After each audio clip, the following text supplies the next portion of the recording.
Missed it again. Rebound down to Christian Brown. You got to hurry. 7 seconds. Front court over to Westbrook. Left side Gordon for the win. Yeah! 2.8 seconds left, coming back the other way. Williams from half court. Baked it no good at the horn. And the Denver Nuggets shock the Oklahoma City Thunder in game number 1. Final tonight, 121 to 119. Oh, baby! There's the horn. Nuggets get blown out in game number 2. Final tonight from Oklahoma City is 149 to 106. And this series is all square. 1 win apiece. Game number 3 come up in Denver in a couple of nights. Let's go back to Denver and get a couple. Yeah. Let's go home. Let's go home, man.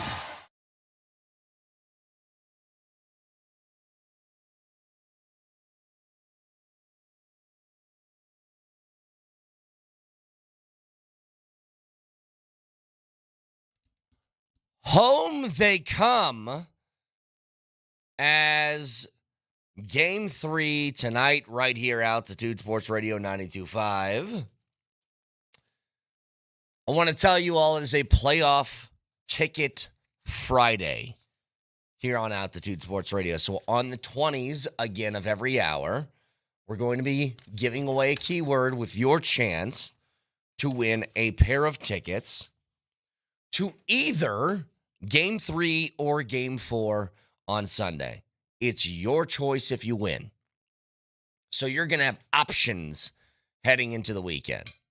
And so every hour on the 20s, you'll have a chance to get a keyword.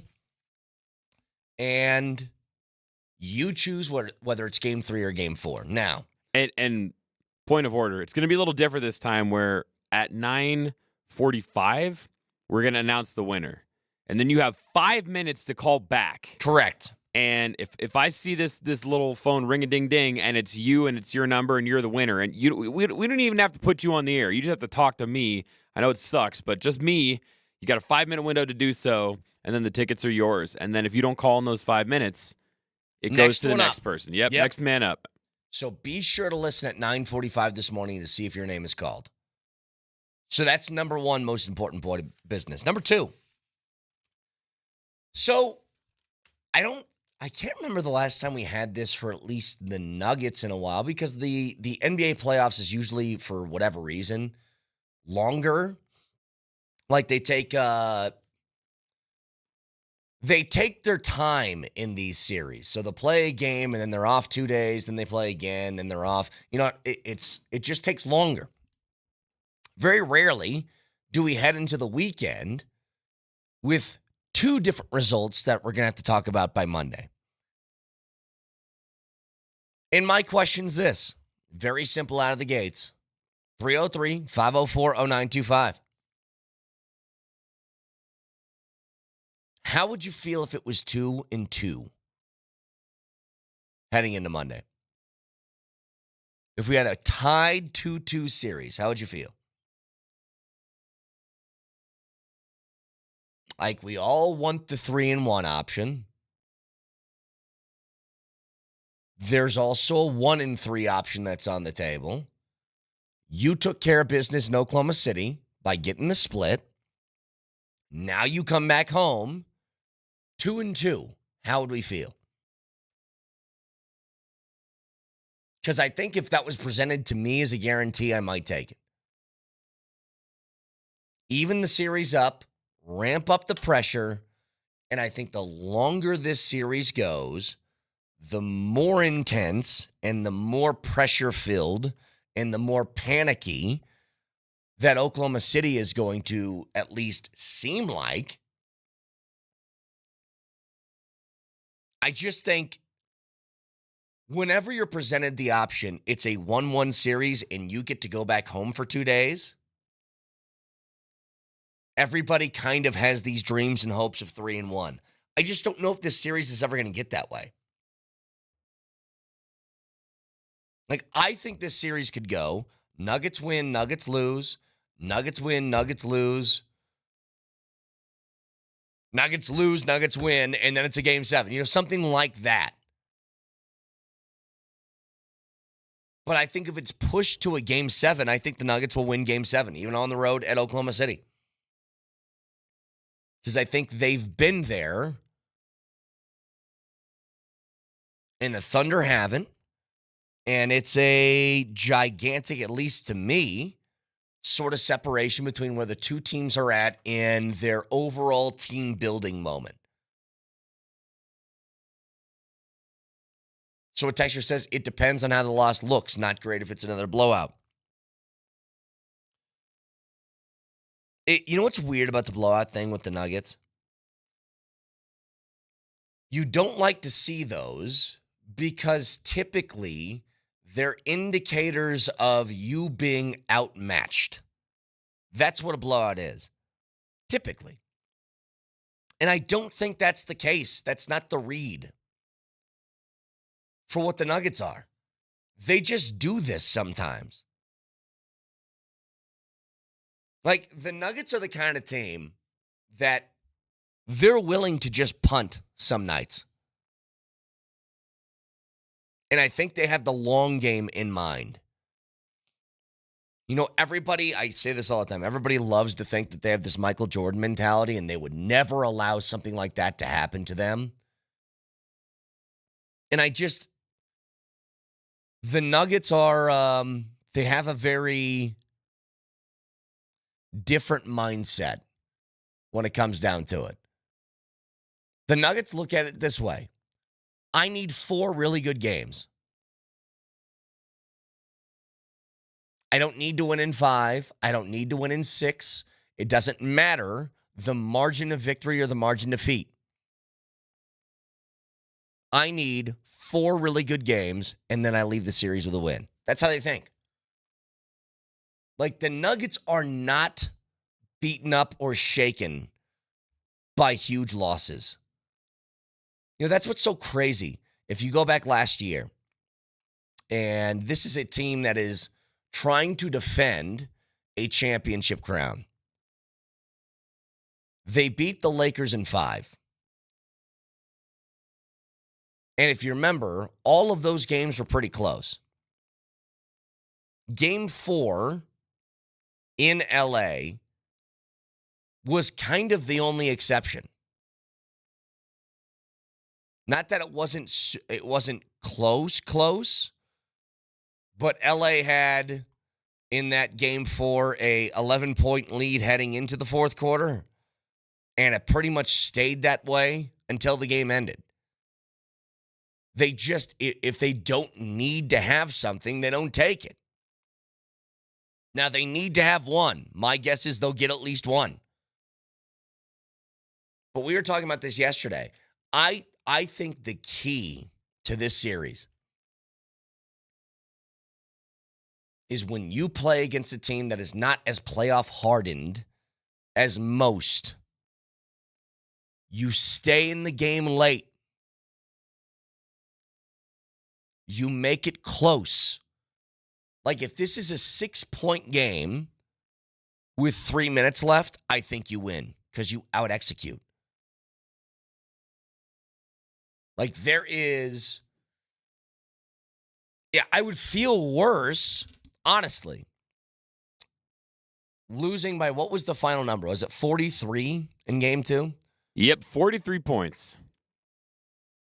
I would feel worse if the Nuggets lost a close game. And I don't mean like emotionally I'd feel worse. Like, oh, it would be more of a bummer. I mean, I would feel worse about the series if they did. I think if OKC, if I had to guess, I'm not saying it's impossible, but I think it's unlikely that if the game is close, that OKC wins because they looked panicked in game 1 when the game was close. They looked panicked in their first series when the game was close against Memphis, and Memphis stinks. I would have felt much worse if they came back the next night and it was a close game and they found a way to win over the Nuggets late.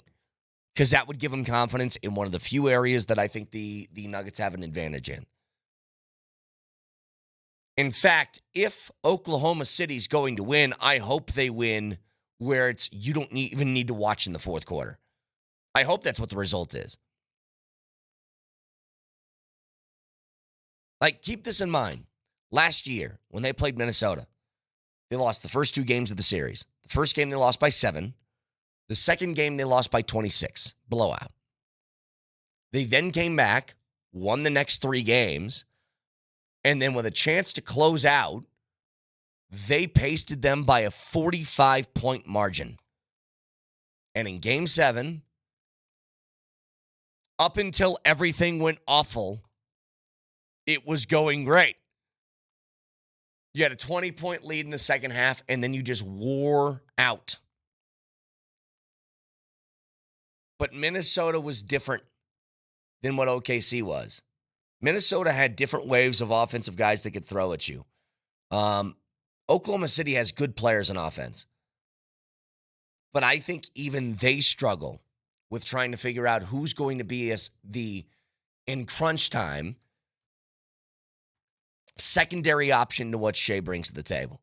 That's what they struggled with in Game 1. And a texture says, it doesn't matter if you win by an inch or a mile, a win is a win. Yes. But in a 7-game series, there's things that do carry over. There is nothing that will carry over from that win that Minnesota had two nights ago. There isn't. They beat the hell out of you. Great. But now they have to come into Denver, and if the game is close, they need to prove they can execute. So that's the hope. And if you can escape the weekend with a 2-2 series, I think I take it. And I let the pressure mount of a tough 7-game series potentially. Let that mount and see how they respond. A talented team without a ton of postseason experience, with a whole bunch of guys who have not been tested in that manner before. Chet Holmgren was tested late in Game 1, and he looked scared to death. I think there's a lot of guys on that team that can react the same way. So keep it close, and I think that you can out-execute late, and I think that's going to happen tonight. If it doesn't happen tonight, then backs against the wall, the Nuggets play their best basketball, and Game 4, I think they get it. But no matter what, I think that if you just keep the game close, that should be the goal here. So, 303-504-0925, Shop Mazda text line, one price, one person, 1 hour. Again, Nuggets playoff ticket Friday. 4 keywords today on the 20s of each hour, so 620, 720, 820, and 920. We give you a keyword. At the end of the show, the only difference from our usual ticket giveaways is at the end of the show at 9:45, we'll call a name. You have 5 minutes to call in and claim the tickets. If you don't, we move on to another name. If you win the tickets, you get the option to either go to the game tonight or the 1:30 matinee on Sunday. So pretty big deal, if you ask me. But we'll have the first keyword in just a couple of minutes. Again, a lot more to get to with this game. I haven't done this for a while. I'm going to talk about the Rockies at some point because the Rockies are historically inept. And I think there's one thing that has been pushed over the top yesterday that I'm not sure was ever truly possible. So we'll get to that in a little bit as well, along with, hey, did you guys see that Miko decided now's the time to open my mouth? Cool, Carl. So we'll get to that as well. Broadcasting from the Backus and Shanker studios, their passion is justice. Back after this.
All right, the first of your keywords this morning.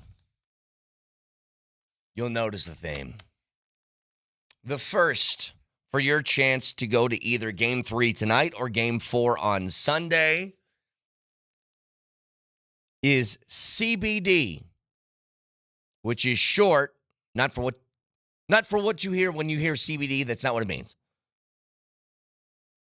It's short for Central Business District. I don't know if that's CBD. I think it's another 3-letter acronym.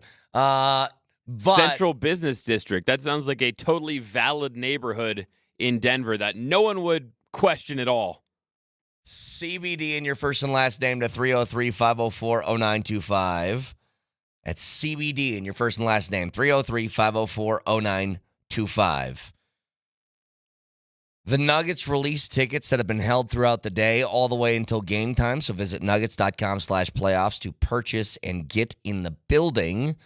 But at 9:45, we're going to call out a winning name, and you have 5 minutes to answer. If you don't, we move on to the next one. So again, this hour, CBD in your first and last name to 303-504-0925. So, couple of things here. Number one,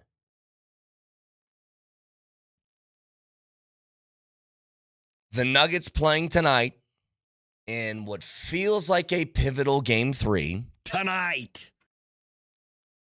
is no small detail, and if they want things to go correctly, they need to have a Jamal game at some point. Now, my hope would just be this, that Jamal would just be Jamal. That we aren't asking for a game. You know, Jamal is too good to say, hey, 1 out of every 7 games, can you give me just one that you explode for? He's better than that. But this series, it's kind of felt that way. Or this playoff run, it's kind of felt that way. You know, he averaged 23 points a game during the LA series, and that on the surface sounds fine, but you get a 43-point game that kind of skews the numbers. You know, having a Jamal during the Clipper series was 21 points, 23, 23, 13, 43, 21, 16. In this series so far, it's 21 and 14. His shooting clips are okay. They're decent. But Jamal, when they were operating at their peak, Jamal was averaging like 27, 28 per game. And I think it's just a level of aggression. Now, I will totally admit this, that Jamal against OKC is a different kind of animal because they are as good as anybody in the league at perimeter defense. Whether it's Dort, whether it's Caruso, whether it's a number of different guys, they're in your kitchen.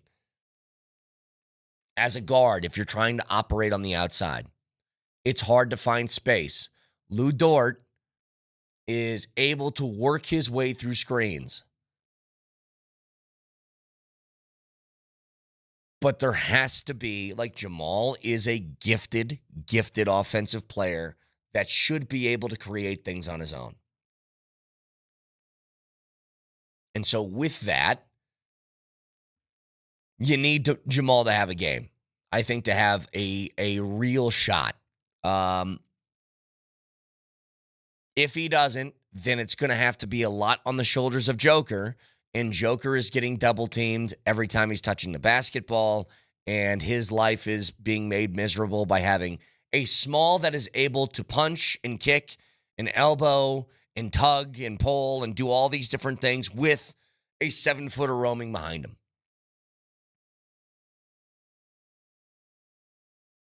Jamal is going to be the key. Like anybody else you're relying on, those are just...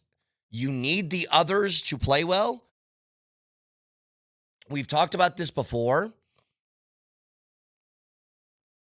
But you need the mains first. You know, a really good appetizer or side dish is great, but it's not good enough if the entree isn't there. And Jokic is always going to be the entree. But also, it's Jamal. It kind of works hand in hand. So need a game from him tonight. Just saw something on ESPN.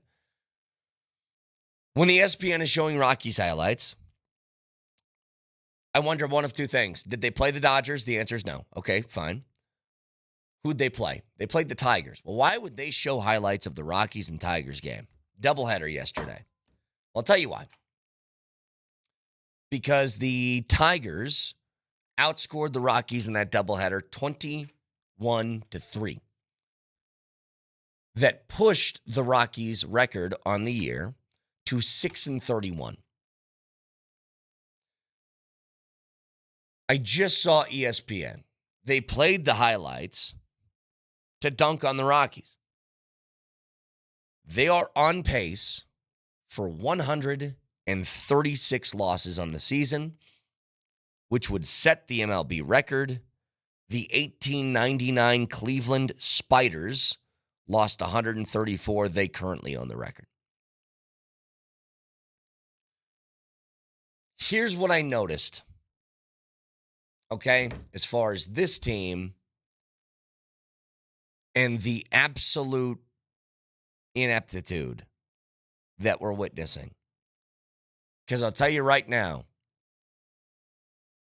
there's a couple of different details that I think make Monfort and his quotes from before the season look especially bad. But one of the things that he said was, we might have the greatest Rockies defensive team ever. That's what he said before the season started. The Rockies defense is awful. Now, they're really being hurt right now without having Zeke Tofar in the lineup on the defensive side. But over those two games yesterday, 5 errors leading to 7 unearned runs. I said this early in the year. If you're this bad, you cannot allow teams extra outs. But starting pitching has been abysmal. The bullpen's actually been pretty good. They can't hit. But when you lose this, Kyle Freeland yesterday in the postgame. Kyle, I know you got a lot of love for this fan base. What would be your message to them just to keep them in the building as the team tries to figure out some of these struggles? Keep believing in us. Keep riding. Thanks, guys. There was a long pause, and then he goes, keep believing in us. Keep riding. Kevin Freeland.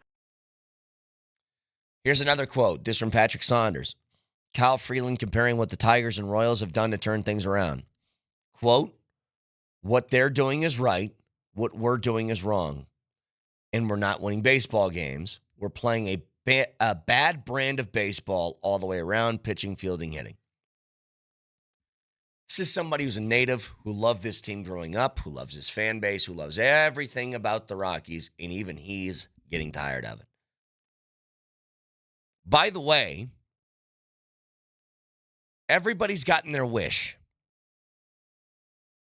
Here's one thing that is infinitely noticeable, and this is what I want to ask people.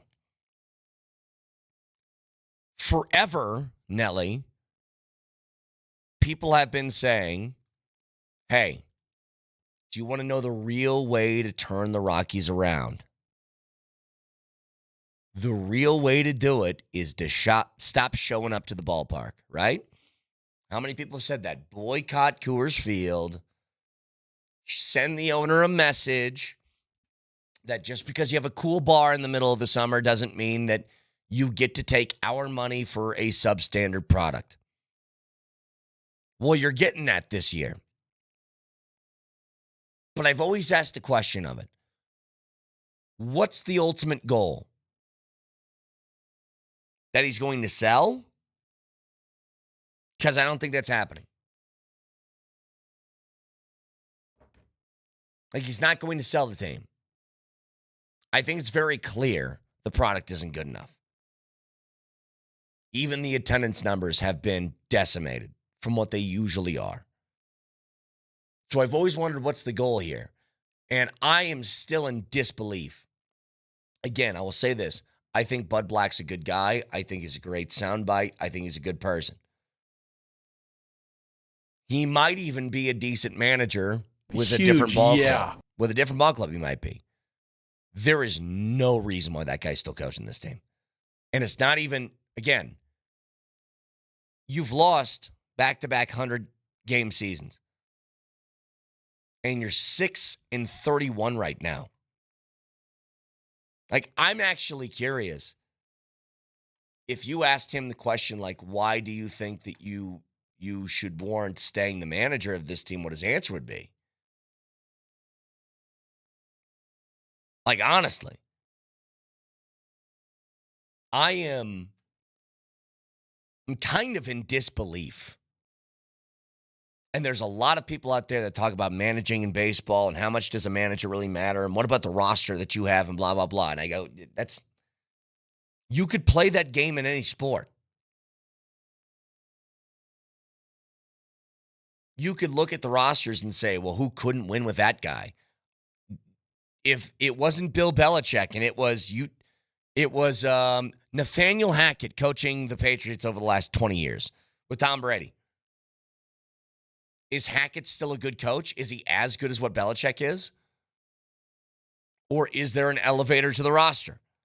I happen to think that coaches absolutely do that. And there's ways that they can go about things that others can't. It's why Bruce Bochy has success wherever he goes. It's why Terry Francona has a decent baseball team wherever he goes. And there very obviously, to me, needs to be a new message. There has to be somebody else doing the day-to-day. Because I don't do this very often, but I'm just like, at what point, what are we doing here? You've lost 25 of 31 games to start the season. You're on pace for the worst ever. I just don't get it. So anyway, all I'm saying is you lose a guy like Freeland. Where do you go from there? Reminder to you guys, the keyword for this hour to go to game 3 or 4, it's your choice, of the Nuggets playoff games this weekend. The keyword is CBD and your first and last name to 303-504-0925. So, we'll get back to the Nuggets and what I think are a couple of very large factors heading into the weekend, because the overarching question I have today is, if you come out of this weekend 2-2, do you take that right now? In fact, Nelly, throw a poll up on the ASR account on Twitter. If you were guaranteed a 2-2 series tie heading into Monday, would you take it? Because I think that the longer this series goes, the more the pressure mounts and the bigger opportunity that you have for OKC to be put in a very uncomfortable position that they are not used to. Now, in the meantime, I am very excited about the prospect of an RJ Harvey in the backfield. The more that I hear about this guy, the more that you see other teams were getting ready to try and make a move for him before the Broncos, the better I feel. And this is according to our boy Leggy, that the Broncos had UCF running back RJ Harvey as their number 2 ranked player at the position. And he said this: after conducting a deep dive for information, watching hours of game film, and crunching the numbers, the Denver Broncos concluded that RJ Harvey was the best running back not named Ashton Genty in the NFL draft. Because that's the thing. You're wondering, well, number 2, then who was 1? It was not Travion Henderson. It was not Quinshawn Judkins. It was not Omarion Hampton. It wasn't any of those guys. It was him. And there's nothing that helps out a young quarterback more than a running back that can do a little bit of everything. And he might be shorter, but I want you guys to go take a look at RG. Just Google like RJ Harvey quads. Having trouble saying that one, eh? I did. RJ Harvey quads. And then you tell me, does that guy look like he can hold up? When Sean Payton has conviction about a running back, especially in the top end of the draft, they've all been bangers. It's Mark Ingram, Reggie Bush, Alvin Kamara, and now RJ Harvey is 4 guys that he selected in the top 100 picks at that position. And I know that we talk to Leahy all the time. He has this fear. I don't. I think that last year and the lack of a running attack, or at least a lack of a commitment to it, was all about personnel and not about how he wanted the offense to run. Because that can't be the case if all of the history of Sean Payton, going back to the Drew Brees days, still had multiple guys, in some instances, multiple years with 2,000-yard rushers on the team. He wants to run the ball. He just needs to have the guys he trusts. And they love this guy. So still early, but God, am I excited about the prospects and what RJ Harvey is going to bring to that offense. One last reminder, the keyword for this hour, CBD, and your first and last name to 303-504-0925. Back after this.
There's one thing tonight that I think should be on the top of mind when watching. It's something that Aaron Gordon mentioned after game 2.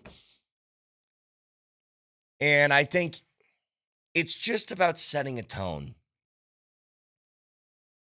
You allowed Oklahoma City in game 2 to dictate what the game was going to look like.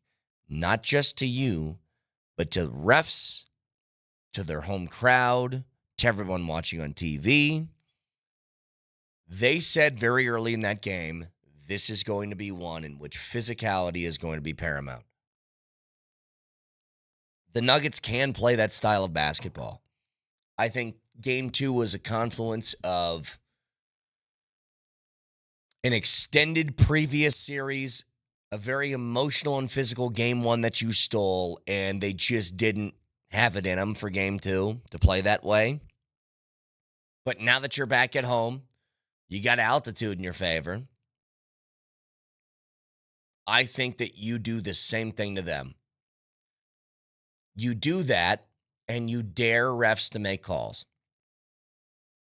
Now, the guys on the roster playing that way, I think you need to be careful with. I don't necessarily want Joker doing that because I need to keep him out of foul trouble. But if you're any one of these guys, like I think if you want to throw in Peyton Watson and just say, dude, go insane. Hack dudes.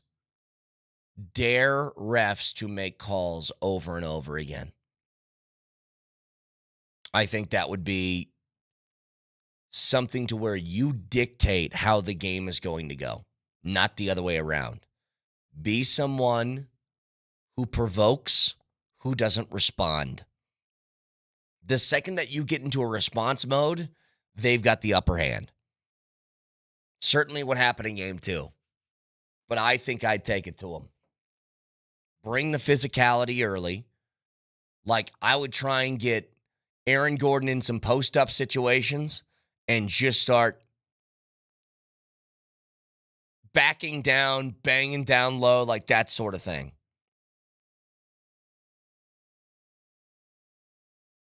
Promote that idea early and have them respond to you. Because I think it would be a major factor. Remember, there's a lot of OKC that reminds me of Minnesota. Not just in sort of their style of play, because they have a little bit of that. They got multiple 7-footers on the floor. They got really good perimeter defenders. They have a really good score on offense. But they also, it feels like this. They have an overconfidence about them that can be humbled in a hurry. That's what I think.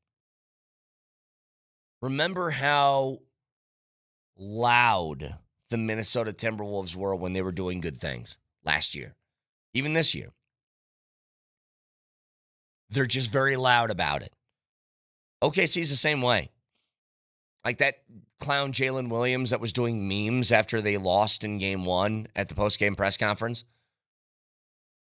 They feel as if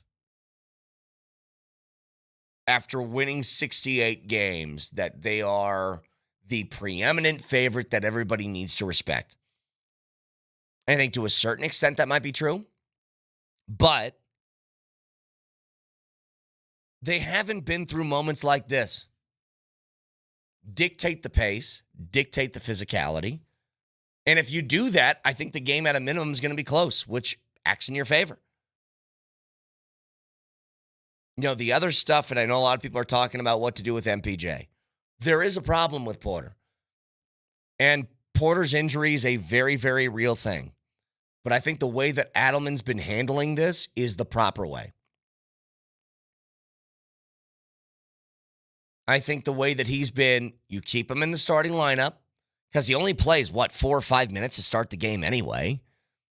Give him a shot or two, see if it's on. If it's not, then he comes back out of the game. You play him a few more minutes, and then he's done. Like, you need bodies.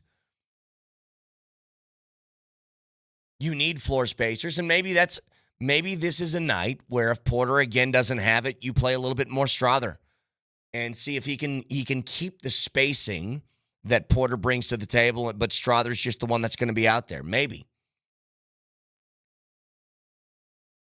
But I think there should be a quick hook. Michael Porter Jr. goes out, and it's very obvious that the shot isn't there, and that's the only thing I'm concerned about. You just need to know that. The defensive stuff, he became a really good rebounder over the last couple of years, but if he's only rebounding with one arm, then that sort of negates that too. His one thing is going to be shooting. See if his shooting's on that night. If it's not, then you give him the hook, and I think that he understands. Porter's not a complainer. He's the first guy off the bench to greet AG in a game that he didn't play in the fourth quarter. Once he hits a game winner. So he understands the situation. But I think you just give it a shot. Keep things the same. Keep Russell Westbrook coming off the bench. And if it's not working, then you go quickly to make the hook. And then you find somewhere else to go with it.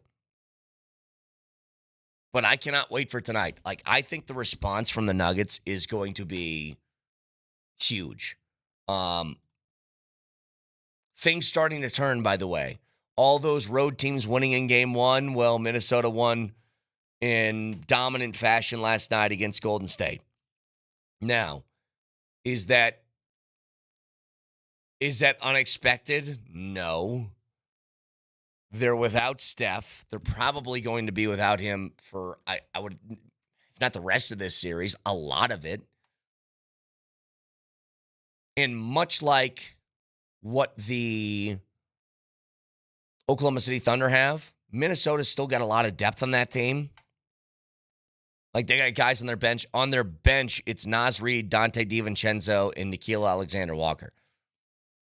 That's a really good three coming off your bench.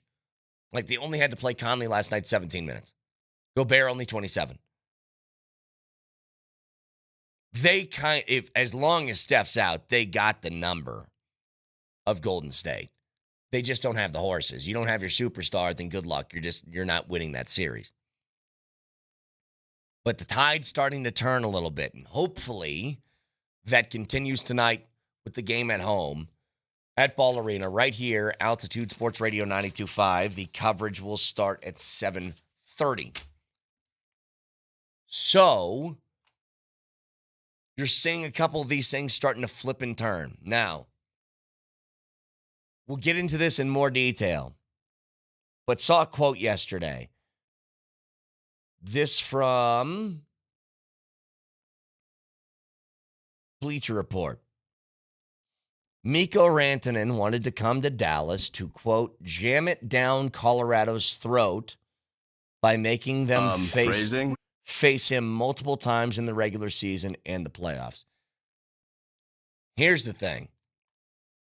If Mikko actually said that to somebody, what a clown move.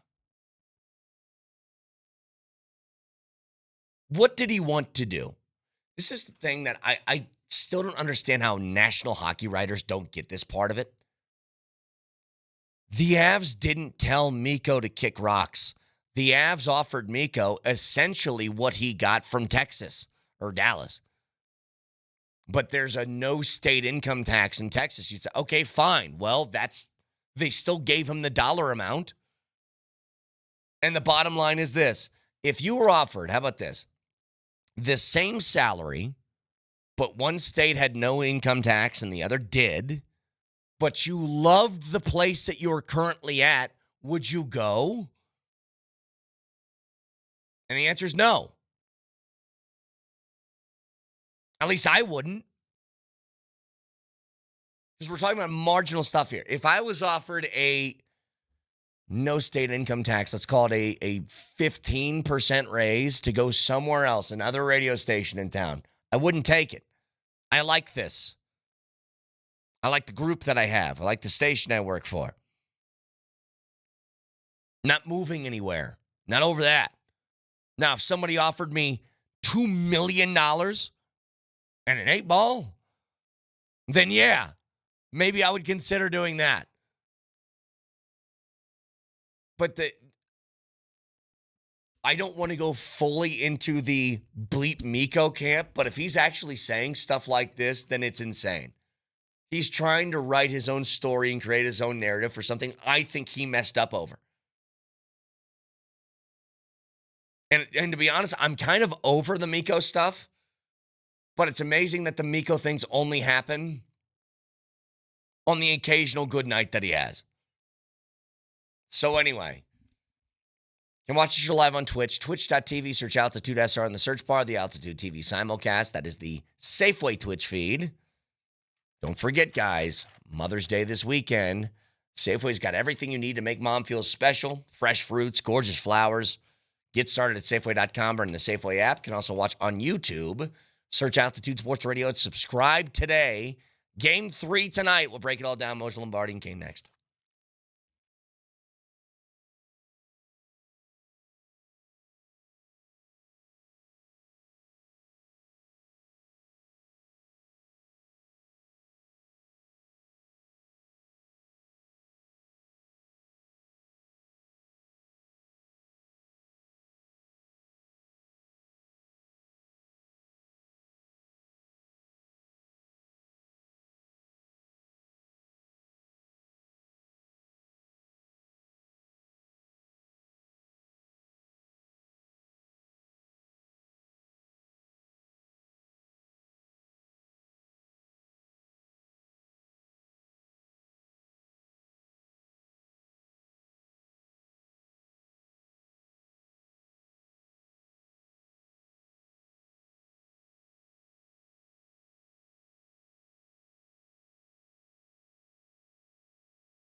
Missed it again. Rebound down to Christian Brown. You got to hurry.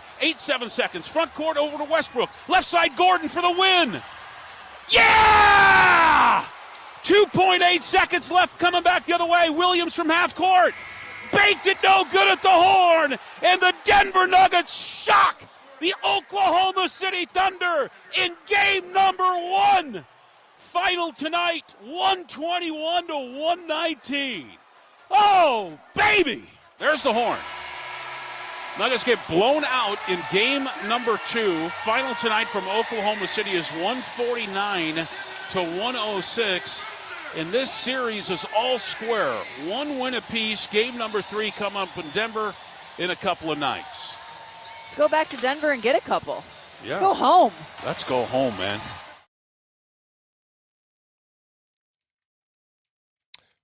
Well, home starts tonight, 7:30 pregame right here, Altitude Sports Radio 92.5, Game 3. You know what's interesting about this weekend? Especially in basketball. I don't know how often this happens to us. That we do a show on Friday, and then by the time we get on the air on Monday, we have 2 playoff games to talk about with the same team. It's very rare. Can I say something about that? It is downright criminal that the NBA would schedule this series the way it has, considering that every other series in the NBA playoffs has been given at least 2 days off between city changes. Yeah. The Nuggets and Thunder, and this is a major disadvantage to the Nuggets, who are not as deep as the Thunder. Every other day And they're played playing. a 7-game series before. Yep. Every other day they're playing, and they've got to go Friday at 8 o'clock to Sunday at 1:30. I mean, that's basically a back-to-back. Yeah. That is just, I don't get it. I don't get it. I agree with everything that you're saying, Vic, which leads to my main question of the day today. If I guaranteed you 2-2 on Monday, would you take it? Yes. I would too. You got the split in OKC. Yes. Get the split in Denver. Have an even series. And I think the longer this series goes, the more pressure starts to mount on OKC that could provide an advantage for you. Extend, extend, extend. How about you, Moj? I guarantee you 2-2 heading into Monday. What do you think? I would take that for sure. At the same time, I guess the reason we take it is because we feel that OKC is the better team. OKC should win this series. So anything to string it along more than, a 5-gamer, I'm down with. So yes, please. I'm hoping that we get to a point where the Nuggets actually are on top pretty good. Well, pretty good in a game. Then take a series lead pretty good, right? Yeah. Like a 3-2 type of thing. I'm hoping we get to that point. What I don't want to do is come home. Like, you want to give me a split? Okay. But I don't want to come back to Denver for game 6, down 3-2. That's what I don't want. Is it more, how about this? Let me ask it another way. Is it more likely in your mind that the Nuggets win both games at home this weekend or lose both?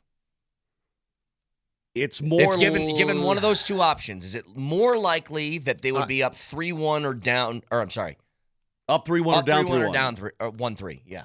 Or whatever. They're not going to lose 2. I don't think so either.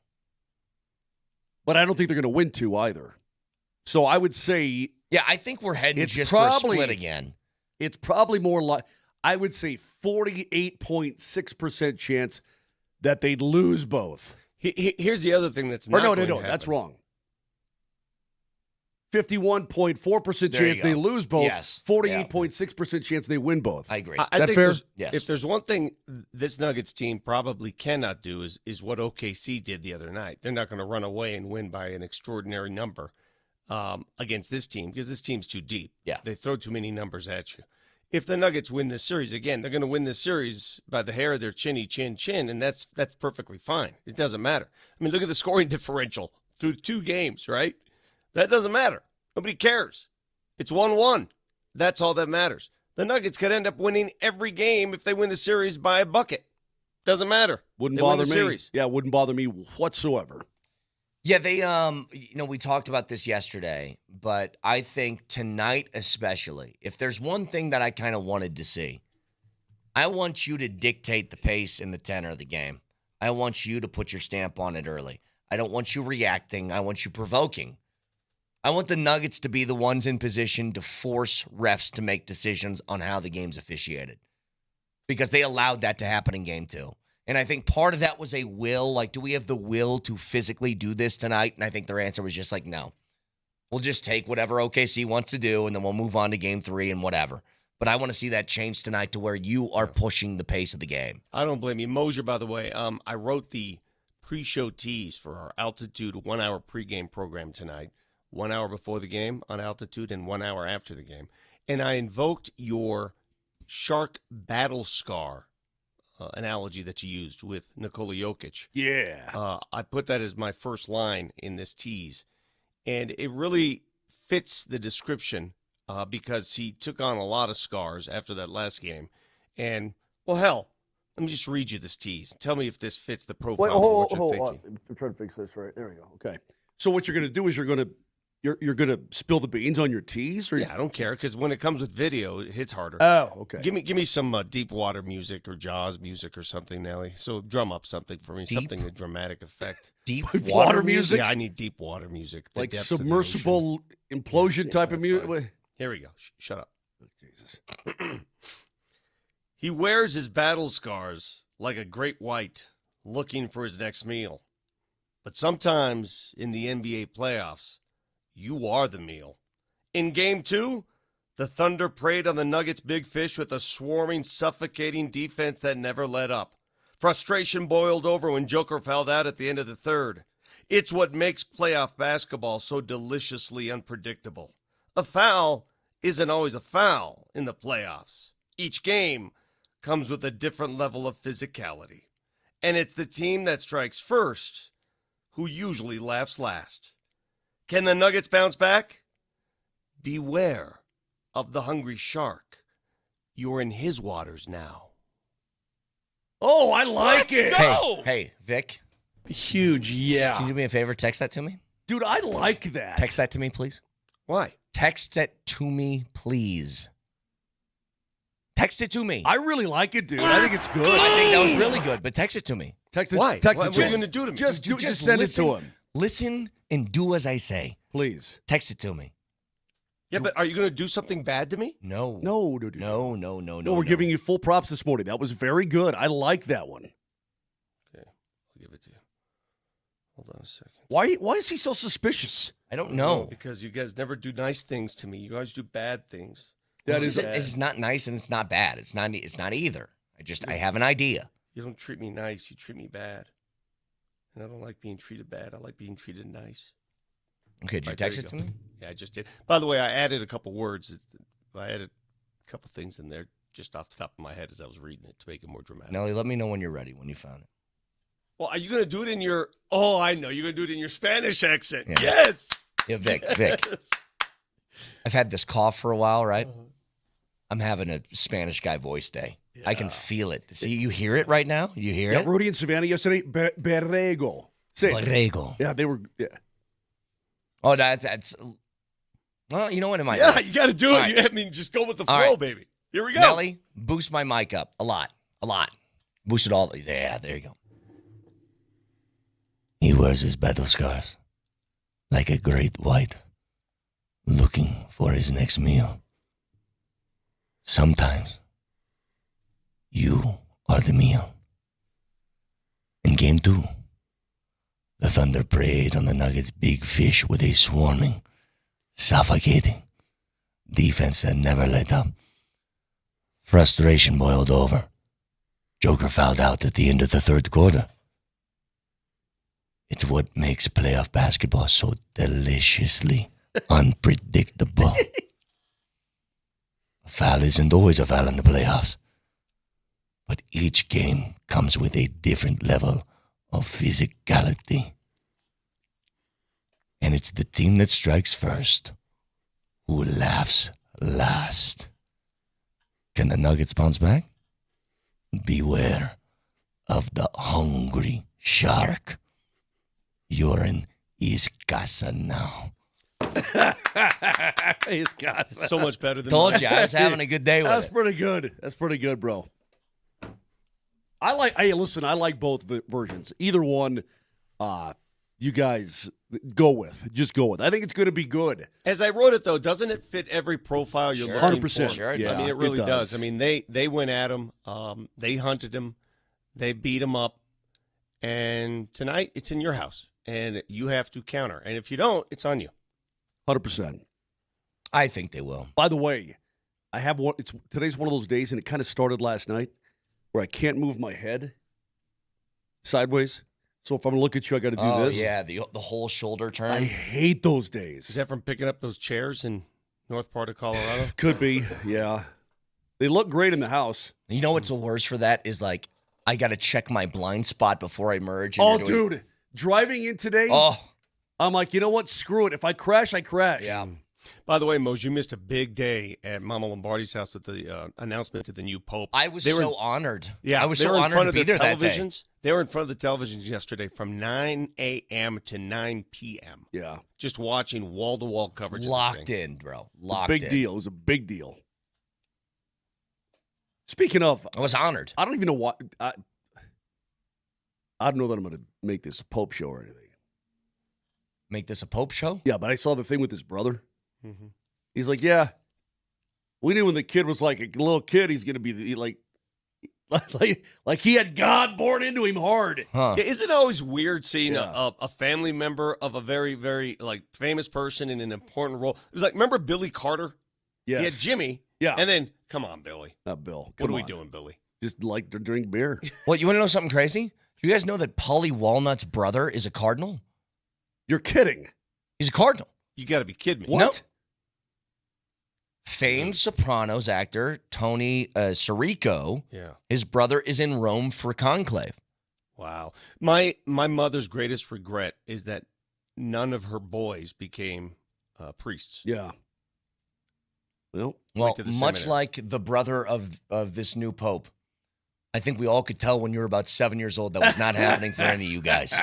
and ripping antennas off cars in the friggin' Yeah. parking Yep. lot. You know, Probably right. you don't exactly have it in you. Anyway, Funny. so tonight, again, pregame 7:30 right here, Altitude Sports Radio 92.5. I think there's going to be a massive response tonight. I Huge. think it's going to be very loud, and I think it's going to be important tonight to grab that, grab the Thunder by the throat early. Do not give them early life. Do not dig a hole. I know the Nuggets are very good at coming out of that, but come on, man. You know, early in the game, knock down some shots. That's going to be key. Guys who missed shots early in the first quarter will have to knock them down tonight. Yes. Yeah, there's gonna. I think it's gonna lie on a couple of people, and we'll get to it in a minute. I think Jamal is going to have one of those nights tonight. It's gonna have to be one of those. Here's what's funny: as good as the Thunder are perimeter defense wise, Lou Dort is at being physical, being up in your face, all that stuff.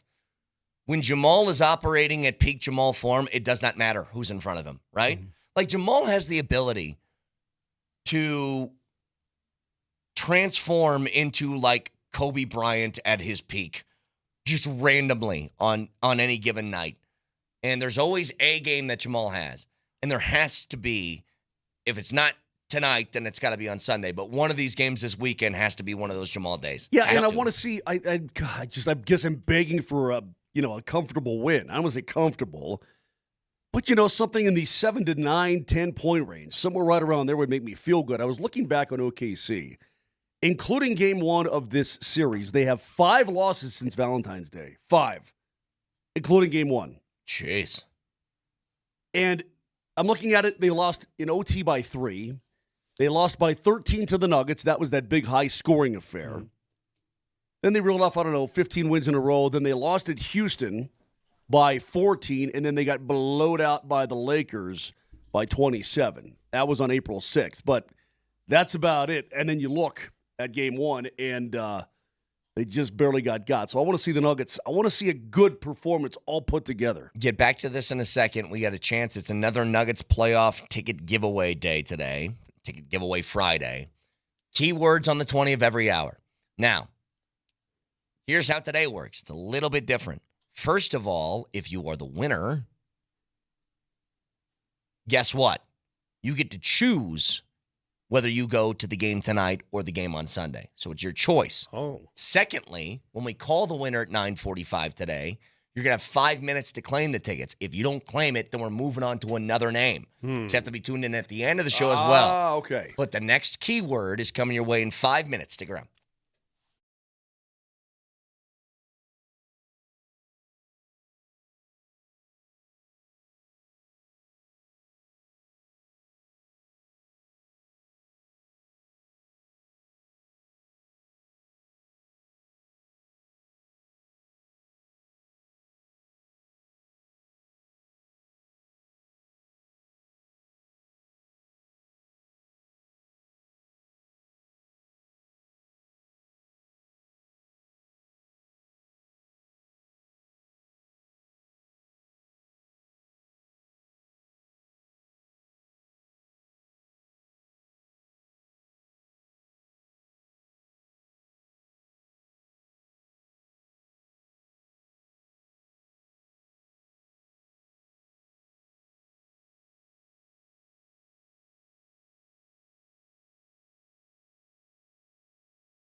Whoa. Is that Petula Clark? That is. Now, Brett, why would I be playing a song about downtown? Well, because it's a Nuggets playoff ticket giveaway Friday. The key word, Is she you'll dead? notice a theme here. Is she dead? Can I do the key word Yeah. first? The key word is Lodo. Lodo. And your first and last name to 303-504-0925. That is Lodo. And your first and last name to 303-504-0925. The Nuggets release tickets that have been held throughout the day, all the way until game time. So visit nuggets.com/playoffs to purchase and get in the building. But again, 303-504-0925, your first and last name, and Lodo is the keyword for this hour. And the late, great Petula Clark is still alive, Moser. She's 92. 92. Okay. Lodo was popping yesterday as the Rockies get outscored 21-3 in a doubleheader. Yeah. Dropping now to 6-31, tied with the 88 Orioles as the worst start through 37 games in Major League history. So I have ESPN on here this morning, and they're playing highlights of that doubleheader between the Rocks and the Tigers yesterday, in which they got outscored 21-3. And I wondered, why would they be showing highlights on here? And the answer is just a dunk on the Rockies at the end of it, which is fine. And they had this graphic up. The Rockies are currently on pace to lose 136 games this season. Mm-hmm. It would set the record. The previous record is 134 that was set by the 1899 who? Let's say Wichita Mud Hens. Cleveland Spiders. Spiders. Oh, man, they're always in the record books for something. Was Beverly Jack a Cleveland Spider? I don't know. I think he might have been. Hang on a second. Let's see. Baseball Reference. See, Glasscock. Jack Glasscock. He played for the 1883 Cleveland Blues. Okay. Not the Spiders. How many friggin' teams did Cleveland have over the years?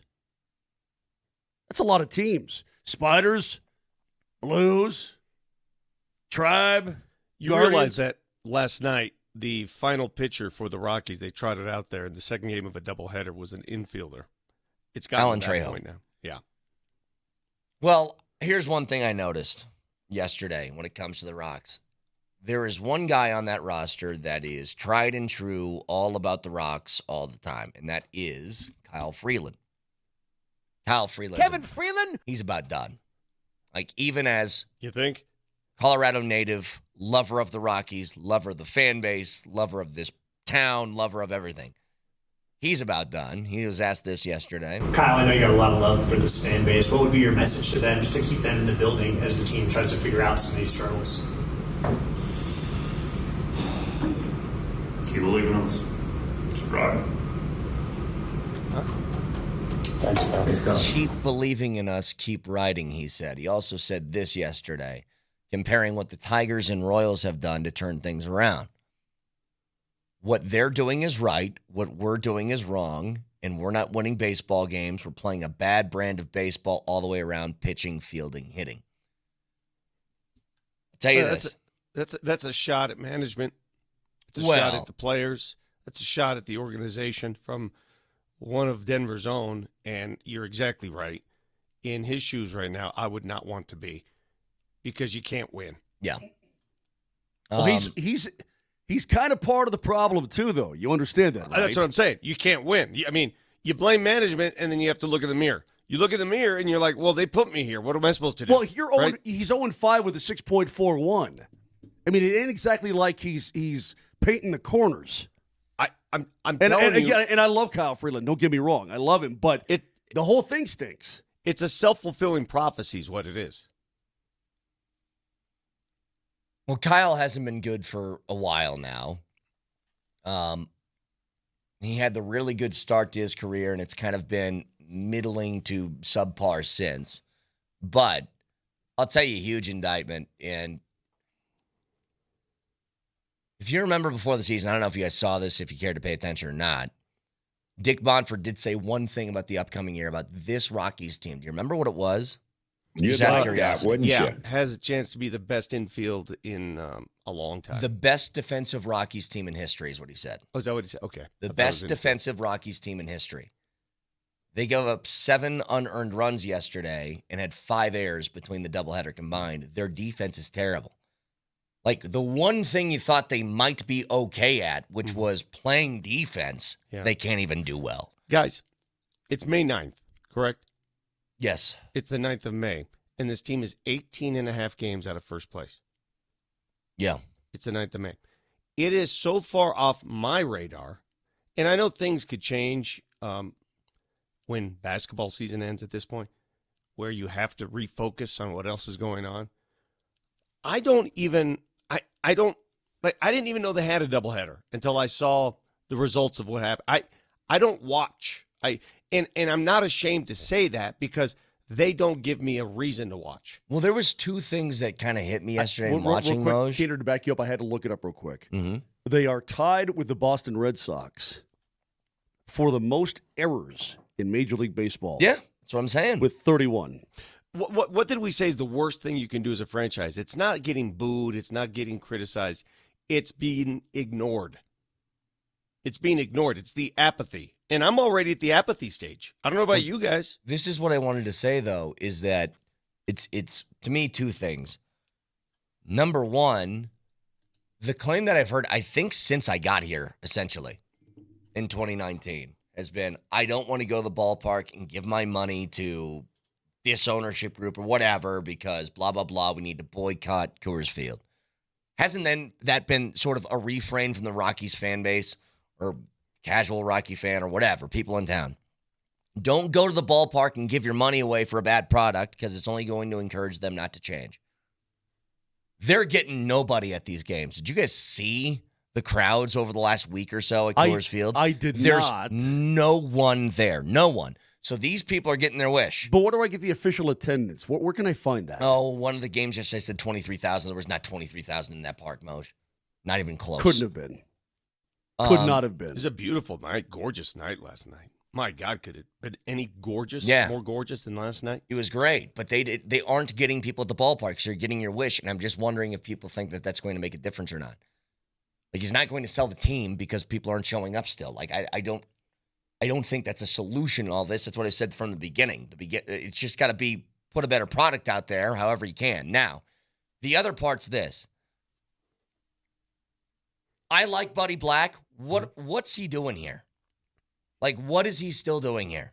It's back-to-back 100-loss seasons, and you're 6-31. Can somebody explain that to me? Can I ask a more fundamental question to the fan base, to Denver right now? I want to talk directly to Denver, Metro Denver, the region. Anybody who comes here to attend sporting events, I'm talking directly to you. So go ahead and pull over, stop your car, and listen closely. Why do you go to Coors Field? Answer the question. What attracts you? Because I know you go. Why do you? To do you hang go to outside watch and a have a baseball couple game? drinks. Do you go? And let me help. Let me give you a hint. I don't think people go there to watch a great baseball game. Baseball's one of the reasons they go, but it's not the fundamental reason. It's one of the reasons.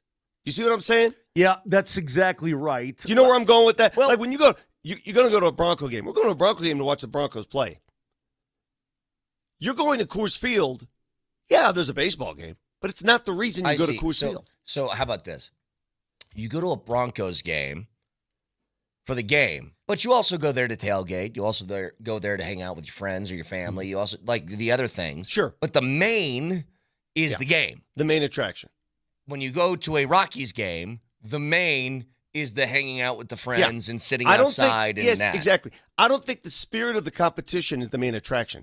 I don't think your day is going to be made by the competition on the diamond. I hate to say it, but that's the truth. I've been to enough. I've seen enough. People are there to enjoy a day, enjoy a night, enjoy company, enjoy the beer, enjoy the park, enjoy everything around baseball, enjoy a game. But the spirit of the game, the competition of the game, doesn't matter. That's a really excellent point, and there's a lot of truth involved in that. You know, Vic, it was fun when I was younger. It was fun just to go down and watch a ball game, have some brewskage, But it's also if they tool around Lodo. If they whatever. put a good team on the field, though, then people will care about the baseball. Agreed. They will. Let me give you an example, though. You know where the Texas Rangers ballpark is? Mm-hmm. It's in Arlington, which is about halfway. Yeah. It's about halfway between Fort Worth and Dallas. But you got to make the trek. You got to get on the freeway, and you got to.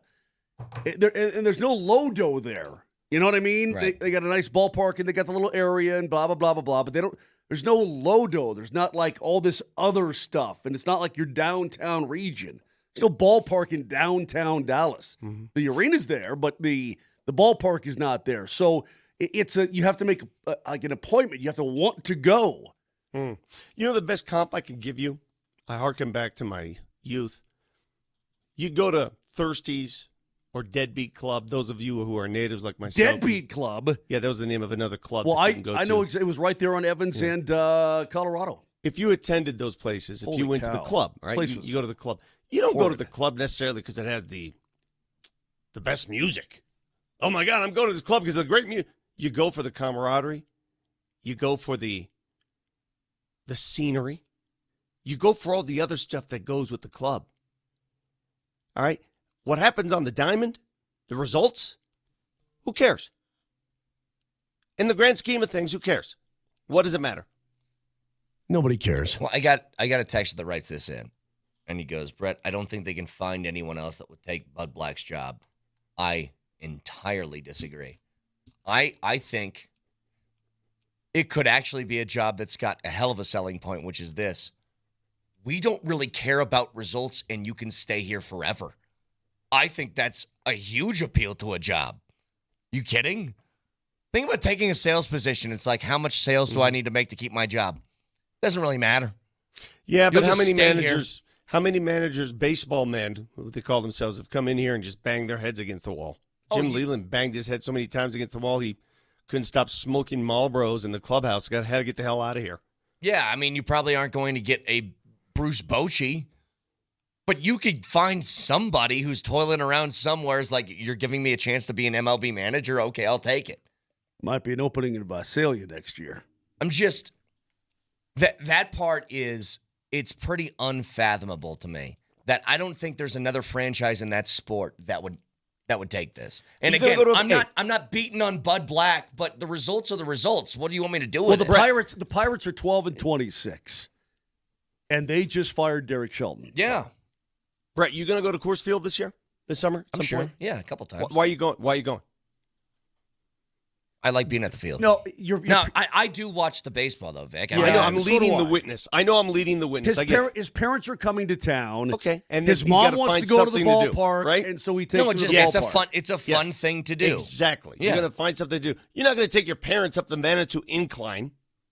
It's not what you do. Troy would. He'd make 5 steps up there, and then he'd be dead. Go to the Georgetown Loop Railroad. I'm telling you, when I got my dad out there, when my dad played at Sanctuary, those hills that you got to walk up to your cart sometimes, I was a keen eye on my father, like, you're going to make it up there, aren't you? Are you bringing the defib with you? Yeah, I mean. I'll give you $100 if you promise your dad a day at Coors Field and instead drive due south, go to the Manitou Incline and say, Dad, I got a surprise. I got something else for you. No, I don't want to kill my father on his trip here. You know, we have an incline over in beautiful Parker. It ain't quite Manitou. There's nothing with the words incline in my dad activities that are going to happen. That's all I'm saying. Troy, if you're listening, we got you. Unless it's like a beer luge. Do you have a beer luge? Well, we could do that. Can't we do both? I got a buddy of mine here who went to the game yesterday. He's texting me. Went to the game yesterday. It was a beautiful day. Wanted to enjoy it. Tickets are cheap. Enjoyed, wanted to support Kyle Freeland, who's a Denver kid. Third level bar at Coors Field was packed, completely packed. 20s and 30s kids not paying attention to the game whatsoever. All drinking, chilling out. That's Coors Field. That's Rockies baseball. And that's where we are. And you can criticize it. It's a brilliant marketing plan by the franchise, by the team, what they've done there. It is the coolest bar in Denver.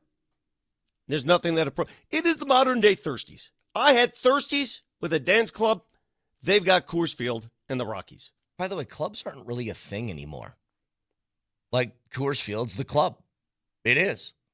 You tell me I can go outdoors, have I'm some dead drinks, serious. have some yeah. If my daughters were, my daughters are, one is at school and one's in. If they had a place to go and they say, hey, let's go to what's that called? The rooftop. Let's go to the Yeah, rooftop. the rooftop bar. Didn't we go there and there was a bed? Yeah, there's Didn't they have a cabanas. series of beds? The cabanas. Yeah, Man, that's a bit forward. I mean, they're cabanas. They're couches. They aren't beds.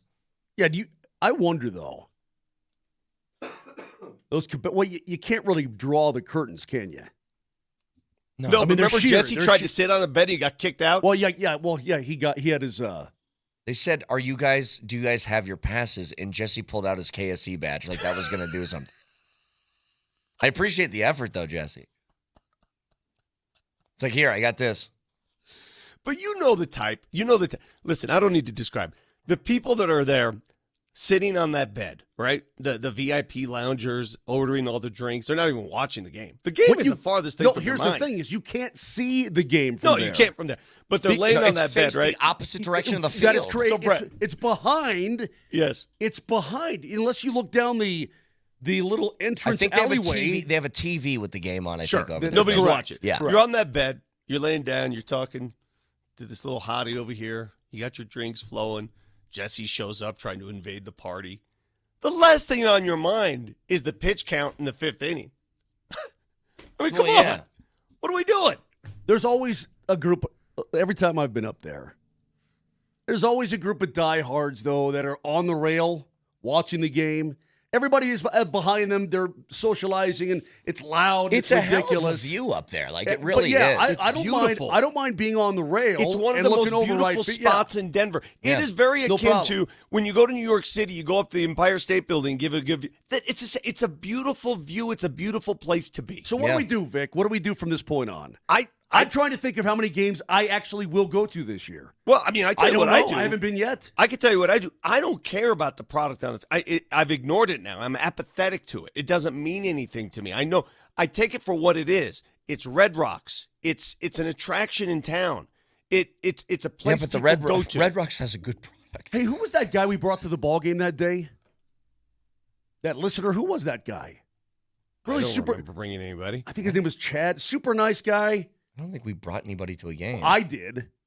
I do remember walking into the bathroom, rolling on my camera video. We and hit everybody- people with bats one time. Oh yeah, Yeah. you nailed Marty. Somebody nailed Marty in the bathroom with the Wiffle ball bat. Yeah, with Yeah, I think Wonder that was Boy. Vic, but I think you filmed it. You were. I don't think you can film people just in No, the I think- bathroom. Yeah. I Yeah, didn't Moser. film it. Moser's that weirdo. Everybody's coming out of the bathroom and Moser's in there filming, and they're like, "Huh."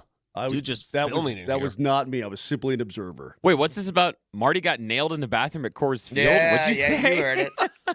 He got, I still remember, he by got the way, whacked with Wonder Boy. when we brought Wonder Boy to one of those games and we were hitting people. I still remember there was a girlfriend that walked up to us and she said, "Are you the gentleman that wants to hit my boyfriend with a bat?" And we said, "Yes." Yes. We're She's those exact people. She's like, "Well, he's here. Here he is, right Yeah. here. Here we go." Anyway. Yeah, I don't get it. And you say, like, well, what do you do from here? I go, well, you try. That would be my answer. You try. Try what? Try to what? get a new voice within the clubhouse. It's not Why? working. Well, Jeff says the Rockies should do a reverse Ted Lasso. Hire some random English soccer coach who knows nothing about baseball Like, maybe. to coach his team. One last reminder, the key word for this hour. because that's when we got our butts kicked. Right, listen, the count was, what was the count again, right? It was 3-2, right? Reminder, the key word for this hour, chance to win a pair of Nuggets tickets to either tonight or Sunday's game is Lodo. So text that in your first and last name to 303-504-0925.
This guy's just a beast, man. Hey, can I say something before we proceed? Bill Withers? Not over Bill Withers, Bill Withers, you can't. dude. Not Hold on over a Bill second. Withers. Shut Hang him on, off. hang on. Shut him off. Louder, Nelly, louder. Give it to me. And I look at you. And the world's all right with me. 2, 3, 4. Just one look at you. Can I talk? Yeah, Nelly, give it to me. Shut him give off. it to me. What's it going to be, Moj? What's it going to be, 1, Moj? 2, a lovely day. Here we go. Lovely day, lovely day, lovely day, lovely day. God, lovely this guy day, rules. Lovely day, lovely day. Now? Lovely day. Hey, Brett, lead the song up. Brett, I need to talk to you real quick. How about now? Can I talk? No, shut him off. Shut me Shut off. up, shut up, shut him off, Nelly, shut leave me it up. off. Nelly, leave the song up, please, real quick. I got to talk to Brett. Hold on.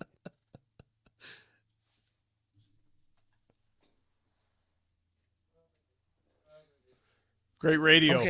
Okay. Just yeah, great radio. what do We you have think you're Moser doing? talking I'm sorry to Brett. because that I had to tell him. You could have just told me later. Why are you spending like 30 seconds on the air whispering to me? We're in the middle of the show. Yeah. Well, you're supposed to be shut off. So I know what you're doing. You are supposed to be shut off. Shut him off. Shut me off. Hey, I was thinking, honestly, when I was in the restroom during the break, I do a lot of good thinking in there. Yeah, good. I guess I'm a little bit torn. I know we're getting back to the Nuggets, but should we do a Moser, Lombardi, and Kane trip again to the ballpark and see peeps and? Well, of course. I mean, we're gonna have a couple months of doing nothing. We have to do something. Yes, of course. We'll hit the radar machine again, and I'll pitch you by 10 miles an hour again. Not a chance. I told you I was wearing my flips or my loafers. Dude, I'll wear my band shoes. I don't care. I'll still throw it faster than wear you. your Mary Janes. I'll throw that speed ball right by you. Oh, God. Hey, I want to thank all of the wonderful listeners who made the effort to come out and visit us yesterday in the old hood at the Safeway in North Denver. It was, I look back yesterday, what a fantastic morning meeting the folks who listened to this show. I got to sign a package of chicken. It was great. Everything about it. Susie, thank you for bringing those flowers for my mother. Yeah, did she like those? Loved them. She was like mouth agape, couldn't believe it. Yeah, that was amazing how many people came out. So thank you to all of you who showed up yesterday. Going back to it, I need a Jamal game tonight. I mean, I know you're mentioning it. I wish that we could just get – I was looking back at the numbers, by the way. And I'm curious, do you have an answer for this, Vic? I was looking at Jamal Murray and his playoff numbers 2 years ago when they won the championship. And he averaged throughout the course of that series, or the course of that run, about 27 points per game. Yeah. He's obviously not doing that now. So I think he's at 21 or 22. He's still in the 20s. He averaged in the previous series 23 points a game. Now, he had a 43-point game that kind of offset that and made up for some other numbers. But what do you think is different about it? Why is Jamal not that from 2 years ago as opposed to now? I think because the team he's playing against right now are the single best team at perimeter defense you will find in the NBA, one of the best in the history of the league, to be honest with you. They've got so many guys that they could put on the Nuggets guards to stop them. This is going to be a difficult series. In fact, I'm glad you brought that up. You want to know the first thing I see tonight? Nuggets win the tip. It goes to Jamal Murray. He crosses half court. Oh, my God. Well, did you see that Mack truck run into Lou Dort? Who was that? That's the first thing I want to see tonight. I want to see a pick set on Lou Dort that's going to whip his neck. Yeah. Even if it's illegal. Even if it results in a foul. Like set the tone. Yep. It's the first thing I want to see tonight. I don't care who sets it. Hell, I don't care if some old lady from the front seat comes out and set a pick. Set that pick. Well, that Somebody would certainly set that be pick. illegal. That would definitely be illegal. Some old lady from the front row setting a hard pick on Dort at half court. That would be great, though, if she did it and then turned around and said, that's how you do it, boys. Yeah.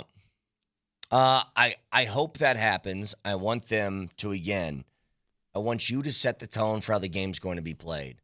But more than that, they tried early in game 2 to get Jamal going. I think he took the first 3 shots, and he missed all 3. I would have no problem doing that again. No problem with it. Just try and establish somebody else being a focal point of the offense. In fact, I think one area, if we're going off of physicality and somebody else stepping up, how about, early in the game, you get Aaron Gordon posted up and have him bully ball. They aren't going to double him. Have him try and do one of those. Like, I would love to see that too. AG in the paint, backing somebody down and doing what he does best, which is just brute strength. I think what you're going to see, and hopefully this is true, is the same exact product they put on the court in Game 4 of the Clippers series after being embarrassed in Game 3. Yeah. And you saw it early on in the Clippers series. You saw aggression. You saw extension. You saw a defense extend to the ball handler before they crossed half court, for crying out loud. That's what you saw. You saw a near fight at halftime. You remember that? That's the game that occurred. When do we know who the officiating crew is going to be? Man, we should already know. Well, okay, I guess my point is, Vic, let's say you're David Adam and you say, okay, guys, they got really physical with us in Game 2. In fact, as you talked about, Vic, in your excellent tease, they were all over Nikola Jokic. I mean, just smothering, slapping, rubbing, everything. What if the crew tonight doesn't want – they don't want to allow that kind of stuff? I mean, what if you come out with that game plan? All right, let's bully ball them back. Yet this crew says, you know what? Ain't going to happen tonight. I don't want you to be running around trying to, set picks and blow people up if it's going to cost you the game in any sort of fashion. They could. I mean, but I guess you just need to establish that early. Because it wasn't like that in Game 2. It wasn't. The Thunder were allowed, and this is one of the things that it quite frankly pisses me off. When Jokic is in the paint, and some teams employ what the Oklahoma City Thunder do, which is they had Jalen Williams on him a lot. So it's a smaller guy with a bigger guy kind of roaming behind him in case Jokic was ever to make, a turn to the hoop, then he was going to have help. But they allow the smaller guy grab jersey, pull, hit the rib cage, throw an elbow in the back, do all these different things just because he's smaller, which I think is ridiculous. But they're allowed to do that. So if they're going to do that, why don't you do the same? Yeah, if you have a Zubats on him, big guy on big guy, then the fouls are called. But because the little guy's sort of bouncing off him a little bit, but giving him all these shots, right? You're not getting the calls. Yet on the perimeter, you get a, and then. Yeah, they need to do something about that. I agree. The way they treat guys on the perimeter is insane. From the Nuggets title run 2 years ago, Dan Hyatt gave me these numbers. Jamal Murray, the difference between then and now, he's taking 3 fewer shots per game. He's not shooting as often as he did during that title run. Now, the cause of that, the root cause, I don't know, because he had open looks in that last game. Yeah. We mentioned he had open looks. Well, But he fewer went from shot attempts, fewer free throw attempts, fewer drives. He's just not being as aggressive as he was 2 years ago. Vic. He went from 16 shots in Game 1 to 9 in Game 2. I mean, he almost took half of what he did in Game 1. Yeah, who would you rather? So let me ask you, because Jamal says this a lot. I'm just looking for a better shot. Who would you rather have shooting? Jamal with a tough shot, or I don't know, somebody with a wide open shot? Jamal is, I guess I would think he's the best. He's the best tough shot maker I've seen, especially on this team. Now, between that or an open shot, Vic, I guess I would take the open shot, but I have no problem with Jamal taking tough shots. It's kind of between him and Porter when he's on and healthy, has a little bit of that too, where if there's a hand in his face, I don't really care. If you feel like shooting it, then shoot it. Jamal can do the turnaround, blind, fade away, hand in my face, I still knock it down shot all the time. I don't need you looking for the perfect shot. It's kind of like most of the Avs power play. I don't need you to have the perfect lane to the net. I trust these guys when they let one go, it's going to have a chance to go in. Jamal's that way. Even if you're covered, you're a good shooter. You're a really good tough shot maker. Just do it.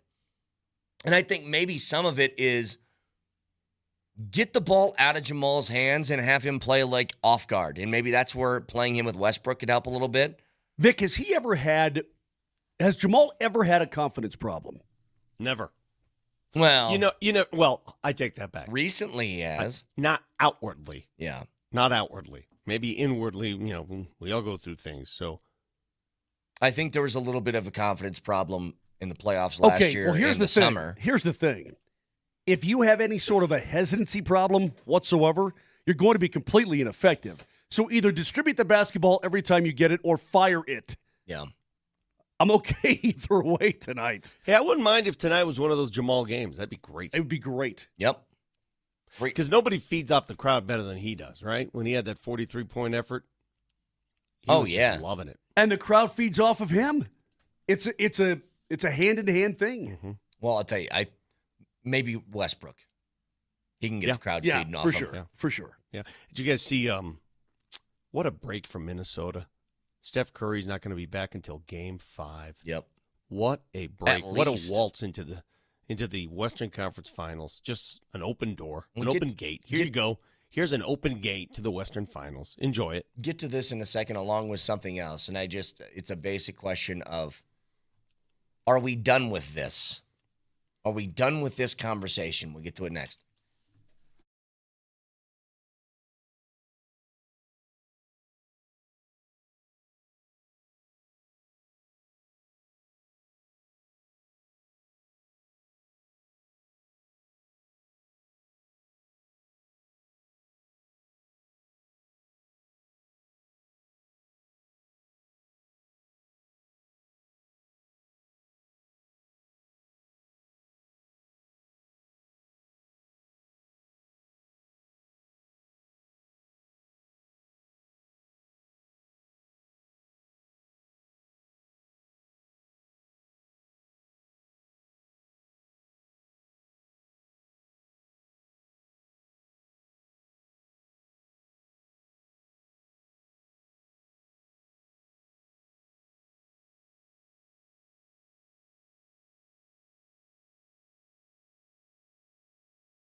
but and it serves 100 ships a day. Lonely sailors pass the time away, talk about their homes. In this harbor town, and she works, laying whiskey down. They say, Brandy, I got a question. A real important question, because I saw Can I wait like 20 seconds? Sailor said, Brandy, you're a fine you're girl. a fine girl. Wife you would be, but could steal the sailor from the sea. See, between Lovely Day and this song, it's just like the weather's warmer outside. It hits different. It's a different feel to the songs. What's the question? Well, here's the question I have. Am I allowed to answer it now? You guys want to sing more? Come on. No. This from Bleacher Report. Mikko Rantanen wanted to come to Dallas to, quote, jam it down Colorado's throat by making them face him multiple times in the regular season and playoffs. Are we done with the Mikko stuff, or you guys want to talk about this? Well, I know Moser's going to be done with that. I saw that yesterday, and again, we don't know what guys think or say behind closed doors. The public Mikko, I called it classy. The gesture, the interview he did after the series, I thought it was great. But what he's saying privately, this doesn't surprise me. He does want to stick it to him. Wouldn't you? What does he want to stick it to him for? For not believing in him to give him the money that he desired, I guess. I don't know. Maybe he's finding different things to motivate him. But they offered the money that I'm not saying this is rational. I'm not trying to be rational. I'm trying to say, well, he can tell himself wherever he wants to. The way I'm reacting is, I think he's upset for himself making a bad decision. The money that he wanted. I don't know that it's a bad decision now. No, hang on. He got a lot of money, and he's winning. The money that he was asking for from the Avs, 2 other teams also said, yeah, you're not getting that. Correct. That is exactly correct. And so he settled on a number that was pretty much what the Avs were offering him. Now, you can tell me state income tax in Texas different. There's none of that, so more money, whatever. Okay, you can do that. But bottom line is, like, here's what I don't get. If he wanted to stay in Colorado, he could have for about the same amount of money. And if he needs to tell himself this to make himself feel better about where he's at right now, and I'm sure he's happy in Dallas. He's still in the playoffs. He just had a hat trick. I'm sure he is happy. Hey, I have a question for Moj. Do you think at any point when the trade was first made, when McFarland was talking to Carolina, do you think the thought came to the Avs heads that, what if this guy will try to engineer a trade to the Western Conference and possibly Dallas? Do you think that ever entered the equation? Because the folks in Carolina don't make the deal unless they know he's going to sign with Carolina, correct. Right? Probably at some point, Vic. Probably at some point, you're like, I would hate to see him end up back in the West. You go through those scenarios in your head. But once you trade the player, you're done with it. From that point on, you can't worry about where this guy goes and what he gets and what he does from that point on. Now, he obviously is inside the division, and he hurt you big time in Game 7. Can I also ask another question? Texter says, but I would still listen, and I love the guy. I told you how much I love the guy, and maybe I was wrong, Brett. I indicated afterwards. You think if he had his druthers, he'd still tell you that he wanted to be in Colorado? I think so. I still think so. Okay, well, if this report is true, I want to stick it to them. For what? Who reported because they this? wanted to pay you exactly what you got? Is that why? Bleach Report, help me with this name, Moj. This guy, Nick, Kiprios. Oh, yeah. Okay, so he's a known commodity. Kipper. He's a known commodity. It's not like some rando. But here's the thing. You better tell Terry to pipe down. No, but he is loud. But honestly. Don't call me that. I think this is just you're convincing yourself. And again, it's not that he's in a bad situation now. I'm sure he's happy in Dallas. But someone said after one of those goals, I don't know, that he said on the ice, blank Colorado. I didn't see that. He's being a competitor. He doesn't play for him anymore. Right. I'm telling you. I mean, that's the way it should be. He should be, I want to stick it to the Avs, and the Avs should be, I want to stick it right up his craw, too. But I'm like, stick it to them for what in particular? They offered you a big contract, about the same that you're getting from Dallas right now. They didn't trade you to San Jose. Mm-hmm. They traded you to the number 2 team in the East. But he made his way back. Well, I understand, but I'm like, if he's, Texture said, he's upset that they traded him to Carolina. It was like a good hockey team on an expiring contract where if he wasn't happy there, he could choose wherever he wanted to go afterwards. I don't know where the anger's coming from, is what I'm saying. That's what I don't get. Well, now, if he just wants to say, I got a hat trick on you in Game 7 and eliminated you from the playoffs, I kind of get that. That's a competitor. Mikko Rantanen is a lot of things, including a guy that I really liked. I'll tell you what he's not. He is not Cale Makar, and he is not Nathan McKinnon. That is what he is not. He's not either of those guys. Maybe that's why he's upset. Maybe he thinks he is. Okay, well then go to Dallas and be the guy. Go be the guy. In fact, you got 8 years to show that you're the guy. Right. That you're going to carry a franchise. You and Wyatt Johnston, go do it. Well, that's what I said from the beginning, Moj. I think that he thought he was in the Cale Makar, Nathan McKinnon echelon. He's close. I mean, $12 million is pretty. That means you're close. You're hella close, bro. You're hella close. Man, how long are we going to be doing this? Well, I'm done. Yeah, Vic, this is why I asked at the beginning, do you guys care or not? That's why I asked. We don't have to. You know what? Just like when you're playing in a golf match, you assume that your opponent's going to make every shot and you have to fight back. Assume that Mikko Rantanen is going to win the Conn Smythe and Dallas wins the Stanley Cup. Just assume it. Here we are. Okay. Again, the first question I asked was, do we care about this still or not? Not anymore. Okay. So we're done. How about that game last night in Vegas? Why do I still get a thrill out of watching Vegas lose, especially at home? It's fun. It's thrilling to me. It's exciting. A thrill. It's fun. How about Edmonton? What about that cross-check to the face late? What was he doing? Waugh. He got 5 and 10. He got 5 in a game. Did you see Nicholas Waugh cross-check dude across the chompers? In the teeth. How about Edmonton? They're down 2-0 to L.A. They're losing game number 3 at home. They're about to go down 3-0. And the Kings do some stupid things, put them on the power play. They end up winning that game. They haven't lost since. Mm-hmm. They haven't lost since. They've won 6 in a row in the postseason.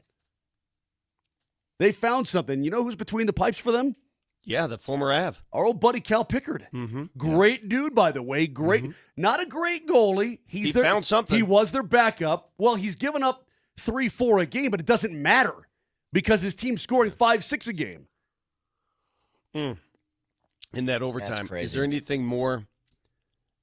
Can you fear anything more than the combination when Draisaitl is trailing McDavid? And those two are coming at you. Yeah. McDavid and Draisaitl coming at you, 2-on-1. You might as well step out of the crease and just let him put it into empty net. I mean, it because it's the same thing. Yeah, that's terrifying. Absolutely terrifying. Speaking, yeah, go ahead. By the way, I'm taking. That's what I want. I want Edmonton to win it all. You do? Yeah. Why? Yeah. You know, you have to take on Moser. You're still too hurt. I get it. It's going to take you a while to pass. I'm going to take Edmonton. I want Edmonton. I'm sick of Florida. I don't want anybody from the East. I want Edmonton. I want Edmonton or Toronto. Toronto? Yeah. I mean, could you pick two Those teams people do worse? not deserve any love in life. I got family in Woodbridge. I know you do. I don't care about your family. I couldn't care less about your family. What's less than couldn't care less? That's what it is. Canada. Who's your pick?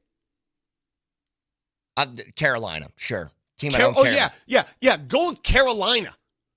Why not? Can't even manufacture real ice. Carolina's my team because I don't care about them. I don't care about Carolina. Carolina means nothing to me. You know what I don't want? I don't want Canada to get a cup. I want this streak to continue. I want it to happen for another 50 years. I want to claim that we've taken your sport. It's ours. Last team that won from Canada?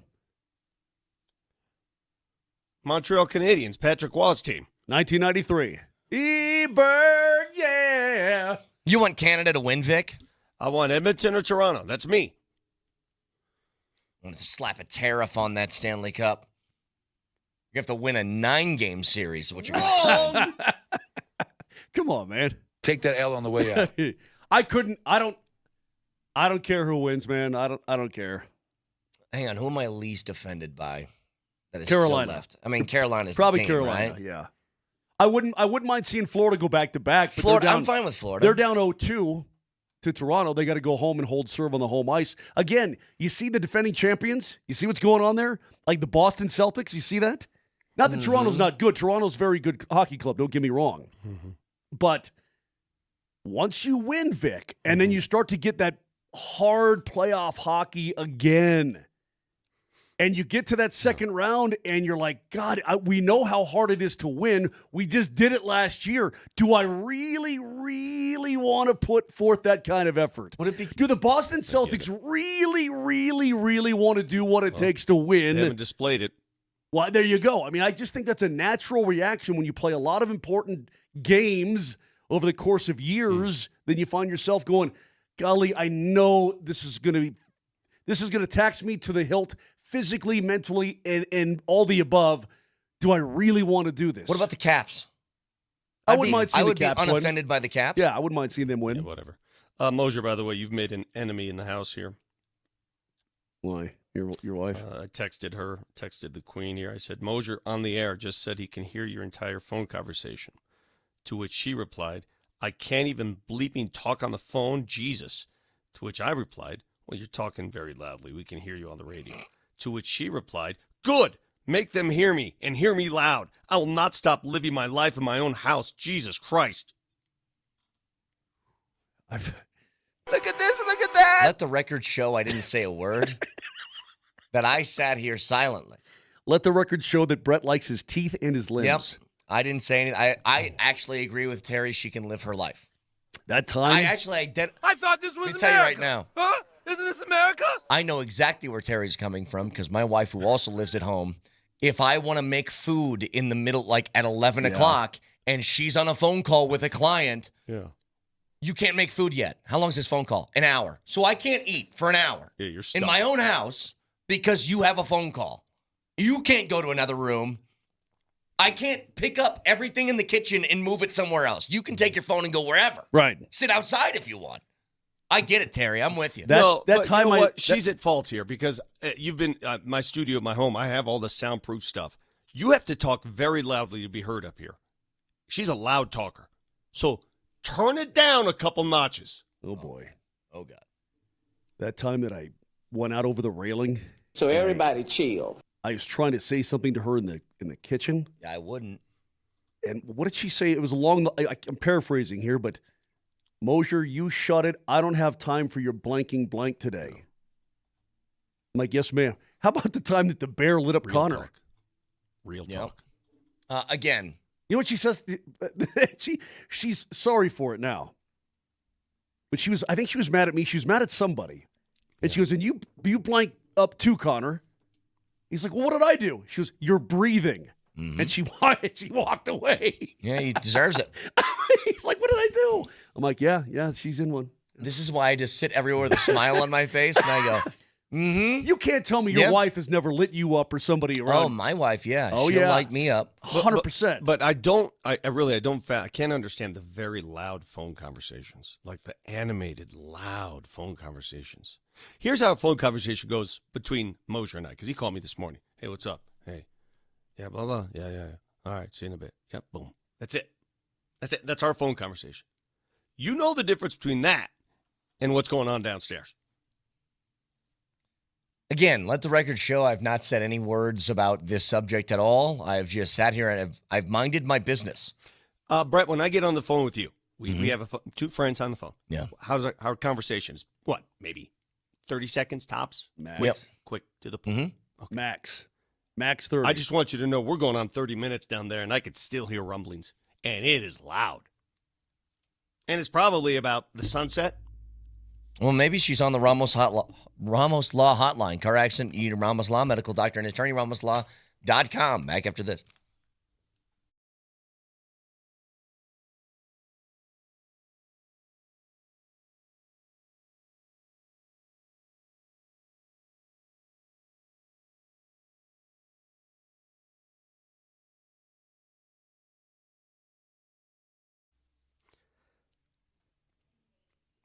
Well, after the previous comments I've made regarding my home, I may need the services of AAA Service Plumbing, Heating, and Electric. Who knows what's going to go down in my house? This place guarantees a 2-hour arrival window. That's most important. How many times do you call somebody, schedule some repair, electricity, or plumbing, and it takes forever? Well, they got a 2-hour arrival window. Not only that, AC needs a tune-up. A $49 AC tune-up special right now. Do it before the heat really hits. Schedule an appointment today at AAAtoday.com. That's AAAtoday.com.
The next keyword that we have for you, with one more remaining after this at 9:20, but this is a chance for you guys to go to either Game 3 tonight or Game 4 on Sunday. It's up to you. The keyword for this hour, Rhino. R-I-N-O in your first and last name to 303-504-0925. That ain't it, bro. Are we doing the city stuff to annoy me? Like, is this what we're doing? Yeah. This is annoy Vic morning. Let's give him. I mean, if you get to that, come on, man. Vic, the Nuggets returned home. So these are neighborhoods in their home city because they're playing at home tonight for the first time in this series. Places like Rhino, a.k.a. River North, right, Brett? Yes, exactly. Mm-hmm. The stadium is near Lower Downtown, a.k.a. Lodo. Valid neighborhoods? This is a very valid question. So text Rhino in your first and last name to 303-504-0925. We're going to announce a winner at 9:45. You have 5 minutes to claim the tickets. If you don't, we move on to the next name. Why does everything nowadays have to be so cutesy? Rhino, Highlandsy, Berkeley. You see what I'm saying, Vic? What Low-High. Why do we have to be all friggin' cutesy with all this crap? You know, listen. Vic, you know what Vic, it is? I'm driving home yesterday. I have a theory. I'm driving home and I drive by. Remember the old Berkeley school, right? Yeah. The old brick Berkeley school. Yeah. Okay. So what? They take the old Berkeley school and they call that whole area now Berkeley? Yeah. Because I have a theory. Like, what are we doing? I'll tell you why are we people have doing to this? resort to these stupid little nicknames. I'll tell you why. Because people don't understand maps anymore. Because people are so married to their phones to get around, right? Like, nobody can drive anywhere without taking their phone out and saying, take me here. Gone are the days when you could say to somebody, hey, get me to 44th and Lowell, and I know how to drive there. Just figure it out. The street maps figure themselves out. It's not hard. So you can't say it anymore that, just on the corner of 38th and Quivus. You can't say that anymore. Because people will go, where's that? They have to resort to their phones. I'm in Low-High. I'm in Kukai. I'm in Low-Rise. I'm in Ho-Highs. There's a lot of stuff in there. Highland. What about Lolo? I'm in Lolo. Ho-Ho. Wait, is Lolo a real thing? Because Lolo's cool. I've never heard of it, but I'm sure it'll come up with. Somebody will come up with Lolo. Lower? I'm in the lower. I'm in the low down. I'm in the low. Low. We go low now. Hose on the prairie. 225 in Iliff. 225 in Iliff. Okay, cool. That's going to be. Where's that exactly? That is 225 in Iliff. Right at Aurora. So where do I go? No, I mean, see, I was trying to get a specific address. If you give me the address, I will find it. I don't need the map on the phone. I don't need that. Just tell me where to go and I'll be there. 225 in Iliff. I mean, what did you want? Like 5247 Iliff Ave? All right, so if I told you, and how many people listening know how this works? This is a quick quiz. Ready? Where do I go? If I told you 4400 West 38th Avenue, where is that? I don't know. Nelly, where's 4400 West 38th Avenue? How would you find that? It's on West 38th Avenue. What do you mean? It's right there in the name. Okay, but how do you break it down? 4400 West 48th. Like, what is the 4400? It's 44th and 38th. Okay, but how do you break it down? People don't know. What you do here, Broadway is the road, right? Everything west of Broadway is West 44th, 4400, 2300. Everything east of Broadway, the numbers go the other way, east. And then the compass now when you go north-south is Alameda. Okay. Enough of the geography. But do you know how this works in Denver? Alameda. We do now. Thanks, Vic. Actually, we already knew that, but thank you. No, you didn't. Because I could say that all day. People would be clueless. I don't understand anything that you said. Yep. Anyway, so here's the deal. We got those tickets that we'll have keywords for on the 20s What of would you every choose, hour. though? Would you choose to? You've got a huge game tonight. I think I would choose tonight. Because I think tonight's where the Nuggets. This is where Vic, you help me out here. Yeah. Because there are times when the Nuggets would play the Lakers, and the Lakers say, "Well, we really got something now. This is personal." Mm-hmm. And what would I say? Make it all the personal, vendetta you want. I couldn't because you're not as good. I don't care if it's personal to you, Lakers. You ain't going to win because you're not good. You're not going to beat the Nuggets. Now, I guess my question to you is, where does the personal fight back come from tonight from the Denver Nuggets in a blowout, embarrassing loss? Well, I'll tell you. Does the personal pride factor figure in tonight? The Oklahoma City Thunder are a better basketball team. I'll give you a quote from Adelman from yesterday. In the NBA playoffs, a lot of the time, the whistle and the way the game is played is who hits first. Mm-hmm. And I thought they hit first, second, and third in game 2. Tomorrow, we have to be the aggressor, and I expect us to be. If you play a certain style from the onset, the referees adjust to that style. They will, because they can't foul out the entire team. Yeah. The referees will adjust to that style. And I guess what I'm asking is, what style do the Nuggets want to play? They're in their home now. You determine the style. And, if your hope is all of a sudden the Nuggets turn into He-Man and Incredible Hulks and start throwing people, that's not going to happen. That's not this team. That's not their makeup. All I'm saying is you got to defend one another. You've got to be able to hold your own in that department. This team is going to win because it's skilled, because it's got Nikola Jokic, the best player on the planet, and it's got to knock down shots. It's not going to win. These aren't the Detroit Pistons here. This isn't Bill Laimbeer throwing bodies around. It's not how they win. If that's what you're expecting tonight, go home. Yeah, but I think that the Thunder need to know, and you're right, because they're a better team. But if the Nuggets are going to win, if they win 3 of these games by a point, I don't care. It's fine.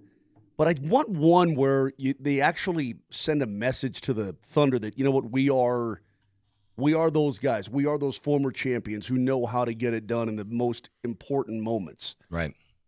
I want a little bit of a thumping. You know what I mean? And again, that sounds greedy, and it sounds. I just think those kids need to know who they're playing. That's what I think.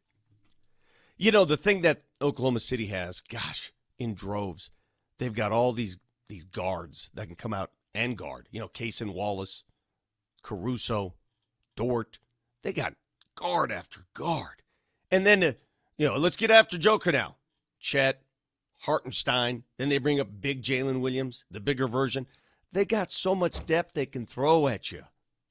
They don't care how many times they foul because they have somebody waiting. For the Nuggets, that's a great point. Nick Kreckman said this yesterday. I could not agree with him more on the afternoon show. The one huge advantage Oklahoma City has, the reason why their defense is so damn powerful, they have power in numbers. They don't care if a guy fouls out. Right. Unless it's SGA, that's a big deal. But other than that, they don't care. Cut off my arm, I'll grow another. There's guys on the bench waiting to play. They're fine. The Nuggets, that's a big deal. That is true. That is correct. And that's where that lack of depth, you can't just go 100 miles an hour with everybody. And they're not built that way. They don't have that kind of mentality. They don't have that defending mentality overall as a unit. Do you sell out tonight? Do you play guys like 43, 44 minutes? Yep. I think it's a very important game. Yeah. Yep. Yeah, I do. I think it's game 3 of this series, especially if you aspire to win the series. I got to have it, Vic. I'm just, all right, I'm on record. I got to have it tonight. Yeah. Why don't you come down? Come down, sit with me. Need it. Well, I got a kind of a watch party thing going on tonight. Oh, hey. Why are you all up in my business and want to know what I'm doing all the time? I'm just curious. When the Avs play, I'm usually in the building. I go. You're doing the watch party? We got a little watch thing going on tonight. Where's that at? In my friend Sean's house. Oh, I thought you meant like an actual work watch party. No. We got like peeps gathered for the situation. Is that why you needed the chairs? No, the chairs are for my house. Thank you, Laura. So let me ask you how your watch party works, because you know how I watch games. I've got to focus. Yeah. Are people going to chatter while you're watching? Probably. Okay. How do you deal with that? Watch. You're talking to the best bass that you know. I'm a bass. I can multitask while partaking in the game. What are you, Nick Wright? What was Nick Wright's retort to me when I said that I'm the best in the world at doing this? I'm the best in the world at this. You're at a distinct disadvantage because I'm the best in the world. Let me pull a Sean Payton. Ask me, Vic. Ask me if I'm a good bass. How do you communicate with friends and watch a game at the same time? I'm really good at it. Yeah, I'm really good at that. What was his answer that he said that to? That's what he said. You're a great game manager. No, I'm really good at it. You know, I tweeted out that. No, he did this. He goes, "You're a good game manager." I'm a what? You're a good game. Oh yeah. I just want to hear that again. I'm really good. I'm really good at it. It's awesome. So anyway, I can partake and socialize at the same time, but I need this one tonight. Yeah. I just feel like you gotta have it. Gotta have it. I gotta have it too. Right. I gotta have it. You gotta have it because you don't look like you gotta have it. No. If it's a split, you get tonight and you drop the afternoon affair. Yeah. Okay, I can live with that. Okay, but I gotta have tonight. Yeah, give it to me. Yep, give it to me good. Give it up. Give it hard. All right, big win. Go hard. That didn't come out right. What you just did. That didn't come out right. We were having a great convo. Yeah, that didn't come out correctly. I said, go hard tonight. You need this win. You got to have this dub this evening. I don't think there's any question, by the way. I think this weekend is at least a split, and probably a split. Like, if I had to handicap it, what the record was going to be of this series at the end, I think I'd go like 85% it's 2-2. 10% it's 3-1 OKC. And then the other 5% is Nuggets are up 3-1 at the end of this. But you know what? I almost am like guaranteeing a split in this weekend. But Vic, this is where, again, you're coming off an embarrassing situation. But let me tell you why. Yeah. It's what we said about the Nuggets forever. The Nuggets are what? They're really good when they have to be. Yeah, they're not good front runners. They aren't good when they don't have to be. So what you're telling me is that the likelihood of them dropping tonight, yet coming back and getting a must-win on Sunday, that's the more likely scenario. Let me tell you something right now. I need tonight. I'm going to compare the Nuggets to myself for a second. Brett, years ago, horrible procrastinator. Horrible. I would leave things off to the last second constantly. Give me an example. School. I got good grades. I got good grades. But you're up at 6 a.m. doing the homework assignment. But there's an essay that's due in 2 weeks. Night before it's due. That's when I got my work done. Now, I got it done. It was good. But I could have taken care of that a long time ago. That's the Nuggets. Like, they'll wait until they absolutely have to do something to do it. I was the exact opposite. For some reason. Just got it done. As soon as it was assigned, get it done, get it out of the way, and then enjoy life. You know That's what? the way I looked at it. I think, okay. Vic, it got so bad, I would have the next day that it was due, the night when I was supposed to be doing it, and I eventually got around to it, I probably partied before I started the thing that I was supposed to do. But it was done. It was always done. Look, I just think the pride factor there has to be some of that aspect in how hard you play tonight. OKC's really good. You can play as hard as you want and as smart as you want. Doesn't mean you're going to win. But the Nuggets have the best player on the planet. And I know that Jamal has a game coming up sometime. One of these Jamal games is going to emerge. It has to emerge. It always does emerge. He's going to have a Jamal game where he gets crazy and fills it up from all over the floor. Is that tonight? Because if it is, then the Nuggets, they win by 10, and they can go up 3-1 on Sunday at 1:30. Make a decision for me. I need your starting five tonight. All right, we know the status of MPJ. He has told you. He has spoken it. Leave him in the starting lineup. Leave him in. Leave him in. Okay, so your starting five is He's the got same. The threat has to be there, All right. Vic. Okay. Look, he can still hoist the ball, even though it's not as effective as it typically is, even though his guide hand can't get that high. He can still throw it up, and the Thunder still pay attention to him. Yeah. See, I'm not Christian Brown, they'll leave him open all day long. I agree with you, and I'll go against the grain here. I know a lot of people are throwing stuff on the wall saying, try this, try that. This is who you are. This is the team you've built. This is the roster you have. I don't know if there's anything else you can do. Yep. You got through the Clippers with it. You're going to have to get through OKC. There's no magic pill here. Let's go 5 deep on the roster. Bring this dude out. Guys, we all see what we see here. This is what you got. You have to work with the cards that you're dealt. And I think the way they've handled MPJ is the proper way. Start him, see if he knocks down a couple of shots. If he doesn't, then you hook him, and then you throw Peyton Watson. Well, first you put Westbrook in. But if you need the others then, Peyton Watson, I don't mind what you said, Vic. Maybe Strother for a few minutes to see if you want to get some more spacing on the floor. Because here's the problem with MPJ. If he's not knocking down the shot, he's not really bringing anything else to the table. He can't defend with one arm. He can't rebound with one arm all that well. Like, he needs to just shoot. And if he can't do it, then you pull him. It's on the top of my mind. I want to do keys to the game right now. I want it right now. I don't want to wait. I don't want it now. Whatever it takes to win. It's the Johnson Auto Plaza keys to the game. Johnson Auto Plaza. Experience the power of the plaza, where they have the keys to performance and style with Ram, Jeep, Chevy, Buick, and GMC, and a huge selection of used all in one place. Johnson Auto Plaza. Here's Moser, Lombardi, and Kane. Round 2, game 3 tonight at Ball Arena. Pregame at 7:30 right here, Altitude Sports Radio 92.5. Vic? I will give you one category. It's the only one you need to know. Here we go. It's not shooting. It's not three-point shooting. It's not field goal percentage. It's none of that business. There's one category that determines hustle and grit. One category that the Nuggets dominated to eke out a win in Game 1. And a category they lost badly to lose Game 2. Rebounding. Out-rebound OKC. Win the game. It's that easy. And rebounding comes in many different forms. Hit the offensive glass, which they did in Game 1. And by God, if a defensive glass, you gotta gobble up every one of them. Rebounding is the key. Keys to the game brought to you by Johnson Auto Plaza. Experience the power of the plaza. They have the keys to performance and style with Ram, Jeep, Chevy, Buick, GMC, and a huge selection of used all in one place. Back after this.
One more keyword to give away at 9:20 for your chance to win tickets to either tonight or Sunday's game. Again, you mentioned this earlier, Vic, and I think it's so true. Nuggets kind of got done dirty. And you play a tough 7-game series.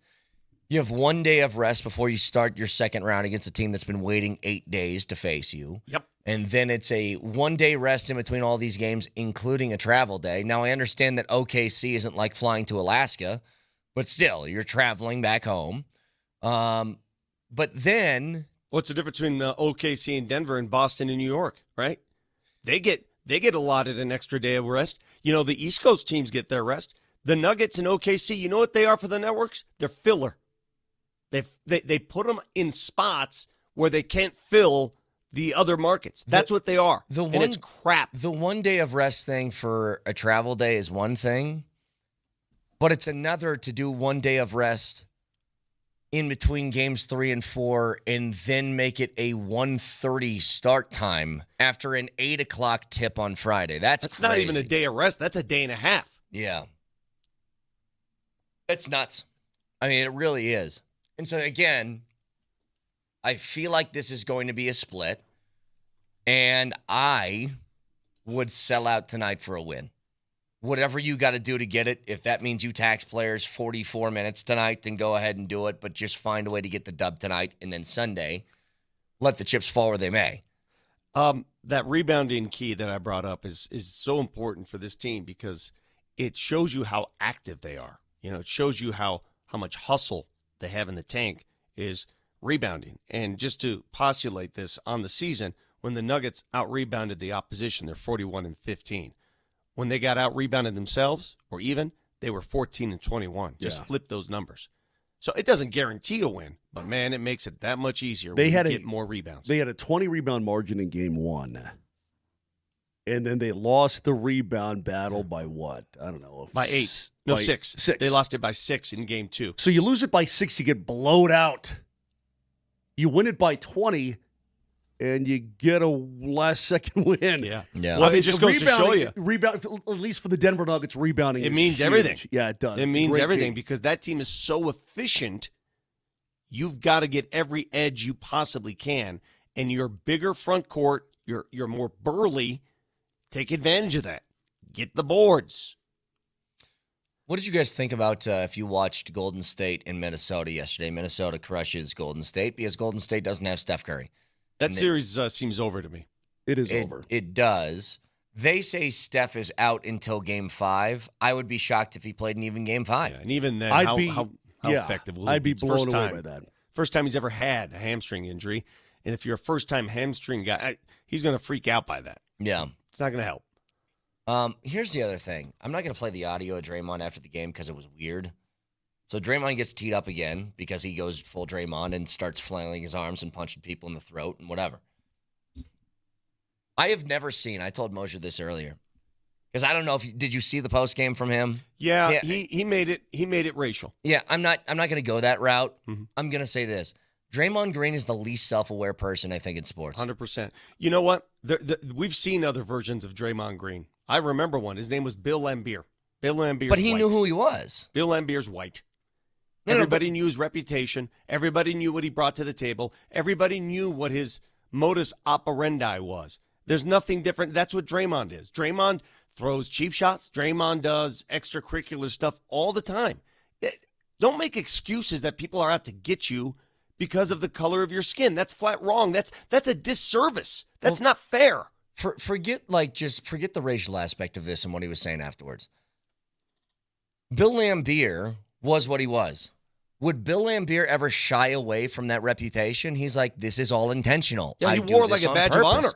honor. Ron Artest wore that on purpose. Lance Stevenson, remember that? I know it wasn't the caliber of players the other guys were talking about, but Lance Stevenson was the same guy. I'm going to be annoying to the point where I want you to lose your mind because that's the role I'm trying to play. Dennis Rodman would do that. What those guys didn't do was say after they got a deserved technical, like play the victim and say people are out to get me. It's like how much evidence has been put on tape over the last 12 years of your career where you can even begin to say that they're out to get me for this stuff. And I say unself-aware. Draymond is very, very good at the role that he plays. And I don't think Draymond's stupid. Like, I think he knows that too. And that's what confuses me. But Draymond also, I heard him say when that top 75 team came out, remember when we were saying, like, how is Alex English not on that list and all that different stuff? Draymond was upset that he wasn't on it. And I'm like, does this guy truly believe that out of everybody who's graced the floor of an NBA court, he is one of the top 75 of them? Really, he thinks he's that? That's what I mean by unself-aware. What he does very, very well. And every team needs a guy like that, But he's one of those guys like in the NHL. He's one of those guys like in the NHL. You hate that guy, but if he's on your team, you love that guy. But I appreciate but it what a he lot does more. How many times has he kicked another player in the nether regions? Well, it cost them a championship for doing it. Did you see what he did to Fred VanVleet in the previous series? Yes. He went up to get a loose ball, and he extended his elbow, popped VanVleet in the face, and they kept showing it over and over. It's pretty obvious what he was trying to do. Let's not be silly. Just be honest. Let's just be honest. Hey, Nikola Jokic, game 1. Did he purposely hit Dort in the head with his elbow? Yes. You're damn right he did. Mm-hmm. You're damn right. Why did he do it? Because he was sick of not getting foul calls, so he's sending a message. Exactly. He did it. And by the way, be honest. Dort was all over him. By the way, Dort didn't complain. You come in this kitchen, you're going to get a blender. So I give credit to Dort. Dort didn't complain either. He's like, all right, I get it. I bet Steven Adams to this day, I wonder if he still feels the effects. I love Steven Adams. Of getting a vasectomy during a basketball game? Yes. I mean, Draymond has kicked a lot of guys in the nether region. He's elbowed a lot of heads, a lot of faces. He's punched a lot of guys, doing that just swing around thing and you nail a guy in the face. I mean, he knows exactly what he's doing. But when your excuse for not getting a whistle or being cast some way, when you play the race card, it's a disservice. It's so bad, man. I would love to hear from people on this. Am I wrong? Here's what's funny though, Vic. I think Draymond has to be doing this without Steph. I think it's smart basketball for him to be a little bit of a bleep hole and take things a little bit extreme because they aren't going to beat the T-Wolves with skill anymore, okay? As long as Curry's off the floor, that's not going to happen. Maybe, though, Moj, you can pester and annoy them into doing dumb things on the opposite side. I think it's really smart. But to claim that he's not doing this with a purpose or that he's being cast out as some sort of leper is crazy talk. You know exactly what you're doing. That's what I hate. I'm like, just own it. This is what your role has been your entire career is this guy. I mean, was it this series, by the way, or was it the last series with Golden State? I think it was an ESPN game. And Doris Burke, he gets teed up. But then after he gets teed up, Vic, he goes immediately to the refs and barks at them in a way that deserves another technical in which he doesn't get. Yeah. And even Doris Burke says they treat him totally differently 100%. Than anybody else in the league, and it's the truth. Joker has done that before where he gets a tee and then he goes back at him, and maybe it's like they give him a little bit of extended leash. I've never seen it like Draymond, though, ever. Ever, ever, ever. It's crazy. But God, is that annoying. You can't... Because he does it simultaneously. He gives himself credit for being the bad guy on the team, while then when he's called out for being the bad guy by a ref, he goes, what do you mean? Well, and this is the predicament that Steve Kerr is in. Steve Kerr, you can't yell at the referees or the opposition about players doing things to your players. Oh, look at the way they're beating up Steph. Do you see they're going for his thumb? You can't do that because you know why you can't do that? You employ Draymond Green. Yep. That's why you can't do that. So anyway, just curious. I thought that was nuts yesterday. Dude, he punched out his own teammate. That's true. He did. I mean, come on. What are we talking about Sorry, here? Mr. Poole. Hey, are we even paying attention whatsoever at by the way, that other series that's going on? Because the Indiana Pacers may be a lot better than we think they are. Cleveland's also hurt. They are. Hey, I'll tell you one thing that I think is fascinating. I don't mind seeing the Pacers go to the Eastern Conference Final. By the way, the Nuggets haven't gotten any of those breaks in every series, right? Boston, Porzingis is in and out of the lineup. Cleveland, they're missing 3 starters. Golden State's without Steph Curry. OKC, LA Clips, their health. about as healthy as it gets. I'll tell you what I think is fascinating. I mean, really, really crazy. So at the end of the year, both the NBA and the NHL do, and we went over this in the NHL at least, the player poll thing, right? The NHL, PA, whatever, who's the best defenseman in the league, who's the best whatever. We went through that. The NBA does it too, towards the end of the year. Do you know who was overwhelmingly voted as the most overrated player in the NBA by the players? Halliburton. And what's Halliburton done? Mm-hmm. He's reminding gone them. crazy this offseason, or this postseason. Yeah. Crazy. I mean, if you watch the final minute of that game, too, he was otherworldly, what he was doing. Yeah. And what he did. If you remember, Halliburton in multiple moments, he just did it in game 2. He hit a game winner. Had big shots in game 1. Whose dad got in the face of Giannis after a big shot in the series against Milwaukee? Like, I think Halliburton saw that and goes, oh, really? I'm overrated. Well, how about this? Kind of cool, actually. Feel good for him. I don't dislike Halliburton. I think he's fine. He's a good player. Just funny. Again, got one more keyword at 9:20 for your chance to go to either tonight's game or game 4 on Sunday afternoon. So stay tuned for that. That's coming your way in 25 minutes. Stick around.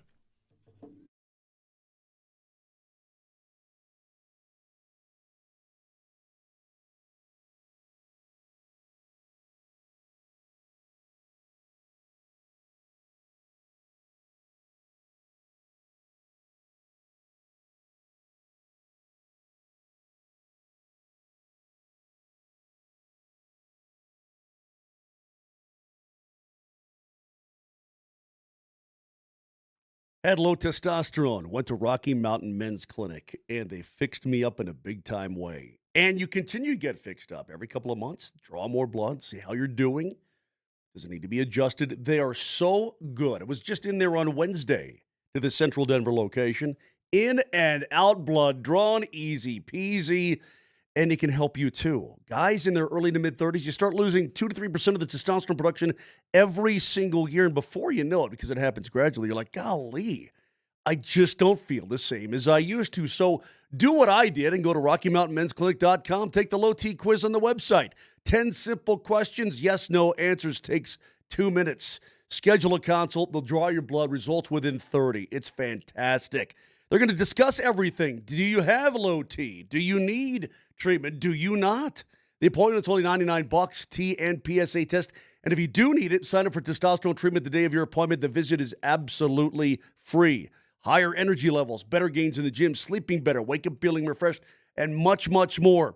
Give them a call today, 720-440-7900. That's 720-440-7900. Go to RockyMountainMen'sClinic.com.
Yeah.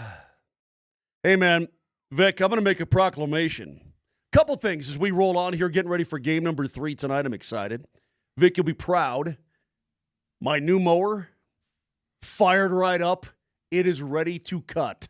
And today is the day. It's a big day for the new mower and me. Number 1. Number 2, Vic, I need to get rubbed. Okay. I need help with that. I can't turn my head right now. I don't know what to do. I can't turn. There's been 3 things that have been talked about all day today. There was a new addition from Moser in this last break, which was he thinks he's getting fired or something. Number 2, his neck hurts. Number 3 was constant videos today. It's been overwhelming videos. Why do you think you're getting fired? No, I don't. We were joking around. He's being funny about it. But no, the problem is I can't move my neck. Let me slap you across the face. That would absolutely help. Can I ask you guys a question? The only salve will be if the Nuggets get it done tonight. I get the news on in here, and they're showing the new Pope. First American Pope. Again, I'm not Catholic. I don't know all the history of this stuff. And all the Chicago memes coming out now, the Blues Brothers stuff. Yeah. By the way, it was very insulting for you to leave my parents' house as soon as the announcement came. They were like, where did that white guy go? I thought I was being respectful. They were locked in the TV. I didn't want to bother them with a stranger around. That was my respect. You celebrate the new Pope's first words with a group, and you didn't stay for the celebration. And I'm just telling you, they probably won't forgive you. Well, I was taking that as a respectful move of you guys are locked into this. I don't want to be a bother and a burden. Dude, they were locked in like some of these draft mates watch the draft. I don't think I've watched an NFL draft as intently as they've watched that one right there. That's crazy. But dude, it's not crazy. It's a very normal reaction actually. It's just again for me who's not Catholic, I don't understand all of it. So let me flex a little bit here. If you've been to Vatican City, God, I want to. Yeah. If you've been to Vatican City and you've been in that square, you can't take pictures there, right? Is that a thing?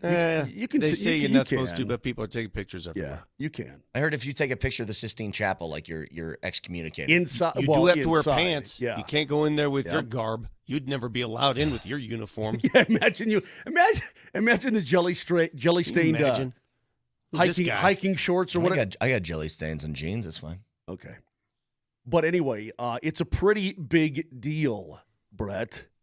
And I mean, the whole thing is so beautiful. It's just an unbelievable setting. So maybe you should have gotten locked in a little bit. Here's what I wanted to ask: if we were to elect the Pope of Altitude Sports Radio, who's the Pope? Who's the guy that we would consider, like we would all elect as a group, maybe the representative? That's a great question. Well, I've got the most. I wanted to say I've got the most Catholic upbringing. No, I'm not talking about religion. This is just be demeanor. This is just represent. Yes, it's got to be the demeanor. Like Vic, it's not DMac. Vic, no. Vic from like just a pure being known, stature, that sort of thing. But I'm worried about.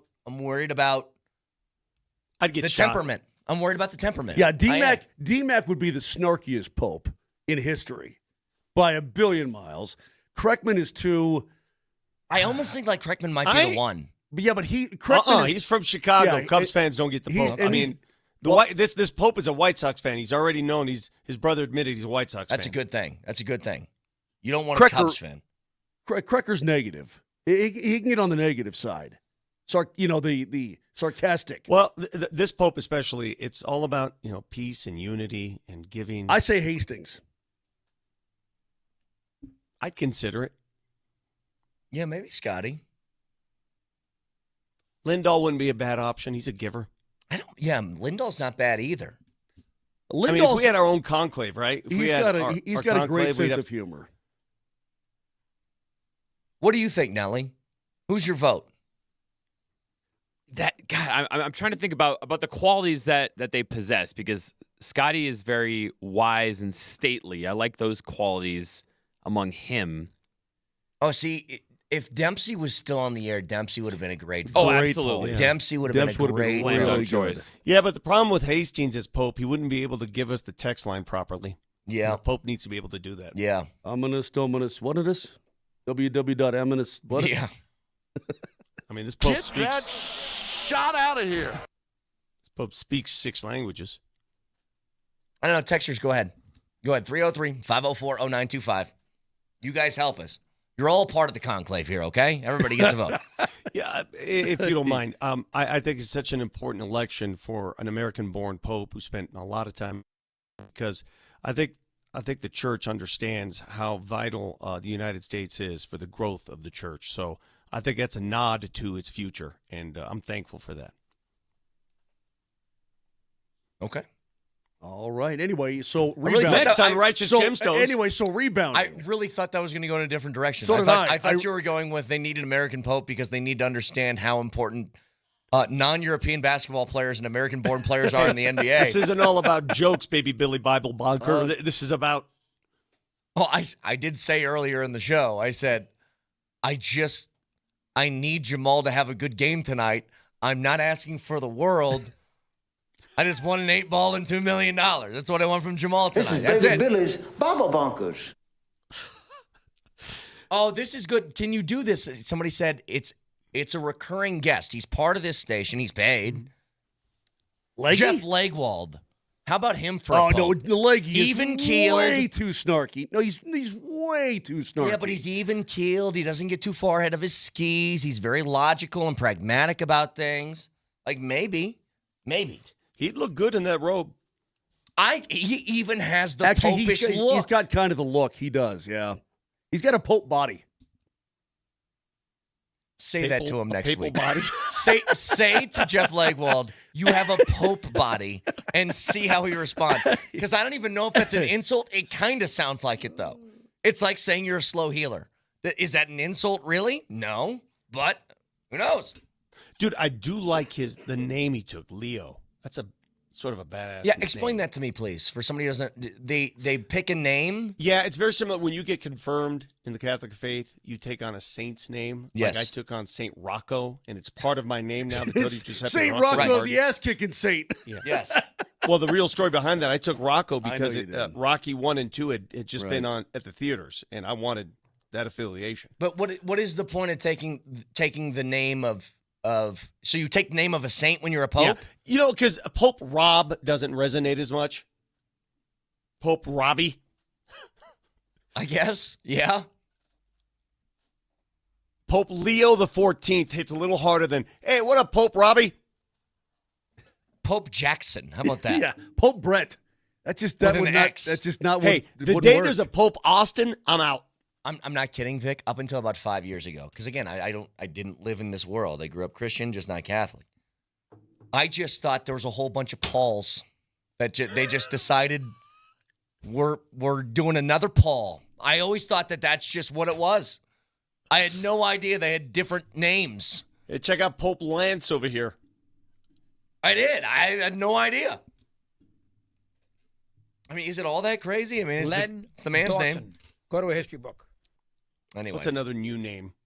What are some of the? And I was trying to think of like the newer weird names that you could What are throw the kids? out there. What are kids being called now? So it's like Braden and Haley. Oh, Braden. There you go. That's Caden, perfect. Yeah. Jaden. Pope Braden. Yeah. Pope Josh. Sister Michaela. With a Y. It's McKaylee spelled, MaCkeigh, Anyway. No, it's got to be an old name, an old soul name, like Betty. Betty. How about this? Pope, Big Don, Bogdan, Bagdon. Bogdan, Bogdan, Big Don, Bagdon. All right. What's got your most interest tonight? Like, what if there's one thing that you want to see you're most curious about in the game? What is it? Is it the start? Is it the physicality? Is it Jamal? What is it? My eyes are going to be on Nikola Jokic the entire game and how he handles their physicality, what he does, what counter moves, because he always has a counter. I mean, he's smart enough to figure it out. He always does. So I'm going to have all eyes on Nikola on the block to see what they do to free him up a little bit. And again, I would love to see a pick placed on Lou Dort early in the game, even if it's a foul. A pick to send a message that you are not going to wear Jamal Murray like a sweater. Yeah. Brett, they can't really guard Nikola Jokic, A, without help, and B, without mugging him. So I'm with Vic. I want to see what they throw at him tonight. If it differs from game number 2, how he handles it, where he gets the ball, all of these things. What happened? Sorry, I just saw somebody say, Kentavious Caldwell Pope. So just do it in you reverse. Know what? That sounds like a real Pope. Like you garner respect with Kentavious Caldwell Pope. It's not Pope Kentavious Caldwell. Anyway, continue, Mo. Sorry. Although that would work. Pope Kentavious Caldwell would be an awesome That Pope also name. would be a great Pope awesome name. Pope name. Yes. I just think that how he handles it, where he gets the ball, and so on, and he's going to need somebody. We always talk about it, but he needs somebody to go with him. And no offense to Christian Brown, but his shot was just not falling the other night. And so he didn't have confidence shooting it though. He like was doing hesitations and double clutching. And so the Thunder, and that's because it wasn't going in early. That's basketball. So the Thunder say, you know what? Hey, Zero, shoot all you want. And he still, he just couldn't get that rhythm going. Yeah. So, and again, MPJ. There's just so many things about this series that I find interesting. I'll be looking for him. Is he even a tenth better than he was with his shoulder? When's Jamal's game happening? Because Berto's right. Jamal has a game that he just games, and that game you win. So when is that game? Of the remaining 5, potentially, when is that game? Is it tonight? Is it Sunday on a national TV scale in the afternoon? I don't know what it is. What's so funny? Twitch Pope Skywalker.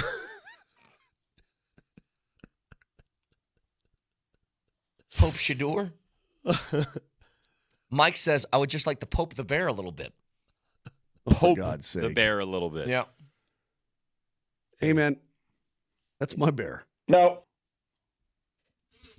I'm with you, though. I think that David Adelman said it. I'll give you the quote again. That it's about physicality, and that's what he wants to see. And he goes, when you're out there, and of course I don't have the quote in front of me now. Great. He was talking about throwing the first punch, though. He said the Thunder threw the first, second, and third punches. That's how you establish the pace of the game. That's how you establish with refs what the game is going to look like. And he said, if you weren't the first one to do it, then you're reacting. Stop reacting. Go set it yourself. And I think at home, it's going to be a lot easier to do it. I would like to see this, by the way. If you find yourself in another position where Jokic is getting beat up without foul calls being called, I wouldn't mind an Adelman technical. I can tell you this. If this game were to get out of hand again, I'll predict an ejection of some sort. Yeah. And I think it would probably be necessary. I kind of was hoping Jokic was going to get one in game 2. Like, just establish that. Just get as the best player on the planet. Mm-hmm. Just get tossed and send your message. In it costs like them that. money when like that tech that how much? Russell Westbrook got. How much? That costs money. Like how much? I think it's $25K. $25,000? Look up tech, NBA tech. How costly it is. Those things aren't cheap. A technical foul is $25,000. You're putting money in the basket. Wow. In the NBA, technical fouls are tiered, ranging from $2,000 to $5,000. Oh, they're not 25 then. Maybe an ejection is 25. Maybe that's what it is. Still $2,000 in the basket. Here's $2,000 for the basket. It's a lot of money. I'll look that up too. Let's see. Pope Adams sends the basket around the bench. Everybody puts 2 to 5 G's in. Yeah, it's $2,000 to $5,000 depending. A lot of bread. Now, for certain violations, including those related to the ejection, it's up to a maximum of $50,000. I'm assuming that's for like a fight. Mm-hmm. That's if my guess. That's if you haul off and punch somebody right in the kisser. Yeah. Yeah. Pow, right in the kisser. Yeah, something like that. A little bit more to break down with this game in just a second. We got drunk takes to round out the show, and one more key word for you to get your butts at Ball Arena either tonight or Sunday. Stick around.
Circus Sports has everything you need for the NBA and NHL postseason, including the Nuggets game tonight, in which they're 5.5-point dogs. Heading into Game 3, 8 o'clock. Also, the series price on this game.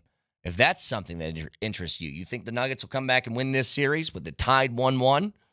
Plus 405, $100 nets you a $405 win on the Circus Sportsbook. Best odds in the game.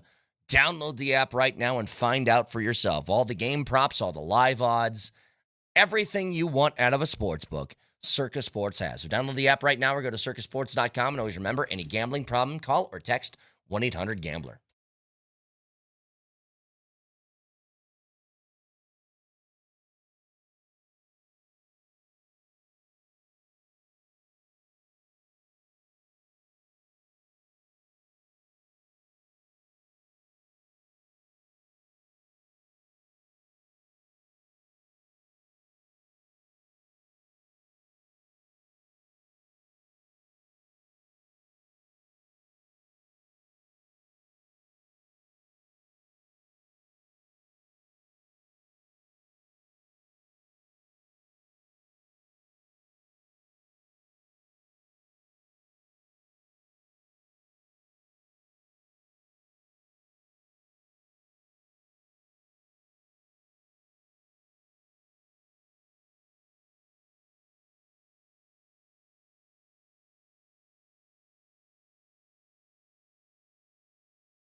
Hold on.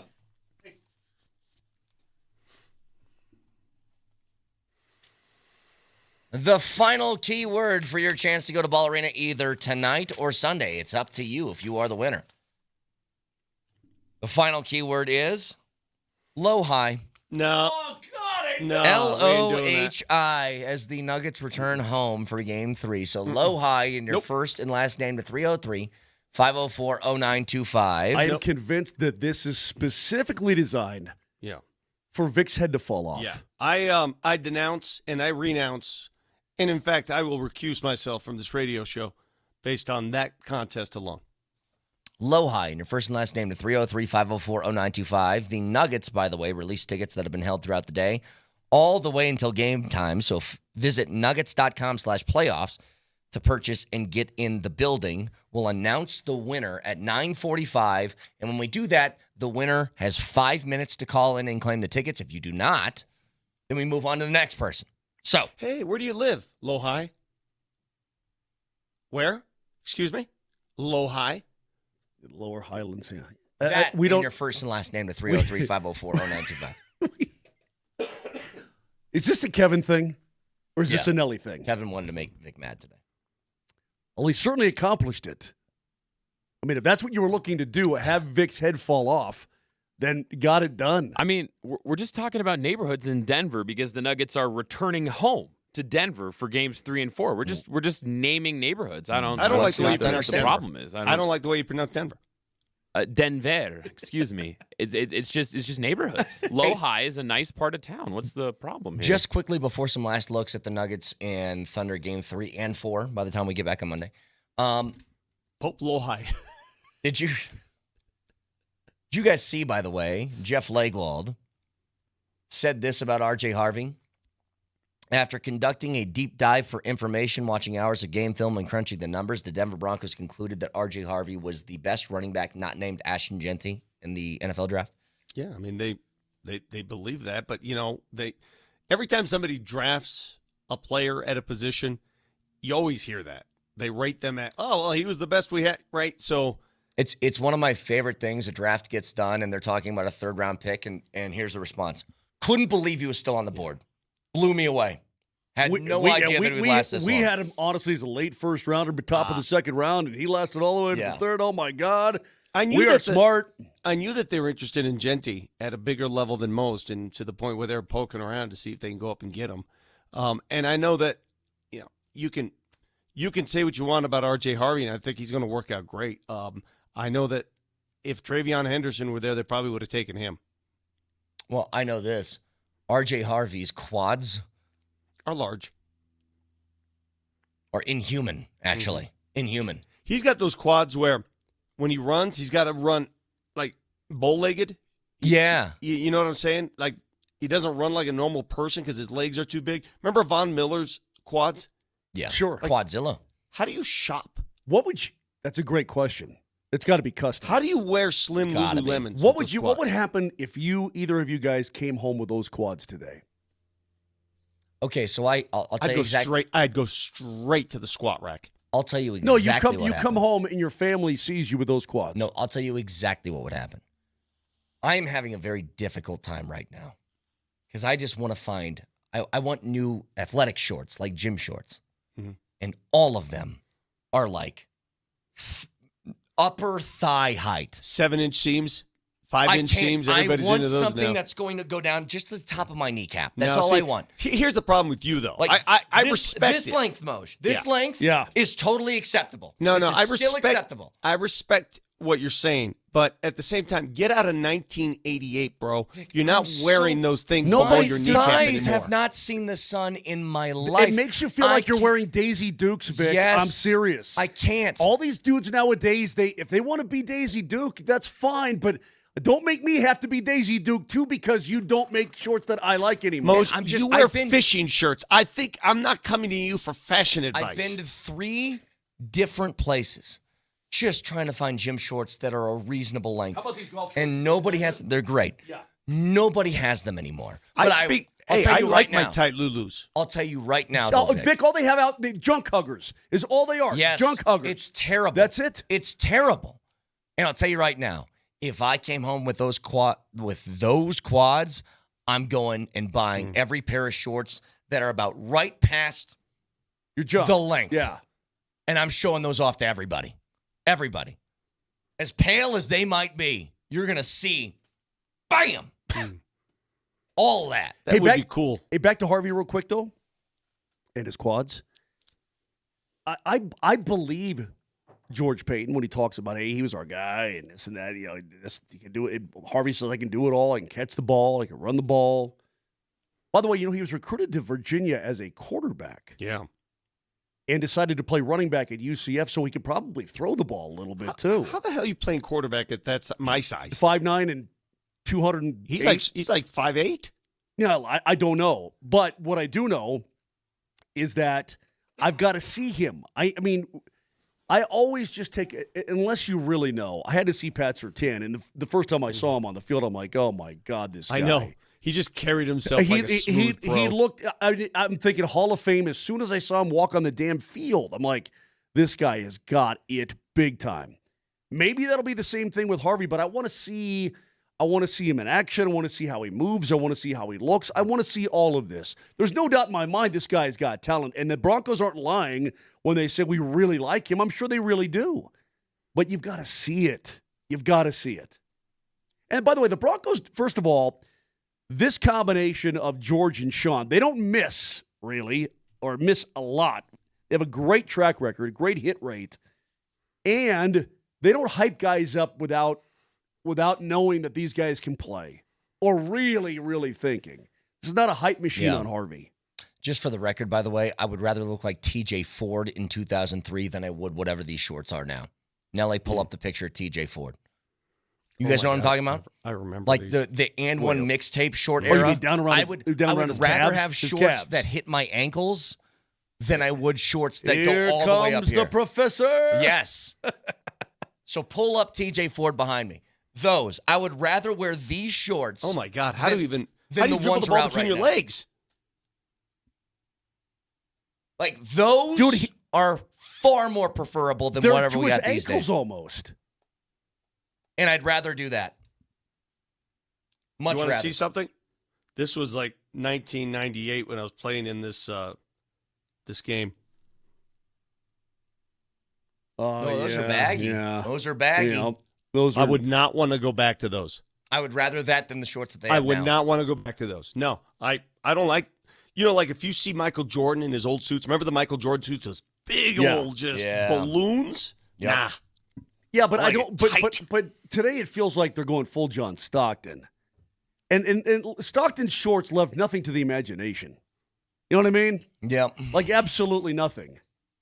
I don't know. I'd rather go. I mean, look at the suits of the 2003 draft class. Or is it 2003? Is that it, right? Yep, you nailed it. 2003.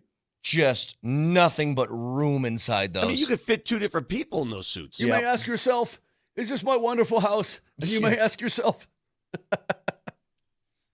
Good stuff. One last thing here before we get back to the Nuggets. So, news story from Pablo Torre that Bill Belichick's girlfriend has been banned reportedly from the UNC football facility. What? Have you guys, hold on a second. In your life, have you ever heard of a spouse or significant other of a head coach being banned from anything? No. Well, a spouse or significant other, I would bet- guess not. I've seen them get in trouble before. I bet there are teams that would like to ban. I think Brent Grimes' wife, if you know the kind of the backstory about her, I think she ran into some trouble with him when he was in Miami. How about a certain quarterback with a certain team located in a certain SoCal, a certain... I don't know what the hell you're talking I about. don't know. Why don't you get more specific? Why are you like talking in code? Well, I don't know. Matt Stafford's wife? Yeah, I mean, she's mouthy. I'm sure they don't like it, but she's not banned from anything. No, she's not. I'm saying, but listen, I'm sure you probably want to ban some husbands too. I mean, look, people have opinions. Vic's right, though. Have you ever heard of somebody's significant other not being allowed around their job? Why was she on the field But that's wearing the a thing. Tar Heels jacket with and thigh-high riding boots in the huddle? Why was she there? Did you guys read about how she forced her way into that Super Bowl commercial with I heard about Ben that, Affleck, yeah. and she was in the background of that commercial for no apparent reason? You know what's Wait, interesting? Whoa. Would you say Ben who? Ben Affleck? Ben Affleck? You said a Fleck. Okay, Ben Affleck. God. Matt Damon? Hey, you know how life works in circles? You though? know that movie with Matt Damon and Ben Affleck? Okay. You know how life works in circles? Dude. Isn't it interesting now that Bill's mate is not allowed at the facility when it was Bill Belichick who banned Tom Brady's workout guy from his facility? Oh, this texture. That's perfect. It's not sports. Here's the example. Is she Yoko Ono? Oh, no! Is she just infusing herself into the middle and where everybody's like, get her away from here? I will, well, I didn't see it live, obviously, but ever since I saw the video, I will never forget when it was Lennon and Chuck Berry doing a concert and she's just screaming into a microphone as they're playing. And Chuck Berry is like, What is it? What is she doing? I think during that same performance, they actually unplugged her mic. Yeah. Hey, she's Yoko Ono. Well, Yoko Ono from this day, 200 years from now, it's a generic term, right? She's a Yoko. Yeah. I think what you're talking people about. are going to know 200 years from now. You get months into the middle of nowhere. You know what I mean? Exactly. Pope Yoko? Well, we still Pope Yoko. Hey, yeah. when did Marie Antoinette get the? We still back in '84. 84. Yeah. Okay. Yep. Anyway, it's right when the Berlin Wall collapsed, I think. 1793. Okay, so she got the in 1793. But people still let them eat cake. People are still on that, right? Hundreds of years later. Hey, man, dude.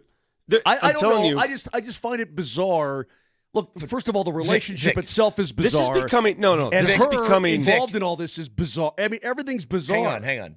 Like his family is worried. Vic. Yes, that's what I'm saying. We're transfixed and we're having fun with this.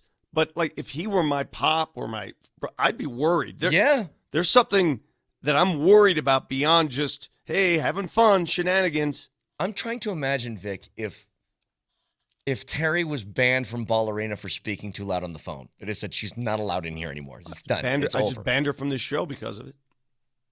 Like, how would you handle that as a KSC employee and also a husband of your wife is not allowed on the premises? Dude, do me a favor.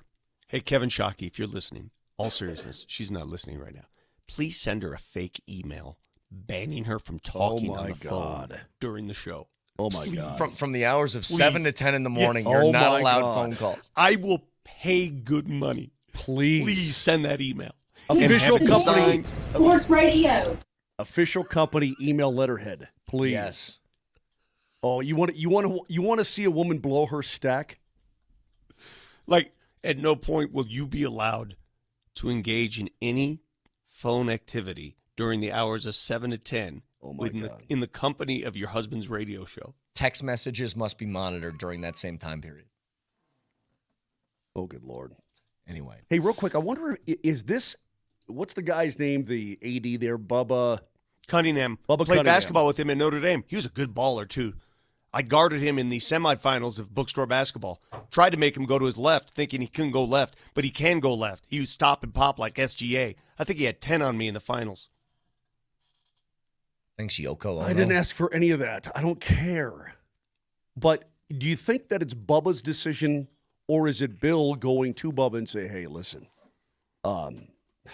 she's got something on Belichick, dude. She must. I'm convinced of it. You gotta listen, Bub. You gotta ban her, okay? I can't control her.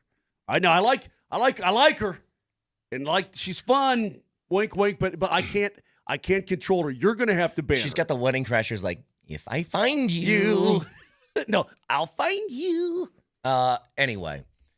Yeah, that's it. The whole thing is just bizarre. Vic, your keys to the game tonight were boards, rebounds. Mm-hmm. Said, crash the boards. They certainly did that in game one. They out-rebounded OKC by 20. But it was big on the offensive boards.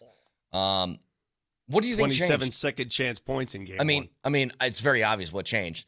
The Thunder didn't miss. I mean, it's hard to get a rebound if it goes in the hoop. Exactly. I mean, what'd they shoot in the first half? 71%? Yeah, they were 75% midway through the second. So, yeah, probably. Silly. Oh, by the way, somebody just sent us a thing that says Caroline's now saying it's false that she's not banned. Well, Pablo Torre got bad info then. Well, you know what? We just got a whole segment out of it, so thank you. That's all we needed. Here it is. While she's not an employee at the university, she's welcome to the Carolina football facilities. She'll continue to manage all activities related to Coach Belichick's personal brand outside of his responsibilities for Carolina football and the university. Yeah.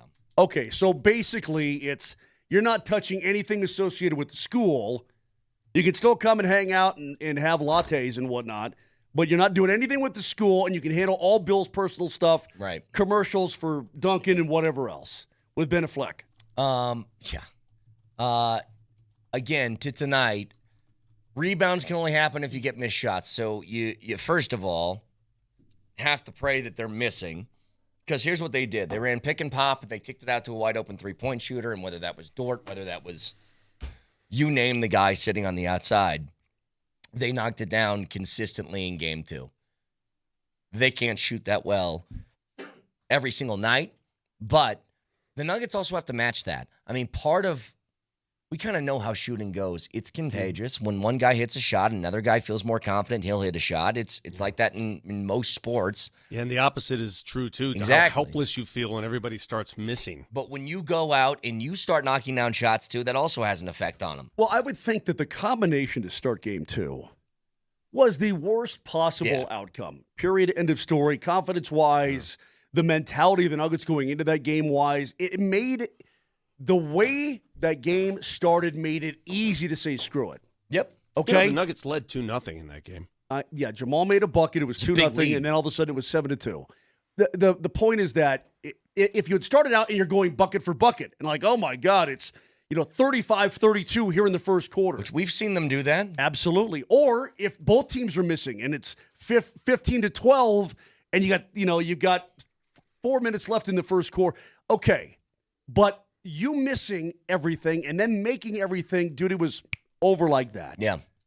Can't happen. Cannot happen. Reminder, we are calling the name of the winner of the pair of tickets to your choice of Game 3 tonight or Game 4 on Sunday at 9:45. So in 7 minutes, when we call that name, you have 5 minutes to call into the show and claim them from Nelly. But if you guys haven't gotten this last keyword yet, it's Lohi. Lohi in your first and last name to 303-504-0925. We will call a game at 9:45 or call a name at 9:45. 5 minutes to claim those tickets. If not, we'll draw another name. Also, drunk takes next. Stick around.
We will announce the winner. This is pretty cool, by the way. In 1 minute. Somebody gets to pick, hey, what's your schedule like? Well, you know what? Sunday, it's Mother's Day, and I can't exactly go to the game and with my buddy and leave. Or maybe you take your wife to the game. Maybe you know what? She's a big Nuggets fan. This is an awesome Mother's Day. Or maybe you're a gal and you win, and you tell the family, I'll tell you what, for Mother's Day, you know what I want? I don't want anything. Except I want to go to the game as a Nuggets fan with my girlfriend and leave all you kids and knucklehead husband at home. I bought my wife tickets for Mother's Day to Game 4. What'd she say? She said thank you. Okay. And she's also upset at you, by the way. I'm aware of that. Let the record show I did not say a word. All I said was tell her to pipe down. I know. Hey, can I hype something up? In her own house. Real quick. Can I promote something Please, real quick? if you can do it in 25 seconds. Yeah, the game's tonight at 8. Pregame show starts at 7 on Altitude TV. At 6:30 tonight, the new great neighborhood, sort of in the spirit of what we're doing, naming these neighborhoods, the new one around Ball Arena redevelopment. I did an introspective sort of documentary. We interviewed hundreds of people, and it's going to run tonight at 6:30 to get a glimpse of what this new neighborhood is going to look like. I think it's going to, well, from what I've seen, Vic, it's going to be awesome. It's going to change the face of Denver. Love it. The first name that we announce, if you call in within the next 5 minutes, then this contest is over. If not, we'll do another name. The first name is... Wait, you got to give the number out. Monte Stebbins. Monte Stebbins. You have 5 minutes starting now. Are you sure it's not Monty? Or it could be Monte. Stebbins, Stevens, whatever. If that sounds remotely like your name. 303. Yeah, you sound a little bit like P and Keel, Key and P Heel. It's wait, what did I call him? 303-504-0925. What just happened there? D-Nice. Key and Peel. P and Keel, P and Keel, P and Keel. Don, Bogdan, Big Don, Bag Don. P and Keel. Give him the number 303-504-0925. Monty Stebbins. Stebens. Monty, if that's you, call in. 5 minutes. 303-504-0925. I want to see how committed these people are. Let's see if we get a call. So, if he does not call in by 9:50, I'm doing another name. Another one. Then limit it to 3 minutes. It shouldn't take this long to pick up the phone. Agreed. Completely agreed. I don't make. Why the do you rules. need 5 minutes? I don't make the rules. What do you think? What do you think? He's just sitting around going, "I'm gonna give it some time."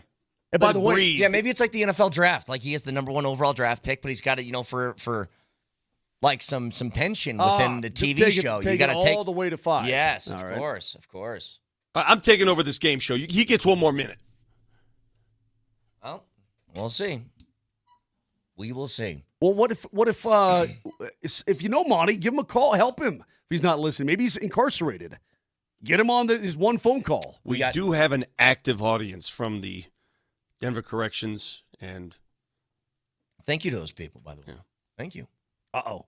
Phone's ringing. Well, maybe it is him. Who knows? In the meantime, we'll figure out if that's the actual winner in a second. If that's him, I want to talk to him. Put him on the air. Nelly? I mean, we'll see. Nelly's not even listening to us. No, I'm listening to you. I'm just saying we got Shockey back here working the phones. Oh, sweet. Okay, good. Oh, Shockey's putting on his producer hat again. Do we Look want at to? Do you want to put him on the air? I mean, he's ready. Yes. We got Vic it. Is that wants Monty? to talk to him. Vic If wants it's to, him. Go ahead, Vic. All right, let's go. Yeah. Monty, are you with us? Yes, Monty, I am. what took you so long to call? What took me so long to contact you guys? Yes. Well, I was confused as how to pronounce my name, and I wanted to make sure that I had it correct before I ran that at you. Well, congratulations, buddy. We're glad. Well, number one, thank you very much. And actually, I thought I had responded in a very quick amount of time, but maybe that's just... Were you sitting on the can? Yeah. Which game are you going to? Yeah. Which game are you going to? Tonight or Sunday? Darn. Sunday's game. Oh, how about that? You must be matinee. Well, actually, I am old. I'm going to be 69 this year. Oh, well, hey, same age as Pope Leo. Congratulations, Pope Monty. Yeah. Monty, you're the best, man. Appreciate you listening to our fine program. Thanks, Monty. And getting in before that 5-minute mark. Thank you guys very much for the opportunity. And continue to knock it out on your show. Thanks, buddy. Boy. Nice job. Hey, here's my question. Where's the boss? Okay, let's say Monty, he's picking Sunday. Let's say he had picked tonight. Yeah. Well, the tickets that we have for tonight's game, who gets those? Ooh, good question. Like, there's got to be some reserved on the side for tonight's game. Or do we just say, let's just go to like somebody around like Brennan or something? You guys are asking questions and then staring at me like I have answers to these. I don't have I answers. thought you were in control of the show. What's that? I thought you were running the show. Bro, I do as I'm told. Okay. Brett, when I ran the show, I had these answers. When'd you do that? Back when it was my show. Brett, before you guys showed up. Brett, when I ran the show. Yeah. At one point, he did. I had the answers as well. He had the answers. Usually, you the had the guys answers who run to all the the show. questions. And you sit there with your teeth in your mouth. I do as I'm told. Just with nothing. I do as I'm told. I don't know what to tell you. Hey, tonight's going to be fun. I'm already I'm pumped, dude. On I'm game night I'm like pumped. this. I'm pumped. I'm into it. Do you realize, guys? If somehow, some way, do you realize that this series, this team that you're playing, and I hate to jump to conclusions, man, this could be the toughest series left. I'm looking at I mean, Minnesota would be. I know. I mean, after game one, I'm telling you, I listened to PhD for a little bit after game one. DMac was saying some wild stuff after game one. He was saying, like if you win this game two, then you're in the finals. Like is what he was saying. I was like, all right, let's relax on that a little bit. I agree. It just seems though it's right there. Like who could have predicted that at this point, at this juncture, this series would be 1-1. Cleveland, best record in the East, down 0-2. Boston, second best record in the East, down 0-2. Who could have predicted this? I'm wildly impressed by the Nuggets. I still think that Boston series is going to 7. They're going to win. I still think that. I really believe home court advantage, and we've discussed it on the show before, guys. Home court advantage in the NBA playoffs is not nearly what it used to be. The players have adjusted to the volume and the chaos of being on a home court and, the hostility that comes with going to another place. It doesn't affect them the way it used to. And I know, like tonight, everybody's going to be loud. Everybody's going to be into it. I'm here to tell you, it's just not the same anymore. It's not. I don't like these prediction numbers. I don't like those at all. The old matchup predictor, about 64-36 in favor of OKC. The line's still at 5.5. I don't like that either. That's fine. I mean, at what point does that stuff matter? Why do you care where the compass is pointed? Hey, if I had told you what the percentage chance of Nuggets winning game one midway through the fourth quarter were, you'd laugh. I agree. You're right. You're right. There's not going. If the Nuggets win both games this weekend, I still don't think there's a single game in which the Nuggets will be favored going into the game. By the way, hey, I want to warn everyone right now. I want to issue a warning, like I'm a forecaster. Oklahoma City went to Memphis, and they were down, I believe, 26 in that game, and stormed back to win. They being OKC? OKC. Yeah. No lead is safe against this team. Yeah. No lead is safe until zeros hit the board. Well, again, you can hear it right here, Altitude Sports Radio 92.5, pregame 7:30, tip-off at 8 o'clock. Our favorite part of the week, please. Drunk takes. Drunk takes are clips from throughout the week. We slow them down to half speed and makes it sound like we're hammered. Nelly. Have you ever seen anybody try to catch a greased pig? Well, why would you? I'm not sure why you would grease a pig. Well, you ever been to the state fair in Iowa, man? No. Oh. I've been to Villa San Miguel and they've taken out a hog. Well, I saw that pig too, but he's getting big roasted. Yeah, he's big old boy. Big old pig. Big old boy. Never seen the greased pig. Never. Me neither. What's next, Nelly? Joe Chachmiak. Give me that. Jachmiak. Be careful. Jack me what? Jack Who are Mick. you? Oh, easy. I know. Sorry. Sorry. It's Joe Yakmiak. Jackamy. Joe Jackamy. Jack. What are you doing to me, Nelly? Joe Jack. Come on. I'm convinced you guys are only giving me names that I really would have trouble pronouncing.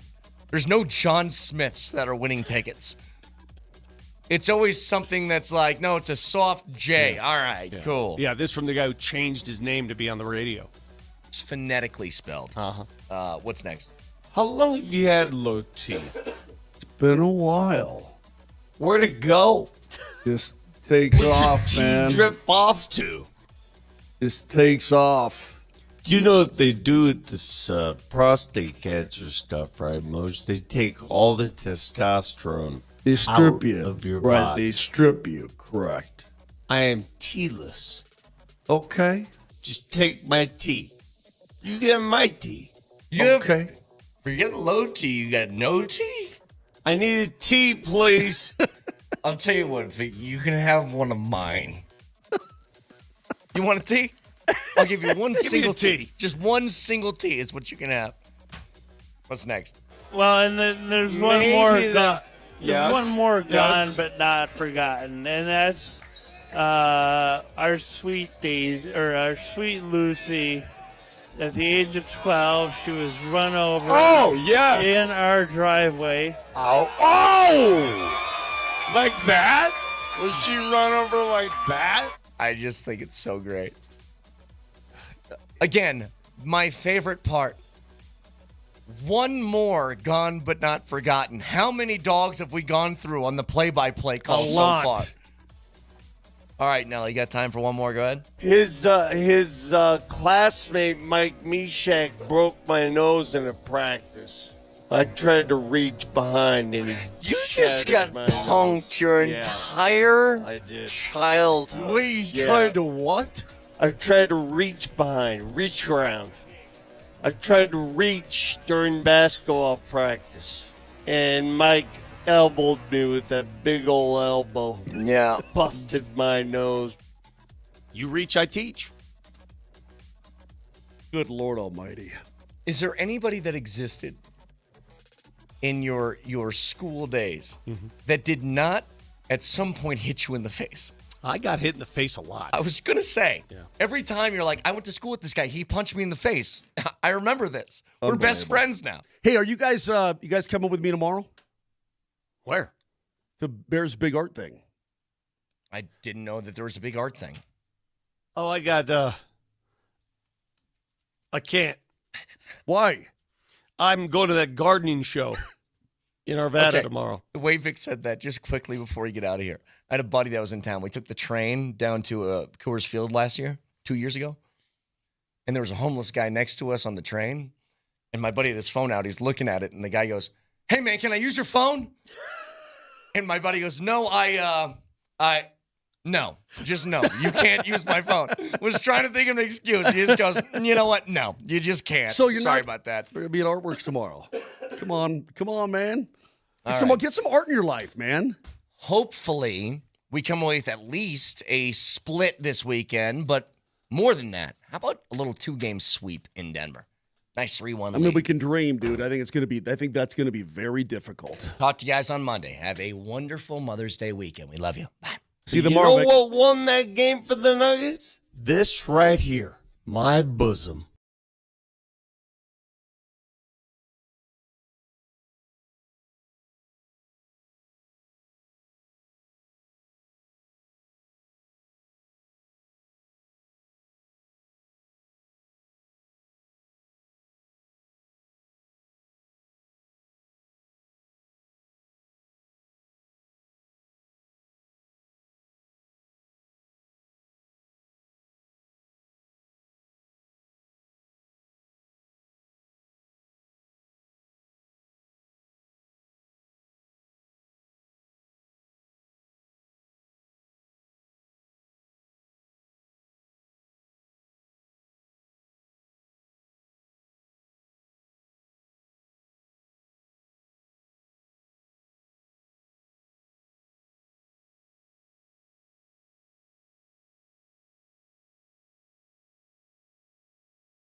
Nuggets get blown out in game number 2. Final tonight from Oklahoma City is 149 to 106. And this series is all square. 1 win apiece. Game number 3 come up in Denver in a couple of nights. Let's go back to Denver and get a couple. Yeah. Let's go home. Let's go home, man. It comes down to the mentality of how we play tomorrow. And we had a great mentality in game 1. And people can say, oh, you were behind in game 1 too, but it never felt in that game like we let go of the rope. And obviously last night there was multiple things happening. I thought we let go of the rope, and I thought they absolutely played at an extremely high level.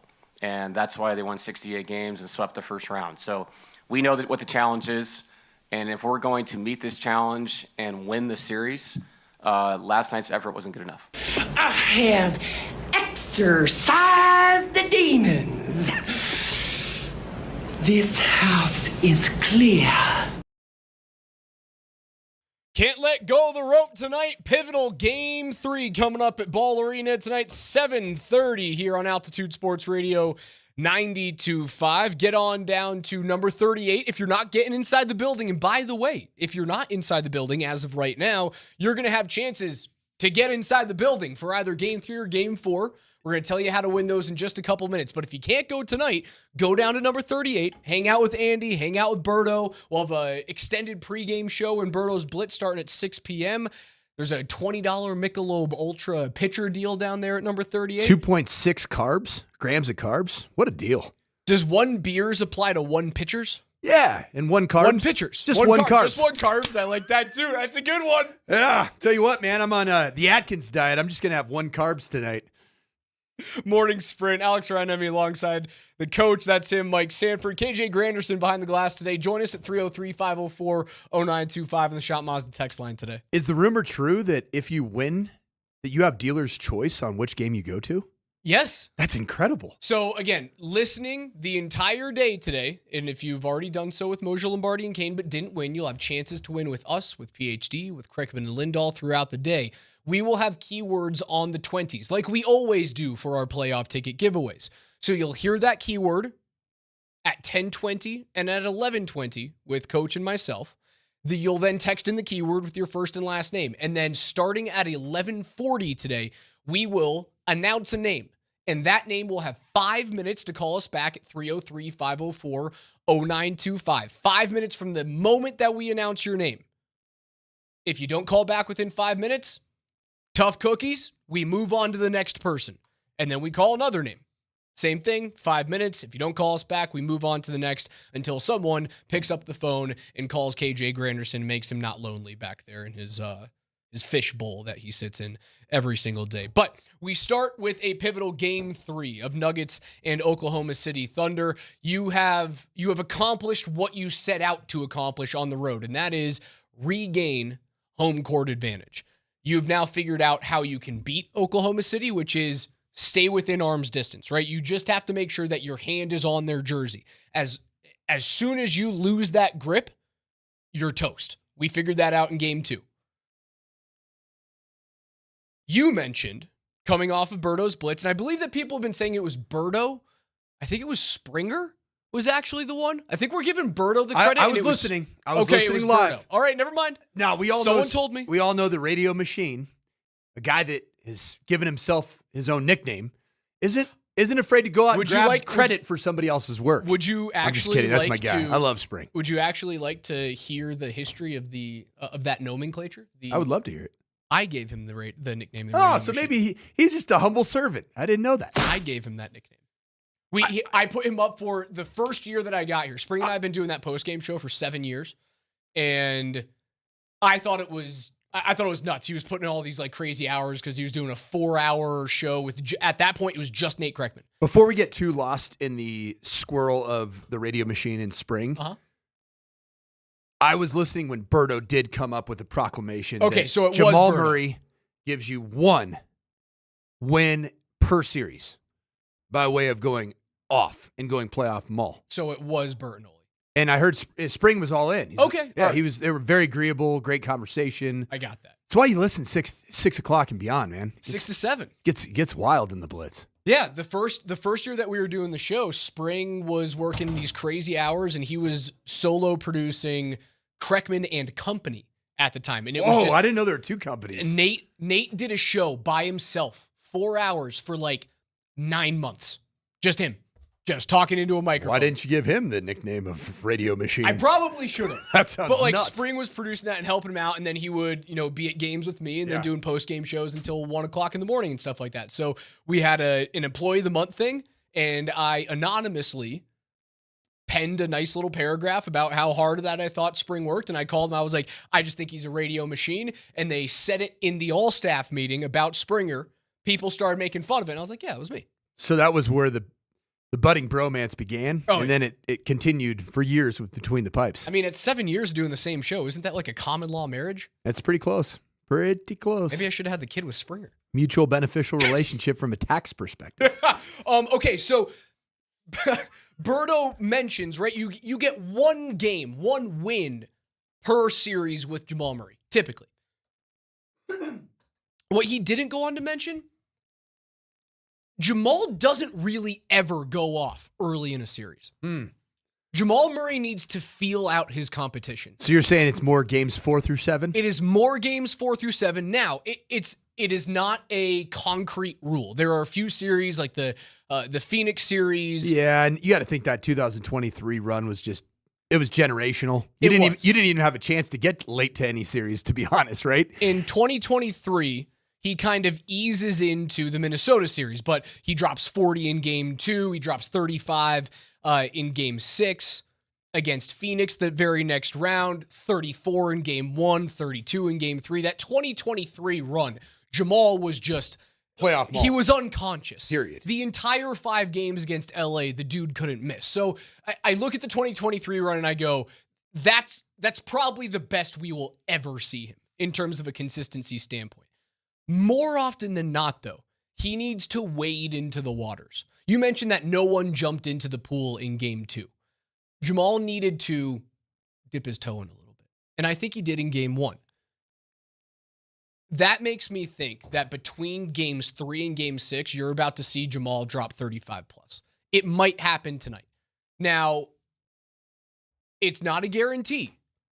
But he is the type of guy that needs to see what the opponent is throwing at him, what they're throwing at his teammates, and almost allowing the opposition to forget about playoff Jamal Murray. A couple of games where he's just not playing well and he feels like he's disinterested. That felt like game 1 and game 2.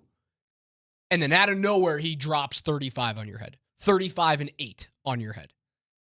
It could very well happen tonight. It could be tonight. For whatever reason, I'm not having playoff mall vibes tonight. I'm having tremendous, well-rounded Nuggets team basketball vibes tonight.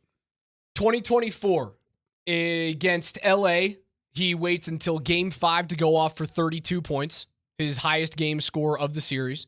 Round 2 against Minnesota, he puts up 24 in game 3, but I wouldn't call that a playoff Jamal game. That's what you should do as the number 2 player on the roster. Game 7, you lose, but Jamal's pretty good. Yeah, like 35 points. Yep. I'm not kicking that out of bed. You guys know me in 30-point games. Give me all of them. And you end up losing. Against the Clippers, he was around. He wasn't mega impactful until game 5. Game 5. And he drops 43.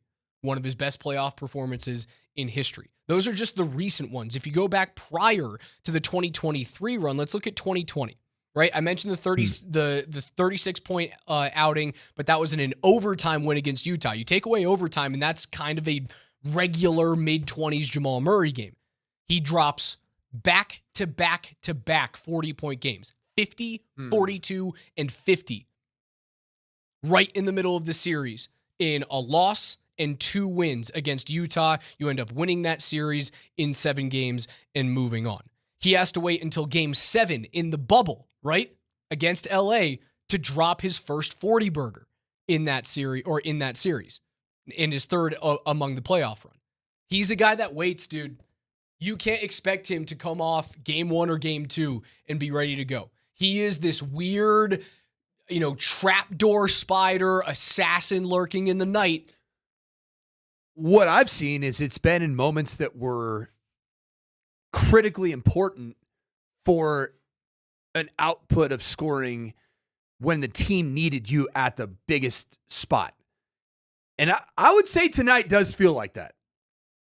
I feel like tonight is one of those games. Yep. Tonight's not going to necessarily determine the outcome of the series, but it sure as heck is going to go a long way in setting the course forward of where this series is going to end up going. I feel like it does. You feel like it just flat out, win or loss, you win this game tonight in the Nuggets, you are winning the series. You lose this game tonight, you are losing the series. I don't want to be that absolute, but that's where my mind is this morning. I think it's that pivotal. The only possible manner in which I agree with you. It feels like the Dallas-Colorado series right now, man. You have to find a way to get ahead. I would agree with you that the Nuggets are cooked for this series if game 2 repeats itself tonight in Ball Arena. Then you're like, oh boy. All the things that Raj was telling me in the last 3 months about OKC and being the juggernaut of a basketball team. Yeah, that's real. And the style is making the fight. And hey, guess what? This isn't the Oklahoma City Thunder team from the last 2 or 3 years where they're youngsters figuring their way, finding their way as an NBA championship contending team. I have my doubts about OKC. I heard this morning on Moser, Lombardi, and Kane, a lot of conversations about a tone-setting play is needed from the Nuggets early in this game. A big pick set on Lou Dort. It's like, hey, get off Jamal Murray. Get a Draymond elbow to someone's face. See that last night? We kind of got that from Nikola Jokic, did we not, in game 1? It's pretty physical, pretty violent. I actually disagree. I don't think that this is hockey.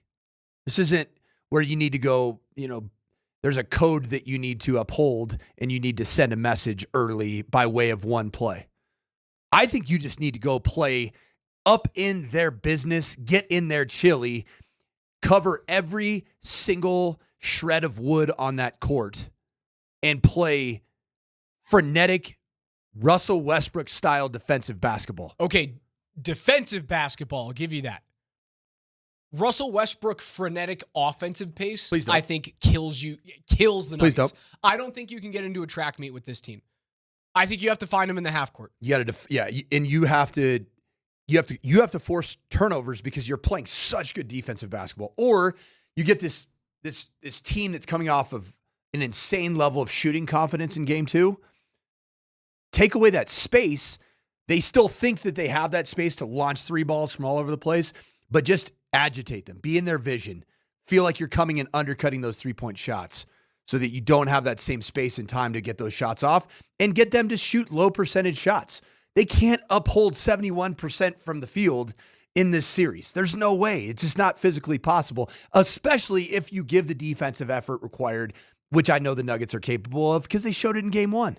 We're getting you guys inside the building for game 3 or game 4. Your first keywords on the other side. Don't go away.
It's a Nugget Playoff Ticket Friday, and we are back with a keyword and your chance to win tickets to either Game 3 tonight or Game 4 coming up on Sunday. It's your choice if you end up winning. The Nuggets release tickets that have been held throughout every single day on game day, all the way until game time. So visit nuggets.com/playoffs to purchase and get inside the building to win tickets. Text your first keyword, and that is contender. Text the word contender along with your first and last name to 303-504-0925. Again, this hour's keyword is contender, along with your first and last name to 303-504-0925. We're going to announce a name coming up at 45. That person is going to have 5 minutes to claim your tickets, so be listening and call us if you guys hear your name. One more time, this hour's keyword is contender. Text that with your first and last name to 303-504-0925. We'll announce a name coming up at 11:45 is when we'll have our first name. You'll have 2 opportunities to text in keywords. The more times you text in, the more chances you can win. Just keep on hammering those texts, baby. You see Nick Chubb is reportedly going to be available on the market. Okay. Is that a running back that possibly excites you? Protection, responsibilities, third down, guy with an experience level in the National Football League that Sean Payton would covet. Yeah. Has not been healthy since 2022.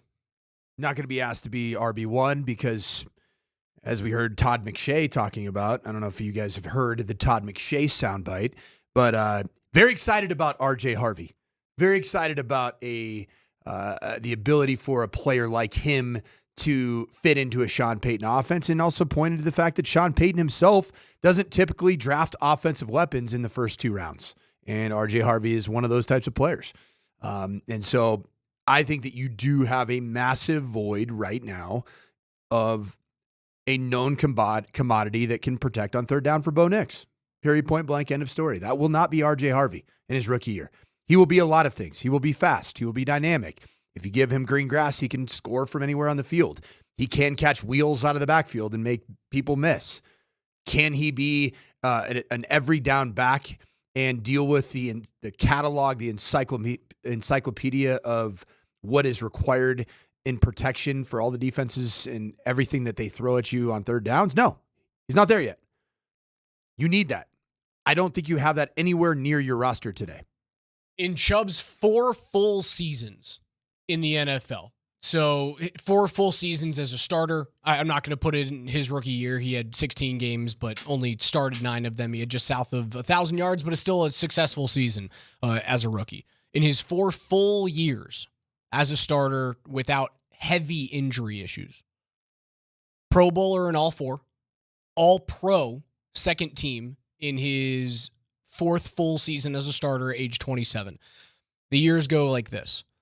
Nearly 1,500 yards, 8 touchdowns, year 1 as a full-time starter. Year 2, 1,000 yards, 12 touchdowns in just 12 games that year. 14 games in year 3, again, full-time starter years, not his years in the NFL. 14 starts, nearly 1,300 yards, 8 rushing touchdowns.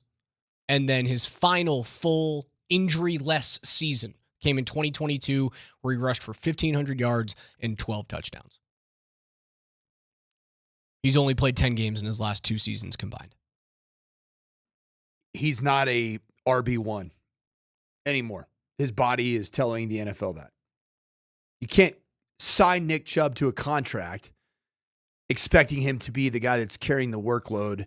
He's a 29-year-old running back, but he is experienced. He is physically, he is a thick, strong, intelligent running back. 5'11", probably needs closer to 15 to 20 reps in a game as opposed to 40 to 50 reps in a game.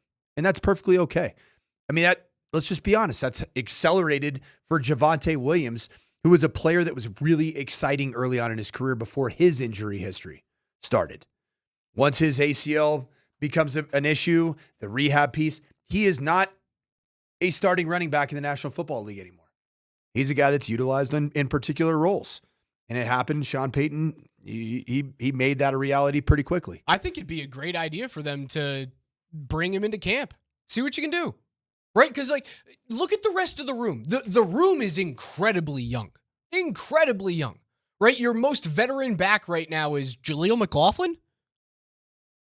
I don't know if I love that. He just, I love Jaleel McLaughlin. He doesn't have enough lead in his pencil to be able to be that protector on third down. I think he's smart enough to do it. I think he'll work at it. But at the end of the day, if you have inside backers, outside backers that range from 240 pounds all the way upwards of 275, is Jaleel McLaughlin, who, frankly, is probably, a 200-pound back? I don't know what he's listed at, but when you see him in person, you can tell he's maximized what he has with regards to his development, his strength training. McLaughlin is listed at 5'7", 187. Yeah. So he's short and stout, but, I mean... Stout-ish. Like, he's not stout like RJ. RJ Harvey is more bowling ball build, thicker. RJ Harvey's listed, I believe, at greater than 200 pounds. 5'8", 207. There you go.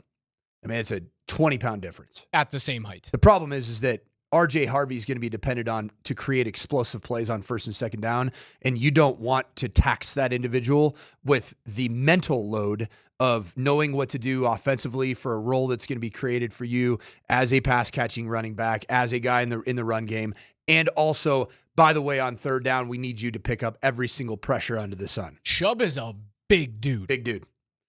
Big dude. 5'11", 230, that is a beefy running back. That's what they look like on third down, pass protectors, man. I've even used fullbacks in those capacities or tight ends.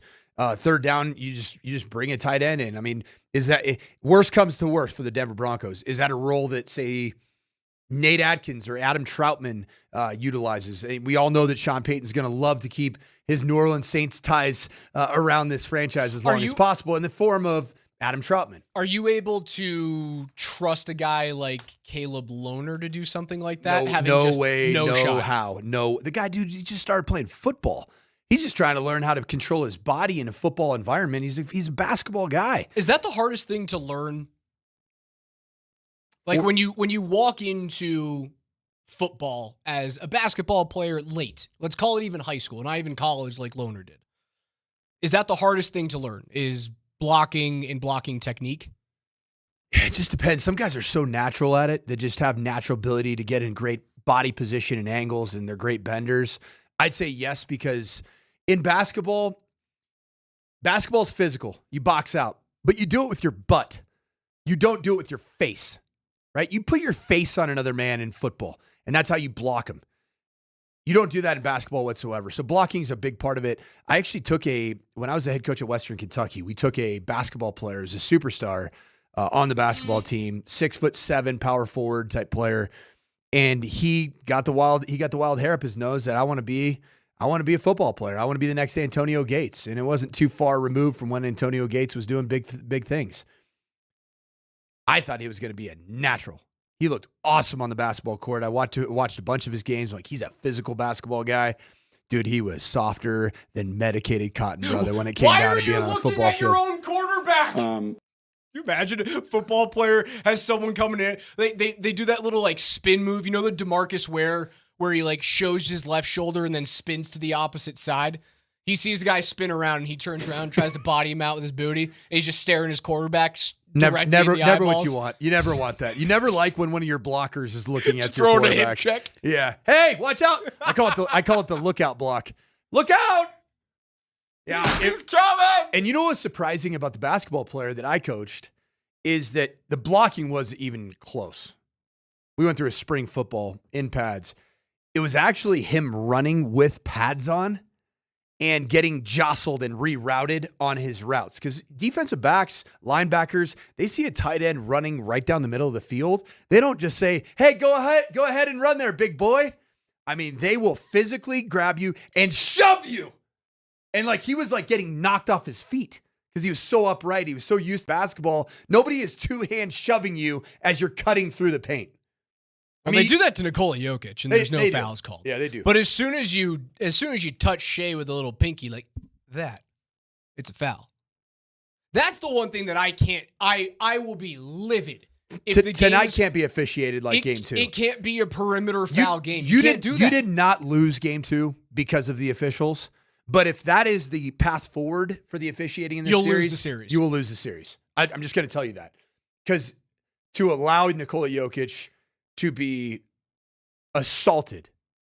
And then anything that Shai Gilgeous-Alexander does in the form of leaning into somebody as he's shooting, automatic free throws, the frick out of here. You know what I'm cool with?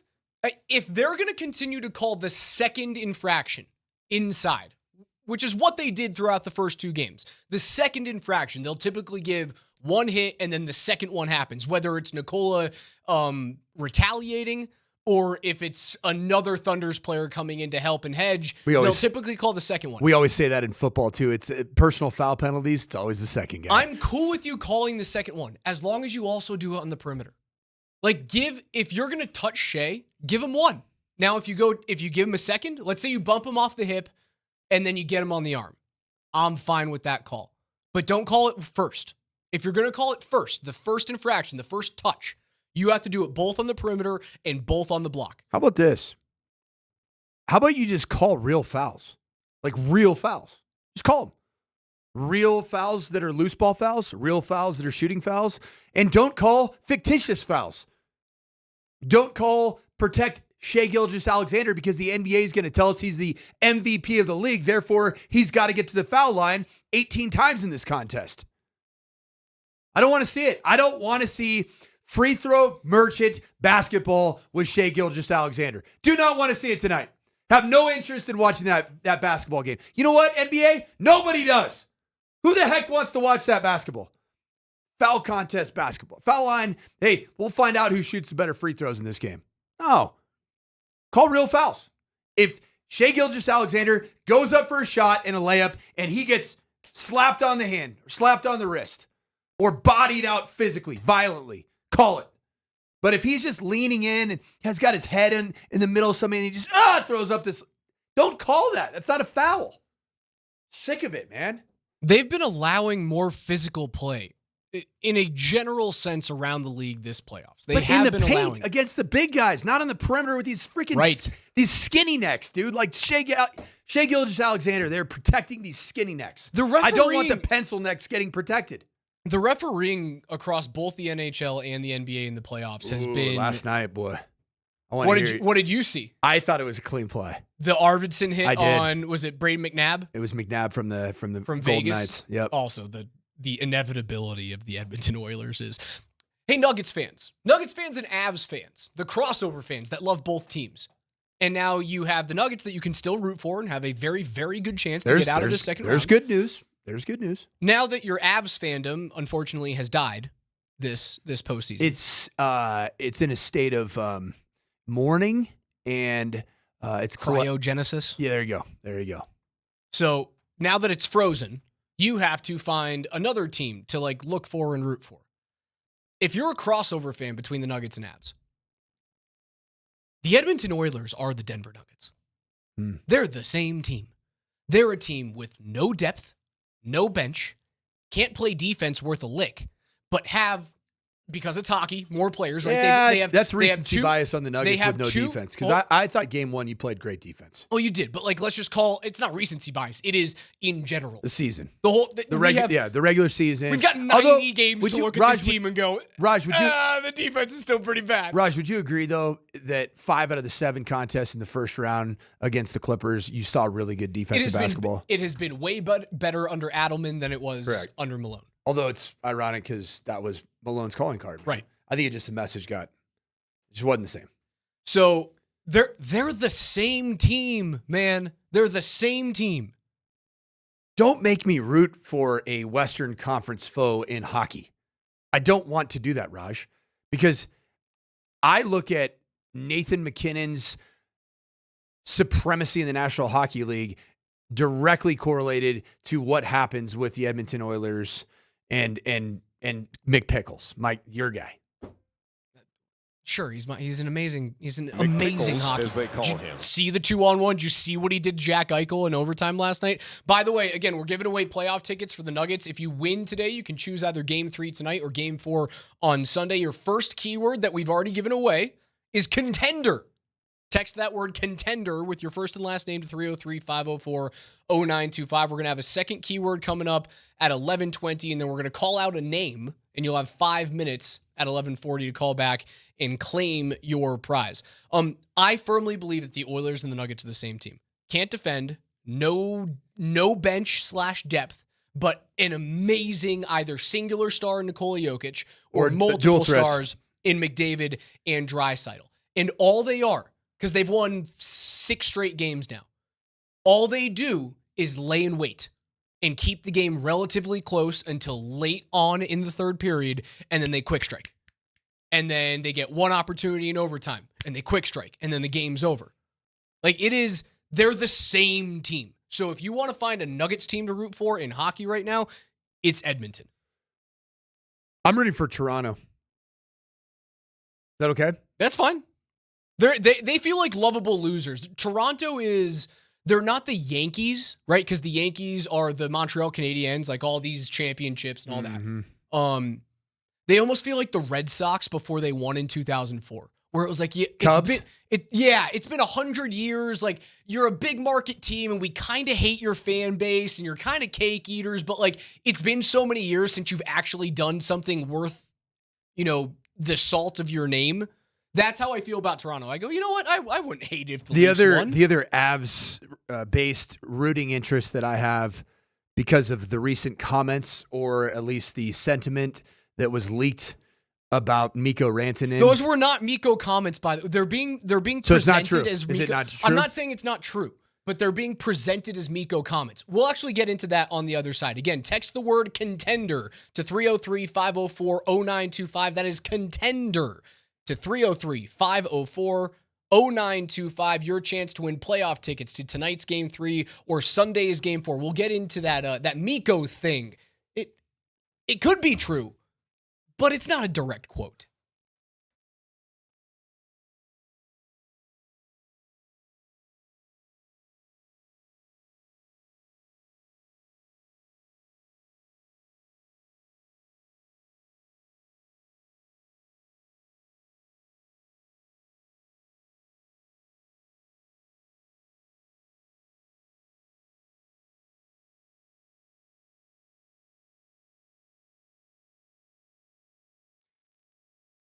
Spring is here, and as the weather continues to heat up, the sports action, well, it's heating up at Circa Sports Colorado. I just opened up my Circa Sports Colorado app on my iPhone. You can get them on the Android, on the iPhone, wherever you get your apps. Download the Circa Sports Colorado app, because what I just opened up, and I saw that in pro basketball in the NBA, there's a couple odds on Circa Sports Colorado, and tonight it's got the Nuggets as home 5.5-point underdogs and plus 195 on the money line.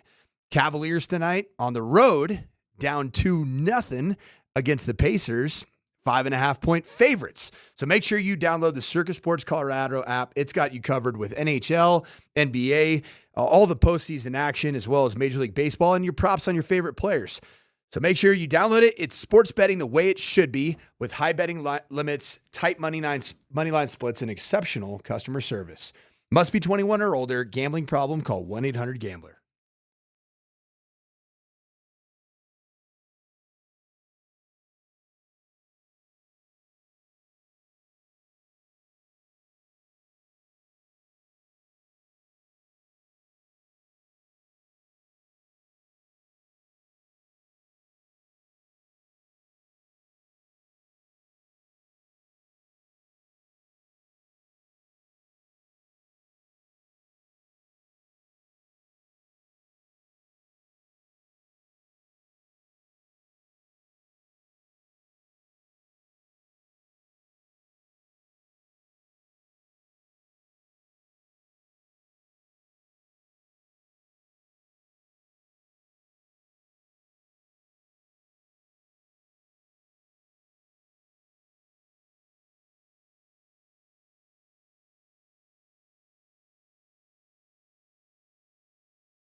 Game 3, Nuggets, Thunder, tonight, 7:30, Altitude Sports Radio 92.5. It is a Nuggets playoff ticket Friday. Your next keyword is coming up at 11:20, and make sure that if you're not in the building tonight, so if you don't win or if you're not going tonight, get down to number 38, hang out with Andy and hang out with Berto at number 38 in Rhino for another Nuggets viewing party. There's going to be $20 Michelob Ultra pitchers all night long, and we're giving away an autographed Aaron Gordon jersey. Again, Berto's going to be broadcasting live starting at 6 p.m. with the Blitz. Andy will be hanging out with you guys, maybe having one pitchers, one carbs, one beers as you root on the Nuggets at the best patio in Denver. It's going to be gorgeous. It was beautiful yesterday. It's going to be wonderful for the rest of the weekend. Again, that's number 38 in Rhino, and we will see you there tonight. Again, you can win an autographed Aaron Gordon jersey. We've been giving away a lot of autograph things there, and people were like shocked. Like, oh, do you guys do this at every single one of these watch parties? And the answer is, well, yes, we do. We do. Raj is the small child that goes up to all these professional athletes and say, hey, Jamal, can I get you to sign this jersey, please? At practice. Is that how we get it all? How do we get all these autograph things? Are you the guy? I'm not the guy. You'd be a great guy. I don't know about that. Yeah. Either way, we got a lot of autographs. So there's a report that came out on Sportsnet yesterday. That is that from Canada? Yeah, it's up in Canada. Up in Canada. BR Open Ice got a hold of it, and it was a media member up north saying that Mikko Rantanen wanted to go to Dallas to jam it down Colorado's throat, and that's in quotes, by making them face him multiple times in the regular season and in the playoffs. That's from Real Kuiper. And it has been thrown out there as an actual quote from Mikko Rantanen. If you listen to the full podcast that it was said on, it was more along the lines of, well, when he realized Carolina wasn't a fit for him, going to a team that would have Colorado as either a regular season opponent or a divisional opponent then gave him a little bit of like an extra buzz. I haven't seen anything directly from Mikko.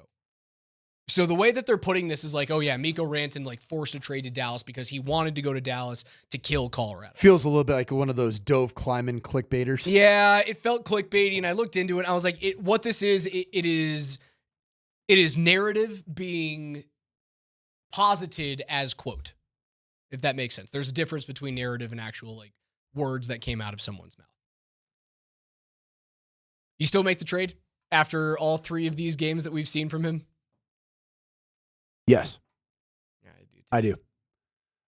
You can't forget what the post-Stanley Cup Mikko Rantanen vibes, aesthetics looked like. He still had points in the postseason. It just didn't feel like it was enough for what this team needed. Now, clearly, whatever they got wasn't enough either. So, did you trade Mikko Rantanen to get a bunch more depth? Yes. Did you get more physical, bigger? Yes. Did it pan out to the tune of getting through the Dallas Stars as the adversary that you just seem to not be able to get over the hump with in the last forever? No, it didn't work. But I still think that for the future of the Avs, which it's a future that now includes Gabe Landeskog and his contract, without question, I believe that this was the right move. And I believe that's going to play out. I think that what you've said about Peter DeBoer, what we've discussed about them not being good enough to win it all, I still don't think that Mikko Rantanen is the missing piece for that franchise for them to win a Stanley Cup. So here's my rooting interest for the Avs as a bitter fan that now has added Mikko Rantanen to my personal list of guys that I'm not a big fan of, we'll say. I'm rooting for Carolina. Okay. And I'm rooting for Dallas's fall. That's who I'm rooting for. Because I like Carolina Hurricanes. I'll give you that. I like Eastern Conference victories. I'm good with it. Bring it. I do not want the Dallas Stars to have the success that I think they're going to have. No, absolutely not. And that's the reason why, like, I'm cool with rooting for Edmonton and Connor McDavid this year. I'm cool with rooting for Winnipeg, a divisional opponent in Connor Hellebuck. I'm cool with rooting for those guys. That team, there's not a team in the NHL right now. I didn't think I could. I like the way they play, man. I didn't think I could hate a team more than Vegas.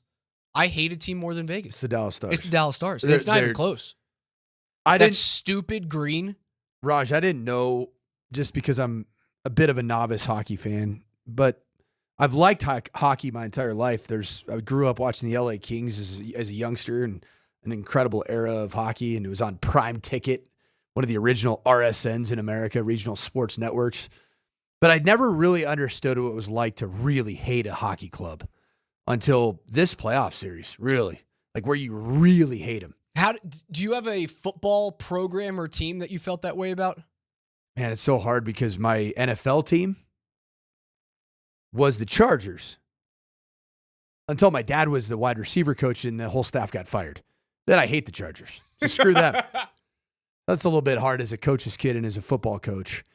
I'd say that the college football program that I would say that I've disliked the most, it's probably Alabama, the Nick Saban Alabama. And here's why. A lot of the current situation of college football with the NIL and unlimited transfer portal has a lot to do with the fact that everybody was trying to keep up with Alabama. Everybody was trying to pay as much to their players under the table as the Red Elephant Booster Club has been doing for the last 20 years. And I hated it. And nobody wanted to call it out. Nobody would say, hey, this is what they're doing. So you know what we did? The NCAA waved the white flag of surrender, and the Congress got involved and said, yep, we're going to, everybody can pay it. And that's why Nick Saban doesn't want, he actually hates the current landscape because there's no advantages really for teams like Alabama because now everybody can pay. That's why a lot of those old head coaches have gotten out of both football and basketball. Like Jay Wright, Jim Boeheim with Villanova and Syracuse. Roy Williams gets out before that, like a few years before that. Feels like Bill Self is like kind of souring on the game now too. Kansas has kind of been meh for the past few years, right? It has felt that way. I'll tell you, he's having a really good run in college football right now. A lot of fun. Just a real mild off season. No drama. The North Carolina Tar Heels in their football program. What's going on there? And Bill Belichick. Some issues apparently. Well, they said that there were some issues that like Carolina was going to bar Belichick's 24-year-old girlfriend from entering the facility, and that was a big headline on Barstool like 2 hours ago. It was Yahoo Sports, Barstool. Okay, all right, so everyone grabbed it, and then UNC comes out and goes, no, we haven't done anything like that. That's a nightmare scenario for UNC. What it is, like I said, football's my thing. It's a mess. Why would you ever send your kid there? You're going to send your kid into that situation? Does it even feel like Bill Belichick's going to coach a game this fall? What's the amount of money that you would have to, either as a player or a parent of a player, what's the amount of money over the previously largest offer that you've gotten? So let's say Colorado offers you $500,000 to go play and be a Buff. And then UNC comes in at $750K. Is that enough money for you to go from one school to UNC? Maybe Colorado's not like the right option because it's still kind of a circus. Well, they're both very unique college football environments. Okay, today. So Alabama, how's that? Alabama gives you $500,000. That's also unique, which is Kalen DeBoer's on the hottest Ohio of seats. State gives you $500,000, and UNC comes and gives you $750,000. Is that enough money? You're playing at Ohio State. $1 million. $1 million. Is that it? That makes it tickle? Yep, Dr. Evil. That makes it tickle. I'm in. You deal with Jordan and Belichick and all that craziness. Oh, yeah. Ready for it, man. She can come in with her high heels and call the ball play on third down in the spring game. I could care less. I thought you were going to say different. Oh, yeah. Something different with the high heels there. Again, Nuggets playoff ticket Friday today. We're giving away your next keyword Raj, coming this is a family at program. 11:20. It's a family program. Okay? Sure is, Coach. Morning Sprint, 303-504-0925.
Rebound, Joker, lost it to Caruso. They win it with a 3. 10 seconds left to go in the game. Tie it with a bucket. Gilgeous-Alexander has it at the midcourt circle. 5 seconds left to go against Westbrook. Puts it on the floor. He's down the lane. Layup no good. Rebound Watson. Jokic has it. And there's the horn. The Denver Nuggets shock the undefeated Oklahoma City Thunder. They beat them tonight by a final of 124 to 122. It's a young year here, folks, but that's the win of the year. That's the last time that the Oklahoma City Thunder were in the state of Colorado. November 6th, a Wednesday evening. I was in the building. Previously undefeated. A triple-double from Nikola Jokic, 23 points, 20 rebounds, and 16 assists, which is absurd on 9 of 20 shooting. And right at the end, after missing a couple of free throws at the end, Peyton Watson comes back down the other side and gets a big-time little clamp block on Shai Gilgeous-Alexander, and the Thunder fall to 7-1. That's the last time they were here. It has been a long time since OKC has been up here at altitude. That game, being in the building, I was actually sitting in good friends' seats with friends. Me and my Anne-Marie, my wife, was there together. That game, in and of itself, it felt like a playoff atmosphere because these were clearly two teams in the Western Conference that one was trending towards wanting to be a championship team, clearly, in the Oklahoma City Thunder, and one is within 2 years of being a championship team in the Denver Nuggets. And I feel like that particular game, I saw good on good. I saw best and best. In regular season NBA games or November NBA games, you don't always see that. It had a feel that there were two teams that were vying for some semblance of supremacy, at least with regards to the matchup. And I saw the best of OKC, saw the best of the Denver Nuggets, and it did require exactly what I believe tonight's going to require, and that is unbelievable defensive effort. And the Nuggets gave it that night. Now, a whole bunch of minutes that game from Peyton Watson, from Julian Strawther, because Jamal Murray's not playing in that one. Right? You didn't have Jamal available to you, so you get a lot of minutes from young guys. Zeke played 11 minutes in a tight game. Hunter Tyson played 19 minutes in that basketball game. That was the game I was laughing because I was sitting courtside. Once again, not my seats, a friend of mine. Sitting courtside right next to Michael Malone, and he was riding Hunter Tyson. Like, poor guy. He was giving him the ever-living business. 6 days into my NBA career, man. Hunter Tyson's defending elite scorers for the Oklahoma City Thunder and looking over at Michael Malone mid-play as he's getting lambasted. I got to deal with Jalen Williams here, dude. What's going on? It was wild. I was doing poli-sci majors on the other side at Clemson just a few weeks ago. Is it not crazy to think that was just November? What is that, 5 months ago, 5.5 months ago? How much the Nuggets are different than what happened that night? Michael Malone was your head coach. David Adelman was sitting there with the clipboard on the side looking for little tiny adjustments to make. Hunter Tyson gets double-digit minutes. Zeke Naji gets double-digit minutes. Julian Strawther gets more than double-digit minutes. I mean, he was in the what did Strawther end up with? 17, 19, 21 minutes, something along those lines? Strawther played 27 minutes, 27 minutes. 9 points, 5 rebounds, and 6 assists from Julian Strawther. Yeah, that was a good performance from him. It was a good performance. He did not shoot well. 1 of 7 from 3. And I think that's the reason why Julian Strawther hasn't been trusted to be a consistent contributor to this team, because he's a bit of a defensive liability. And if he's not filling up the bucket, which he really hasn't done on any kind of consistent basis, he's been injured too. Don't you need to find that early, though? Like, if you're going to test Julian, do it in the first 7 to 10 minutes of the game and see if he's got it. It's got to be predicated a little bit on what is Michael Porter Jr.'s availability. I was going to say, what is Michael Jordan's availability in this game? Can he give you 12 minutes? Can we peel MJ off the course in Florida to come give you 12? Stop it. He probably might be at the tables right now, just getting it in. Isn't that the same thing? Tables. I bet you he's got tables on the course. He does. Well, just call someone else and go. Well, he's also making pretty significant wagers on the golf course as well. Hole to hole, playing skins. Yeah, in that game again. So the last time that the Thunder were here in Denver, and they did play at altitude. They game 81. I think they blew out Utah, but whatever. Haven't played here in Colorado. November 6th, they were down by 16 in the third quarter, Denver, and they came back. Christian Brown had 24. He might be is he your X factor tonight, Christian Brown? And do you win the game without a 30-point performance from a single player? That's my magic number tonight. I think you need one player to put up 30 or more. I think you need 6 players to put up 15 or more. That's asking a lot. That's what the team did That's against asking a the lot. LA Clippers in the game they dominated. They're not backs against the wall. Who are your 6 players that are going to put up around 20 points? That's insane to think about. I said 15 or more. It happened already once. It happened already once, but like what you can bank on Michael MPJ, Porter? give me Dude, 3 threes. He has half of a left arm. You can't bank on that. He That's had- the reason why I'm looking at you. He had half need of a one, left arm in the Clipper series on the tail end of that series. It's the same sure, thing. it could happen, but I think banking on that is a losing mentality, which means for me, if you're I like your thought of Christian Brown as an X factor tonight because he was as bad as he was as bad as I've could seen hit him from 3, and but he was bad everywhere. He was hesitant. He was double clutching. He didn't look great defensively. He just looked out of sorts. I think the enormity and magnitude of the momentum that was created by the Oklahoma City Thunder, it felt like it just really reduced his presence on the basketball court. He is the X factor, but going back to MPJ, there's a far greater chance that guy ends the game with 7 points in 17 minutes than he puts up 18 in 32 Yeah, and minutes. that's really been the case. Game 7 and Feast then or famine, baby. Well, Game 7 of the Clippers series and Games 1 and 2, Michael Porter Jr., because of the injury and because of just where he's at in his headspace to be able to contribute offensively and defensively, he's been a bit of a milk carton in the tail end of the Clippers series and the first 2 games of this series. Oh yeah, I'm not short-sighted enough to go, oh yeah, this is a commitment thing from MPJ. No, because there's a lot of things players without across the basketball. league that would not be in the lineup. A lot of them. The fact that he's in the lineup and is still giving it a go because there's a chance that it feels good enough that he can go 4 of 7 from 3. Should be amazing. We asked Chris Dempsey yesterday on NBA Baseline what the plan will be with Michael Porter Jr. and he said the same thing. Roll it back, run it back, start him, see what you got. If for some reason he looks like he's got it, and everything gets loosened up, now let's roll. Now, with such a bad shooting night, do you automatically go, Russ, you're the guy? I kind of like your thought about an early Julian Strawther appearance. That's where I'm leaning to. And it happened. Adelman, he's shown the propensity to played play early Julian in game 1. Played early. So I think that is a decent path forward. Can Julian Strawther be that much worse defensively than Michael Porter Jr. with half an arm? He doesn't have the length at all. Does he have the foot speed? Yeah. He's got better foot speed. He doesn't. He also doesn't have not the Michael Porter Jr. does, but like the overall stature. No, he's a little dude. Comparatively. He's slight. He's long, but he's slight. It's amazing. I just called it a 6'6", 205-pound guy, little dude. Yeah. Comparatively. I mean, that's what Christian Brown is, right? They're identical measurements. Yeah, but doesn't Christian feel bigger? Because he plays like a dog. He didn't play like a dog in game 2. It's funny, man. Christian Brown's been the most consistent dog-like mentality on the defensive side, and when he is aggressive to attacking the rim, he is a dog on the offensive side of the ball. And in transition basketball, he's fantastic.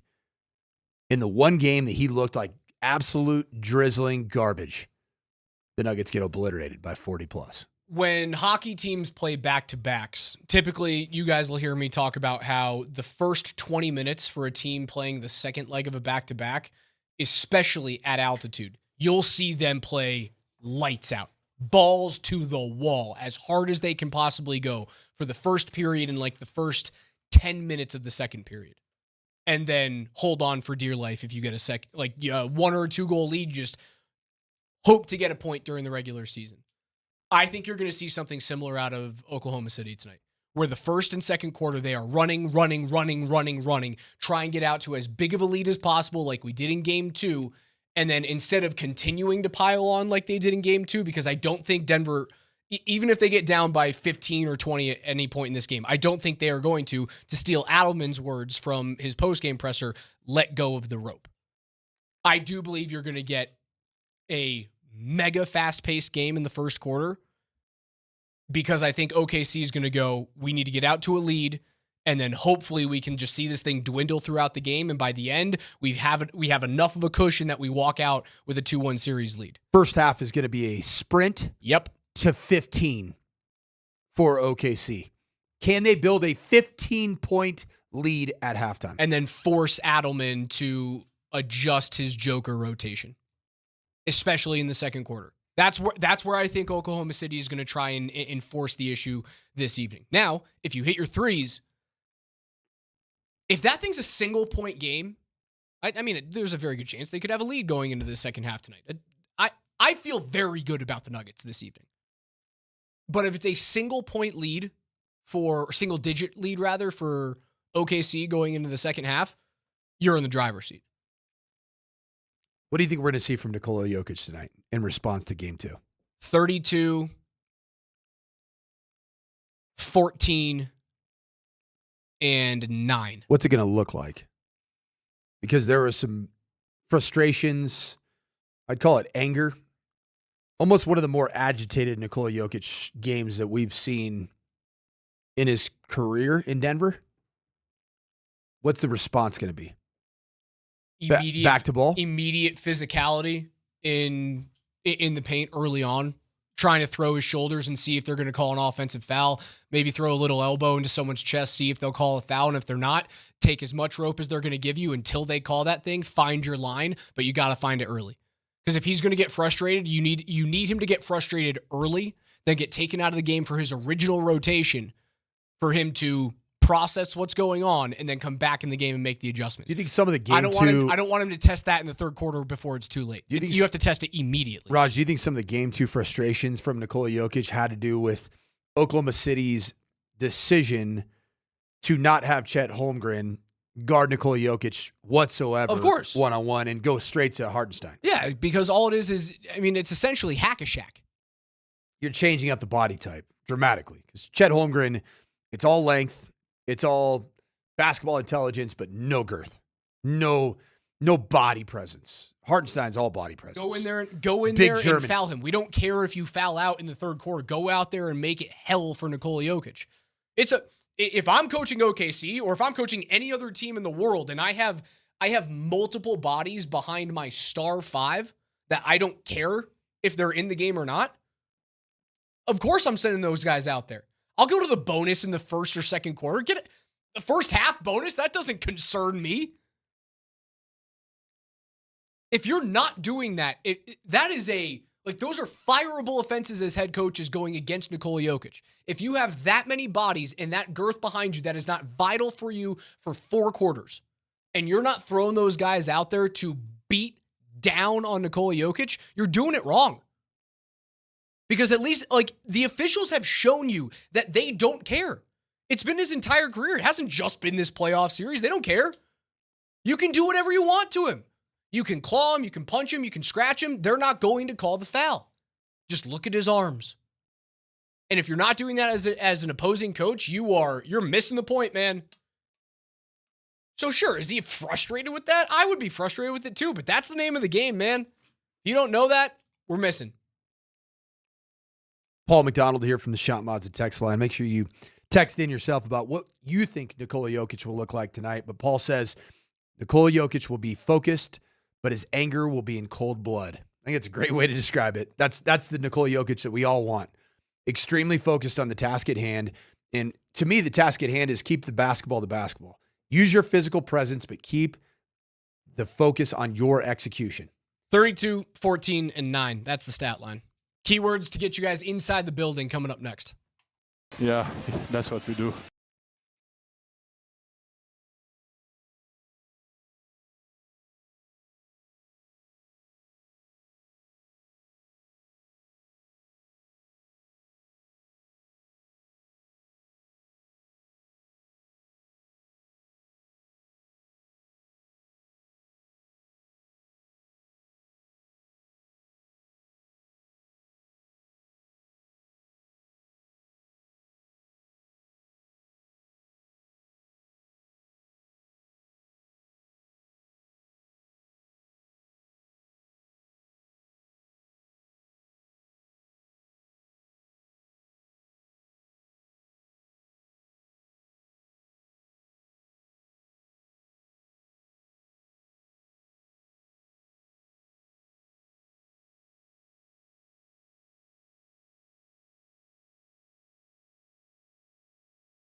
We're back with another Nuggets playoff ticket Friday and another keyword for your chance to win tickets to either tonight's Game 3 or Game 4 on Sunday. It'll be your choice if you happen to be our lucky winner. The Nuggets do release tickets that have been held throughout the day all the way until game time. So if you don't win, visit nuggets.com/playoffs to purchase and get inside the buildings. But to win tickets to tonight's game or Sunday, your choice, text the word CONQUER. That is CONQUER, along with your first and last name to 303-504-0925. This hour's word is CONQUER, CONQUER. So text that CONQUER to 303-504-0925 with your first and last name. We're going to call a name coming up at 11:45. And you will conquer. Yes, you have to turn the microphone on to say conquer. First and last name. We're going to send out just a name at 11:40. And you can send in as many as you want. Yeah, you can text in. You can text in 150 times. Sure, that's fine. Be my guest. But yeah, KJ is the one who has to deal with that, not me. I like when KJ has to deal with that. It's busy work for him. Volume. So at 11:40, we are going to announce a name live on air. And if you hear your name, you will have 5 minutes from that moment to call back at 303-504-0925. And if you call back successfully, you will have your choice to go to either Game 3 tonight or Game 4 on Sunday. If you don't call back in 5 minutes, tough cookies. We move on to the next person, and then we call another name, and so on and so forth. So if you have used both of these keywords to enter, I would suggest that you don't go anywhere. Because wouldn't that be terrible? That if you you stopped listening and one of your buddies was like, hey, dude, I heard your name. Are we going to the Nuggets game tonight? And he goes, oh, no, I just decided to go to the fridge and get a sandwich. Or I had to go to a meeting. No, you have AirPods for a reason. Figure it out. Yep. KJ, it's time for NFL Notes. Altitude Sports Radio 92.5 presents KJ's NFL Notes. Why are you smiling? Because I love football. Football's fun. Fun, sir. Fun, sir. It's fun. Brought to you by Mountain High Appliance. Locally owned and operated since 1993. Colorado's most complete appliance store. All right, listen up. Every day on the morning sprint at 11:20, the biggest stories in the NFL with KJ's NFL Notes. Mr. Granderson, start us off. Yesterday, Nick Kosmider of The Athletic joined Kreckman and Lindahl, and one thing they got into was the belief or lack thereof that Bo Nix won't suffer from a sophomore slump this coming up season. Nick lays out his case as to why Bo Nix will not be the next C.J. Stroud. I just think that the repetition, the work that he's going to get ahead of time, what he's been able to see, and then, of course, when you're talking about adding a guy in Evan Ingram who is going to be a security blanket for you, especially on third down, I think that's big. And if they can create any semblance of a run game, which it's fair to still wonder just how much that's going to come together, right? The Broncos obviously like R.J. Harvey. They like a lot of what he brings to the table, but we just simply don't know what it's going to look like yet. But if that can improve, and it really has nowhere to go but up based on last year, then I think Nix's ability as a runner will only be a little bit more dangerous because, again, you have to account for now another element of Denver's offense that wasn't really there a year ago in the traditional run game. So I just think there's more pointing toward him having some advantages over where he was at this time last year, to say nothing of just the overall experience of being an NFL quarterback, that is going to point him in a direction where I don't see, sophomore slump is kind of the most likely outcome for him. Again, that doesn't mean he's going to throw 29 touchdowns, is the completion percentage, whatever the case might be. I think in bigger moments, you're going to see a guy who's a little more prepared for some of those than maybe he was a year ago. The best thing that the Denver Broncos did in terms of the offseason for a rookie quarterback going into his second year to avoid the sophomore slump is that you didn't change the surrounding cast. If you had made a decision to move on from Cortland Sutton, I would be a little bit less excited about the prospects of Bo Nix's growth from year one to year two.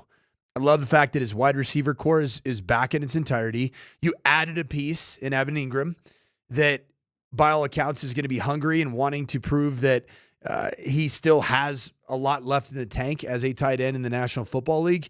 And then you add a dynamic playmaker at the running back position via the second-round draft of R.J. Harvey. So I agree wholeheartedly. And the biggest reason that I believe that Bo Nix won't have any form of massive drop-off or any drop-off whatsoever is what I keep hearing about Bo Nix and finding out a little bit more firsthand information this offseason than I knew a year ago. His makeup is just so stinking good. He's got such a level head. He is just so focused on the right things. Now, I know you mentioned the name, KJ, when talking about the sophomore slump of CJ Stroud. I don't think CJ Stroud ended up ultimately, big picture, having the sophomore slump because he performed in the postseason. His regular season is something. If Bo Nix gives you these numbers in the regular season in year 2, the Broncos will miss the playoffs. 3,700 yards, 20 touchdowns, 12 interceptions. You will miss the playoffs. Most likely, but the defense... You will miss the playoffs. Yeah, because you won't be able to survive. You'll be team number 3 in a very good division. That's the difference. CJ Stroud doesn't play in the AFC West. That's what that is exactly. Like, to the number is having exactly what Bo Nix did last year as a starter, as a rookie, and removing 9 touchdowns. You don't make the playoffs if you remove 9 touchdowns from Bo Nix last year. Because he threw for 3,700 yards. He threw 12 interceptions last year and 29 touchdowns. Stroud last year, 3,700 yards through the air, 20 touchdowns, 12 interceptions. If you have the year that CJ Stroud had last season in the AFC West, you know what you're doing? You're picking in the top 10. Yeah. You might finish below the Raiders. He can't have that year. I don't expect him to have that year. And yes, did Stroud kind of turn it on at the end of the season? Yes. He threw for 400 yards at Kansas City. He threw for 300 yards at home, and these are back-to-back losses. What did he do in the postseason, CJ? In the postseason, let's look at his career game logs for the playoffs. Last year, he had a 32-12 win where he was 22 of 33 for 282 yards, 1 touchdown, 1 pick in a win against the Chargers. And then a round 2 loss at Kansas City by 9 points. He was 19 of 28 for 245 yards, no touchdowns, no interceptions. Yeah. CJ Stroud was mediocre last year. Yeah. And the reason why they got into the playoffs? He won a playoff game. It's one thing you probably would take. You probably would take that in 2025 from Bo Nix.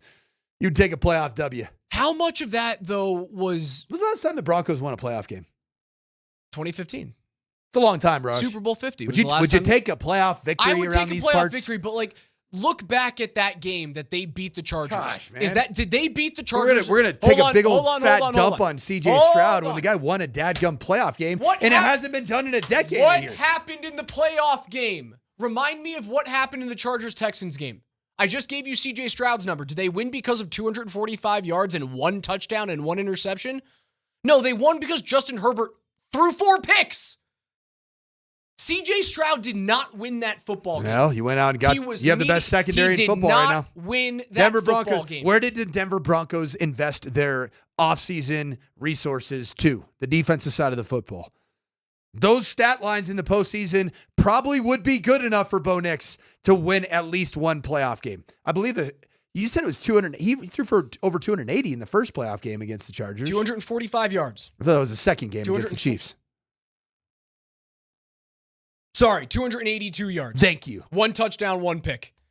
Thank you. Yeah, he's the reason why they won that game. It wasn't the 4 interceptions that Justin Herbert threw. No. Yeah, CJ Stroud. Yeah, you know what that was? You're giving me pitchers wins right now. That's what you just gave me. Come on. Come on. Don't do that to me. Bo Nix won't have a sophomore slump. Good news for the Broncos. Before we go on to our next piece of news in the NFL. Nuggets playoff ticket Friday. Text the word CONQUER, CONQUER. That is CONQUER to 303-504-0925 with your first and last name. One more time. The keyword is CONQUER to 303-504-0925 with your first and last name for you guys to win tickets to either Game 3 tonight for the Nuggets and Thunder or Game 4 on Sunday. It's your choice if you win. What's next? You like that? The Denver Post's Parker Gabriel clarified Thursday that the former Atlanta Falcons and Las Vegas Raiders quarterback Desmond Ridder is now unlikely to attend the Broncos rookie minicamp as a vet due to quote-unquote scheduling conflicts. Man, weddings Wedding season. It's tough, man.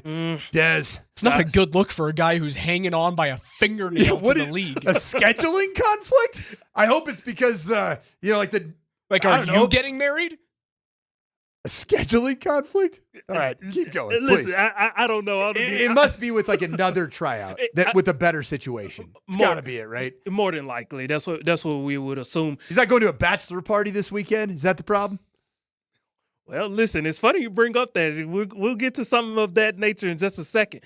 With quarterback Desmond Ridder backing out of his vet tryout, the Broncos are bringing in former Notre Dame/Saints quarterback Ian Book for a vet tryout during rookie minicamp. That's my guy. I was going to say, yes, sir. Friend of the program. How about this? So when I was at Boise State, I offered Ian Book a scholarship. He had no Division 1A offers. Committed to Boise State. I get the offensive coordinator job at Notre Dame. I kind of we play the game. We recruited Dwayne Haskins, all these 5-star guys, and I told Ian Book, hey, keep your phone by you because about the summer, we're going to call you at Notre Dame and offer you a scholarship. Offered him a scholarship. He ended up being the all-time career wins leader in the history of the University of Notre Dame at the quarterback position. Awesome kid. That's a pretty good signing. Pretty good. What on earth is keeping Desmond Ridder for being at camp? That was so well timed. KJ throws up a picture of a wag. It was his girlfriend, or fiance, or wife. Look at Raj. Look at. Oh, you are my favorite person on the planet. So good. The timing to throw up that picture behind me right now. If you guys are watching on YouTube or Twitch, again, twitch.tv/AltitudeSR, courtesy of the Safeway Twitch stream. Then you can just search Altitude Sports Radio on YouTube. Subscribe today so don't miss a thing, including the Altitude Daily podcast. You would have seen what just broke me. KJ Granderson, you wizard. What's next? You like that? I do like so that. Good. I've broken so myself. There have been conflicting reports over the last few weeks about where Kirk Cousins could end up if Atlanta doesn't want to keep his payroll on the Bucs. ESPN reported before the draft that Kirk Cousins to Pittsburgh was unlikely, but new ESPN insider Peter Schrager went on the Pat McAfee show yesterday, and he's saying otherwise. Yeah, I'm still looking at a couple names. Like, Kirk Cousins' name was coming up throughout the draft and seeing if Pittsburgh doesn't get Aaron Rodgers, is that the move? I think Cousins is still a viable trade target as much as they want to talk out of both sides of their mouth in Atlanta. Fact of the matter is you're paying him a wild amount of money to be a backup quarterback right now, and he is still a viable starting quarterback. If there is a seat on the carousel that's open, it is Pittsburgh. So I would keep an eye on that one. It's out of conference. You have a relationship between Arthur Smith, the former head coach of the Atlanta Falcons, and the Pittsburgh Steelers. And, of course, Raheem Morris and Mike Tomlin are as thick as thieves and have been so since their days in Tampa Bay together. So, to me, that is a possible one I would watch if Rodgers doesn't put out the smoke of himself and says, hey, here's where I'm coming, and this is my opportunity to get in there. Do we know where Aaron Rodgers is? Do we know anything about it yet? Still up in the air. Football quarterback purgatory for the Steelers organization currently. So Mike Florio reported the other day that the reason Aaron Rodgers has not, quote unquote, signed with the Pittsburgh Steelers is because he's waiting until after the schedule release so that Pittsburgh isn't in, early primetime games. That's what he believes. That's hilarious. Is Cleveland a spot that you would take Cousins? Cleveland? I don't know. They got 11 quarterbacks right now. What's one more? So if you have 11 quarterbacks, you don't have a quarterback. So Kirk Cousins is automatically the best quarterback in that room if he walks into Cleveland today. How about the age disparities and personality disparities of a quarterback room that consists of Joe Flacco, who's dang near qualifies for an AARP card at this stage, Kirk Cousins, who is a known Kohl's shopper, Shedeur Sanders, Dylan Gabriel, small hands Kenny Pickett. I just keep throwing them in there. Who else do we want to throw in there? I don't know. They've gone like 25 years without having. Why not? Aaron Rodgers, Browns. I mean, honestly, why not? Why not? Would you throw Cousins in Indy? Didn't they just? Indy went out and Anthony Richardson and Daniel Jones. Yeah, they liked it. I actually have this weird feeling that Daniel Jones is going to work in Indy. Okay. because Shane Steichen likes a mobile quarterback, but he's got more discipline as a passer, as a guy that can read a defense. It would not surprise me in that division that is just not very good for Daniel Jones to be a success story at the Colts. Daniel Jones wasn't terrible in New York in his first couple of years. He was a playoff quarterback. They used him as a runner, and then they kind of got away from that. When they used him as a runner, Daniel Jones was effective. But I think once they got tape on him around the league, he started to be kind of worthless. That contract was terrible. Kirk Cousins. Just throw him into the New York Giants situation.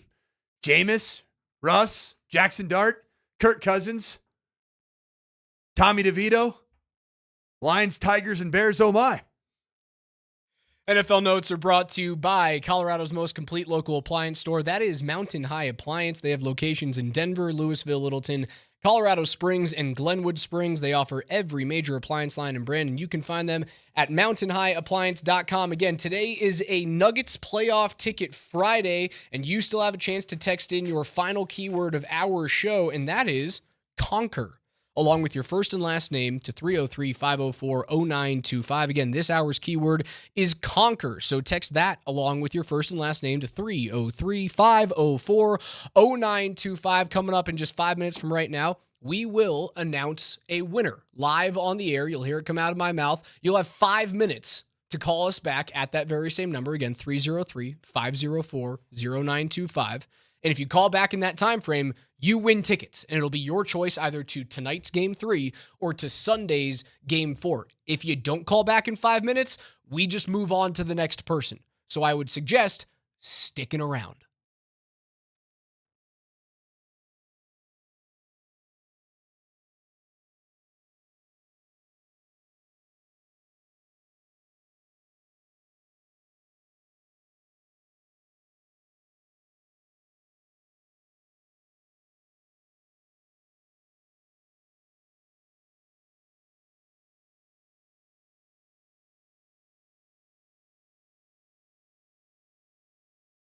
What is good, Colorado? Do you still got that snow fever?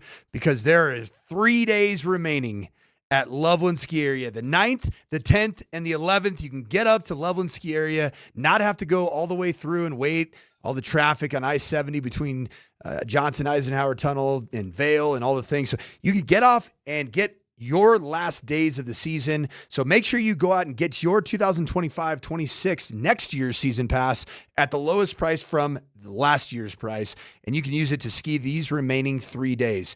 May 11th with fresh snow still up there, over a foot from this big storm that we got that ended 2 days ago, and temperatures in the 40s and 50s, bluebird days, all the things that you want. Closing day is May 11th. So make sure you visit skiloveland.com and get your season pass for next year. Get a couple bonus days this weekend. See you up there.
All right, it's time for our first winner. You have 5 minutes to call back at 303-504-0925. Courtney Olson.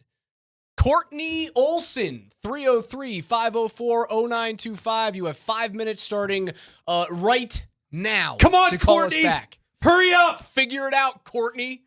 Courtney Olson. Let's go. 5 minutes to call us back. Don't let this opportunity slip you by, Courtney. I believe in you. Your timer expires. I'm watching. I don't.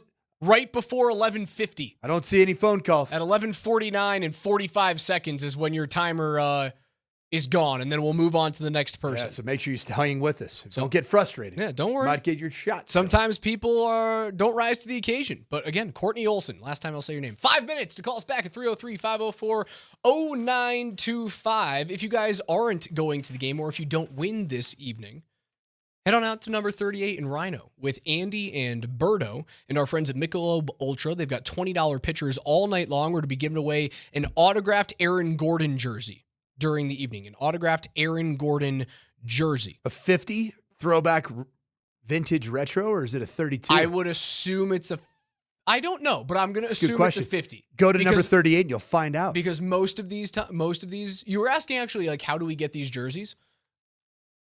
During, I believe, like media day, we have a bunch of jerseys. We go and we get them signed, and we keep them in stock for you guys, so that when you come out to our watch parties, we can give you fun things to bring back home to your family. Because we love our listeners so much.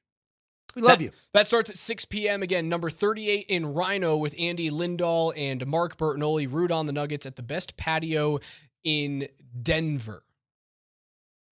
See, my guy KJ's on a phone call. He's on the phone? I think this might be our girl, Courtney. All right. I hope she calls back and it's gets Courtney! Winner, chicken dinner. There we go. Are we giving out a second one, though, here pretty soon? Oh, man. Where'd you get that? I don't know. I just excited, man. You get free tickets. You get free tickets. I was going to Oprah here on I the don't morning think you're spread. allowed to do that. Oh, dang it. The paper's in my hands right now, Coach. Oh, so I'm just here an accessory to the Raj show.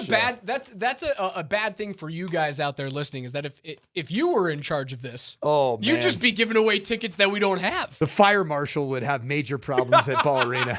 Like, hey, we got to shut this event down. Mike said I could come. Sanford said I got free tickets. It's like trying to get into a frat party when you were like 18 or 19. No. Oh, I know Mike. I love showing up to the club and saying, hey, I'm with the DJ. I'm in the DJ's guest list. Try to look around the big dude at the front of the door. Mike, I'm over here. Hey, remember me? Mike. Pick me. And then Raj would be the boring guy, be like, license and registration, please. I don't see you on this list. What? Do I strike you as that type of guy? Your boy's been doing a little boozing, have you?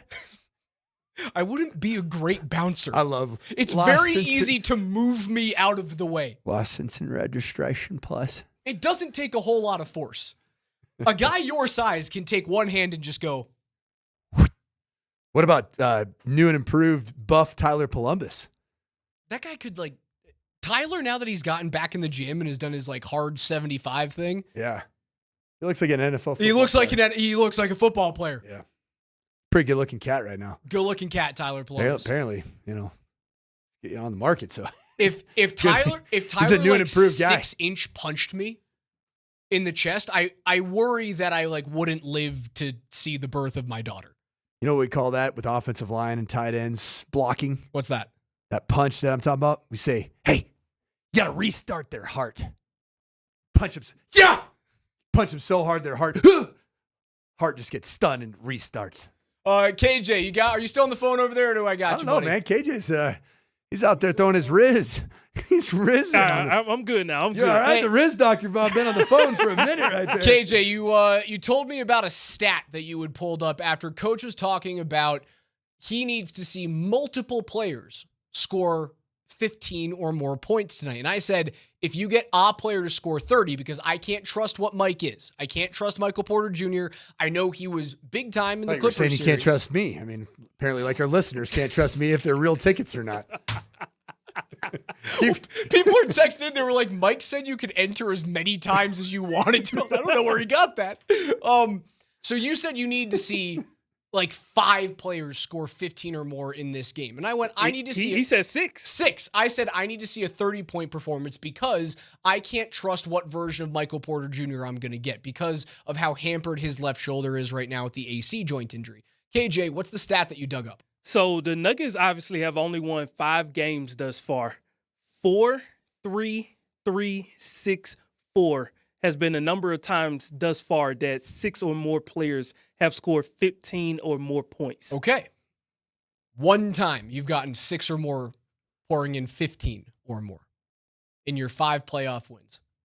More often than not, it's 3 or 4 guys, which tells me you're going to get 3 or 4 guys over 15 points, and you need to have one of your dudes, whether it is Nikola, Jamal. It's not going to be Mike. Unless that shoulder, unless he turns into Adam Banks, I woke up and the pain was gone. It's either going to be Joker or MPJ. We hope that our guy Benny Hinn is in town, man. Gives him the old, the healer on that left shoulder. I haven't heard that name in so long. Can we get the Pope to come and do that? He's an American. He's a White Sox fan, the Pope. Oh, that's tough. It's not as tough as the Rockies, coach. Yeah, it's not going great. Kyle, I know you got a lot of love for this fan base. What would be your message to them just to keep them in the building as the team tries to figure out some of these struggles? Keep believing in us. Keep riding. Thanks, Kyle. That's a broken man. It's a broken franchise right now. They get outscored 21-3 yesterday with 5 combined errors in the 2 games. You previewed it that you get 2 opportunities to watch Rockies baseball. No, 2 opportunities to bet against Rockies baseball. So we've talked about this, the new iPhone app where if you follow local teams, which I do, that it just continually updates anytime a run is scored. And it like goes off on my Apple Watch. And I kept looking down and it just bing, bing, bing, bing, bing. And I forgot that they were actually playing 2 games. It just felt like the entire day was runs being scored on the Rockies. And I was like, oh, and then the two games were almost identical in terms of getting beat by almost double digits, errors, not getting on base, not cashing in. We even had a field player get to pitch for the Rockies. I didn't think I was going to see back-to-back years of like the White Sox were horrendous last year. Statistically, the worst team in the history of baseball. I didn't think I was going to see that again for another 2 decades. It's back-to-back years. And you could argue that the Rockies are going to be significantly worse than Chicago was last year. There's no earmarkers of this thing turning around. No. The pitching is bad from start to finish. The hitting is atrocious. Your younger guys are not playing well. Bud Black still has a job because I don't know if they care that they lose right now. And to boot, you can't pick inside the top 10 in next year's MLB draft because you've been so bad for so many years in a row. Like one of your young guys who was supposed to be part of the turnaround is Michael Toglia. Toglia might set the record this year for most strikeouts in a season. He's on pace to do it. He's been bad. He has not been good. Oh, man. How did we get into this? The Pope? We were talking about basketball. The Pope got me sidetracked into the Rockies? What are we doing here? Still a local professional team. This still is Sports Talk Radio. You know, the good news for the Rockies is at least you got the Albuquerque Isotopes, man. And they're a solid 14-21 this year. Okay. So help is clearly on the way. Yeah, good stuff there. Back to the Nuggets, right? You mentioned you need to see 6 players, 15 or more points. What is your confidence level now that you know the stats, that it has only happened once in their 5 playoff victories that you've had 6 players contribute 15 or more points? I feel great about it, Raj. I don't care about stats. Stats are for nerds. KJ clearly a nerd trying to prove me wrong. You know what? It was the most important victory of that first series was a very, very well-rounded scoring performance from 6-year players, your 5 starters plus Russell Westbrook. And I think the Nuggets are more than capable of doing it. And the way you do it is actually by playing fantastic defense. You play really good defense, you get out in transition, multiple people score. And that is what I'm looking for tonight. My key to the game is a 30-point performance from Nikola Jokic. I gave you the stat line. I think it's 32, 14, and 9 this evening. 14 rebounds, 9 helpers. You're going to need 25 or more, maybe 24 or more, if we're really going to split hairs from Jamal Murray tonight to make sure this thing gets done. I feel great about them. I feel really good that you can just flush that victory for OKC in Game 2 down the toilet. They have not been here since November 6th. The last time that OKC was in this building, you got a big-time block from Peyton Watson. Are you going to see Julian Strawther tonight? I hope so. If you learn early on that MPJ's shoulder is not allowing him to play to the level that you need him to win a playoff game, get Julian in there. Do you want to see a little bit of Hunter Tyson? Be my guest. Punch all the buttons you possibly can, Coach Adelman, every single one of them. Congratulations to our winner, Courtney Olson. Did she choose Game 3 or Game 4? Do you know? Game 4. Game 4. Okay, so taking the night off tonight. Enjoy watching it on the couch. Game 4. Hopefully the Nuggets will be up two games to 1. Coach, quickly before we get out of here, it's Friday. Pop some tops. What are you watching this weekend? I'm starting with the future of the franchise. Albuquerque Isotopes are visiting Oklahoma City.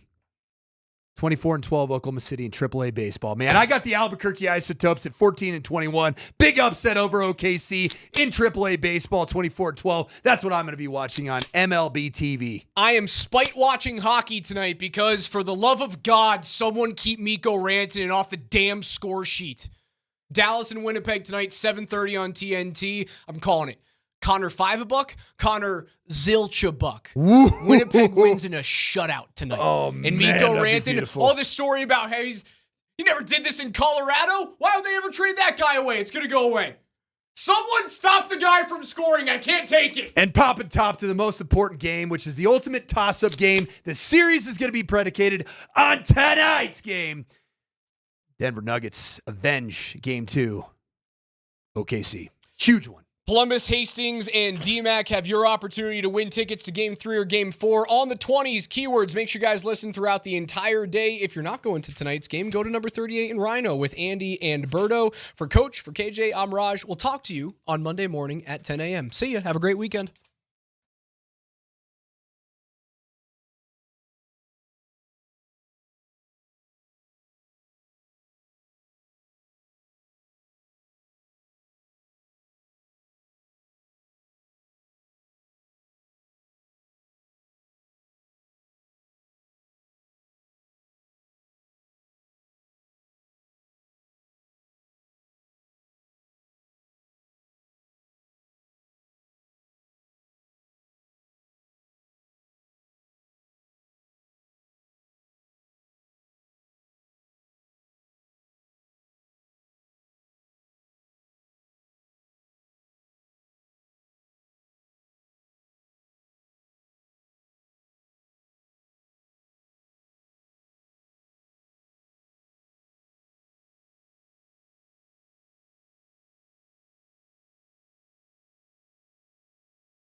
Yeah, you're seeing that on ESPN? That's crazy. Thunder, ESPN right now, 64% chance to win tonight. Yeah, they're favored by 4.5, something like that. Hey, man, everybody's just telling everybody they're a better team, and that's that in the end. I'm actually in a pretty positive mood about the game tonight. I feel good about it. He's there early, that dude. Tim McMahon, that's my guy. That's what you get to do when you get to Ball Arena 8 hours before tip-off. You get the arena. Hey, can you just go to the yourself. arena? And I know we're not on till 8 o'clock tonight, but we're going to have hits at 2 o'clock Eastern time, 3 o'clock Eastern. Can you just hang Who's out getting there? up But it looks shots? cool, Wait a second. boys. Who's getting up a shot right now? Somebody's getting up shots. Probably a ball boy. Well, I suppose you'd have your shoot around, right? You could. Coach. The Not- Nuggets. Not that, well, they might have it this late. I doubt it, but. Yeah, this would be a little bit late, right? No, that's definitely like somebody in the equipment staff. It's a weird thing just to just be out there with no players, just, get my shots up as an equipment staff guy. They're going through the numbers. Yeah, see, there's somebody out there getting a little work in. I know that spot. I know exactly where that guy is. That's like right where I sit for the games. Seriously, that is like right. He's there. That's where I sit. That's my view for if, games. If you see Tim up there, tell him I said hello. That's the little media muggle platform right there. Yeah, that's my seat. That's my view. Get out of your seat. Yeah. I mean, he's right there. He's in my way. I was sitting actually next to Ramona Shelburne the other day. She's nice. And very nice. She's cool. What's up, guys? How we doing? How we feeling? We good? We feeling positive about tonight? I'm good. I just had a banana cream pie donut. Yeah? It was unbelievable. Like your first carb in 4 months? No, really. Like that legit was my first donut in over 3 months. Might have been a gateway drug. Yeah, it probably is. It was pretty phenomenal, though. All right. Well, that's a check for Tyler. He had a donut. He's good. Yeah. It's fine. Got to go. Got to go back to the gym, work that off now. Okay. That's the obsessiveness. You know what? Not only a shower upstairs, they can put a little gym up there. You think you're the first person to suggest that? Well, I'm surprised it ain't done if you suggested it. Right. Well, hey, But wait and see. My suggestions, though, get a sponsor. While powerful, do take about 1.5 years to actually, come to pass. Oh. Hey, they come to fruition, don't they? Yeah. I talked to my mom today. She said that's her favorite part of the show. What's that? What, talking to Nate and Andy. The change you had. I swear to God. They like Nate and Andy? I swear to God. Got that one changed. She goes, those two guys, they're great. Scott, about 3 more months, top 2 o'clock hour, that'll get fixed also. Yeah. Well, noon. Just keep talking. Let's keep going. I wouldn't have any commercials at all. Rolling just chat, period. Well, Let's when keep you were going. doing that with all the 65 YouTube channels. That came to a crashing halt. Did it? Oh, yeah. You haven't noticed? I don't ever watch. Well, there you go. So there you go. There you go. I haven't Perfect. noticed. You're doing more podcasts than me. One a week. Okay. Well, I just do one a week. You got that? You and Hey, Andy let me chopping throw it this up out. last I night. want to switch topic real fast. And I want Sure. to ask you a question. I thought Andy brought an interesting topic up last night. We were talking. We started going to the Avs a little bit. Yes or no? I don't think this is a dumb question. Semi-major, if not major, changes between this team and next year? Huh? Do you think there will be major changes between now and next year? What do you? I don't. Probably personnel. I do not know. And we've had this conversations many times, and I know DMac's like, Mr. We're gonna have wholesale changes. I'm like, how? What are you gonna change? You're not gonna be able to trade Michael Porter Jr. That's gonna be tough. I said Avs. Avs. I'm sorry. Avs. So I'm gonna start over. The donut has done its damage. Yep. You see, he's frazzled with the sugar from the donut. Mm-hmm. Changes Avs? Brock Nelson. We got to decide whether they keep him or not, right? Yeah, they're not going to keep him. I think he's just going to get too much See, money. they don't have draft we'll picks. see, but they don't have stuff like that. We were talking about this. You're not going to trade McKinnon. True? You are not going to trade McKinnon. Not going to trade that McCarr. Is true. Not going to trade McCarr. Going to keep those two guys. If you got to make a splash, if you want to get younger talent, if you want to get whatever, does that mean everybody else is kind of? No, you could trade Taves. So Taves maybe you would look at moving if you get the right deal. I mean, everybody's wanted to trade Gerard for 10,000 years. How about Nichushkin? Can't do it. I don't know if anybody's going to Not risk. for the real value that he's worth to your team versus what somebody would give up. Who knows? Well, how do you do in the postseason after scoring that first goal in the first game? I'm not out on Val. Oh, You out on Val? No, I'm not necessarily out. I'm just thinking of good assets that you could pull quality stuff back, either players / draft picks, whatever. I don't think there's a lot of sacred cows. I don't know everybody's contract and what you're committed to and not committed to, but I think they'll pursue making the team as good as they can. I don't think there's anybody besides Kale and McKinnon and Blackwood. I think those three, because they just did him a new deal. So besides those three, I don't think there's any sacred cows. And Landeskog, because you're not going to be able to move Landeskog. Right. Well, of course. Right. With that injury, God bless him. Not that you'd want to anyway, but you're not going to be able to move him. Other than that, who knows? I mean, I don't know. Do they need to make something happen? I don't know everybody's contract. There's probably other guys' contracts that you can't move for whatever reason. But do you think they should look into making some moves? Not huge. I mean, they think they had the right team to win it this year. I don't think you'll find many people arguing with that. So, I mean, they always make some changes. What year haven't the Avalanche made some changes? They never sit still, ever. They always do something. But, we'll see. Not really worried about it. Not even thinking about it. Hockey's done, bro. We'll see you. So you start thinking of the draft. The draft? The hockey draft? No, you start thinking mock drafts in the NFL in December. Yeah, well, we got 364 more days. It's time to get going. You get the NHL, you're not thinking about no, because you don't draft a team that just popped out of the first round again. You don't draft 18-year-olds in the NHL draft that start on the team the next year. You do in the NFL. But you build a bench, a depth unit, don't you?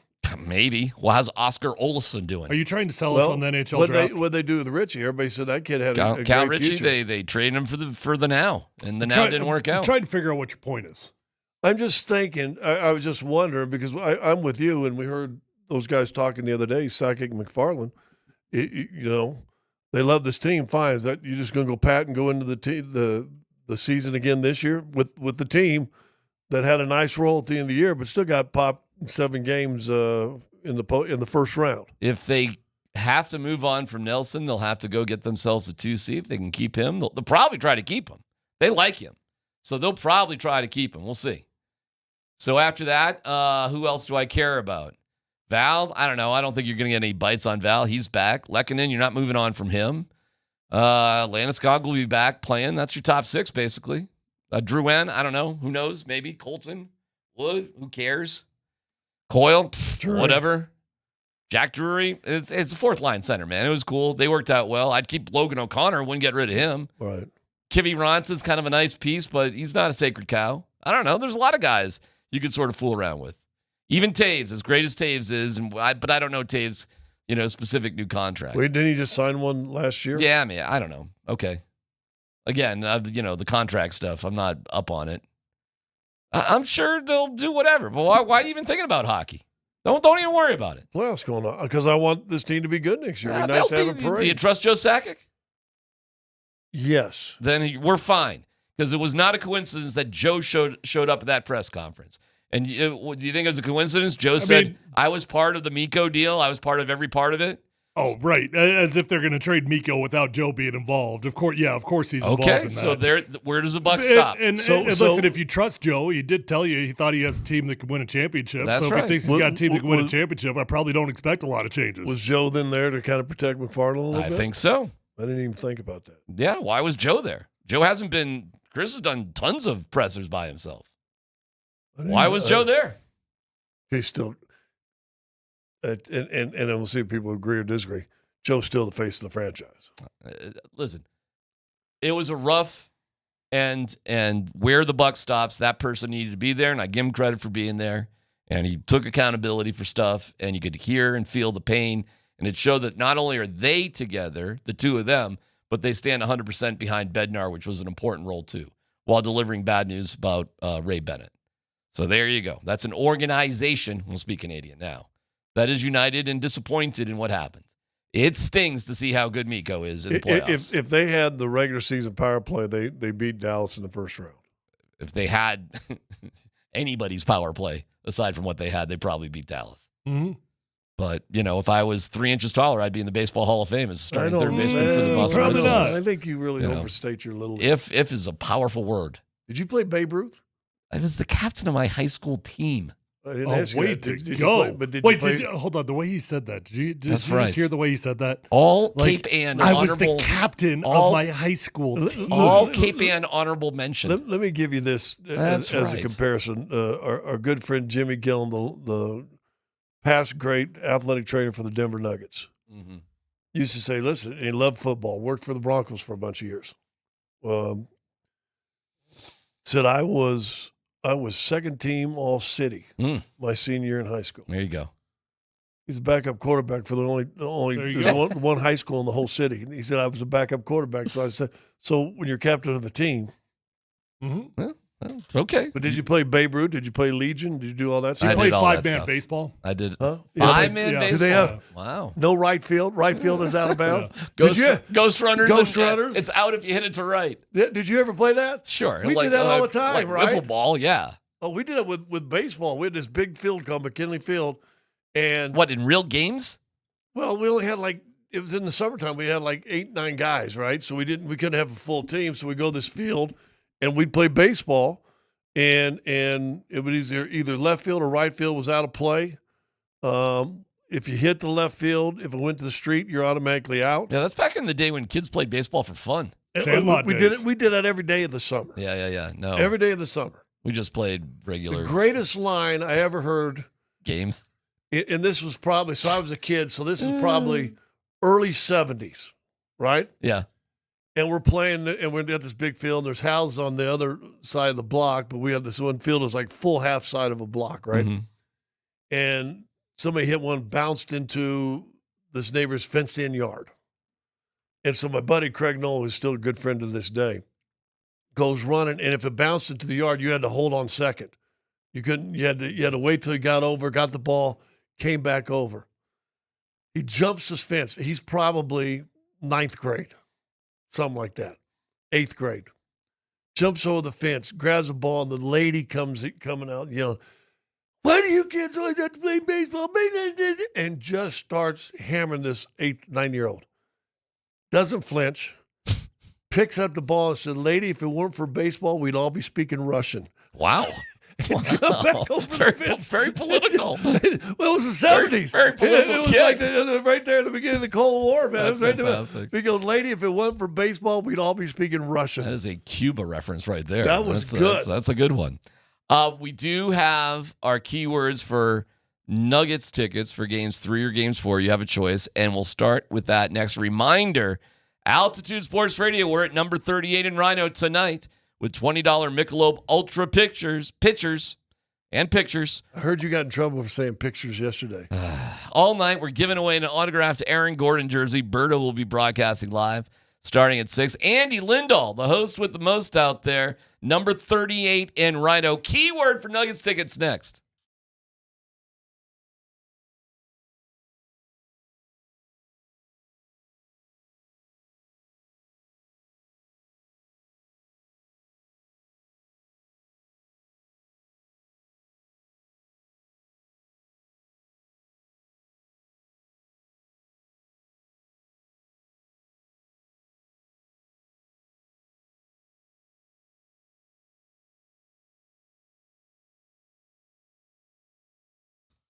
All right, DMac for the Rocky Mountain Men's Clinic. When dealing with the issue of erectile dysfunction, you want the right treatment for your medical situation. Finding the right treatment can mean the difference between just an okay experience and an amazing one. It's almost a given that better medical practice leads to better outcomes for patients. If you suffer from ED, you certainly want a good outcome. Rocky Mountain Men's Clinic practices better medicine. They're the leader in treating men's sexual health issues in Colorado. So check them out. They're there for you when the pills or herbals fail. With treatments that have success rates well over 90%, some can have you last an hour or more. Have a great weekend. Rocky Mountain Men's Clinic, serving the Front Range of Colorado for nearly a decade, and you can get things going in the right direction. Schedule a consult. It's $99. Get that consult, a T and a PSA test, if advised, a test dose. If it doesn't work in the office, your visit is free. Like a lot of men, you could be having sex the day after your appointment. 720-440-7900. RockyMountainMen'sClinic.com. That's RockyMountainMen'sClinic.com.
I don't know if you guys caught it, and we're going to do the keyword here in just a second, but Metallica played at Virginia Tech.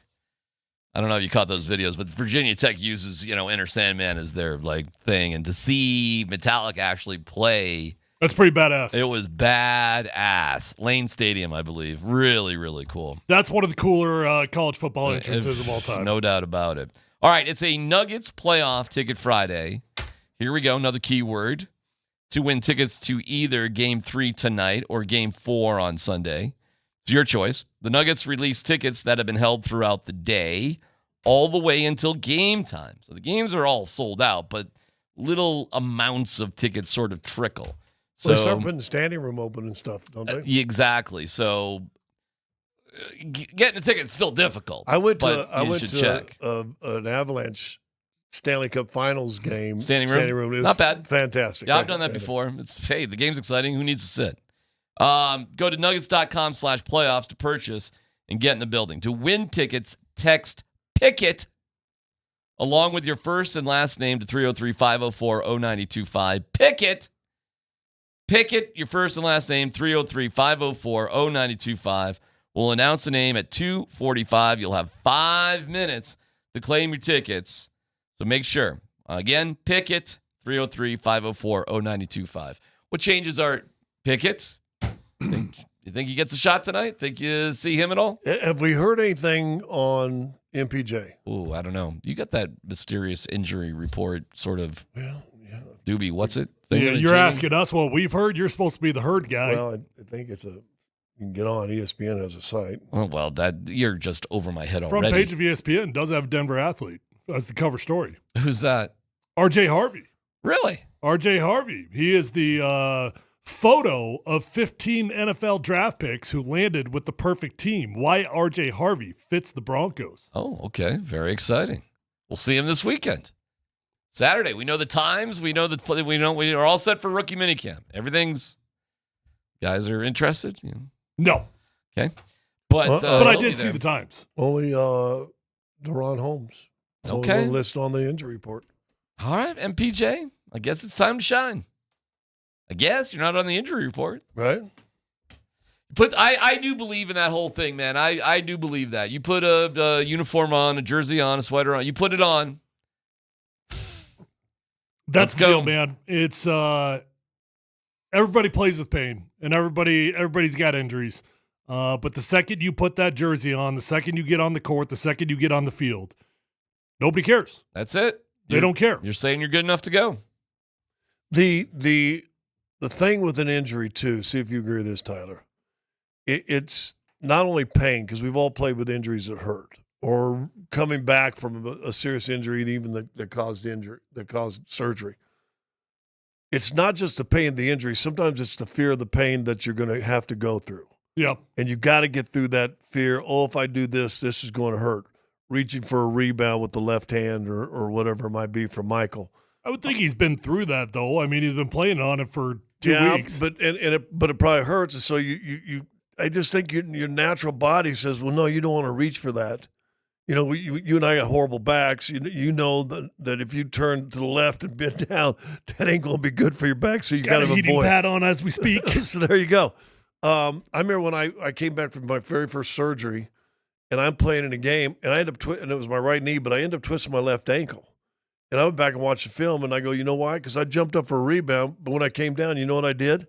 I kept my right leg bent a little bit more, so I wouldn't land on it with force. And instead of landing on my left ankle, caught front of somebody's foot, twisted my ankle. Yeah. And had I gone with both feet down, I probably the ankle wouldn't have been that bad or anything. But it was probably my fear. You know, I still didn't have the confidence to come down and land on it without being hurt. So I ended up hurting myself differently because I did that. And I think Michael's going through that a little bit. It probably is painful. It's this second-degree sprain, right, that we've been told. So now you think, well, if I put it up to here, I'm good. But when I go up my elbow above my shoulder, I know that's going to hurt. Do you think there'll be a change tonight or not? No, I don't think early. I think there'll be a short hook though. I mean, okay. How short? Well, I mean, it's been pretty short. He's played the least amount of minutes of any starter. It's already been a kind of a short hook. Well, he got 10 shots up in his short minutes the other night. I guess so. Yeah, I suppose so. Made those really critical 3-pointers in the second half. No, man. I'll trust DA. I'm ready to throw that game in the trash can. Who cares? Although, let me play this from Adelman. They did watch it, though. They didn't throw it away. They had a film session. I think it was pretty collectively the same. There was some embarrassment there. There was a lot of people speaking up and saying, I can be better, which I love. And I think there was, the film never lies, that kind of thing. And you're watching the speed of how they played and the way we were playing. And, you have to challenge yourself to be better as an individual first. This is a team sport. But how kind of goes from there, but they watched it. Did you not feel he said everything that I came back and said on Thursday on our show? As far as it was a different tempo, different speed, different physicality. Did he not mention all of that? Mm-hmm. And it was evident. And I wonder, I always want to be a head coach. Well, I wonder when you're the coaching staff and you're on the bench, right, and you see a guy and you're going, man, we're about 75% speed right now in the playoffs. That ain't good enough. When you guys go through a film session and it's about effort, is it obvious on film? Oh, yeah. Of course. Oh, yeah. Yeah. Those are the moments that coaches, they'll turn on the film. Mm-hmm. They'll rewind it again, keep rewinding it, and they don't say a word. Mm-hmm. Just let it play. Let that sucker go a little bit. Mm-hmm. See, you hit your first guy, but then stop. Maybe right? give a little side eye, see if the guy makes eye contact with you or not, see if he's paying attention. Don't need to say a word. We'll just keep rewinding this. I remember, and it's my pathetic athletic story, so I'll make it short. But in high school, because we didn't. Here we go from his homeschooling athletics. Were you the captain year? Yeah, well, soccer. And I knew I hadn't pursued something defensively. I knew it, and it resulted in a goal. But also I knew, nobody saw it. And we're watching. Somebody's mom videotaped it or whatever. It was the first time it ever happened to me. Probably the only time, because who cares about my athletic life? But it was something else. We're watching it with three or four of my buddies. And all of a sudden it's, oh my God. They didn't realize what had just happened. They had videotape back then? They're like, right. It was probably one of the big camcorders that recorded on the it was VHS, like that. right? But it was it really was and I knew it. I knew it when it happened. And it was just lazy. I was just lazy. Just defense. And the guy you should have checked up on. Oh, yeah. It was plain as day. I can't even, So imagine that now I can't imagine. 10 times more on the line. Especially when it comes to effort. It's got to be humiliating as a pro athlete to go through that. When it's effort. I'm watching multiple guys in that first half challenge a shot, and they take one step and just throw an arm up. That's it. That ain't an effort. Okay. I'm watching a guy stand in front of a guy, Morley standing straight up, guarding one-on-one. Guy makes one little move, goes, and you just stay there. He goes by you. But isn't that the easiest? Effort. Isn't that the easiest thing to correct, though? I don't know. Effort? Yeah. No. I would say it's one of the harder things to correct. Why? Because what can you do as a coach? I can tell you where to be. I can give you X's and O's. I can give you assignments. I can't change your heart. I can't change your desire. I don't think effort is coachable. Well, how many coaches have you heard say, in fact, I saw one on Ariamo just recently, said, you ain't here for me to coach your effort. No. God, no. If you're here for me to coach your effort, we're done. We can't win. Yeah, but as a player, isn't it one of the easier things to correct? As an individual, if you have the right individuals, if you have listen, I guarantee you played, and I know I have, with guys you could have lit a fire under their butt. You could have put, I'll give you one example. Sean Kemp, when he was in Cleveland, had a once a week weigh-in, and he had a bonus structure in his contract that every week he made weight. It was like $100,000 or $125,000. Crazy. So you're talking about from November 1st to April 15th. Make you not eat that donut. And so you're talking, I don't know if his weigh-in was once every week or once every 2 weeks. But think how much money that is for the length of that thing. Didn't hit weight one time. What? Didn't make his weigh-in weight. Wow. So I told you, I said, hey, Tyler, you guys be 305, and I know you played 295. You're going to find and if you do, I'm going to get you 120. You're going to find a way to get to 305? You know what's ironic about that? 99% of the guys got fined for being overweight. I didn't know a lot of guys that had actual bonuses built in, but they would get fined. Right. I got fined for being underweight, and it was a real challenge. And you would think, bet you worked your ass. I worked my ass off for it. Absolutely, I did. I mean, I was eating 7,000 to 9,000 calories a day. So can you imagine having a clause that if you get under your weight and you're going to get a check for $125,000 on the spot every time you make weight, and you've got 15 of them in a season, right? And you don't hit one? Yeah. How's a coach coach that? Can't. How does a coach what Zion Williamson has gone through in his first 3 years of the league, where he's in and out and hurt? You know, he one of this times he came back to Denver, and I was talking to one of the assistant coaches, and I said, "Dude," they say he weighs 285. And he looked at me and he goes, "Scott, he weighed in at 312. Well, that coach can't do nothing about that. You know what's interesting? Brett Kane had kind of an interesting theory today. I want to run it past you guys. His theory was, if this is really about effort, right? And that maybe effort is tied into you're exhausted too. I mean, I get it if you're tired or whatever. Fatigue makes cowards of us all. Okay. But check out this theory. Kind of interesting. Based on winning game 1. If you win game 1 to win a series, all you need to do is win every other game. So his concept was kind of funny. Like, you got to just give everything on the odd number games, and that's it. So 45 minutes, that would be tonight. Like, that's it. 3, 5, and 7. And then just like whatever for the, game 4. I mean, you'd have to do that twice on the road. But the concept is, if we're just a little lacking in depth and we only have so much gas in the tank, just expend it all in one game and don't worry about the other game. Yeah. You like that theory? Well, the problem is it feels like there's a lot of pressure on tonight's game, because if you fall behind, it don't feel good. It don't feel good at all, as talented as Oklahoma City is. So you're putting a lot of pressure on every other game for sure. That's what happened to them, the Nuggets in game 3 against the Clippers. They lost. But they this got killed. feels different. The Clippers was a matchup that I was like, I don't know what's going to happen. Anything could happen.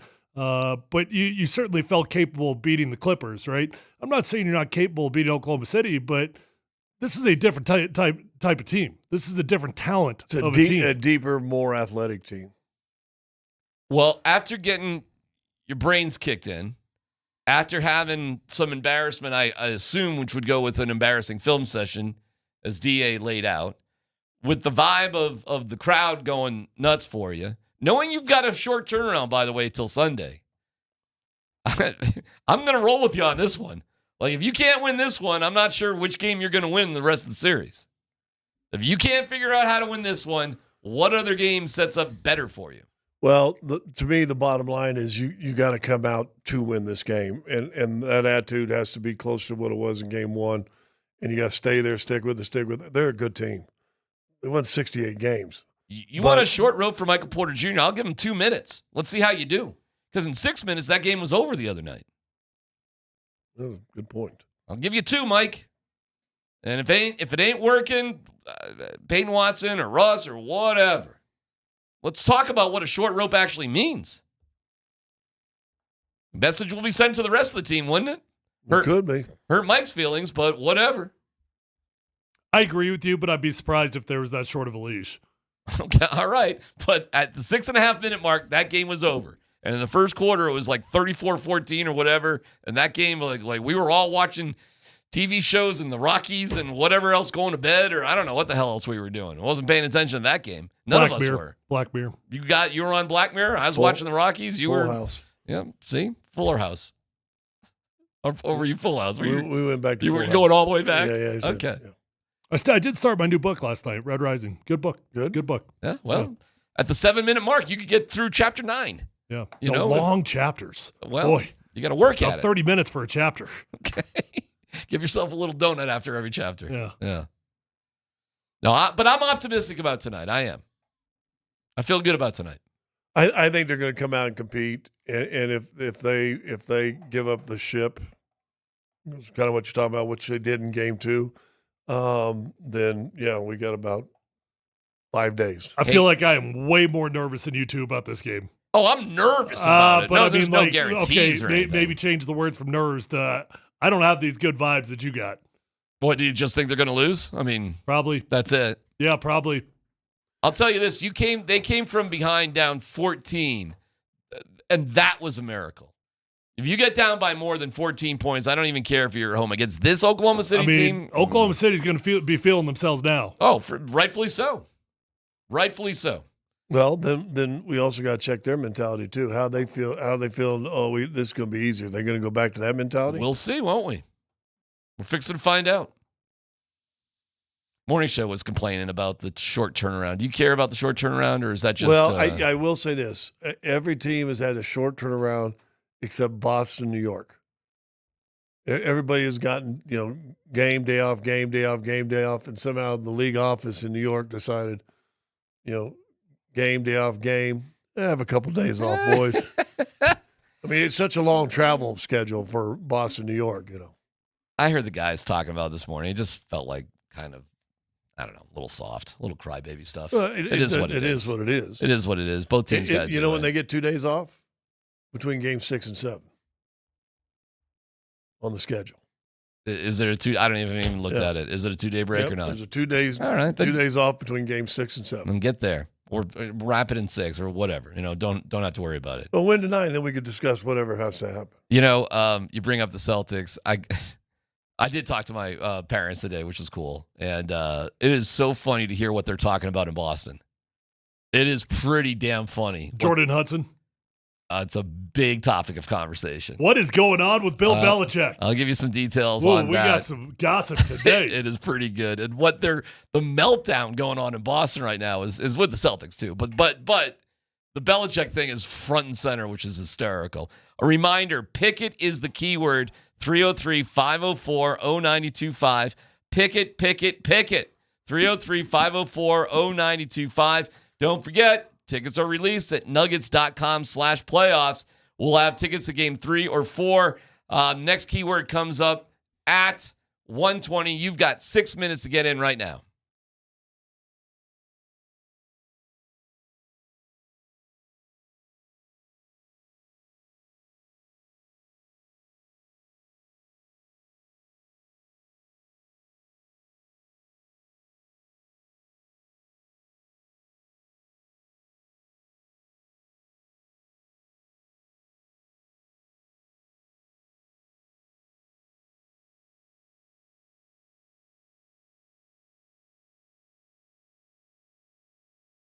All right, guys, gals. Hey, if you're struggling with hair loss, I got good news for you because I've got a simple one-day solution that's guaranteed to work. Call my friends over at Advanced Hair Restoration, ask about their advanced FUE, and it's going to work. It's as simple as that. You might have already tried the lotions, the pills, the creams, the potions, and you're frustrated because nothing's working the way you want it to. Well, that's why you want to call Advanced Hair, ask about the advanced FUE, because nobody can offer anything like the advanced FUE found at Advanced Hair.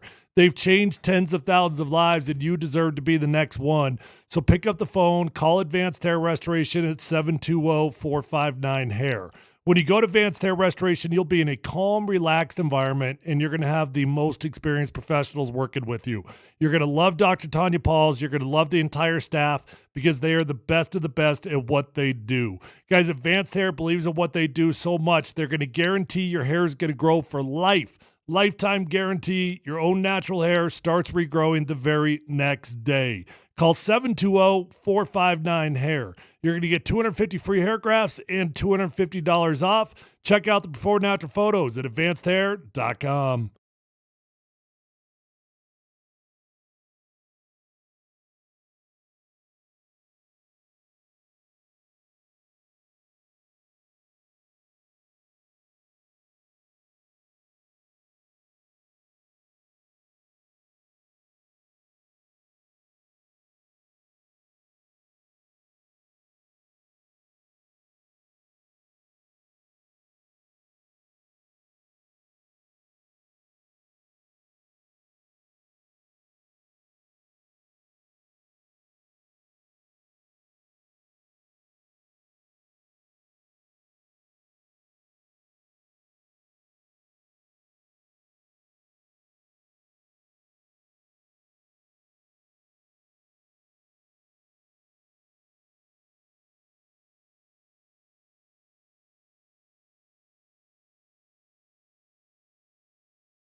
Mother's Day coming up this Sunday at Safeway. Get everything you need to make your mom feel special. Safeway has you covered with fresh fruits and gorgeous flowers to help celebrate mom. Get started at Safeway.com or in the Safeway app. I was talking to Pete and Eileen in Boston earlier today, just checking in, see how they're doing.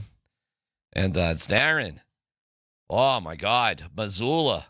It's all his fault. They're blaming Joe Missoula there with the Celtics blowing late leads. And the guy that won the championship last year. Yeah. They asked me 4 different times what happened to the Nuggets. And I'm like, well, and I explained it 4 different ways. And but how did they lose so bad? I got how did they lose so bad 4 different times. But how? I'm like, well, you don't come to play mom and dad. That's what happened. I kind of said that. I said, they won the first game and they were a little pooped and they just weren't competitive. Yeah, but how that bad? Okay, Mom. Well, and I just said the same thing over and over. But Darren, I'm listening to the shows here in Boston, and they're killing Missoula. And I'm like, man, that is how it goes, bro. Like, you win that NBA championship, and you're only as good. It's all Missoula's fault. I go, they might be a little tired. And my dad's like, Russell wasn't tired. I swear to God, he said it. He goes, well, Bill Russell wasn't tired. Bob Cousy wasn't tired. I go, that's a fair point, Dad. There were like 9 teams in the league back then, but, Well, Larry Bird got tired. The Celtics didn't win back-to-back championships. I don't think they did. Did they? No, they didn't. They spread them out. It was like every other year there for a while. It was Celtics-Lakers, yeah. That's a team that looks satisfied. We talked about, that's funny you bring that up, because they were talking about Brunson there from the Knicks, and like, who's your Brunson on the Nuggets? And I go, well, I guess Jamal Murray is our Brunson. But it goes to desire too, to your point. There's just like, you're both trying hard. But if there's one guy who just has that extra little something, you know what I'm saying? And you maybe think the hungry dog usually wins. You know what I'm saying? Yeah. Did you ever watch the movie Cool Hand Luke? Clint Eastwood, yes. No, Paul Newman. Oh, Paul Newman. Sorry. George Kennedy, I believe. Maybe I didn't. So Paul Newman was familiar Luke, with the character. Was Luke. There's a giant fight scene in this, and basically gets his snot beat out of him, but he never quits. Finally, he wears the other guy down out, and he goes, "Would you stay down?" And he kept getting back up. Finally, the other guy quit. And Paul Newman won, and he's black and blued and everything. That's kind of the mentality you have to be if you're an underdog in a series, and that's what Denver is. And kind of that's what the Knicks are. And, that style, physical style, attack you downhill. You're going to sit down and shoot threes and not make them. We're going to attack down and get downhill on you. One thing I was talking to my parents about is, it's a good conversation here. You forget, I think we all do forget how good these guys really are. How good all these teams really are. And if you don't fashion full effort, it can get embarrassing because of how good they are. And they're like 149 points. I was like, it was lucky it wasn't 200 points. They get 100 and a half. They were trying to get 100 and a half. It looked like they were going to. It felt like they could have. And that's how good they are. And any NBA team is filled with great players. Oklahoma City was the best NBA team this year. And their depth is ridiculous. You got guys not playing that would probably, no doubt about it, start maybe or play a lot with us. There was another story that everybody in Boston radio was talking about, according to Mom and Dad. And that is Bill Belichick and Jordan Hudson. Oh, my gosh. The gossip lines were a-buzzing today. What was the podcast? It was some podcast. Pablo Torre knows. Okay, Pablo Torre. Yeah. I was going to say Torre knows best, whatever. Pablo Torre heard, right? And he reported that Jordan Hudson has now been banned from UNC facilities. This story, I mean, it picks up like wildfire. Yahoo Sports picks it up. Barstool picks it up. Pro Football Talk picks it up. Everybody is talking about that Jordan Hudson is now persona non grata. And all of a sudden, UNC, they got to release a statement. They release a statement that, no, that's not true. She's still welcome in our building. UNC football is releasing official statements about Bill Belichick's 24-year-old girlfriend.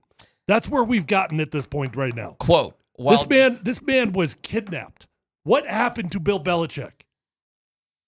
Quote, while Jordan Hudson is not an employee, at the University of... She might be an employer. She is welcome to the Carolina football facilities. Jordan will continue to manage all activities related to Coach Belichick's personal brand outside of his responsibilities for Carolina football and the university. We are in some weird territory. And outside of his responsibilities to Carolina football. It's an interesting line, right? Like as a program, I mean, I don't know, technically speaking, what the difference would be between well-off media and what Jordan Hudson is doing for Bill Not much, Belichick. as far as I can tell. Other than the like fact the that there's a 50-year age gap and it's a girlfriend. Well, Pablo Torre doubled down after the statement by North Carolina, though. I got it right here. The second update is that Bill Belichick's family is extraordinarily concerned about what has transpired. One Belichick family source told me, quote, there is deep worry for how detrimental Jordan can be for not just North Carolina, but Bill's legacy, reputation, everything he has built and worked for over decades. End quote. In fact, the family has been digging into Jordan Hudson as well. All right, so has Bill, like to your point, has he been captured? Is he being held hostage? Yes. Yes. This is turning into one of the more bizarre stories in the realm of sports, period. Bill Belichick, a man in his 70s, is under some sort of spell. Dude, I heard Mike Sanford say this. This might not be that insane. Does it almost feel like we're barreling down the path of never seeing Bill Belichick coach at UNC? Oh, man, I don't think so. Like, why would that happen? Distractions. He gets fed up. He's had enough. He just walks away. If she tells him to. I mean, I guess I could go with that if you piss her off enough. She's tired of being the bad guy. Well, if North Carolina is like banning her and then like, no, that's probably directly in line with that. They are probably nervous about him stepping away. Yeah. Like, we got to make Jordan happy. I got a simple answer. Okay. She's the Red Witch. Could be. She could be the Red Witch. She's the Red Witch. I mean, but let me say you this. The Red Witch had what's-his-face sacrifice his own daughter. She didn't look bad. No, Melisandre, she was fine. Until the last scene when she walked into the water. Well, like, she took off the thing, and I was like, why'd you taking the thing off, man? You could Stay be around that way forever. Yeah, you'd be around for another 700 years and be another dude. Like, why now? Now? Right now? Jon Snow's available. Yep, right. Although he turned it down. Yeah, but he did come back from the dead, though. True. I'll say this. One, it's interesting to me that family is worried about legacy. Why?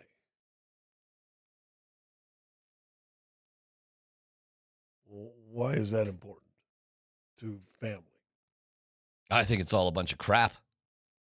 I don't know who's Pablo Torre's talking to. This is another one. First off, who the hell is Pablo Torre? Oh, he's a respected journalist.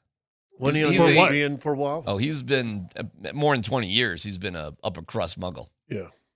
Yeah. Because the name I'm thinking of, he's been on. He's been there forever. Yeah. For over 20, he's 39 years old. Well, he's been there a long time.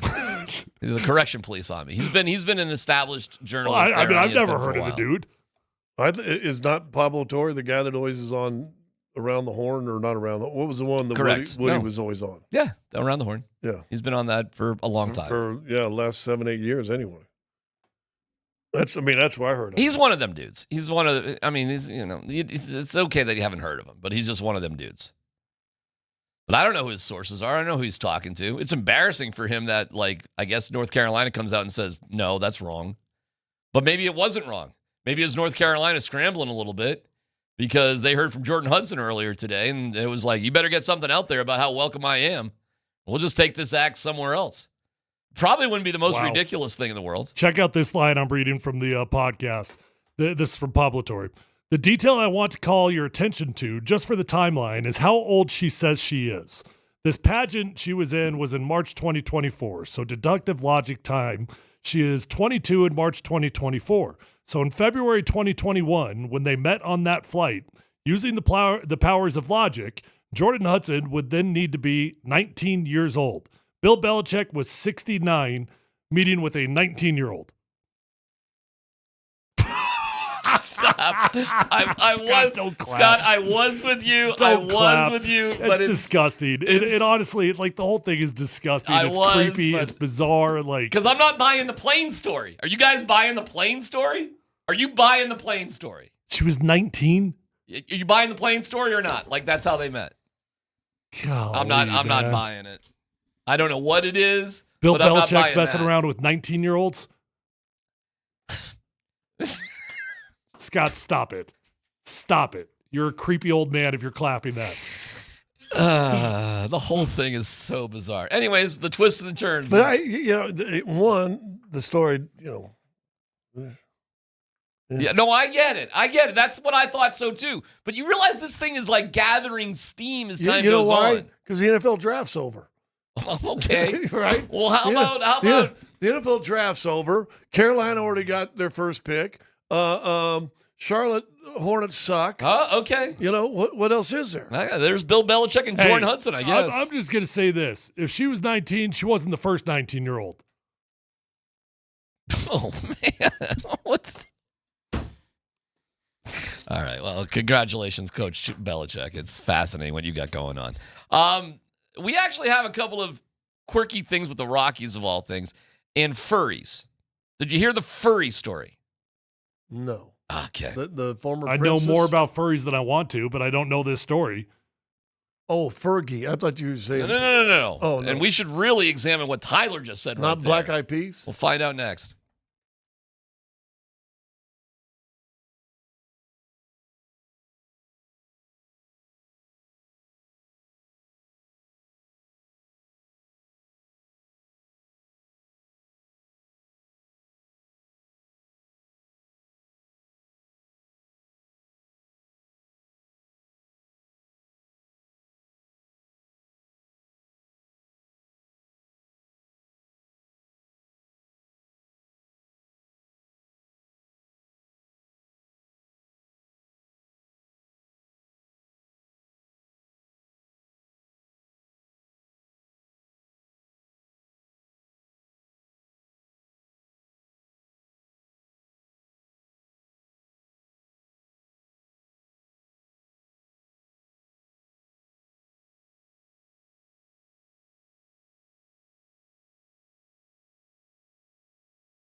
All right, we'll dig into the Nuggets here in just a little bit. Also, Matt Pinto, who is Oklahoma City's radio play-by-play guy, joins us in about an hour. So a little preview from their perspective on things. We're in the Backus and Shanker studios. Their passion is justice. We'll get the Rockies. You know, the Rockies are doing something kind of interesting. Admitting they are not very good? Yeah, it's beyond that, though, and we'll get to that in about 15 minutes, as well as another keyword for Nuggets tickets. This furry story is funny. Why did you say, what'd you say about your furry knowledge? Oh, I don't need to go into all that. Okay. There is a Seattle furry thing. I don't know the story you're talking about. Okay. But furries are all over middle school and everything. Okay. Well, I'm not aware of that. They used to be on singles cruise ships, too. Yeah. Okay. It's like it's a big thing going on right now. Is that right? Yeah. All right. Well, I think it's been going on for a while. Well, it's the first time I've dove into this world.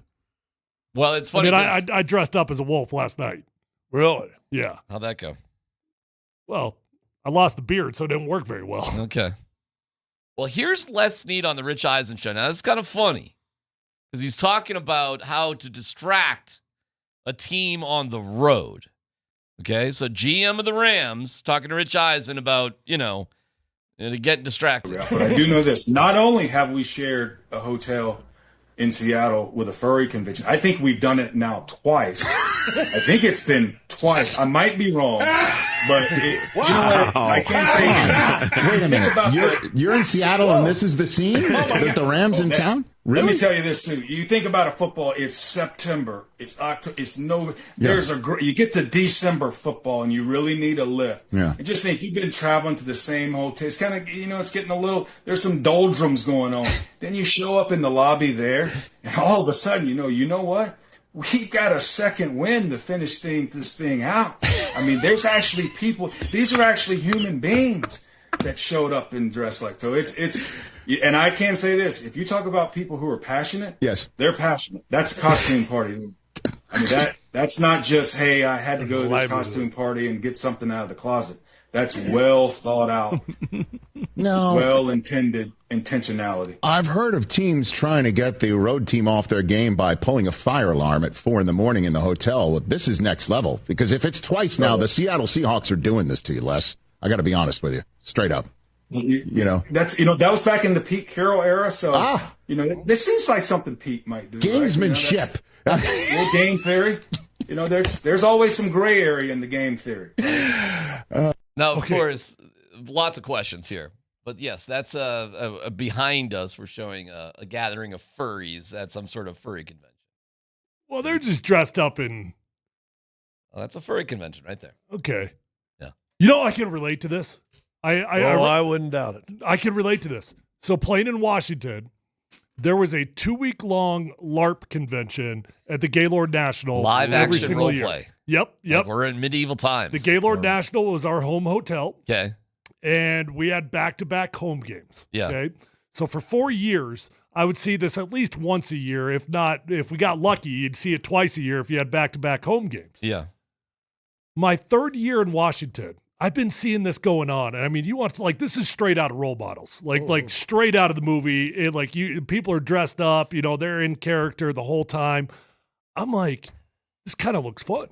I'm going to go see if I can participate in the LARP, Okay. So I go up to one of the guys. You'd fit right in as some sort of giant or something. Hey, I got about an hour to kill until our team meeting. Can I LARP? Can I LARP with you? And he's like, absolutely. This is awesome. We need a King's Guard. Exactly. I'm like, hell yes. I can do that. Let's go. I'm King's Guard in this sucker, right? They get me a little sash that they throw over me. They give me a foam sword. Oh, they must have been pumped to have you there. Hell yeah. And I was pumped to be there. And I'm protecting this king with my life, I'm fighting off people. I stab somebody. There you go. I got stabbed in the back by another King's Guard. Did you drop to the floor and die? I had to. No choice. And then I'm running late for the team meeting, and they're like, you can't get off the ground. You're dead. You're dead. You're not allowed to get up. I'm like, no, I got 5 minutes to get my team meeting here. I got to go. I got to go here, boys. Well, did you get a business card or anything? I made a good friend. Yeah, made a friend. I stayed in touch for a couple of years. Really? I asked when they were coming into town the next year.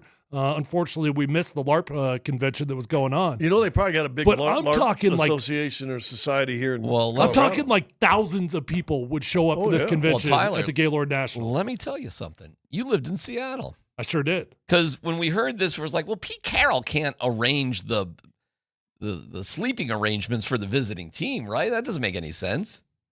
So we looked it up. The first weekend in January in Seattle, Washington, where you played, there is the Anthro Northwest Furry Convention, and it's been going on for years in the first weekend of January. So, yes. So then you just get a hold of the NFL and say, hey, make sure you have if the Rams. We looked at me and Dan, were like, wait a second. How would Pete Carroll arrange a furry convention when the Rams are in town? He didn't. It just so happens at a pretty nice hotel, the Hyatt Regency. I'm going to guess it's a nice hotel in Seattle. There is a furry convention on the first weekend of January. Is that the one downtown? It's got the two towers? I don't know. We just couldn't believe every weekend for years there's a furry convention in Seattle on the first weekend of January. Yeah. Oh, I could. Yep. You could. Have you ever been to Seattle? Oh, yeah. It's the home of the furries? Well, it's the home of anarchy. Okay. Now, I understand a convention happening once in a while, but every weekend? The first weekend of January, every single year? We're doing furries in Seattle?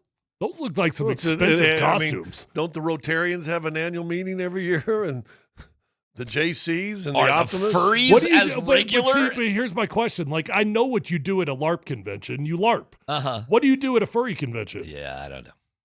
You bark? Oh, I've seen that. Have you seen that? No. They've got competitions where you pretend to be a dog. You pretend to be a dog. Who has competitions? And then you've got they? You've got a master. You've got a dude that controls you, and they're like sit, and you sit, and then you bark, and then you roll over, and then you get graded. Is anybody really curious about Tyler's or Scott? What, you've never been a fake dog before? Yeah, I think I'm trying to figure out who they is in your story. We've stepped off the edge of near like the dark web. What is Tyler doing on the weekends? Floating near the dark web. How have you guys never seen this? No, I've seen it. Oh, see, so you're just letting me hang out to dry here, but you know exactly what I'm talking about. I know where you saw it, and don't need to play there. Well, you were on the same website, buddy. Well, no. Wait, what?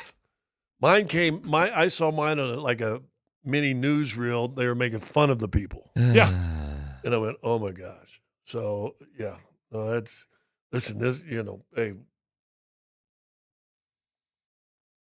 unalienable rights. Go do what you need to do, and as long as you're not messing with other people, God bless you. What's the weirdest thing when you guys were on the road that somebody did to disturb you guys when you were playing to disrupt? I mean, the fire alarm. I've had fire alarms. You had fire alarms? Yeah, I've had multiple fire alarms. Phone calls. Phone calls? When we were playing the Bulls, they'd always find your hotel and they'd start calling you. Of course, that was the first year it happened. It was before everybody told me that everybody else had fake names. And so I was like, I guess I was the only Piston that didn't have a fake name. And so they're probably going down the list. Got me. You suck. And I go, I know. They go, next thing I know, we're talking for like 5 minutes. Man, this has been a great series, though. And I go, it's unbelievable. I say, think you can beat us here? I go, I don't know. You guys are. And I end up having a 5-minute conversation in a downtown hotel day of game 6. That's fantastic. Of the Eastern Conference Finals. He goes, hey, man, it'd be cool, man. That was real cool talking to me. I said, no problem. See you. I said, where you at? Oh, actually, I'm just in an office right next door to you. It was like some dude. Let's get a coffee. Yeah. I said, well, hey, if we come back next year, we'll have a coffee. Anything there with the football or over the years? In college, every time you'd go out to Okie State, that alarm would go off. That fire alarm went off. Pretty regular. Pretty regular. Kansas State went off. That seemed pretty routine. I don't know. Is that an old-fashioned? It's those state schools. Yeah. Is that an old-fashioned thing? Is that just not really prevalent these days? I think gamesmanship like that was rampant probably from the 60s to the 90s. I don't know about now. Everybody's got more sophisticated. Everybody has their own security. There's a lot more stuff going on today to pull something off. I mean, the king of gamemanship was Red Auerbach. I mean, he'd screw with you all the time. I got in trouble for pranking my own guys at CU by Gary Barnett. I got punished. Pulled the old fill up the water the trash can with water, just tip it onto the door, knock on the door, splashes all over him. Gary did not like freshman Tyler pulling pranks. Freshman Tyler? Yeah, it was freshman. Oh, it was my pretty God. stupid. Oh, me, wow. me and Jack Tipton. Wow. Jack was bad influence on Tyler. We have another keyword to give to you for Nuggets tickets coming up here in a little bit. Dig back into the game, of course. Matt Pinto, Thunder Radio, will join us in a while. Also, the Rockies, it's not just losing. It's something else. It's something deeper than that, believe it or not. It's something deeper than that. Details coming up.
More Pope talk? Did you hear that the Pope was from Chicago?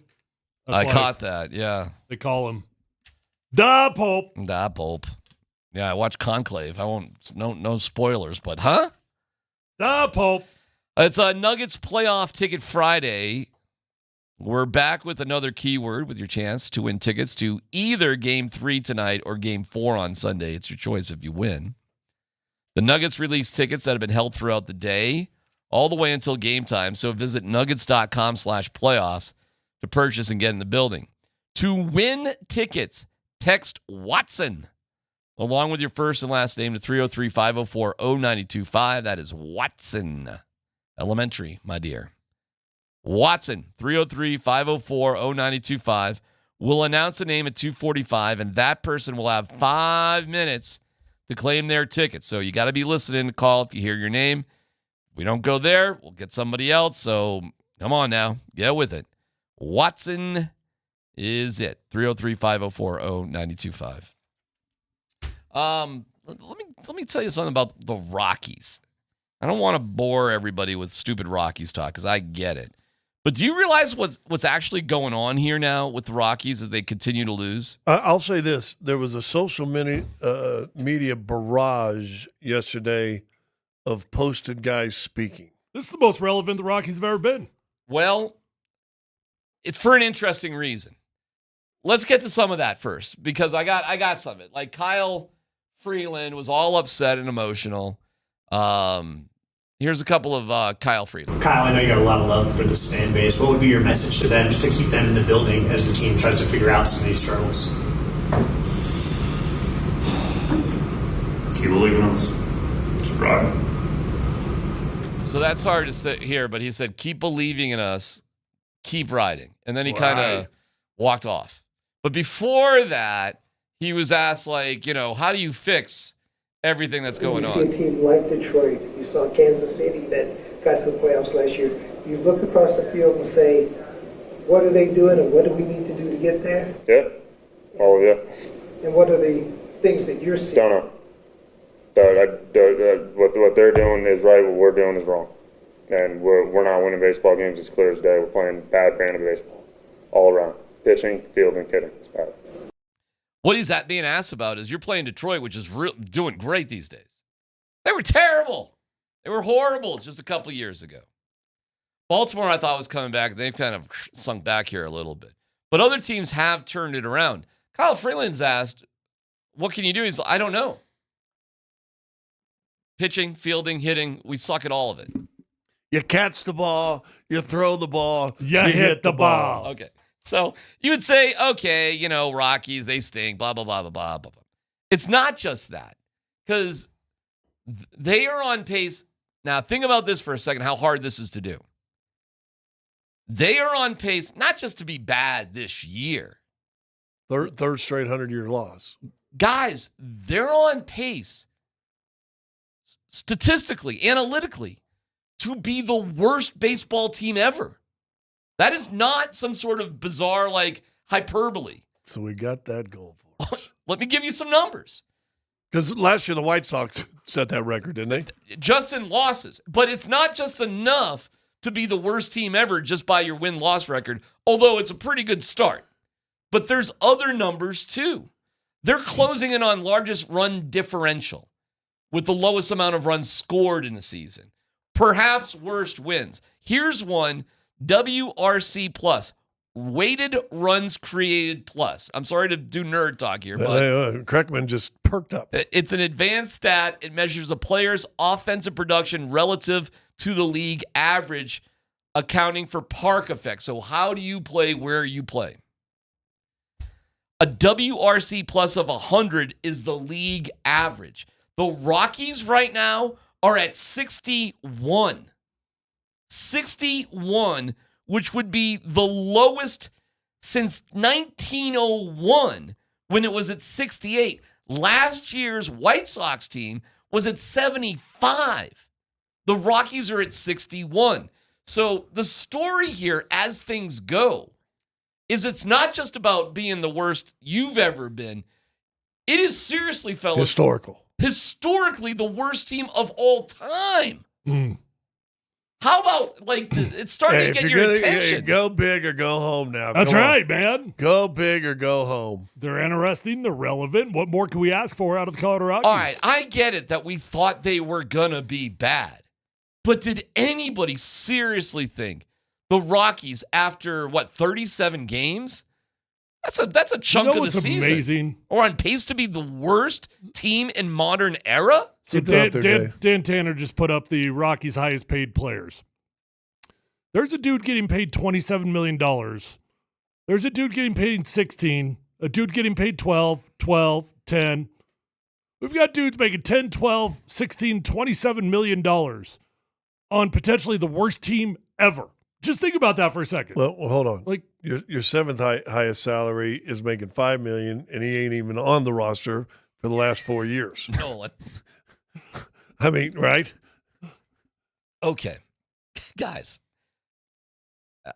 how in the world can you just stay in the status quo? You realize every single day that goes by that Bill Schmidt and Bud Black have a job is preposterous, whether it's their fault or not. But of course, Major League Baseball isn't going to help a franchise, theoretically. However, that being said, it's got to catch the attention of the league that you have a team in 2025 that is circling the drain as potentially the worst team of all time. And I do wonder if there's something about that. What does that mean? I don't know, but what's the league going to do? Well, the league's never had to deal with something like that. We're comparing some of the stats and bad performances of the Rockies to teams that were in 1901. I know, but I mean, realistically, the league can't do anything. They work for Dick Monfort. I mean, that's the way this thing works. They work for the owners of Major League Baseball. And what do you do when you work for the owners of Major League Baseball? Here's Bud Black yesterday. You got to keep battling through it. This is a situation where you can't crawl under a rock. You got to come out and keep going. Have your chest out and your chin up and keep going forward. It's all you can do with this group of 26 guys. They're going to come tomorrow. They're going to watch. Okay, guys. Now, you want to hear something crazy? Sure. I don't know if this is real. I'm looking for average attendance. And the one I just got has the Rockies averaging 33,822. This year? So it's 33,822. This year? Yeah. Okay. I mean, that's preposterous. Well, maybe. Let's go back.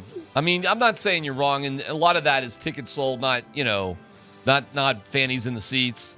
Well, I'll take it back. Now it says home, so they're getting more road games attendance, probably because the seats are cheaper. Sure. But you still got, we watched the highlight the game the other day. We watched a game. Pretty good crowd for an afternoon game on a Wednesday, wasn't it? What's new? They had a doubleheader yesterday. It looked like you could sit there wherever you wanted, man, and that doubleheader yesterday. And it was a pretty nice day out. I didn't watch it. Of course not. Well, you didn't turn it on. No, it was on. It was literally on. The first game had pretty good attendance. No, it did? Yeah, they showed a crowd pick, and I'm like, gosh, that's a lot of people for an afternoon game on a Thursday. Listen, what do we think? And I'll leave it alone after this, but what do we seriously think in Colorado having a team that is the worst of all time? It was a long time coming, and I'm not surprised. The worst? You're not surprised about a team being the worst of all time? Not even remotely. Wow, that's got me by how surprise. long we've been barreling down this path? I got it. I mean, worst of the season, and last barreling place, down this path without change, but without the any real worst significant change. In 125 years? Doesn't shock me at all.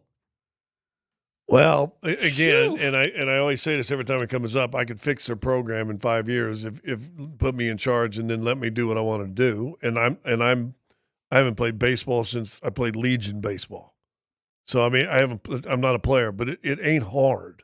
I'm going to guess there have been times that the Avalanche, probably in that season when Watt kind of gave us the heave-ho, right?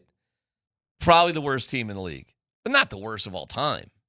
The Nuggets, they had some rocky seasons. They had an 11-win season, but it wasn't the worst of all time. It wasn't the worst of all time.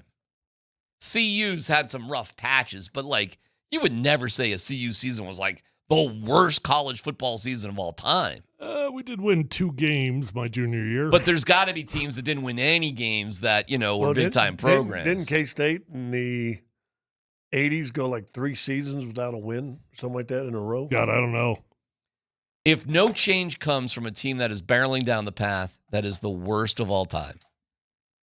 And I haven't been a big, you got to sell the team sort of thing, but I mean, why would Monfort, more philosophically, at what point would he just be like, why am I doing this? Because I think he's a prideful guy in the sense that... And I know he wants the best for the team. I agree with that. But I think he's also the kind of guy, when you tell him you're doing it wrong, that he's going to hunker down and say, no, I'm not, and just stick to his guns.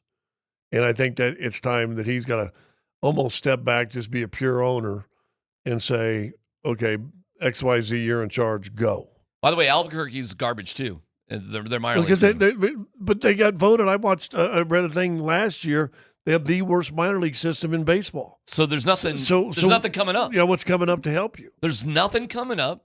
Your free agents are led by Chris Bryant, who's a disaster. He's never playing baseball effectively. Buy him out and say goodbye. You've got a coach who just loses like you can't believe. You've got a GM who's overseeing the whole thing. Hey, Dick Monfort, I'm sure you seem like a nice guy. Everybody who meets Dick says he's a nice guy. Just talking to you directly here, Mr. Monfort. You need to clean house literally of everybody. Seriously. And then you need to I don't know, overpay somebody to run things and just step away.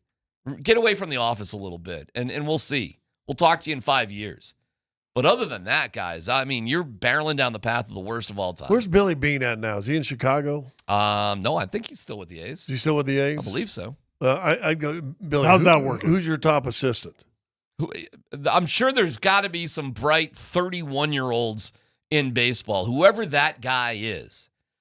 Well, look, it just starts with this. I mean, he's not going to sell the team. I'm not advocating for him to sell the team. Okay, so that's not going to happen. So what could we realistically hope for? Change that starts from the outside in. That's it. I mean, we've done change, kind of. You've just promoted from within. You've done the same things. So all we could ever realistically ask for, truly bring in an outsider. Well, what's our guy, Tracy? Jim Tracy? No, Tracy Ringles. Tracy Ringlesby. And I think I've got enough time has passed, so I'm not going to say bad because he hasn't been covering baseball for a while. I haven't seen, I don't know when last time he did it. But we were talking to him one time, and he's friends with Nolan Ryan. And Nolan Ryan turned the Rangers from a laughable organization into competing for World Series and did a pretty good job. Got some MVP candidates and everything else. And was done with them. The ownership changed or whatever. Was still fairly young now. I mean, this had to be 15 years ago. And he asked me, would you be interested? Yeah, I'd love to talk to him and see what we could do and see go to Colorado. Well, supposedly Tracy goes to ownership and says, hey, you ever think about Nolan Ryan? He'd be interested in coming out, maybe at least conversing and see what can be done. And supposedly the quote I got back was, the response was, why would we talk to him?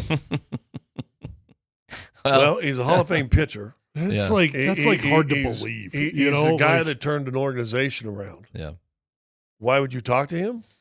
That's so crazy. It's hard to believe. I'm not calling you a liar. I'm just saying, that's insane. Well, Tracy Ringlesby a liar. I mean, I sat in the room when he told me that story. I believe you. Well, that's the situation they're in. So they're not just losing, fellas. It's historic. Yeah.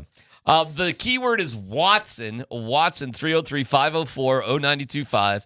You've got 10 minutes, and then at 2:45, we will announce the name, and you call back, and you get some tickets, and it's your choice for Game 3 or Game 4. No Dumb Questions comes up also in about 10 minutes, so get that in on Twitch, on text, on Twitter. Back to the Nuggets, which is a bigger thing here. Is there enough time that's gone by that you just feel like you can flush that? You get the film session. You can put it behind you. How much time do you need as a pro athlete to just sort of be done with it? Let me ask this. I think that, no dumb question, I think the pro athlete's easier to do than his fans. I'm guessing that's the case. Right? I'm asking you. Because, I mean, just talking with you two guys, I don't think you guys have flushed it. it would, I can say this from experience, as a player, I'd go out to eat with my brother-in-laws after the game and stuff. And, I experienced it. I lived it. And I got one brother-in-law that lives and dies Broncos, it's everything, and it would drive him nuts. Like if I could have a normal conversation, and great dude. But, I'd always look at it like, hey man, like I'm invested in this, but I got to move on. I got to move on. Right. And it's tough for people to understand that when it's, especially if is it really that immediate? If it's a stinker. Is it like the next hour? Well, the next there's day? always context. What the Nuggets just went through, no, that's not immediate. I don't think so. What's the proper time? Probably until you get back out on the court again. Probably until you got an opportunity to flush it. Harder time to flush a close loss or a blowout? They're different feelings. Oh, yeah. I think it's easier for a blowout. Easier for a blowout. Because if you're truly self-reflecting, you go, I really didn't come here tonight. Now, the bad thing with a close loss, it might be, dude, we did everything we could and we can't beat them. Yeah. And that can mess with you, but that's a whole different mentality, and that brings in fear to the equation. I don't think getting blown out, I've ever been afraid of somebody getting blown out because, listen, they were probably better and probably going to win that game no matter what, but you didn't compete. I mean, if we're being real honest, the Nuggets did not compete in Game 2. That was not a competitive Denver team, and they still might have lost if they'd have played as good as they did in Game 1. They might have lost that game by 18, and they still might have lost that game because Oklahoma City was really good in that game. But you don't know. Have the Nuggets been average, above average, below average, and shaking off bad losses to come back and play the next time? Great. Well, recent history says it's been incredible. They were kind of great all year with that. Why? I honestly, I think because they really do self-reflect, and they're a They team did get blown out quite a bit though this year. I think they're fairly honest with themselves. Yeah, they rode that roller coaster. They suffered in that department more this year than in years past. Yeah, but there was Dan Hyatt had a stat in games after losses, and they were like 12-1 or 9-1 after blowout losses. They were pretty good. Had a blowout loss in Game 3. So for some reason, you've had that many blowouts, but for the same positive reason, guess what you've done? You've responded to it. All right. Well, we'll dig into it. We'll talk to Matt Pinto, who does Thunder Radio. You know him at all? Yeah, I know Matt real well. Matt? Okay. Well, he's got a radio show. I'm on his show quite often. So he's the cause of Oklahoma City, that sort of? Except groomed. Okay. That's good to know. We'll have him on. You still have 7 minutes to get that keyword Watson in. 303-504-0925. No dumb questions comes up next.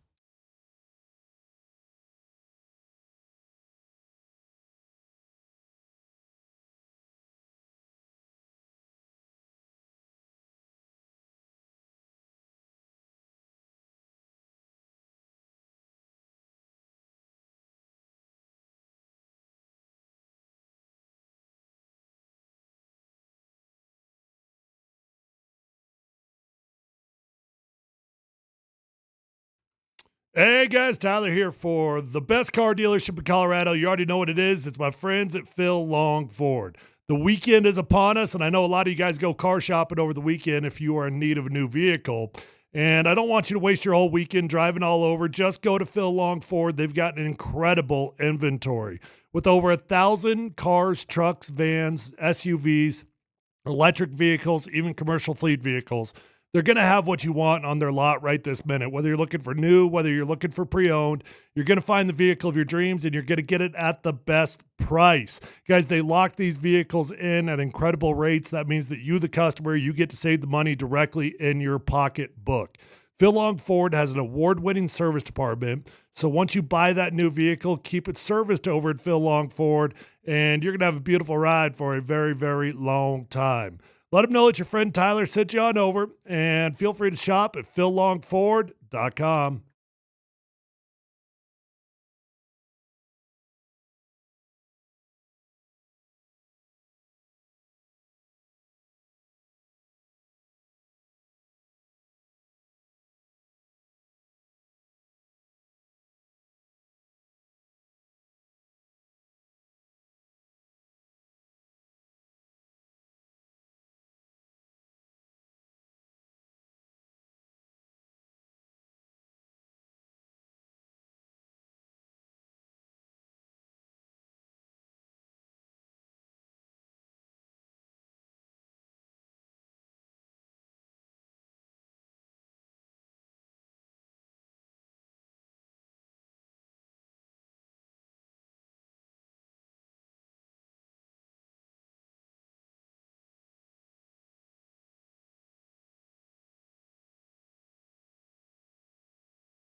Polumbus, Hastings, and DMac present No Dumb Questions. This is your safe space. I like to use no dumb questions as parenting advice for myself. You're a smart guy. Send us your not dumb question now. Tweet it, text it, or Twitch it. It's No Dumb Questions on Altitude Sports Radio 92.5. Well, I got a question for Scott right off the bat, but we got to soldier down like we did the other day? Don't know. Never know what's going on with Scott. Right? Like, that was almost a little worrisome the other day. He made it out. Oh, He there was he breathing is. a little There- heavy. there you go. We'll see by how hard he's breathing. Well, we were just concerned that you were going to, another moment of, No, that was the other day. that was We all said I was this- called into the principal's office. Oh, well, oh, God. Big principal? Big principal. Lord. All right, you want to have some fun then? Oh, yeah. Well, yeah. All right. No dumb question. Scott, when you saw last game's refs, did you think the NBA wanted us to lose? I didn't realize Scott Foster had been injured and was out for 2 months. Is that what it was? Yeah, he was injured. A ref injury. I thought he was in timeout. No. They work hard. Yeah, I guess. Funniest thing, if you go early enough, in the entrance, you see some of the referees like warming up, and you're like, that's the referees warming up. Like they're they do, athletes. They got to run around, man. They do bands. It's right in the like where the buses and everything come in Right, at Ball right. Arena. Do you think that you, Darren McKee, Yeah, could handle the physicality of being an NBA referee? probably not. Actually, not right now. I'd probably no. I think those guys are actually. They look like they're in great shape. Most of them, right? Yeah. Yeah, they look all right. Like it's not like these NFL refs. What about a baseball umpire? Oh, anybody could do that. My God. My Lord. Those guys are just a bunch of turd sandwiches out there. They're in terrible shape. And I don't know if it's the same way with baseball umpires. They used to have personalities and used to know. Oh, that's like Ron Luciano. Yeah, and used that to sort know of thing. 7 or 8 or 10 of them, right? Thank God. Well, we all knew Angel Hernandez. Angel Hernandez, yeah. But you do not. I am not a fan of like having the refs as celebrities. I am an. We had it for a while. Yeah, I think that was a bad trend. I'm about replacing all of them with robots and radar. You can't do it in the NBA. Radar. All right, let me get to the question. Why are we so quick to take? Here's another. Why are we so quick to take the human element out of it? Is it because people bitch too much? Hey, 3 to 4 more years, AI is taking over, man. Would you see a picture in Japan, that robot going crazy and start swinging on humans? Oh, no. Oh, yeah. What? Oh, yeah. Okay. I'm not fighting a robot. Scott, when you saw the last game, did you think the NBA wanted us to lose? I like Scott Foster as the head guy, but then as soon as it was announced, I get a text from site. Oh, by the way, when it comes to his record on games that can extend a series, he's 19-2 for the extension. I don't know if the second game of a series qualifies for that. Well, but if you lose it, it's going to be a 4-game series. Okay. We want to go into technicalities here. I That's agree. some serious I semantics. agree with you. If you're 3-1. Can I just say this? I freaking wish Scott Foster had anything to do with that game. Yeah. I freaking wish the referees had anything to do with that game. So just shut up about the referees. Probably didn't have much of a factor. The in the refs last had game. zero to do with that game. Yeah, that's fair. But if you're competitive and then all of a sudden the free throws are 30-10, and then you might go, okay. But in that game, I mean, I get it. Nobody wants to see the free throw merchant. I got it. Keep the referees out of your mouth. Charlie Woods did not make the U.S. Open. He's only 16. Shot 3 over. Which when you like to shoot 3 over. I would, but in order to even qualify, he needed to shoot a 68, not a 73. That's how good. Charlie Woods is ranked number 607 in the AJGA. Oh, wow. Okay. I mean, doesn't mean he's not a good golfer. Right. But it also means he probably doesn't play in a lot of those events. Right. Maybe. Because he's probably too celebrity. Here's my no dumb question. Do we really need to chill out on Charlie Woods news and put him on? No, because it's fun. He's a 16-year-old kid. Yeah. Yeah. This is what I get nervous about by putting 12-year-olds on TV. Like, I think putting 12-year-olds on TV is bad. I don't think 16's a kid. I do too. I think. Well, but 16's he's good. been on TV since he was 12, since he was playing in those. Or younger. Yeah, I mean, 16 is fine. Listen, I mean, we've got world phenoms at 16. Oh, I'm fine with 16. But my thing But is, they're still a they've been kid. building this kid up since he was 12. Even 16 is a little like, let's take that case by case. And I understand there's Olympians at 16, the whole thing, and okay, fine. Well, that girl, the one the roller board or what skateboard thing in the Olympics was 13. I got you. But in general, I just feel bad for the kid right now. I feel bad for Michael Jordan's kid. I felt bad for Walter Payton's kids. Anybody that became a dominant force in of a sport that It's a kid tough. and they grew up. To be honest with you, I feel bad for LeBron's kid. That's why I do too, actually. That's why I'm a huge advocate of like legends, kids, pick a different sport. Go pave your own path, or whatever. You don't even have to be an athlete, but it's one thing to want to be a professional athlete, but to try to follow the footsteps in the exact same sport. Oh, It's tough. buddy. Tough. All right, that's my only no dumb question. You got All right, anything no going dumb on? question. I saw this today, and I guess it's a two-parter. Saw this today. I had to go by and pick up. Here's a third-parter. You mentioned pitcher and picture. You always screw up when you read picture and for picture. years, I've screwed that I up. screw up subscription and prescription. What? Subscription? I always say it all the time. I say, I'm going to go down and get my subscription. That's funny. I always say it all the time. I guess I could see that. But then again, if it's a monthly thing I'm picking up, it's kind of like a subscription. It's a prescription. Well, you can't justify it? subscribe on Amazon I'm to just being deliver your honest medicine. as a flawed human being that I flipped around. I also flipped the words around verily and barely. I flip those words all the time. I get my birds wakes all the time. Yeah. So anyway, but I saw this today, and I didn't do anything, but I wonder if I should. So I watched this old guy. I went and got my prescription. Got in the car, sat, and I go, oh, I know what this guy's doing. And there's an older guy up against kind of a rolling mound of King Supers, parking on the edge, right there in the parking lot. Pulled his grocery out, so I put him in. Oh, no, he's not. No, he's not. Takes his cart, pulls up beside his truck up on the hill, puts the things on the hill, gets back in his car and leaves. Cart's sitting right there. Walk across the drive-through. There's a cart dispensary right there. That's awful.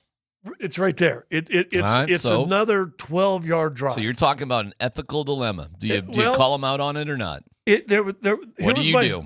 Here was my first thought. Because first of all, he's a lazy ass and he should take care of it. That's no doubt about that. First of all, that's a Chris Marlowe move. And Chris, if you're listening, what? He told us he does it every once in a while.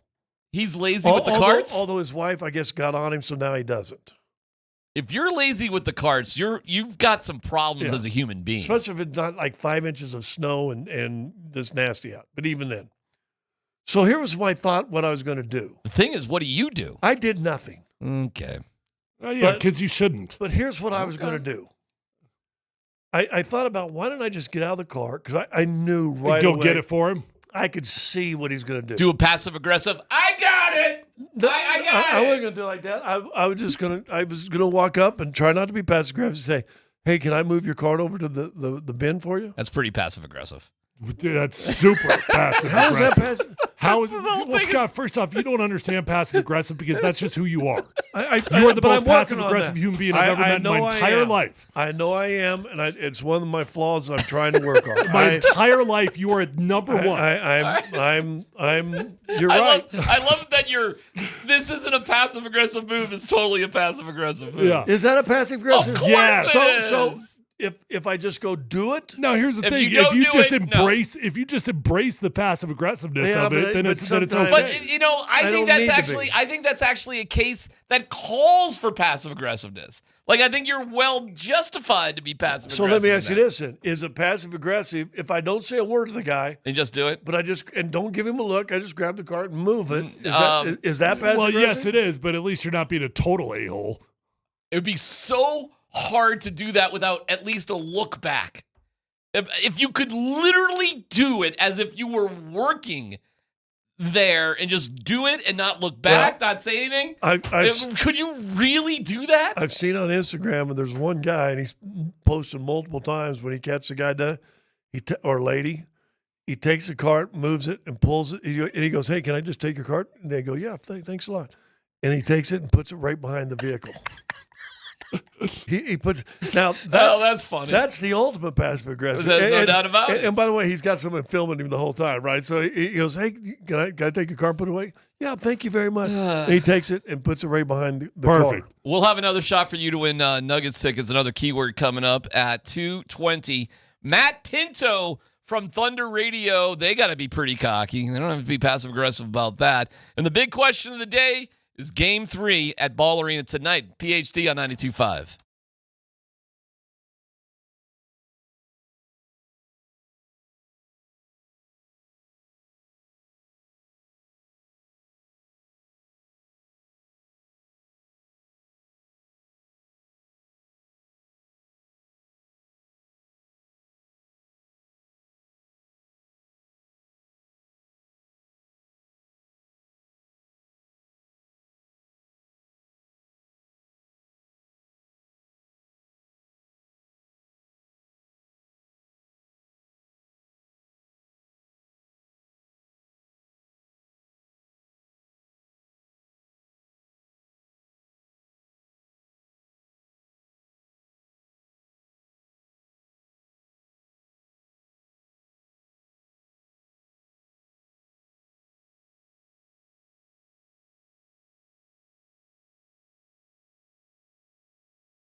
Another playoff ticket Friday keyword coming up in 19 minutes. Matt Pinto, who calls the Thunder radio play-by-play, will join us here in a minute. A reminder that tonight at number 38 in Rhino, it's another great Nuggets viewing party.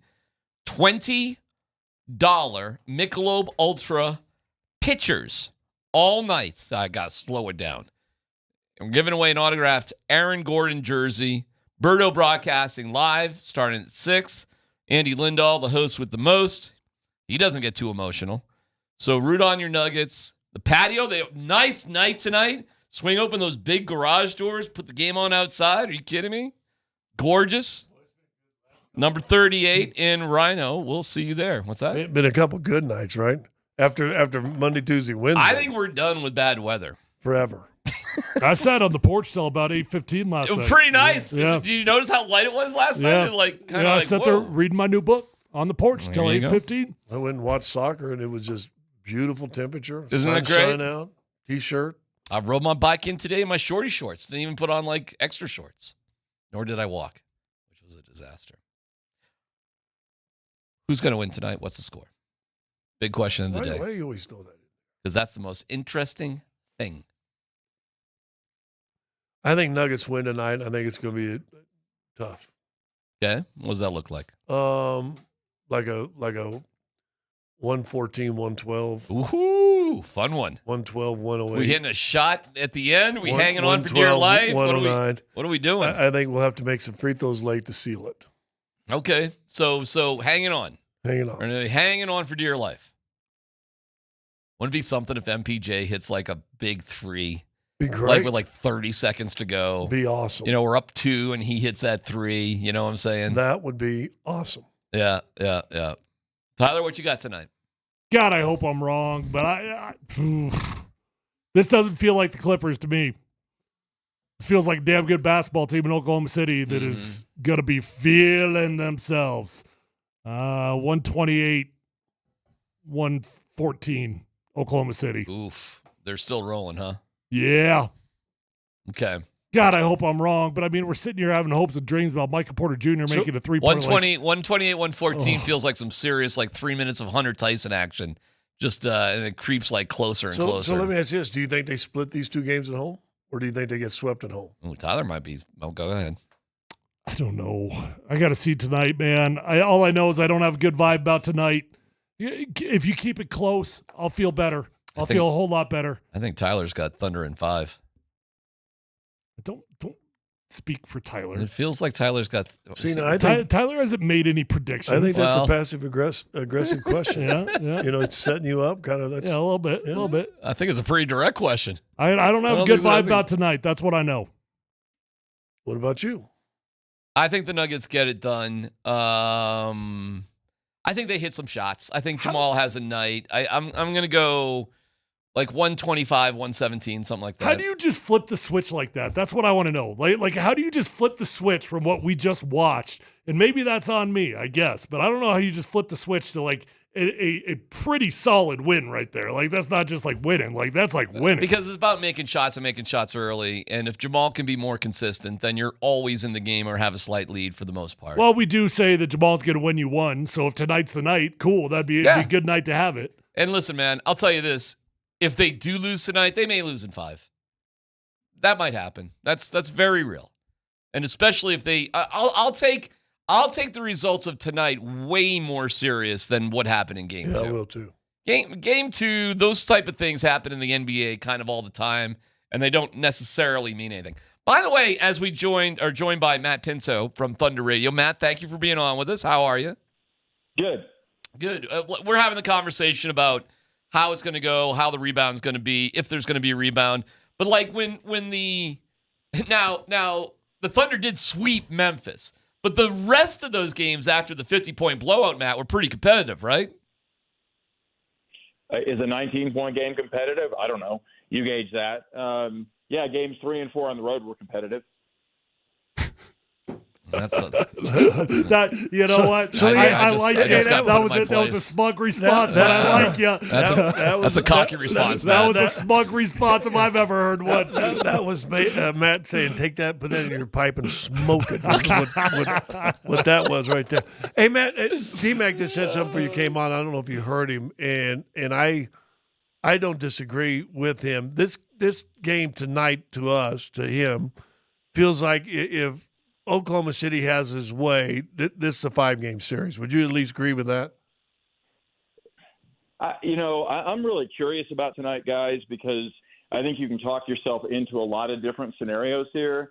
I think Denver's championship pedigree absolutely showed in game one. They didn't lead much of the game, but they executed at an extremely high level when it mattered most, and they pulled that out. Game two, the Thunder showed dominance in areas that I thought they may have an advantage going into the series. It translated much more pronounced than anybody could have imagined on the scoreboard. And now, is the better team established? I don't know. I think tonight's going to go a long way determining that. I think Denver entered the series with some inherent tough things to deal with. The injury issues to Gordon and Porter, I think, are still things they've got to find a way to overcome. Obviously, tough series against the Clippers, quick turnaround, playing every other day through the first 6 games of the series. I think that's a massive challenge against a team that is rested and deep and playing with confidence in the Thunder. Now, the thing we don't know, Scott, is everybody talked about this before this playoff run began, and there's no way to talk the narrative down until you go out and do it.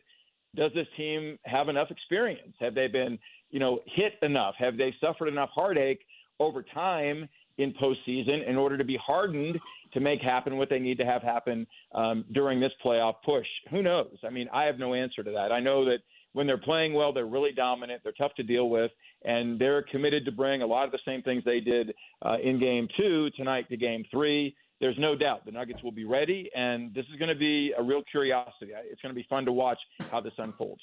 Do you think if there was a close game again, Oklahoma City would handle the final few minutes the way they did in game 1?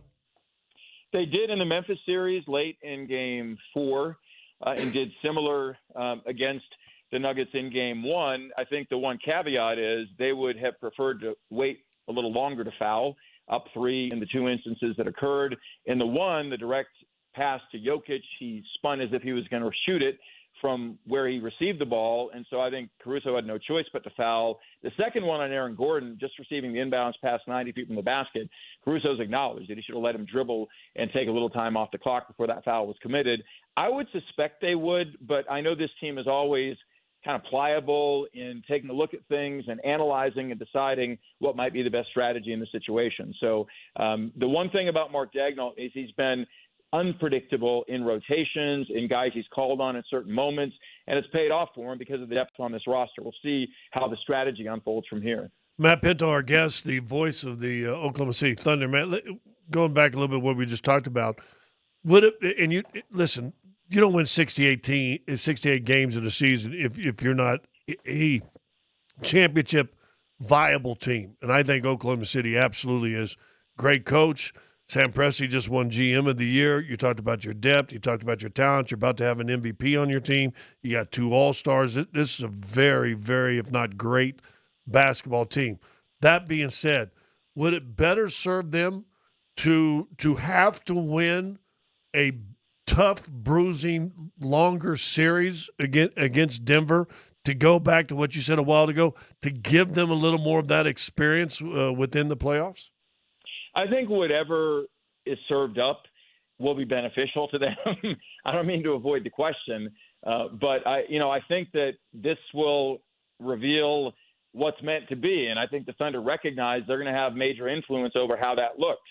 I think, as I said, Scott, in my mind, there are some areas they had an advantage going into the series. Those have played out. They've been able to run the Nuggets when they've defensive rebounded. They've been able to turn the Nuggets over, live ball variety to get out and generate some easy offense. The areas where they showed some struggle in the first game was on the defensive board, which they cleaned up at a high level in game 2. And are they capable? Do they have the acumen to execute in critical moments? They did not at a high level at the end of game 1, so they have to live with that. So I think any and all experiences they have from here in this series will benefit them, whether this ultimately is a winning series or one that they take a lump in. And I think that's been their approach the entire time. They're built for the long run in terms of the youth on the roster, and I think that's their approach. And as somebody that has followed the growth since the pivot 4 years ago of this team, I can tell you, I've been in the league 35 years as a broadcaster. I've never witnessed a team as connected and as committed to play the right way for the right reasons without attachment and agenda in my life, in my time I've been in the league. So obviously I think there are a lot of people that root for them because they play the game the right way. And I think they've shown that all season long. What is the chip on the shoulder for the Thunder? That's hard. That's a hard one to answer. I think, maybe if there is one, it would be them receiving knocks for the youth on the roster for the perceived failure of not getting out of the Western semifinals a year ago as a top seed. But they were novices. I mean, a high percentage of that roster had never experienced playoff basketball. So I think they took a very different approach into that experience than a lot of national voices that have the ability to stand on a platform did in taking shots at them. So I think they've done a really good job, guys, in insulating themselves from the outside noise. But I think they recognize that they now are elevated in stature because of the historic season they had. And they know internally they have their own standards to play to, and those standards are to be playing the last game of the season. So they're really committed to have that happen. Tell everybody, because this, as you mentioned, keep mentioning a young team, but when does the salaries and the salary caps and the max extensions and all that stuff, when will that start kicking in for you guys? Couple years. I think that, Sam's done a pretty good job of sort of layering that in a way that they can make the different choices along the way.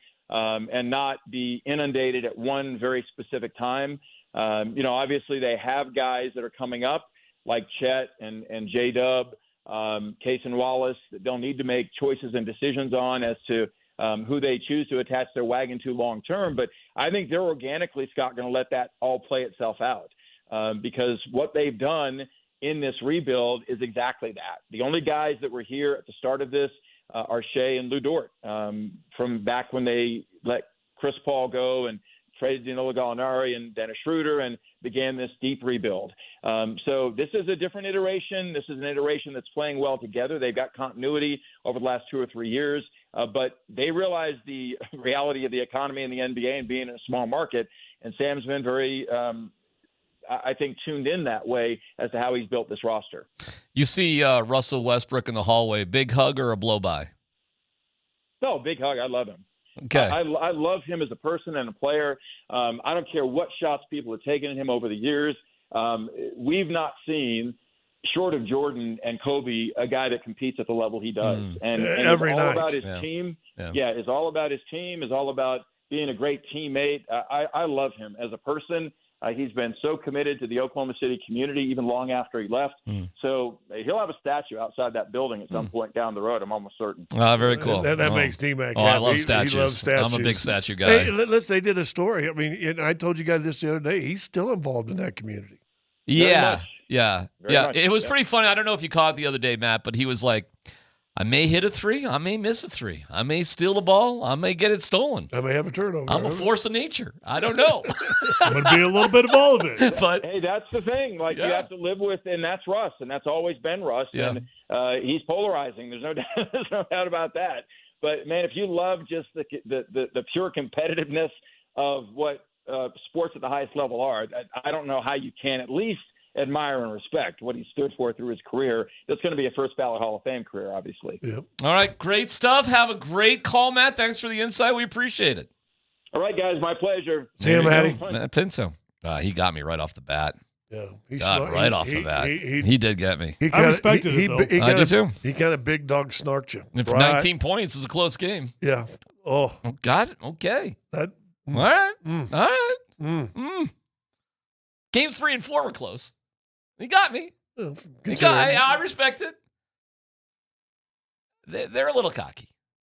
Rightfully so. 150 won by 19. They've earned it. They, as far as they're concerned. Well, I hope it's cocky and not confidence, because if it's just true, if it's pure confidence, that's scary. Well, here's, I'm sure, how they view it, even though they're, they could be more cocky.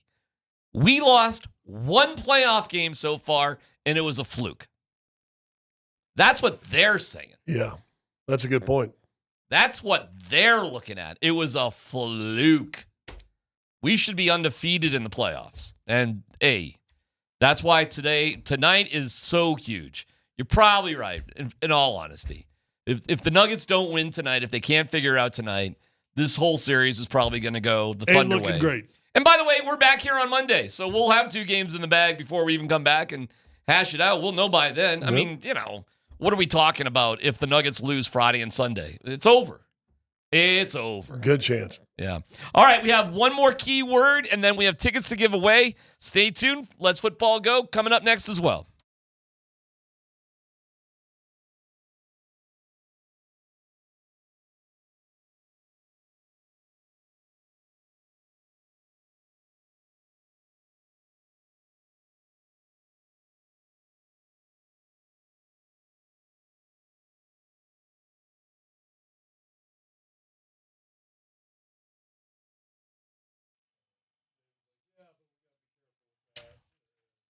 Hey, it's DMac. Let's talk about low testosterone. That can cause a host of problems, including low sex drive, bad sleep patterns, unproductive workouts, decreased energy, brain fog, so much more. But many men just attribute these symptoms to aging, and you don't consider there are medical treatments that can give them back their vigor and vibrancy. It's the Rocky Mountain Men's Clinic and how they treat low T. You can go to RockyMountainMen'sClinic.com, take the low T quiz, 10 questions, yes or no. It takes a couple of minutes. They'll draw your blood. They'll have your results within 30 minutes. When you get those results, we'll go over it with you, and then you go from there. Cost of the appointment is only $99. You get the T and PSA test. If you sign up for testosterone treatment the day of your appointment, the visit's actually free. So let's go. Let's get those higher energy levels going. Better gains in the gym. Let's go. Call them today, 720-440-7900. Visit RockyMountainMen'sClinic.com.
All right, last keyword. Here we go.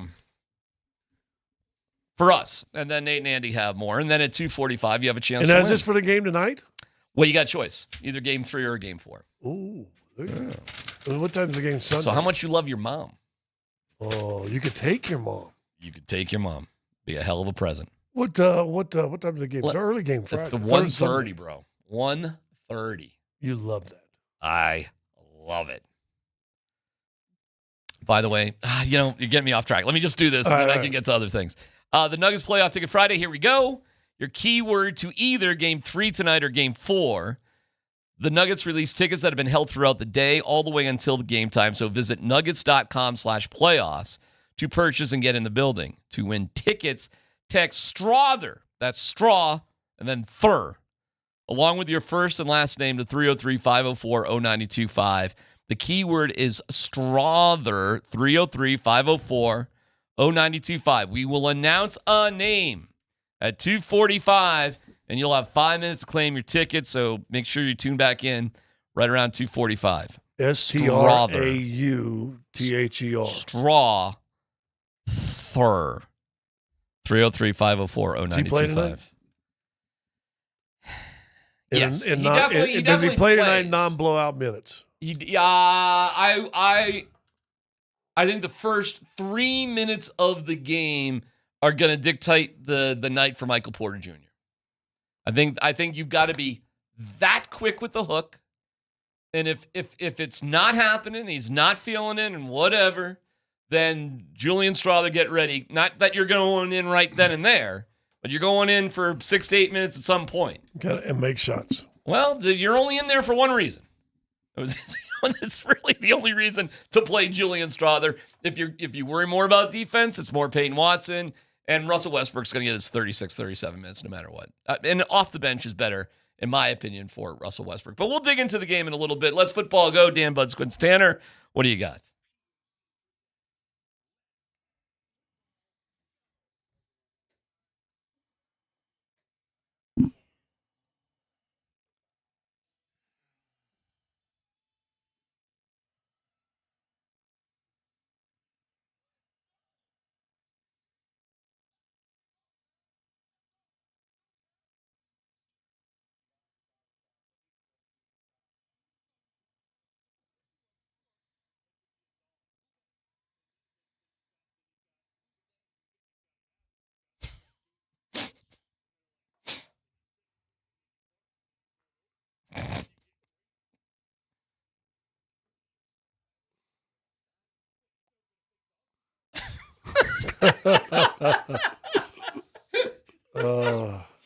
You can't be happy with that. You got to hear the whole show. You got to listen. We can't even try to explain that. You just got to listen to the whole show. Dan, what do you got? What's first up? All right. Let's hear from Todd McShay. RJ Harvey, fellas. Was he Sean's guy? Did they have to settle for RJ Harvey? Well, according to Todd McShay, Sean Payton got his dude. RJ Harvey is a dude. And Sean Payton recognized he's a dude. And that's why Sean Payton stepped in after they couldn't move up and go get Ashton Ginty and said, don't worry about it.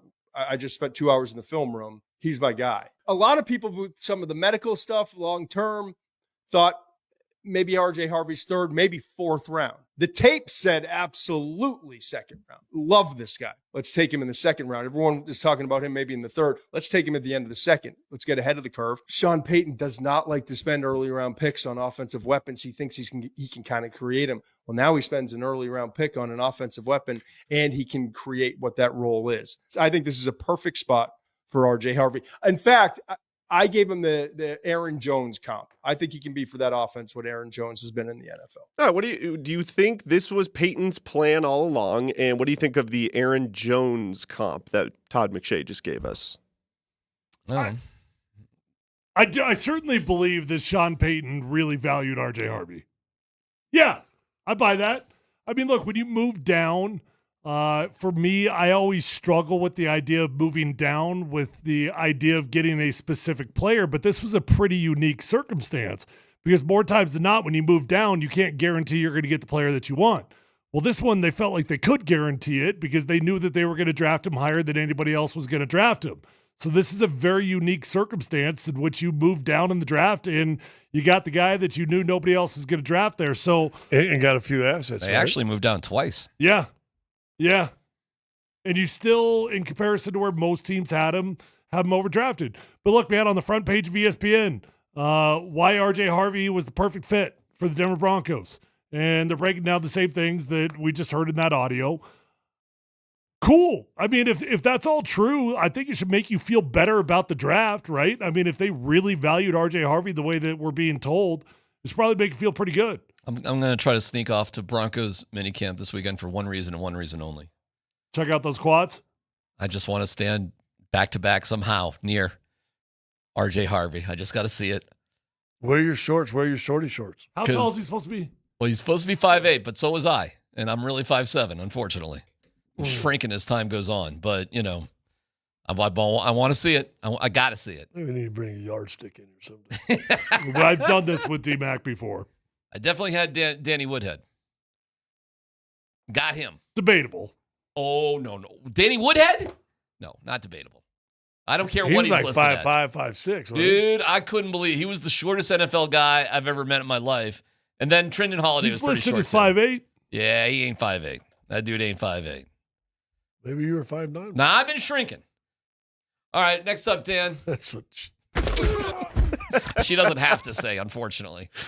All right, so this might be really cool. It might just be status quo. Tyler, you'll have to kind of fill us in on this. But when introducing a new player to a team, especially a high-profile player, how does that typically go?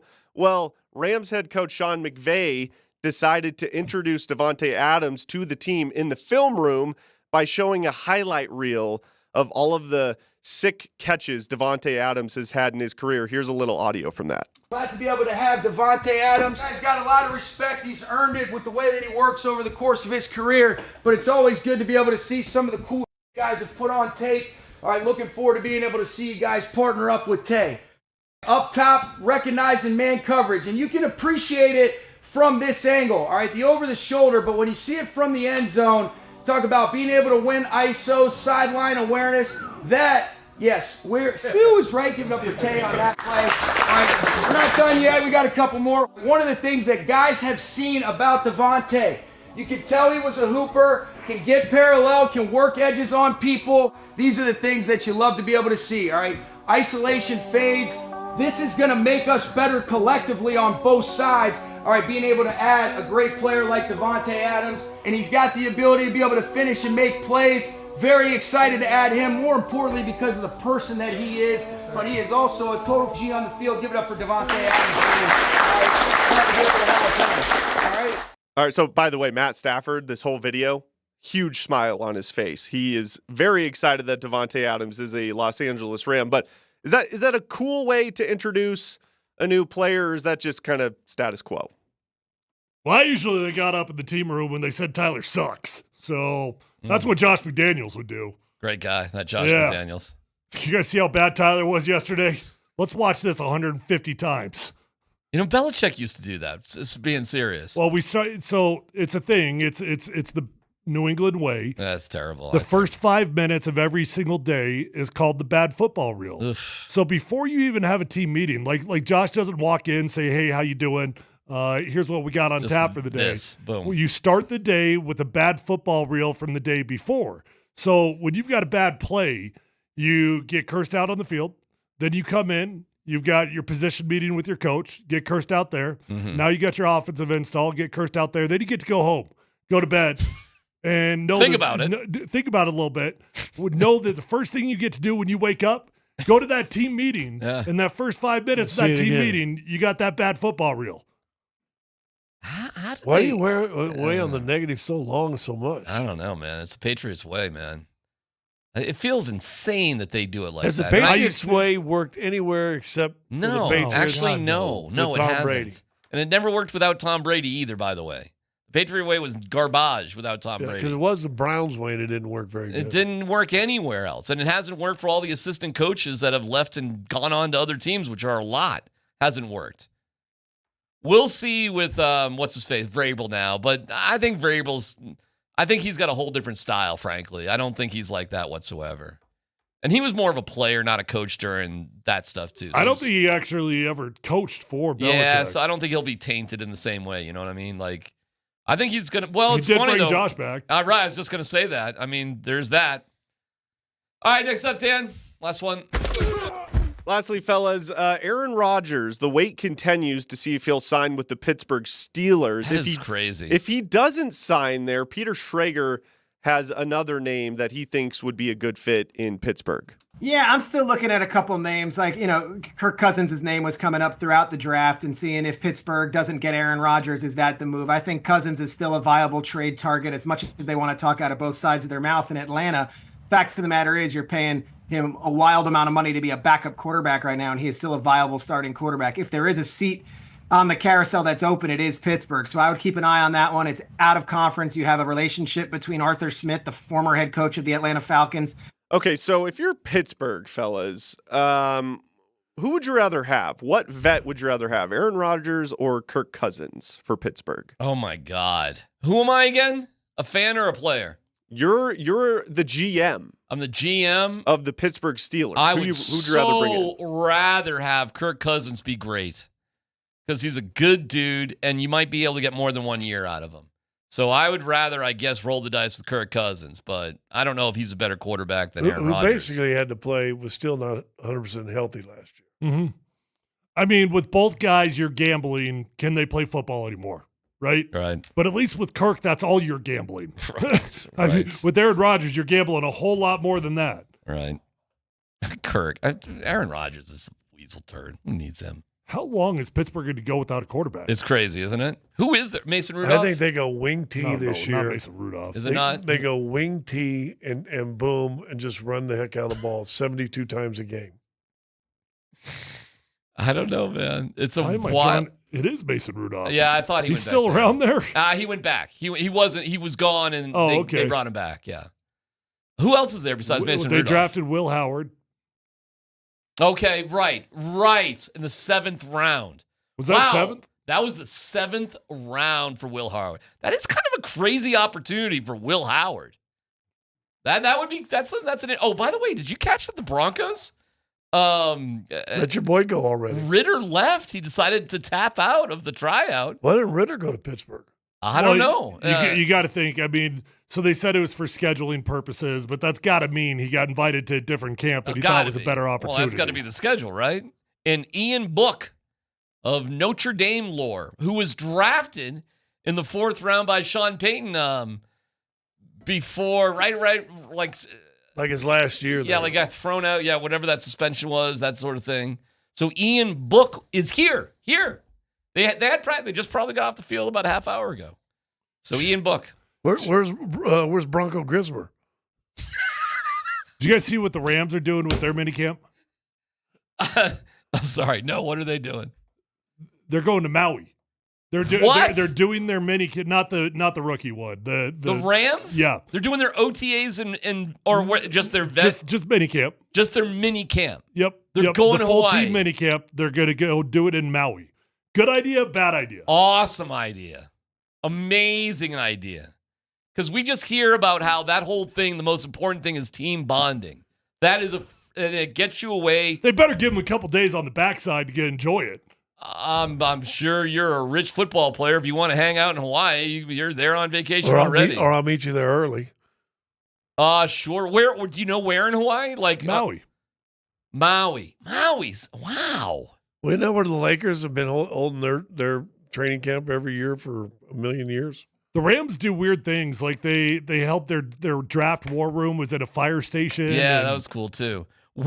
I'm thinking of Maui. I've been there, lucky to have been there a couple times. I guess you just need a field for football, but I'm trying to figure out. Kaanapali's got all those golf courses there. Where are you going in Maui for football? I don't know. Maui High? I guarantee it's probably a high school. I mean, wouldn't it be at Hawaii Stadium? No, that's in Honolulu. Oh, okay. Yeah, all like University of Hawaii. Good friend of our family friend, he went there. We're kind of aware of the whole situation. Like Honolulu is a big city. Like Honolulu makes sense. Maui? The road to Hana? You just, what are we doing? Well, they got some good snorkeling off of Maui. Of course, they got good. Yeah. Really? Do they? How's the surfing? Is it any good? I don't know. They also got a lot of tiger sharks.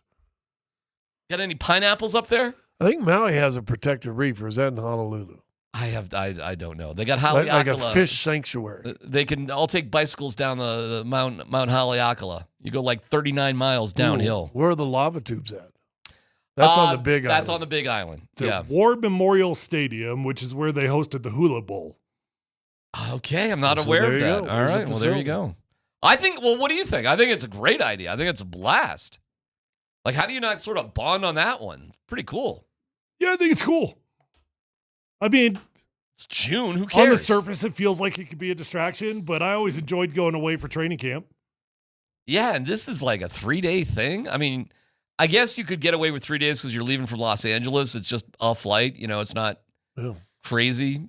So it's like the Cowboys going to Sherman Oaks, about that maybe a little further, right? I mean, they're not taking their families or anything, right? That's just gonna. I don't Well, know. you I probably had the shouldn't say. families come up on Sunday, and then we Yeah. can stay an extra week, and then we'll fly home on our own. That is one fun idea, man. I bet it starts a trend. It would make a lot of sense.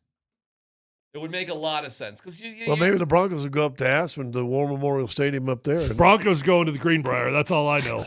Sean is addicted to the Greenbrier. If they go anywhere, it would be back to the OTAs in Carolina, the Greenbrier. Do not be surprised if that happens. I It's wouldn't in be West Virginia. Yeah, West Virginia. Virginia? I wouldn't. Well, that's where Skylene's from. So I wouldn't be surprised at all if in the future with Sean Payton, he just takes the whole team out there during training camp period. Like, he is freaking in love with the Greenbrier and that. Well, he whole did thing. it with the Saints. He did, yeah.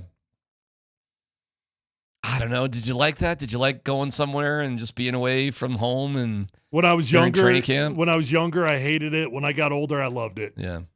As much as you love your family, as much as you love your kids, man. You still love your kids. When you're in the middle of that training camp and you can go back to that hotel room and go to bed when you want. Of course. It's kind of nice.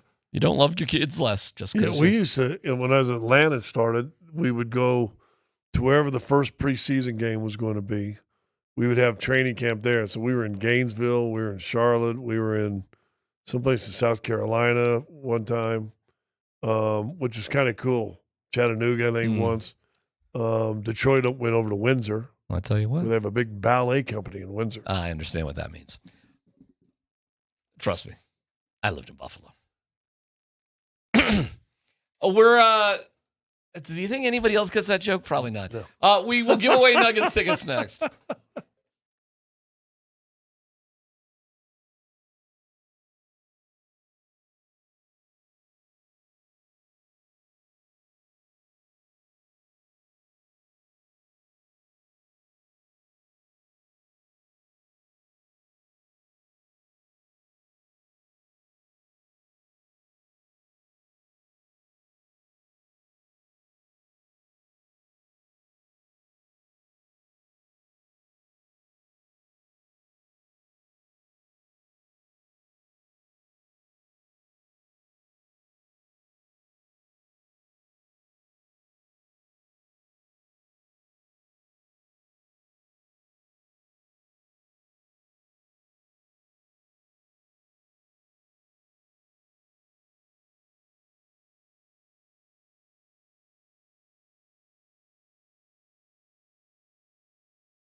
All right, we want to say Jake Walker. Jake Walker, you got 5 minutes to hit us up at 303-504-0925. And if Jake doesn't chime in here in 5 minutes, I'm putting my... Gonna take 5 minutes. Put a note on the thing about 5 minutes remaining. So Kim McKee. I'm sorry. So you got 5 minutes there, Jake Walker, and you got Nuggets tickets. You can get your choice of Game 3 or Game 4. So there you go. Nate and Andy will have another pair of tickets and keywords coming up at 3:20 or so, and goes from there. Now, if Jake don't call, you're going to read another name. That's right. That's why I made a note of the time. Yeah. So Jake, so if your name wasn't called, still stay tuned and hope Jake doesn't show up. You got to get through the Keymaster. We can't reward part-time listeners. Well, we gave fair warning. You got 5 minutes to call. If not, Tanner will draw out another name, and we'll go from there. Yep. So we keep it fair. All that sort of stuff. Just stuff see on TV tonight. Yep. If you're paying attention on Altitude, they are doing a pregame show on Altitude. Yeah. And we are doing a postgame show on Altitude. That's fun. Bring you all the interviews, all the guests, highlights, all that cool kind of stuff. Good. Vic, Dempsey, and myself. So that's on Altitude Television. Hey, how would you explain to my mom, who loves watching us on YouTube, by the way? Thanks, Mom. Why the Nuggets lost so bad? Because I tried it 5 times today, and I would say, Mom, or if I was talking to her, I'd say, yeah, Miss McKee. Yes, that's nice. Do you remember when Darren was a young lad? Oh, yeah. All right. And you remember when you tell him he has to go clean his room before we go out and play? Okay. Yeah. All right. And you look out the window and he's out playing, so you walk up to his room, the room ain't been cleaned. Mm. And you yell at him, Dan! That's accurate. I tried. Enough. Close enough.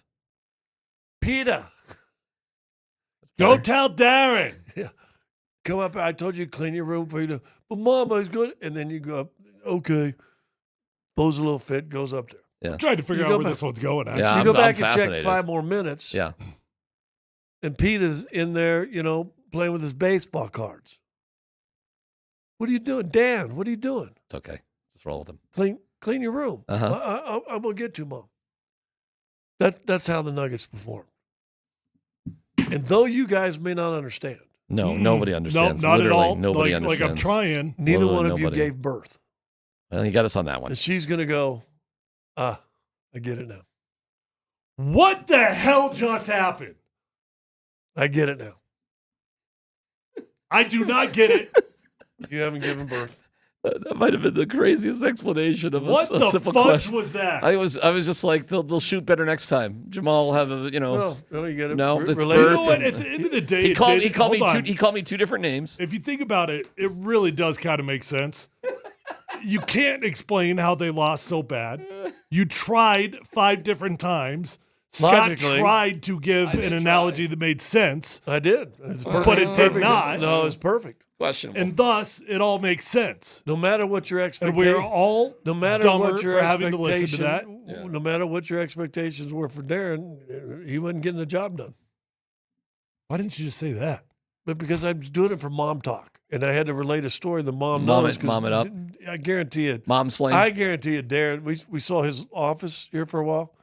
His room growing up as a kid was a mess. There were times. You guys know Wasn't Playoff great. Grizz has got an office? What? He's got his own office. He's got his own? Well, he's got a show office. Oh, yeah. Yeah, I knew that. Yeah, Playoff Grizz got an office. What, did you recently journey to the other side of the hallway? That's been there for literally a year and a half. I know, but we haven't talked about offices until just now. Okay. Is it clean? Yeah. Just like that. Playoff Grizz. No more. He didn't even have to commandeer his own office. By the way, Playoff Grizz. No more Playoff Grizz. Well, We still got playoff. We got playoff Katie. Now it's OTA Grizz. I don't know if he's interested in that. I have not had that conversation with him. Think about it. I mean, there you go. I just got a note about the OTAs. It's been the practice has been moved back a half hour.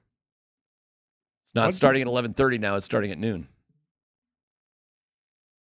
I don't know if that means a damn thing or to anybody about Hill of Beans, but Doesn't mean anything to me. Hey, Yeah. did you guys see, by the way, Whoa, hold on, sorry. What, Dan? We did not get a call in 5 minutes. Jake did not call in the 5-minute time limit. Wow, that's Jake, crazy. what a bum. All right, who's next? All right, I got it. The next name up is Kevin G or Kevin Gee. G-E-E.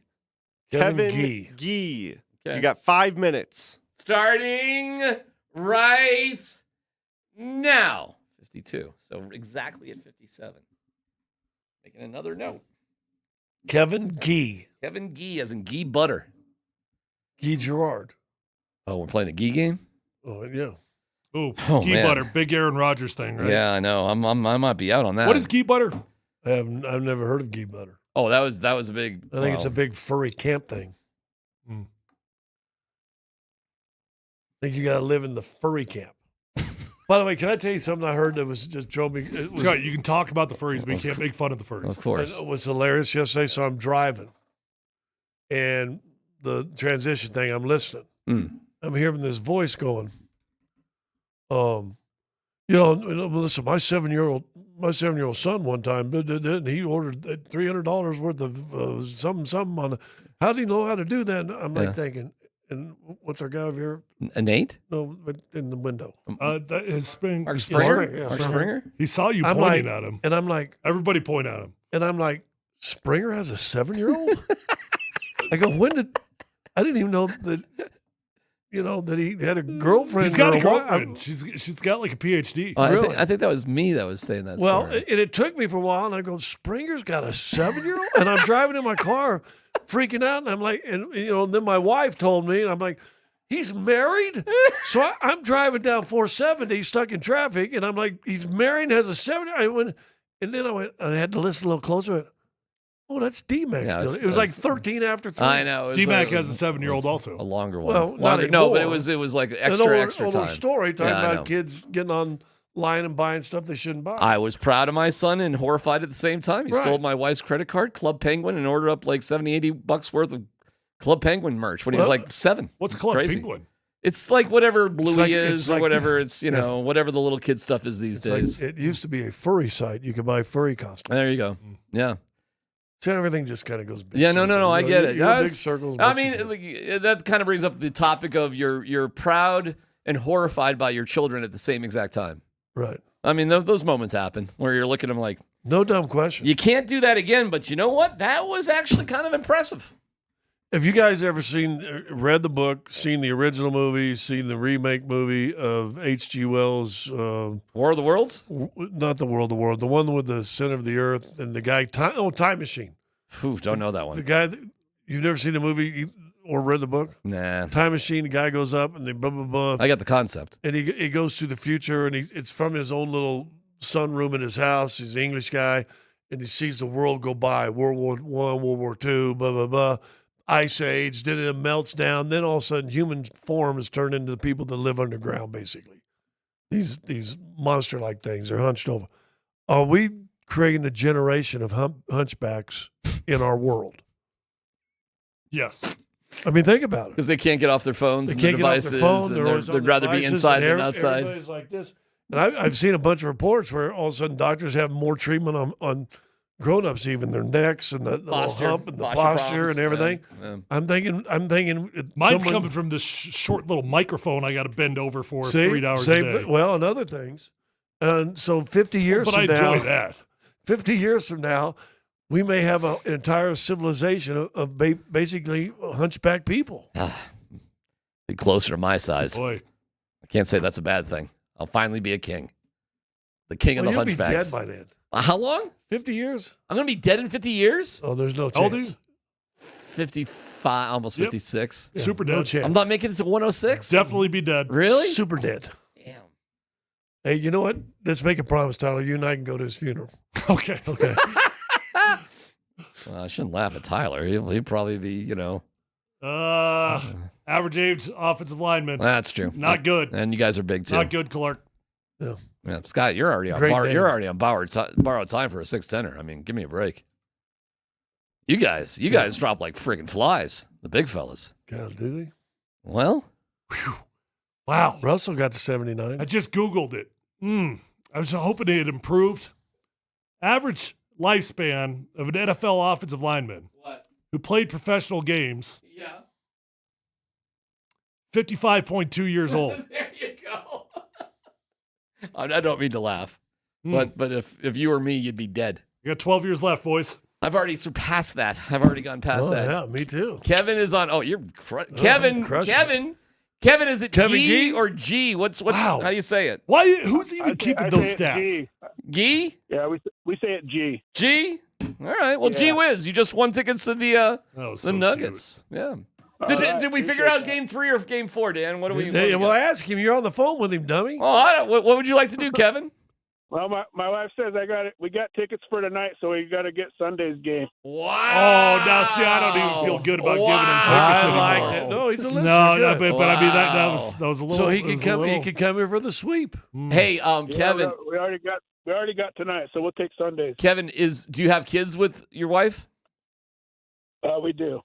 Dude, we just hooked you up with the perfect Mother's Day gift. You don't have to do anything. I know, right? How good is that right there, huh? That's perfect timing, guys. Is there any way you can she doesn't have to find out you won them? She might think that you actually went out of your way and got more tickets. She already knows. She actually was listening when my name was announced, so she texted me and said, "Call those guys and get tickets." Wait, you weren't listening? It was your wife that was listening? It wasn't you? I'm listening. We could go to the next caller. I'm sitting here in the parking lot. We don't care how you play the game. Win the game. All right. Hey, dude, hang on. Congratulations, Kevin. That's awesome. Hang on, okay? All right. That's our guy. Hold on. I got to do this over here. What did you just do? Because nothing happened. I put him on hold. Okay. That was pretty good. Yeah, that's buttons. Are we missing somebody? Are Nate and Andy coming in today? Are they here? Are they on remote? Are they on remote? Are they here? I think they're here. I don't know. Well, let's just. Now, my mom said this was her favorite part of the entire show. Well, what's her name again? My mom, Eileen. You didn't happen to mention it was your idea, did you? Well, you know what I mean. Hey, Mom, I had this great idea for crosstalk. Yeah, I mean, this is screwing up our crosstalk. Yeah, why don't we just out of here? Just leave? I mean, we are definitely on their show right now. Yeah. I got it. Well, Springer. Maybe Springer can crosstalk with us. This is the latest arrival for Nate and Andy since we started this little shindig. It was a matter of time. What, that they wouldn't show up for their own show? Until he got sick of talking to you. I guess we've arrived at this moment. I say at 3 o'clock, which we're just a few seconds away, we get to talk about literally anything. I think we're on the high school 5-minute rule already, boys. Kreckman is running in, but it takes him 5 minutes to sit up. Is he here? Yeah. Okay. He's running in. Where's Andy? Andy doesn't need to prepare anything. Well, his son, is about ready to get out of school, so I know he had to concerts and do this and do that and everything else. So Can't do radio with gum, Nate. Nope. I'm a true pro. Technically, my shift doesn't start for another 8 seconds, so. Well, technically, our shift ended. You didn't hear DMac change your show? If we're doing the technical There's a stuff, lot of gray area going on in this place right here. I'm not trying to hang you out. Where's Andy? Where's that ball of fire? He'll be along. He'll be along. He'll be along. So I'm gonna throw you this question that these two guys toss it. I'm open. If the Nuggets can't get handled a little bit tonight, is this a 5-game series? No, I don't believe that to be the case. I think this is a 6-game series minimum. Is where I'm at right now. I don't worry that much about the cumulative carryover effect of these games. I mean, the Clippers were up 2-1, weren't they? Yep. Yeah, it's and I know the Thunder are a lot better than the Clippers. They are good. You said it yesterday. There's no denying that. They're better than the Clippers, but I think the Nuggets, this is at minimum a 6-game series. I'm still picking the Thunder to win this series. I'm down to be wrong, but I don't think the Nuggets are folding up quite yet. Better chance for the Nuggets to win a 7-game series than a 6? If it's gonna go, they What's gotta the be scenario Denver wins this series? The scenario where Denver wins this series. So I gave this yesterday. People keep asking the 3-1 question. That doesn't feel realistic to me. To me, the roadmap that the Nuggets can win is you get the split here in Denver. I think they get tonight. I think they drop Sunday. I think the series flat out comes down to Game 5. But you could lose it. You could come back and get them, and then you just got to hope that you get a fourth quarter game in Game 7, and then shooting variance takes over, and you make your shots, and you win the series. They're an underdog for a reason. You were about the strongest on, and there were multiple people in your camp, but you were about the strongest on the station of, I don't care what happened in that game. Lose by 500. If you want to lose by 500, you're going to lose a game. Loss. Yeah, loss. It's an interesting take to me. It's like, how can you not be affected some way, somehow by a blowout like that? I mean, Brett Kane said this morning, just go for it tonight and just forget about just go every other game.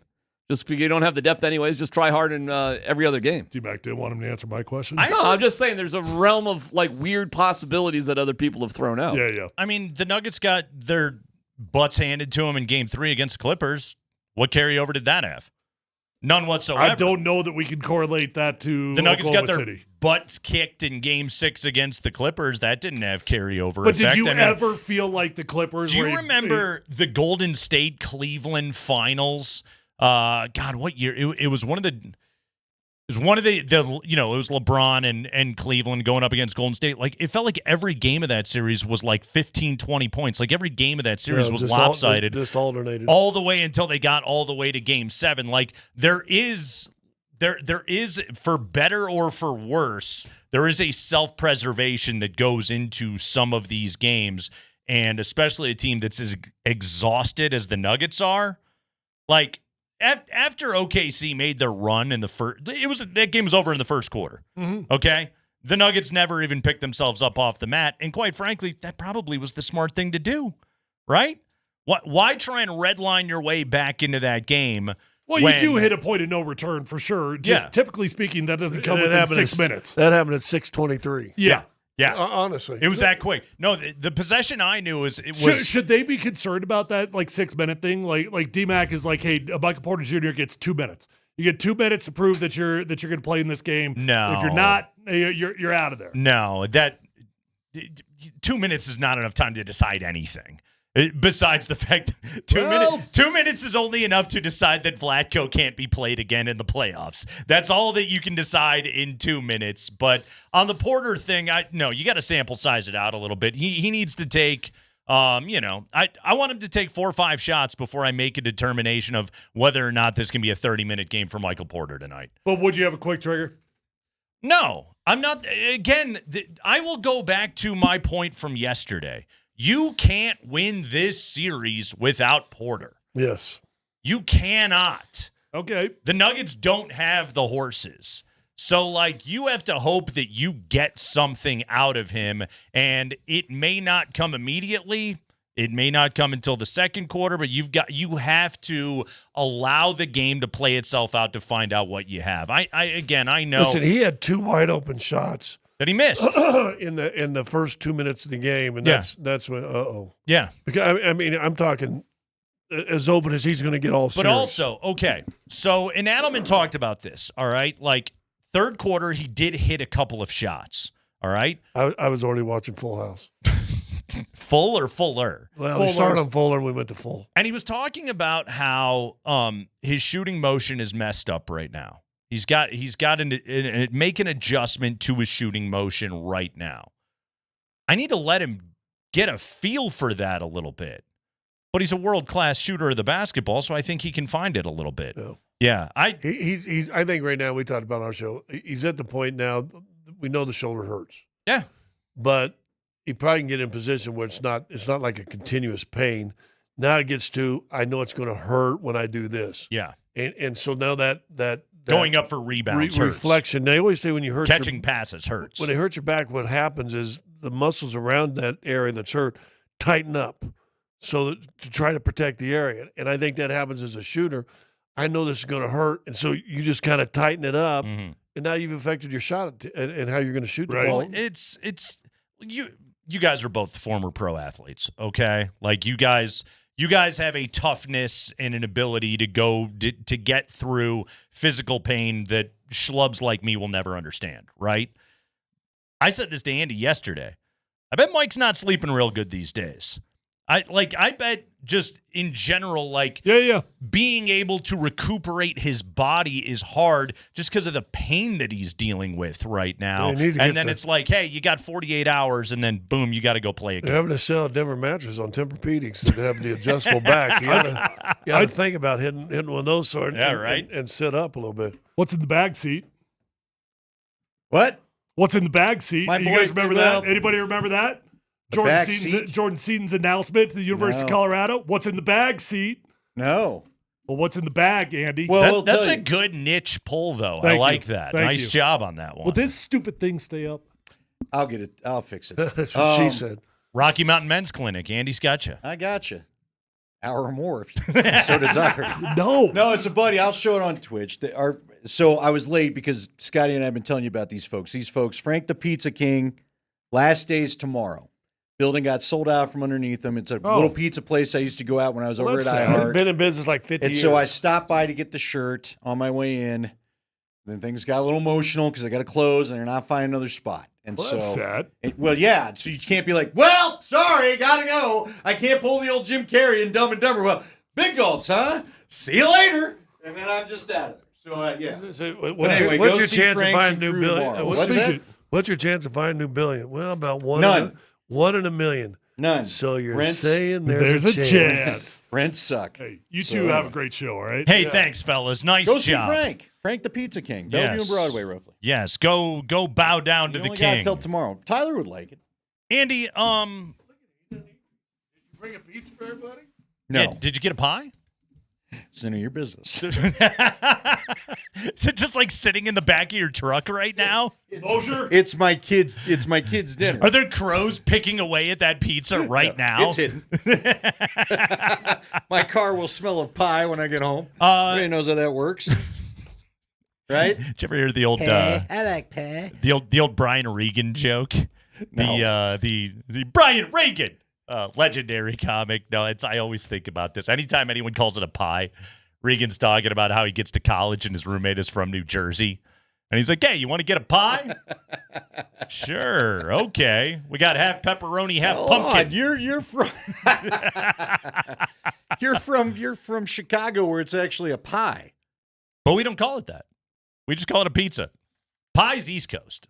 Huh? Yeah. I think of Cartman going, yeah, we're pie. So and cheesy poofs. George Sedano coming up at 3:20. Excited to talk to him. He'll be calling the game tonight along with Mark Jones, Jay Billis. Sedano's going to be courtside reporter tonight. We've talked to George before on the show, so we actually know that he has seen Jokic play basketball.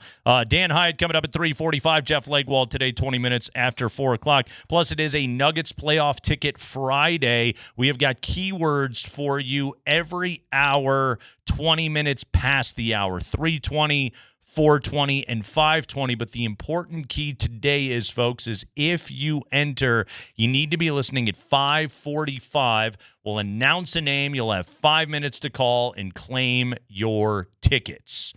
So it's important. But you have to be listening. At 5:45. Or you have to have your wife listening for you or somebody text else monitoring the situation for you.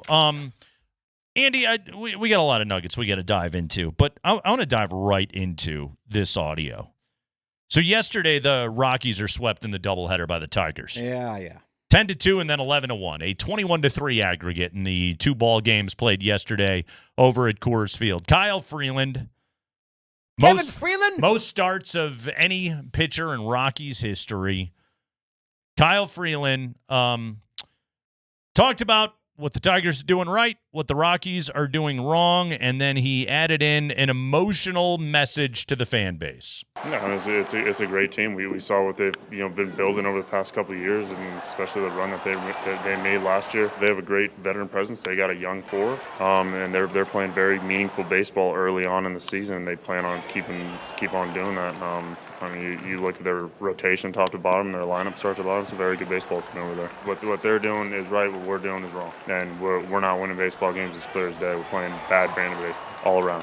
Pitching, fielding, hitting. It's bad. Try and wipe it as fast as you can. Support your teammates as much as you can. Like you said, I'm not going to be doing anything this game, but I can be there for my teammates, rooting them on, giving them as much confidence as I can. Kyle, I know you got a lot of love for this fan base. What would be your message to them just to keep them in the building as the team tries to figure out some of these struggles? Keep believing in us. Keep riding. I mean, it's humiliating right now. He teared up and walked out. Yeah. They're 6-31. They are on pace to win 26 games.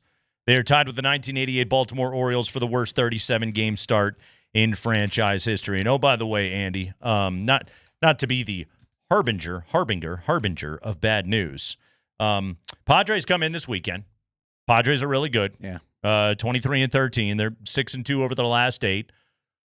Tatis and Arise and Machado and Merrill. It's lineup is stacked. 19 of the Rockies' next 22 games are against teams with winning records. The other 3 are against Texas in Arlington, and the Rangers are 18-20, so they're 2 games under. Of the Rockies' 6 wins, 2 have come against teams currently 500 or better. 2 of the 6 that they have won this. So, right now, I mean, how many losses are they going to be on the ledger by the time they get to 10 wins? 50?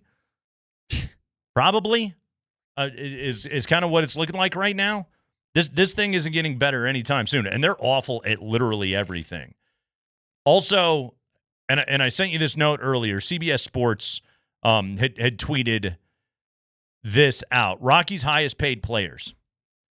Chris Bryant, $27 million. He's hitting $154. He's on the IL. He's about to have a back procedure. Kyle Freeland at $16 million. He's got a 6.41 ERA, no wins on the ledger. Ryan McMahon, $12 million. He's hitting sub 200 right now with a 660 OPS. Senza, $12 million, 5.5 ERA, 1-5. Herman, $10 million, 0-6 with a 9.90 ERA. El Gambarino, Austin Gomber, $6.3 million. He's on the IL. And then who? Nolan Arenado is getting $5 million. He plays for the Cardinals and has for the last 3 years. But he's their, 7th? What number was that expensive player? 7th highest paid player. 7th highest paid player is a guy that is no longer here. Hadn't been here in years. Uh-huh. This thing right now is like, I shudder to think what's going to pull them out of this. And I don't mean like for this year. Yeah, period. I don't see a light at the end of any tunnel where this club gets competitive anytime soon, as long as the Monfort experience as operated by Bill Schmidt and Bud Black and Dick Monfort continues over there. I don't see a path out of it. They can't have a pick higher than 10th in the draft this year. Yep, anti-tanking laws. Yeah, in because baseball, of anti-tanking rules, I should say. They've been bad for so long that anti-tanking rules are being applied to them. Trust me, they ain't tanking for anything. They have a middle-of-the-road farm system at best. At best. Well, I mean, yeah, the other insult to injury of this thing is you called up your top prospect to get everybody excited for the second home series of the year, and he had to be sent down. He's already gone. Yeah, he's already gone. Legitimately, they're on pace to go 26 and 136 this year. 26 and 136 is the pace that they're on. I mean, I bet they get to 30.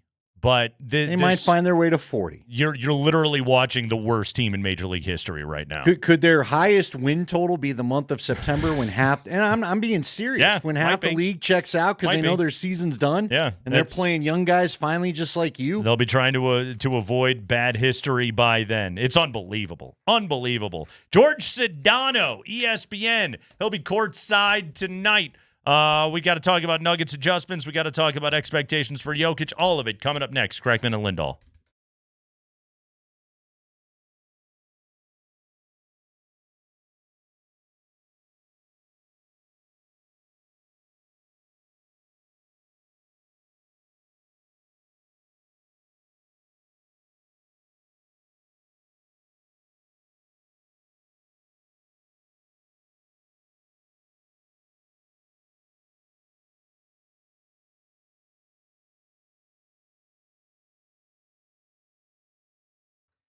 Guys, it's Friday. Is it date weekend? Is it date night? Are you going to be seeking out a little bit of romance? Well, if you're dealing with erectile dysfunction, this could be something that you don't look forward to anymore, and don't live life that way. That's not fun. What's life without love? You got to have that love in your life. And if you want to get back to experiencing more romantic weekends and put the erectile dysfunction behind you, then it's time to call the Rocky Mountain Men's Clinic for so many different reasons. First off, they've been at this a long time, and they've got treatments that work when pills and herbals fail. They know it's not a one-size-fits-all treatment for everybody. Matter of fact, finding the right treatment is key to you getting back that complete power, the fireworks back in your life. They have treatments with success rates well over 90%, and they've served the front range of Colorado for nearly a decade. All you got to do is schedule a consult with the Rocky Mountain Men's Clinic today. The initial visit is $99 and includes a medical consult with a Colorado licensed medical provider. You'll get a T and a PSA test, and if medically advised, you can take a test dose. If the test dose isn't working in the office, your visit is free, so nothing to lose. They could have you feeling your old self the very next day, so you could get your appointment scheduled and feel like yourself by next weekend. They have 5 locations in Colorado to serve you: Fort Collins, Denver, Central Denver, Castle Rock, and Colorado Springs. The number is 720-440-7900 or RockyMountainMen'sClinic.com.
It is a Nuggets playoff ticket Friday, and we have got another keyword for your chance to win tickets to either Game 3 tonight or Game 4 on Sunday. It's your choice if you were the winner.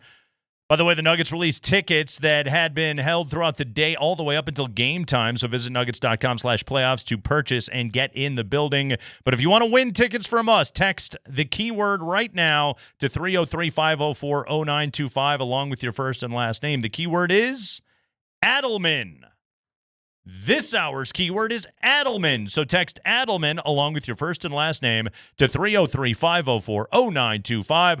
We'll announce a name at 5:45. That person will have 5 minutes to claim their tickets. So be listening and call us if you hear your name. One more time, this hour's keyword is Adelman. So text Adelman with your first and last name to 303-504-0925. Best of luck to all. If you'll be at home tonight, you'll be watching the game on ESPN. Mark Jones on the call. Jay Billis is the color analyst. Our next guest, George Sedano, will be reporting from the sidelines. George, welcome to the show. How you doing? I'm great, guys. I'm enjoying a nice 73-degree day here in Denver. It's beautiful today. It's quite lovely, and we are optimistic for the Nuggets tonight. George, how much carryover is there when you lose by 43, but you get the split on the road, and then you come home in front of your fans in your building for a Game 3? What, if any, carryover is there from that kind of butt kicking? Generally, I don't think there's much. I got to be honest with you, because if you watch the totality of the matchups of these teams throughout the season, I feel like that's more of an outlier. Now, look. There was the one game I remember on like a Sunday afternoon in OKC where we had a tight game till about like 3 or 4 minutes to go, maybe 5 minutes to go, and then OKC pulled away and ended up winning by double digits. I think something like that is more plausible between these two teams, like somebody just breaks away at the end. But I feel like if you look at the matchups between these two teams, they've generally been close, and I feel like that one is just kind of an anomaly. So this team has been through this all, man. Like They've won a championship, those four guys particularly. Russ has also been through a lot of these games before. I'm not like super worried about their mindset heading into this one. I think they'll play well. I think the crowd, whenever I'm here, I think the crowd's always into it. They help the team out. So I think it'll be a fun atmosphere, and I think it should be a good one. Okay, that said, are you expecting the tight one tonight, or are you expecting another pull away? What's funny about the game you mentioned is the next day, then the Nuggets played him again. It was a weird back-to-back situation, and the Nuggets won 140-127 after looking like they didn't have much. So I'll be honest with you, I don't know what to expect one game to the next. If someone pins you down for the ESPN Bet app, what would you tell them to expect tonight? I would expect a closer game. I think you could still end up having a pull away at the end. But, I think this game should be in single digits one way or another. But, look, what do I know, right? I mean, I've seen a lot of these games, and crazy things can happen if an injury takes place or something that changes the dynamics some. But I just think these two teams are fairly evenly matched. They have no answer for Jokic. And to me, the key to the Nuggets' success on offense particularly is when Aaron Gordon plays well. And he's been fantastic from three, as I'm sure you guys have talked about all season. And I've talked to a number of NBA coaches over the season, over the last couple seasons, and they always tell me, they say, if Aaron Gordon plays well on offense, they're nearly impossible to beat. So you know what you're getting from Jokic. You know what you're getting from Murray this time of year. Obviously, Porter's dinged up, and it's admirable that he's even out there kind of giving everything he's got. Russ is playing the role well.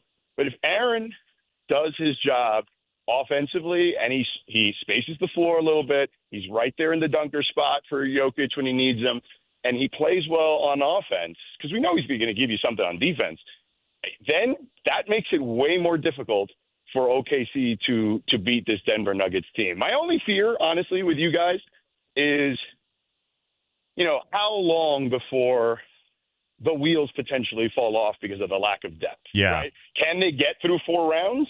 I mean, I don't know, man. Listen, I'm never going to rule out Jokic on anything. I mean, he's the best player on the planet for a reason. So I think that, to me, that's just the question is, we already see Porter dinged up, and, can everyone else kind of survive this playoff? Because, sports in a lot of ways, and basketball is no different, is a battle of attrition. No, it really is, and that's where the Thunder's depth is such a huge factor in this series. And, so far already in this series, we watched a game where Caruso made 5 threes. We watched a game where Isaiah Joe made 4 threes. Kaysen Wallace, Jalen Williams, both connecting from outside. All right, George, so, the old adage, role players aren't as good when they go on the road. Is that going to hold in this series, and can the Nuggets stay afloat in the non-Jokic minutes, and can they hopefully limit the Thunder's reserves who just murdered them in Game 2? Yeah, I'll start with the last one first. That's key, clearly, right? You don't want them, you don't want the Kaysen Wallaces of the world and those guys beating you necessarily, because if those guys are hitting shots, then it just becomes really difficult to beat the Oklahoma City Thunder. And look, the old adage is an old adage for a reason. I always tell people always kind of knock cliches and old adages, but I'm like, hey, man, they're around for a reason because generally they tend to take place that way, right? But when I look at the Thunder, there's a clear pecking order, as everyone I think has now seen, right? Shea eats first, Jalen Williams, Chet Holmgren kind of after that, and then everyone else kind of fills the gaps. But in regards to filling the gaps, you got a guy in Alex Caruso that you mentioned. This is a guy who's won a championship before. And this is a guy who's had some runs and opportunities in the playoffs before. He's played in a lot of high-leverage games at this point of his young career.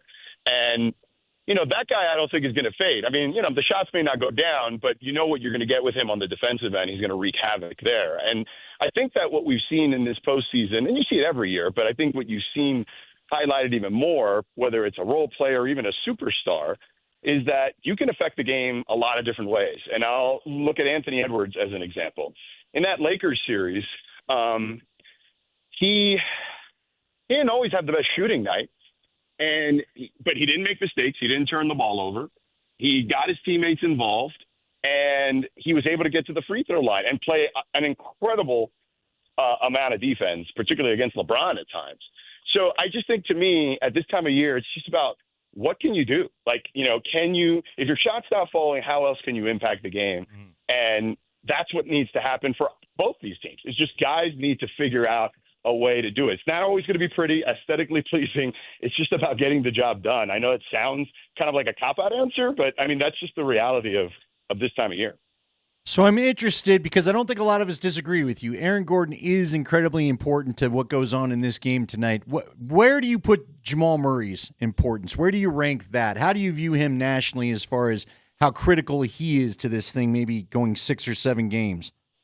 Oh, there's no question he's critical. Like, it's Jokic, it's Murray. Like, if you don't get those guys to give you roughly around 60 points or more in some way, shape, or form, it's going to be hard. Like, you're going to need an extraordinary performance then from, you don't need just a good performance. You need an extraordinary performance from Aaron Gordon. You need an extraordinary performance from Russell Westbrook. You need an extraordinary performance from a dinged up Michael Porter Jr. or someone else we're not seeing, right? Like Christian Brown or whatnot. So I think Jamal Jokic is the clear one. But there is a clear delineation to me as to who number 2 is on the pecking order for the Denver Nuggets, and that's always been the case. I mean, you look at his playoff career, it's been illustrated numerous times. I'm sure you guys have talked about it for years, but we do it whenever we do games, just what a different player he is. It's funny, Jimmy Butler gets that moniker, right, as playoff Jimmy. I think playoff Jamal is also a real thing. Like, I don't think enough people talk about that. So, George, you guys, you watched the first couple of games on TNT. That was the Iron Eagle, Grant Hill, Stephanie Reddy crew. You guys step in now. Have you had a chance? Did you guys, you and Mark and Jay Billis, did you guys sit down with David Adelman yet today? No, we will when we get to the arena today. But we've known David for a long time. Like, so in my role, at least, going beyond obviously knowing him from, what is it, 7 or 8 years he's been here. Yeah. But, his dad, obviously. But in my role, a lot of times at halftime, I'll ask the PR person for the team, hey, if I can I talk to the head coach, just kind of walking back, no camera, just a couple of quick questions. And, if the head coach isn't available, can I talk to one of the lead assistants? And, Coach Malone, did it a number of times. But when I didn't get Coach Malone, it was usually Adelman. So I have like a decent relationship with him, and I clearly know how good he is at what he's doing. Now, granted, it's a lot different when you get thrusted into this the way he's been thrusted into it, but I feel like he's handled the job pretty well. But no, we have not spoken to him yet today. We'll probably talk to him roughly around like 6 or 6:30. Along those lines, by the way, and I love this behind the curtain stuff on the sideline reporter. So one of the things, and George, you get the task. You can tell us whether it's an enviable one or not. But the quarter breaks, first half and second half, the quarter breaks. You have to go and conduct the interview during the TV timeout. And it used to be like exclusively coaches, and now players have become, they get used more and more in those spots. But George, tell us the art, if there is an art to it, the science maybe of it, the experience of how to nail that interview, because I would say it's it can be a little hairy sometimes. You never want to end up getting the guy that gets Popovic'd, right? Well, listen, I've had enough opportunities with Greg in the day. One of my most infamous or famous sideline moments was with Greg. I actually pulled the wool over his eyes one time. Just a quick side story. So we were in Toronto. It was the year they had traded Kawhi for DeMar DeRozan. And I had the road team always goes in the first quarter. So I had Pop, and I'll back up a little bit. Pre-game, it was me, Mark Jones, Doris Burke doing the game. And you know, whenever you do a Pop interview, you're always just kind of like, oh boy, what's this going to be like? And it's usually not pleasant, to your point, despite the fact he's unbelievable in those production meetings and behind the scenes. So I remember we had this production meeting with them, and Toronto, again, was playing great basketball that year. They ended up winning the championship. And they were really good at jumping out early on teams. And Doris or Mark, somebody asked him about, like, hey, they start really fast. Like, you know, what do you do if they start fast on you? And he goes, yeah, I'll just call a timeout and I'll just start cursing him out. And he's like laughing, right? And he's like, you know, I'll just tell him. And then Doris goes, yeah, and then poor George has to talk to you. And he's like, yeah, and I'll look at you and be like, what kind of bleeping question is that? You know? And so we all laugh or whatever. And then so I said to myself, you know what? I'm going to try to get one on Pop. Right? Because I saw Craig Sager at least pull this off a number of times in a lot of different ways. And, you know, may he rest in peace. I love Craig. So I asked him a question about DeMar, which is the obvious first question. Hey, it's his return game to Toronto. How do you think he's fared?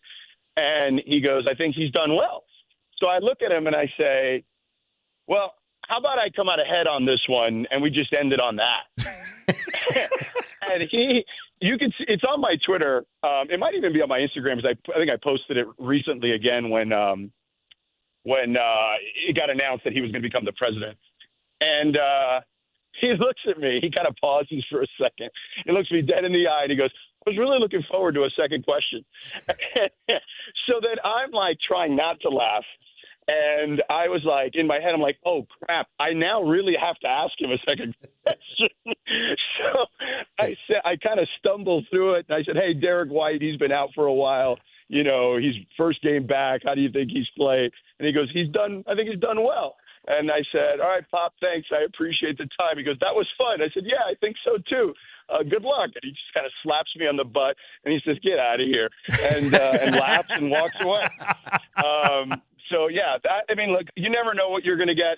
I feel like the first quarter interview is always the toughest one. Not enough stuff has happened. Yeah. I generally try to keep it very open-ended, like, hey, what did you make of the first quarter? Or if something happened, like specific, you know, maybe the second question will be more specific.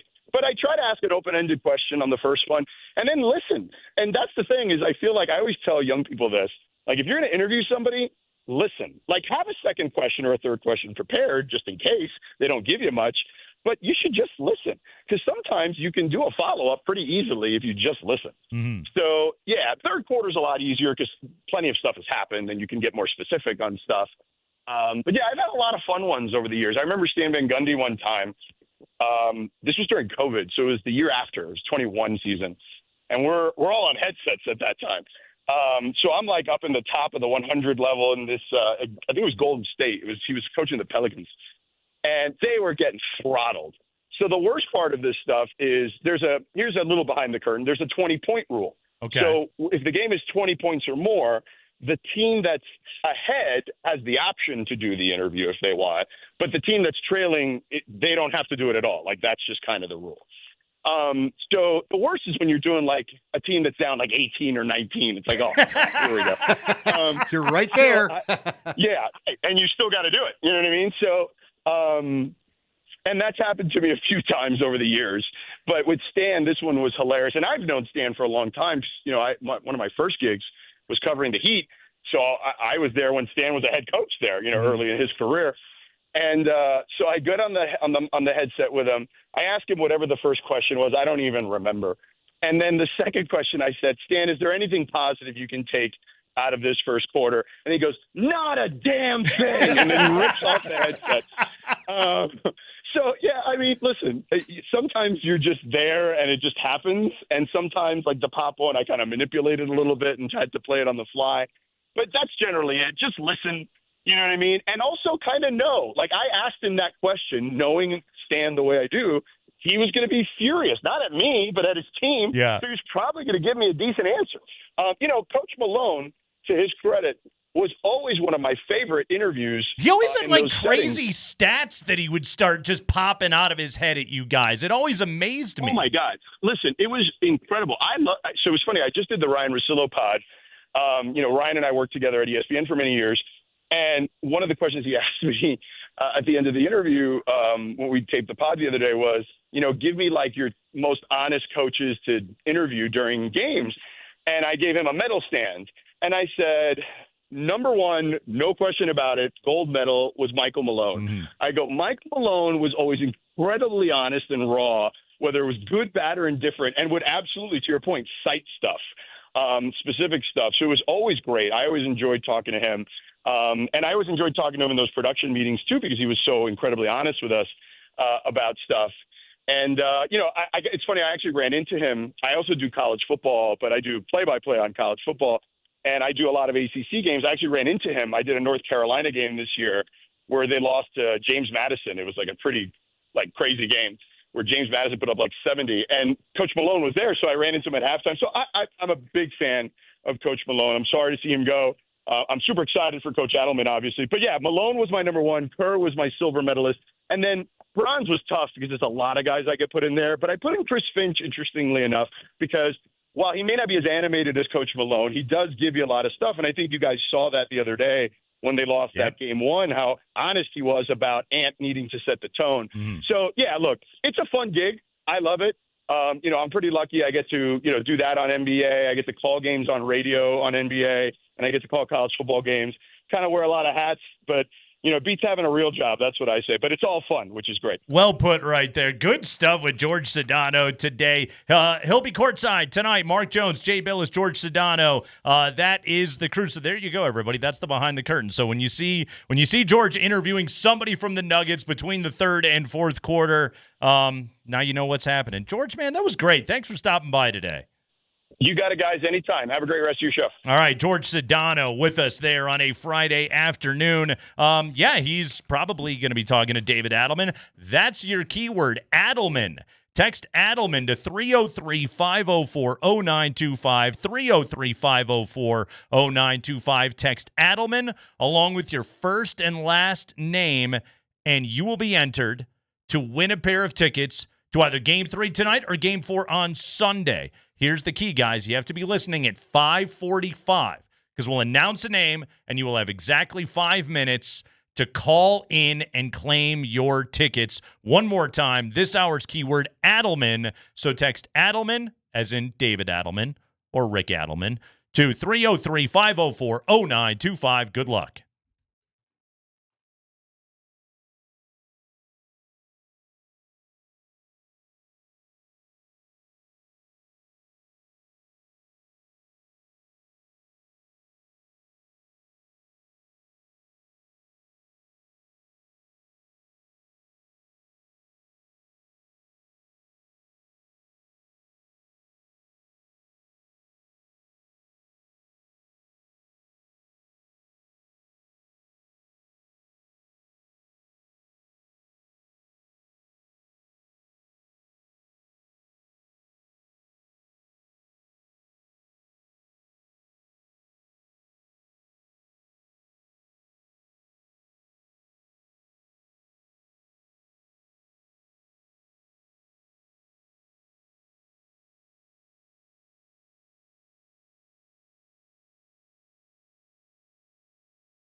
Happy Scott Friday, everybody. Make sure you join Altitude Sports Radio tonight at number 38 in Rhino for another great Nuggets viewing party. $20 Michelob Ultra pitchers all night, and we're giving away an autographed Aaron Gordon jersey. Mark Bertnoli will be broadcasting live starting at 6 o'clock. Say hi to Andy Lindahl while you root on the Nuggets at the best patio in Denver. That's number 38 in Rhino. We will see you there tonight. That's not conjecture either. That patio is large. Phenomenal. It is great. They're usually playing, I don't know if they play volleyball on Fridays. They play volleyball on Thursdays. There's a lot of volleyball. They've had cup stacking there, volleyball. Mm-hmm. What else have I seen there? Giant Jenga. Giant Jenga. Love Giant what Jenga. What bar game can you get going? They do it there. They do it. It's happening there. Swing by. At number 38, so go see Andy tonight for the big watch party. All right, programming note, story time with George Sedano ran a little long, so we're going to push Dan Hyatt to 4 o'clock. So we will get... I didn't approve that. Let's get his butt on now. That was great stuff with Sedano, by the way. Oh, you know what I wanted to ask him so bad, and maybe he ultimately told us his pop, but I've told you before. Mm-hmm. The only coach, college or pro, that ever really intimidated me was Midnight Mel Tucker. Yeah. When he came out after giving him whatever fiery speech, his year that they came back and won against Nebraska, remember that year? Mm-hmm. That game? They were down pretty good at half. And I just remember I'm standing there, and first off, he already had a snarled look on his face. He looked like a linebacker. He looked like your boy, Singletary, waiting on someone to come through, the hole, a running back that he was going to go hammer. Vein popping out of the head? Yeah. So part of me was already like, well, this might be interesting because, this is like the second or third game of the year, so I didn't even know what to expect about his mood. Sure. And he just locks eyes and he's like, "You need me?" I was just like, I don't know if I do. Coach, need is such a strong word. Need. I mean, if you're up for it, sure. I'm not getting pushy. I can tell Mark Johnson you didn't have time. Yeah, I can lie on your behalf. It's fun. I swear the whole corner of the stadium where they come out of the Thunder Chute, they all had to hear him ask me the question. But he did the interview. I always liked him because he was always great. Yeah. He was never bothered by what happened at the half. Mm. You know what I mean? Sure. Down, up, whatever. Yeah. He just was real intense about what we're going to go fix and what we're going to go do. I swear, Dan Hawkins, because I've told you the story a million times where he wouldn't even acknowledge I was saying his name. But again, you're smaller than I am, so I'm not real worried about you. Yeah. That guy who's breathing fire, I'm a little nervous about. Looks like he has an ounce of body fat. That's about it. But yeah, it's amazing these coaches. I've often wondered this. Let people weigh in. We'll just have a little screw around time on a Friday. 303-504-0925. I've asked you this in private. Do people care about the halftime interviews anymore or the between game interviews? Mm-hmm. I'm legitimately curious. Because honestly, sometimes when coaches tell me they don't have time, and it'll happen a handful of times in a season. Again, the way I got to know Mike Sanford so well was the guy, he didn't care. He was up for doing it, and he always did great interviews. Yeah. Like there was one time I think we had to readjust the clock on our halftime show because he went so long. But there are just times where I would get when people say, "What do you get out of it?" I feel like we do it for the one time you get the Chris Finch interview from the other day. Right. But so often it's just so scripted and they're barely listening to you. So it's funny. The way you pose that question is funny to me. Do people care? I don't know. I only care about my own opinion. That's why I have a radio show. So wow, that's pretty bold. Do you care about my opinion that I have to be on your radio show? Not really. Yeah, you've made that clear. So I love those interviews. Well, you're wrong. And the reason why is because, is something massively illuminating always said? No. To me, there is value sometimes in nonverbal communication, okay? Tone of voice, gruffness, anger, whatever it may Just be. the general body language. Exactly. I think that stuff is fascinating. Sedano was talking about college football, okay? I'll be honest with you. As back in the day when I was like a Harris poll voter and everything like that, like I knew every coach, I knew every coordinator. I was like so ingrained. I have become in any more like I cover the Mountain West, and outside of that, like I'm casual. I don't know who the hell's coaching in whatever random ACC school or whatever is going on. I don't know who's coaching in the American Athletic Conference. So like when they do those interviews, I'm like, well, I don't know anything about this guy, and I'm learning quite a bit. I get a kick out of their accents. I get a kick out of how harried they are, like whatever, if they're just cliche spouters, whatever it may be. I find those guys just generally entertaining. I think it adds to the color of a broadcast. Again, nothing of particular schematic or strategic note may be said. I still want to see the interview. I think it has a ton of value. I don't just say that to defend the work that you do as a sideline reporter. In all seriousness, I find value in that stuff. I think it's just a part of the package of entertainment of presenting the sporting event. Well, it's good to hear. There's just times where I wonder. Yeah. Because again, sometimes now, see, I enjoy the post-game interviews, and I enjoy the post-game interviews on the field the most. Sure. And I've told you some of my. Now, it can be very tough. I had to do right after the Baltimore game when they lost on the Flacco fling. I had to do the 2008 game that effectively ended the Mike Shanahan era when they lost to Buffalo, and we all knew they had no shot of going to beat the Chargers in San Diego. And done a ton of great wins, too, over the years. I mean, the emotion is a part of it. Oh, the DT interview after Pittsburgh is probably still going to – that even tops some of the Super Bowl interviews I got to do. I mean, like, when they mic up coaches in the huddle, and it's, again, they edit out anything that is of any, schematic value basically to an opponent or anything like that. It's just screaming sometimes, but like they get all hoarse, it's I like that stuff. The more you can take me inside to anything that is happening on the field, I think that makes a telecast better. So I love the stuff. Are we going to get to the point where are we going to get refs mic'd up at some point, do you think? No. Never.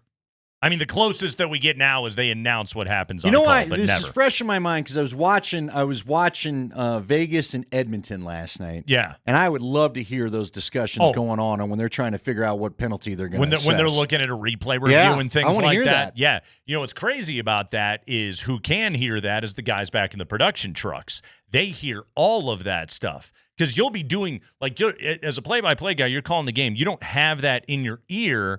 But what's nice about it is your producer does hear all of that, and then they can tell you what is getting discussed. Sometimes, you're in the action and you're calling a game, and they'll call for a review.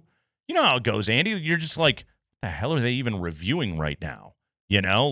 What is the question? Because sometimes it's so minute that you don't even know necessarily. You didn't see exactly what happened. There's bodies in the way and all those things. And then you got a producer that can be like, okay, this is what they're looking at. This is what they're talking about right now. See, I had guys on the chain gang that would fill me in all the time. Oh, it's tough. That's why I can't have that job go away. Mm-hmm. Yeah. Got to buddy up to those guys. But I love a sideline report. I'm a fan. You know me. I like the production. I like the all of that stuff. Like that to me is just the color of it all. And sometimes it falls flat, Yeah, sometimes it's a big dud. Right. just like sometimes you turn on a game and you're hoping to be entertained on a Wednesday you lose night. by nearly 50. And your team is down 25 at the end of the first quarter, and you're just like, well, there goes my evening. Because that's the thing about sports. Sorry y'all came over. Right. And other times, it's just absolutely outstanding.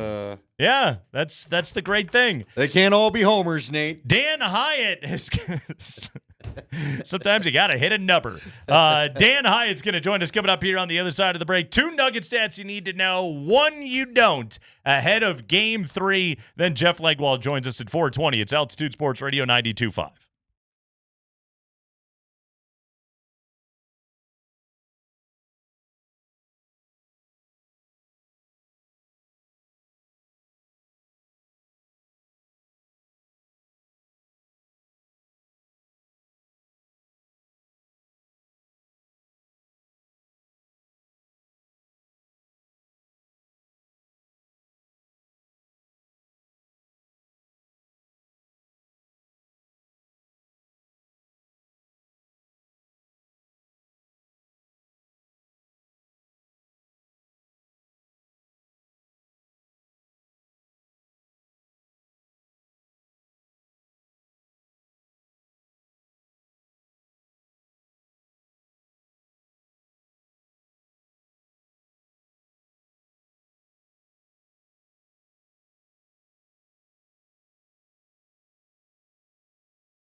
Hey, it's Nate Kreckman for Roller Auction. Hey, right now, you want to go to roller.bid/altitude. That is roller.bid/altitude and sign up to be able to bid on the great auctions that are right there at Roller Auction. And once you are signed up, you are eligible to win great monthly prizes from Altitude, including tickets to games and concerts. Also, you get notifications on amazing upcoming auctions from Roller. And you want those notifications. You want to be on their email list. Get that directly into the email inbox because that's how you find out about the great auctions. Like this one that is available to bid right now, May 2025, City of Aurora impound vehicles. These are vehicles impounded by the City of Aurora Police Department, including trucks, cars, SUVs, 4x4s, trailers, and much more. Condition of units in this auction unknown, including mileage. It's a fun grab bag. Out-of-state users, check with your local DMV on whether they will provide a title from the bill of sale provided. Read the FAQ page at roller.bid for commonly asked questions. But this is the May 2025 City of Aurora impound vehicles auction. Some fantastic deals right there for you. Checking out a nice Acura MDX. Those things can move. It's a 2017, and you could be getting a great deal right there. Go to roller.bid/altitude and sign up right now.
Yes, it is a Ska Friday, and it is a Friday with Game 3 between the Nuggets and the Oklahoma City Thunder. Series knotted at a game apiece. It is a Nuggets playoff ticket Friday. We'll give you our next keyword coming up at 20 minutes after 4 o'clock to enter to win a pair of tickets to either Game 3 tonight or Game 4 on Sunday. Ahead of Game 3, we welcome into the show our pal Dan Hyatt, altitude statistician extraordinaire.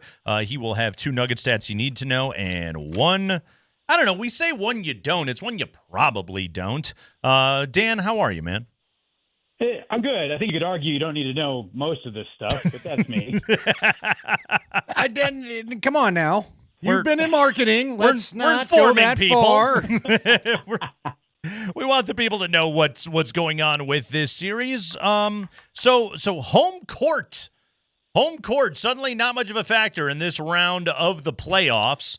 We have seen the Nuggets be the first team to lose a road game. Obviously, that was matched last night by Golden State. But, Dan, home court reliability, how much of a factor is it actually, and how much is it going to help tonight to be at home at Ball Arena for the Nuggets?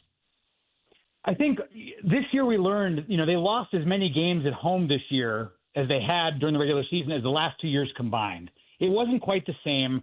The Nuggets, since the start of this really good playoff run, 2022, they're 17-5 at home. That's really good. That's the best home court advantage in the game. No one's had more than 17 wins in that time. The quirky part of this is when I sat and started to break down all the different scenarios. Oh, what happens if a road team splits and then comes home and hosts Game 3? The Nuggets are 0-4 when they do this in the history of their organization, right? Really? Hosting a Game 3 after splitting the first 2 on best of 7. But that all came before Jokic and Murray. Okay, so then scratch that. Doesn't matter. This is the first time Jokic and Murray have ever gone through this. They've had 5 non-bubble playoff series in which they split the first 2 anywhere, but every single one of them have been as the home favorite. Okay, so now that's a unique situation. And to be totally honest with you, as you guys every program on this network talks and asks all these analysts, what do you predict? Nobody knows because no one's ever seen anything like this. This Nuggets team is as thin as any team has ever been. We have an interim coach who had 3 regular season games and now has a playoff run, won a playoff series. That had never happened before in any of the 4 major sports. You've got an opponent in Oklahoma City that had the highest point differential in the history of the sport. So what does it really mean? Nobody knows. But the Nuggets home court has been a factor in their favor for a long time. And they need to try to take advantage. But it doesn't mean anything, as the Nuggets have proven this year. So do they get a better whistle playing on their own home court? That's a really important question. I hate talking about it or leaning on it, but it was such a factor in the first couple of minutes of that Game 2. And then over the course of the game, as everyone watching the game felt that the whistle didn't favor us. When you look at the end of the game in terms of the foul differential, it wasn't that much different. But as I dove deeper to try to find some numbers to help show this, because I know Hastings is all wrapped up in it. I know most of our guys are because they should be. It was a factor about how physical the other team was. Oklahoma City drove 45 times to the hoop in Game 1, and they shot 4 free throws as a result of those drives. They drove 42 times in Game 2, basically the same number, and they shot 16 free throws. Mm-hmm. That's a big difference. Jokic had 5 fouls in Game 1. He had 6 fouls in Game 2. Holmgren and Hartenstein had 5 each in Game 1, and Holmgren had 0 in Game 2. And when I looked at the shots against him in the paint, there weren't that many, but that was kind of the point. They started to take a couple early, and then they kind of backed off. He only had 8 contested shots against him all the 26 or so minutes he played because we stopped taking them. But there was no fouls against him because the Nuggets kind of stopped attacking. And in the end, Gilgeous-Alexander went 11 for 11 from the free throw line in Game 2, and the Nuggets starters were 10 for 13. So the discrepancies showed up in different places rather than just the whole how many fouls were drawn and how many free throws were taken. But that's the whole point of it is looking at where it mattered most, which was when the game was still in the balance early. And early, they got everything. Yeah, and I think the frustration was just born out of, again, like looking at how many free throws their guards were shooting versus Jokic, who was just getting battered in there and not going to the line nearly as much. Let's talk about the rebounding battle. Obviously, the Nuggets lost in Game 2 because they lost everything in Game 2. But the rebounding edge, it's funny, we talked to George Sedano last hour. He said look for Aaron Gordon as an indicator of team success. You believe rebounding is an indicative stat for how this team is going to play? I believe every single stat is indicative of something. Right. That's really all year I've been doing this, and I've been doing it for now almost 12 for the Nuggets. And this is the stories can tell you, the stats can tell you any story you want.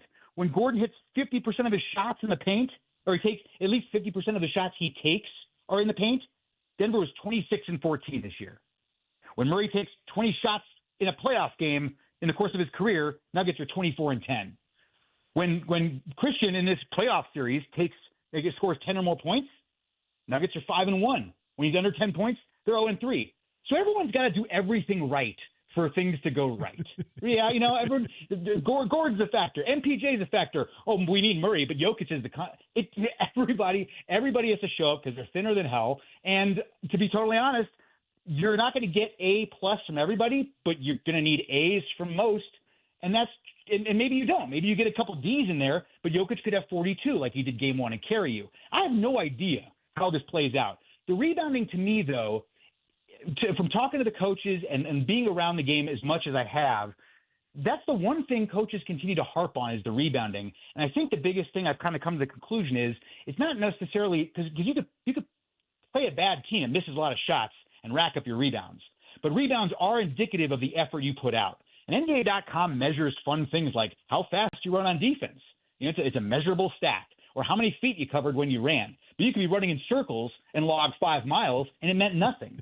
But rebounding has meant more to this team than I think it does to others. And because this team relies on not great defense on the perimeter, and they're giving up these shots, if Oklahoma City's making them, there's not as many rebounds to be had. But the rebounding percentage, the number of rebounds that are available to you that you go get, was very different between games 1 and 2. And I think that's a big deal. In the regular season, when they out-rebounded their opponent, they won basically 3 out of every 4 games, right? And that's it. It doesn't matter if it's home or road, and it doesn't matter whether they were shooting well or the other team was shooting well. Nuggets shot over 50% this year as a team. Hadn't happened in a long time. So these rebounds are there because even a great shooting night has a lot of misses that you got to go get. I think that the rebounding is the more indicative part of, are you really working hard to take advantage of the little things that are going to make you be able to potentially beat this Thunder team? Yeah, rebounding, especially rebounding percentage, it's one of the only ways to really quantify effort and how hard a player is playing out there on the floor. And yeah, possessions. I think really what Dan was trying to say there is the team that scores the most points has a great chance to be able to win the game. Lastly, Dan. That's not in my notes. That was a lot of stats we needed to know. Now it is time for the stat we don't need to know. Well, the stat you don't need to know, we have a new pope. That was a big topic of conversation. Sure. That's all over the interwebs. The last time that we had a new pope was the year that LeBron ended up winning his 4th MVP. And it was one of those things where he got the first 2, and then we had, voter regression. We had voter fatigue, and Derrick Rose snuck one in there for your guys from Chicago. And then he got 2 more and finished with 4, and that was the final one. Regardless of who wins this MVP, it'll be the 7th straight year without an American-born most valuable player. And this is, the year that the Pope is now an American-born Pope, which I thought was interesting. But, to elect a new pope, you need 2/3 of this vote, right? All these cardinals get together, and these cardinals are legit. They understand how to vote, and they know what they're voting for. Whereas, the NBA writers voting for the MVP maybe watched a handful of Nuggets games. I don't know that they're all qualified to vote, but they get their vote either way.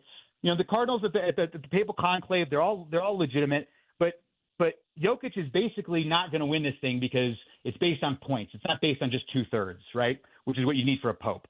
So Jokic is about to become the 3rd player in history to finish 1st or 2nd in 5 consecutive years. It's Bill Russell, it's Larry Bird. They each had 6, and now Jokic. And the other one Jokic didn't win was the voter fatigue, where Embiid won. So Gilgeous-Alexander will become the second Canadian to win an MVP behind Steve Nash, but you haven't had an American-born MVP in a long time.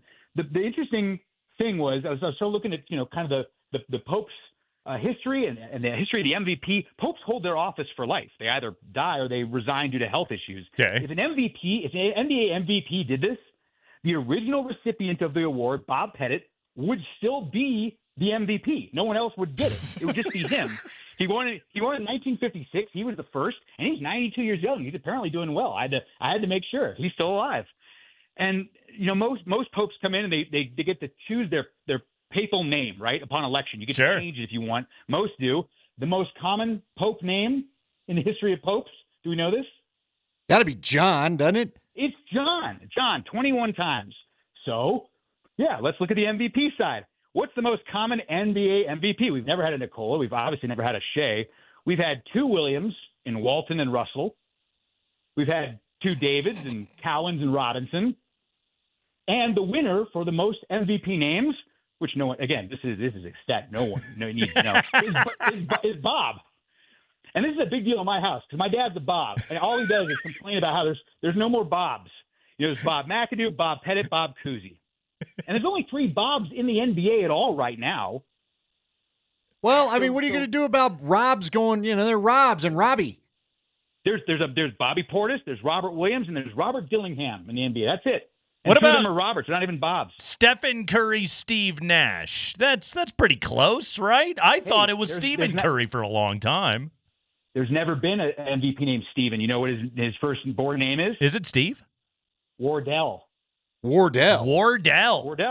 Wow. Wardell, Stephen Curry. I think And there's also been a Ferdinand MVP, Ferdinand Lewis Alcindor Jr. Wow. There it is. Ferdy Abdul-Jabbar. Just put it all together. I could say we might be waiting a while for another Giannis to win that thing. By the way, are you two aware who's getting credited for breaking the Pope news? It's the White Smoke, right? Adam Schefter. Really? Shefty apparently put out the first tweet of the White Smoke yesterday. No kidding? He's breaking everything. Well, ESPN said that this morning, so there might be some bias there, but they're claiming he was trending because he was the guy that put it out. Okay. White smoke from the chimney. Isn't the white smoke, though, what breaks the news? Someone has to see it. And it was Shefty. And it was Shefty.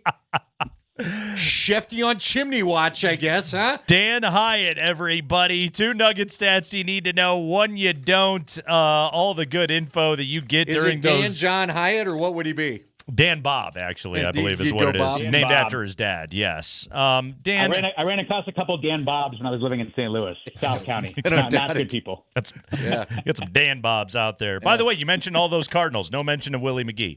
Dan Hyatt, everybody. Good stuff, man.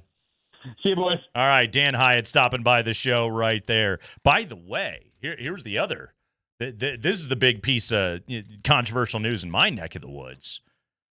The brother came out, said he's a Sox fan. Yeah, they were lying. Yeah. Lying about the Cubs fan stuff. So we have had, but like there's conflicting reports on this. As to his allegiances. But the brother said it was, and like the mom's a Cub fan, but the dad's a Cardinal fan, but the kids were Sox fans. But don't they live on the south side? They lived on the south side. And that's White Sox territory, right? Yeah, but the lines are all blurred like anything else anymore. Like, yeah, so who knows? It's not the Highlands in Chicago. It's North Denver, Chicago. Pretty much. We're blending it all over the place. Jeff Legwold, noted Cub fan. Jeff Legwold will stop by the show. We'll do some football out of Scott let's Friday. wait a second. What do you say we had about 90 seconds? You want to hang Let's just out? keep going. You want to hang out here well, for a I minute? feel like people need to hear a word pretty soon. Well, let me tell people a word here in a moment after I tell them this, okay? Roller auction, no. Nikola Jokic. Yes. Has more turnovers than assists in the first 2 games of this series. That's not ideal. Was that affected by game 2, or were they even games 1 and 2? He had 7 turnovers in game 1, and he had 6 assists in game 1 to go with his 42 and 22. So it's being affected by both of those games. But this Dan Hyatt had this in his stat sheet today. Okay. You got to make shots when Joker gets you the ball. Thank you. In this series, Jokic has passed to Michael Porter 12 times. Porter is 0 for 6 on passes from Nikola, shooting the ball on passes from Nikola. Jamal has been passed to 42 times by Jokic. Jamal is 4 of 14 on passes Are you from Nikola. 4 of 14? Your two best three-point shooters, and this is any shot, not just three-point shots, are a combined 4 for 20 off catches from Nikola Jokic. It's and like, I don't think that's that much of a niche stat. Like, that's Nikola Jokic distributing the ball is the general foundation of your offense. And if you don't knock down shots, like we talked about this yesterday, if you don't knock them down, then they're just going to crowd Jokic even more, and it becomes tougher for him to score, and then the offense bogs down, and then the Thunder win games by 40. Jamal needs – I want – and I keep saying it, Jamal really needs to get going. And I Sure keep does. defining it as that free-flowing Jamal. Sure does. That is playoff Jamal. George brought up – I keep wanting to call him Jorge. George brought up playoff Jamal. Uh-huh. I feel like Game 5 Clippers series is really the only true playoff Jamal we've seen. Fair enough? Missing a game? I mean, of like unconscious lights. I thought he was good the whole Clipper series. Okay. All right. But like unconscious Jamal for one game. Yes. You need to unlock unconscious Jamal a couple times if you're going to get this series. Yeah, multiple times. It is a Nuggets playoff ticket Friday, and we have got your next keyword right now to win tickets to either Game 3 tonight or Game 4 on Sunday. By the way, the Nuggets release tickets that have been held throughout the day all the way until game time, so visit nuggets.com/playoffs to purchase and get in the building. But if you want to win tickets, you got to text the keyword to 303-504-0925. The keyword this hour, Saunders. Saunders. Text Saunders along with your first and last name to 303-504-0925. As in Nuggets assistant Ryan Saunders. Saunders to 303-504-0925. By the way, spelled the same way as Rockies beat man extraordinaire Patrick Saunders.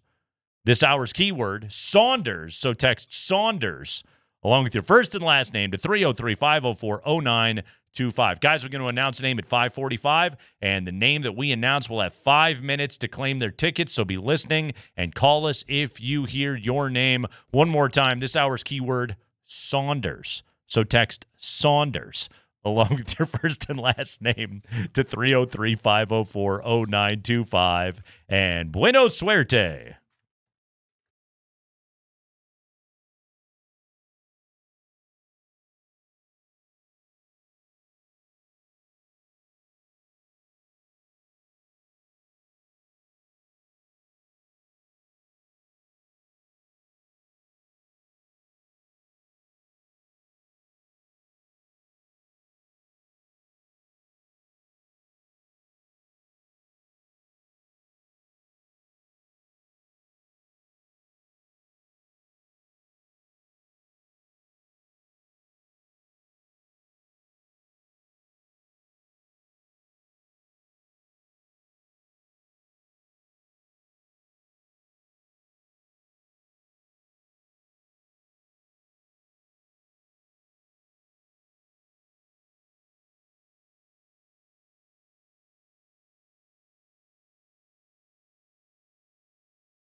Nuggets Playoff Ticket Friday right now. Text the keyword Saunders along with your first and last name to 303-504-0925, as in Nuggets assistant coach Ryan Saunders, son of Flip.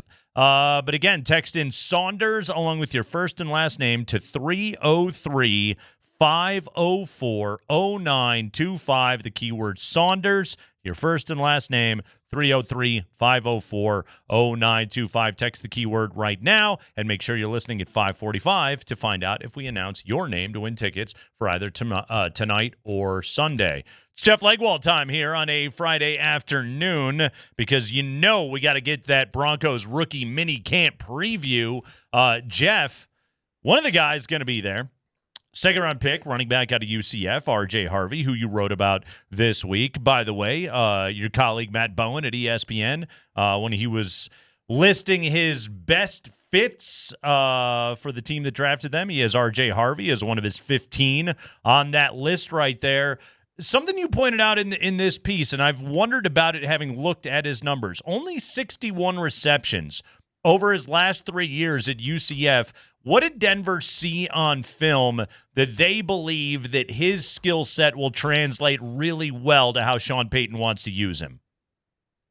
Nate, most teams, when they're trying to project a guy like that in doing something he hasn't been asked to do a lot, will pick out specific routes. And, just from talking to folks, the Broncos were very intent on looking at him when he ran a wheel route, for example, or, some kind of screen or little slants or little delays and then into the pattern. They looked at what they had. And then at Pro Day, Pro Days are important for players like this because they're often asked to run sort of a full menu of things, especially a pro day like this one, where it's not such a high profile guy that they can't dictate they're only going to do certain things. They do everything they're asked. And at pro day, he was asked to do an awful lot of a big variety of routes and fared very well. And they watch how you catch the ball, how you frame it with your hands, all those things. And then, again, it's always about the projection, and they sort of look for the habits and then say, if we give him more opportunity, he'll be better at it. And, obviously when you look at 4.4 speed, you're always going to think about just get it in his hands somehow in some space. And I think, some people call them rail routes, wheel routes. You're going to see an awful lot of that from this guy because it's a good matchup for him. What was the pre-draft process like with the Broncos kind of discovering Harvey and then targeting Harvey? I think that the real process was them deciding, okay, if they can't get Genty, who do they like next? And he really was either the one of two backs they liked the best after Genty, even more so than indications leading up to the draft. I know Henderson was on their radar significantly, as was, I think, if they could not have gotten Harvey because there were some other teams as interested as the Broncos. I think Henderson or Sampson would have been in the mix for the Broncos there because same sort of skill sets, same type of player, almost same body types. But that's kind of the guy they were looking for. But they really liked his speed and his vision. He probably had one of the better vision scores as a runner of anybody on the board. And we've talked, all the running back coaches I talked to before the draft, this was one of their favorite players. And routinely a running back coach wants the back who can make the first guy miss, the guy in the hole. Because they always, a running back coach will always tell the back, the unblocked guy is yours. You have to handle that. And he is one of the better runners at that on this draft board. So would you say Harvey was in danger of not being a Bronco Harvey Danger, 90s one-hit wonder. Come on, Jeff. What was the hit? What was the name of their hit? Flagpole Sitter. There you go. All right. Flagpole Sitter. yeah. And if you have to explain the joke, it's not really good. I know, but it was the closest one I could come up with I remember what he the left band me. name. I couldn't remember the Paranoia, song. Paranoia, hey me. Anyway, I love how it's being played in Bennigan's when you think about the topic matter of the song that nobody seems that doesn't come quite clear. Anyway, Jeff, Ian Book. Apparently Desmond Ridder wanted out, and Ian Book is now in as they let quarterbacks have some tryouts. What's going on here? Is it a big deal, or is this a case? You talk about this a lot. They didn't have a need to draft a quarterback. This is a rookie mini camp. Are they looking for a quarterback to just come in and kind of throw some passes? Is that part of the Ian Book deal, or what's the story behind this? You know, I think, Andy, they made it clear last year. I think they feel like that one of the, that third quarterback spot could be the reclamation skill set guy, things they like in a quarterback, and maybe somebody who hasn't fared, very well or has not had the success people thought he might, that's kind of what they're looking for. And if you can turn that later into, somebody trades you a draft pick for him or something like that, or, after Stidham, maybe you find another backup down the road. But I don't think it's anything more than taking a look and, frankly, needing somebody during off-season workouts to, needing more bodies to throw the ball. And, we don't know yet if they're, if they've got Bo Nix on a pitch count. We don't know that yet. I mean, I've been told there's no problems, but,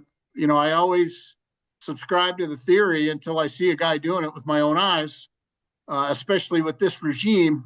I take it a little slower in that regard. So they obviously want another body to throw the ball around at practice and workouts down the road. And I think part of it is take a chance on somebody you like, the traits, and see if developmentally you find something. Will Ewers be there then? Is he throwing this weekend too, or is it strictly Book? I don't know yet, Andy. I've been. Are they even throwing? Am I just being too football stupid? You had said a lot of times these things are just walk around the facility, meet your coaches, meet the training staff, all that stuff. Are they even doing a lot of on-field stuff? Tomorrow will be the most they do. Okay. They'll have a legitimate, not quite a full-blown practice, but they'll at least do same football things as they sort of get these guys acclimated. Like these are the things we're going to do in practices to let them know, to walk them through. I know Sunday, Mother's Day, they're going to be out of there before noon. So whatever they do will be in the morning. But tomorrow will probably be, the rookies, all in all, with stretching and everything, they'll be on the field probably hour 45, 2 hours, something like that. All right, big rookie mini camp this weekend. Jeff Legwold's going to be covering all of it. He'll be talking to us about it coming up here on Monday. He'll be writing about it at ESPN.com because there is no camp, no matter how many, that Jeff Legwold will not cover. Legwold. Hey, hold on real quick. Yeah? I didn't know. You won't like this, but I like it. So, did you see what happened with Zach Allen? He went on, what was that? Is that the old backup quarterbacks podcast he went on, the Greenlight podcast? Who's his old backup quarterback, the kid from Missouri? Chase Daniel? Chase Daniel's podcast. It was Chris Long. Oh, was it Chris Long? He looks like Long, Chase Daniel. yeah. Zach Allen saying there are ghosts at the Greenbrier. So now that somebody's kind of spilled the beans, what did you think? What do you think, Lakey? Where were the haunted rooms? What was the haunting?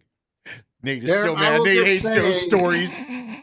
I will just say there were players on the Broncos who legitimately believe there's something going on at the Greenbrier in your paranormal area. So they're going back there at some point. Sean Payton thinks that's the greatest place to practice in the history of football. So they will be going back, but I think you will have some convincing to do that all of that crazy wallpaper doesn't include some paranormal activity. Well, the ghost story was creepy as hell. Yeah.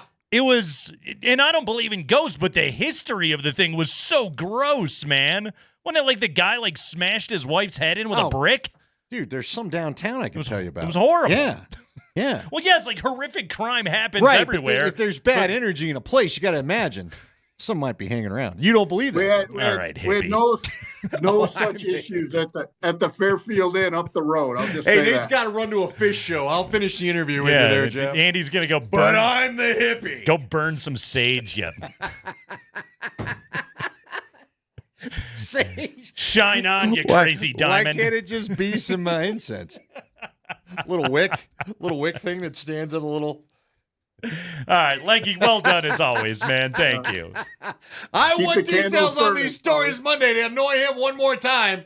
All right. It is a Nuggets Playoff Ticket Friday, and we have got your keyword Saunders.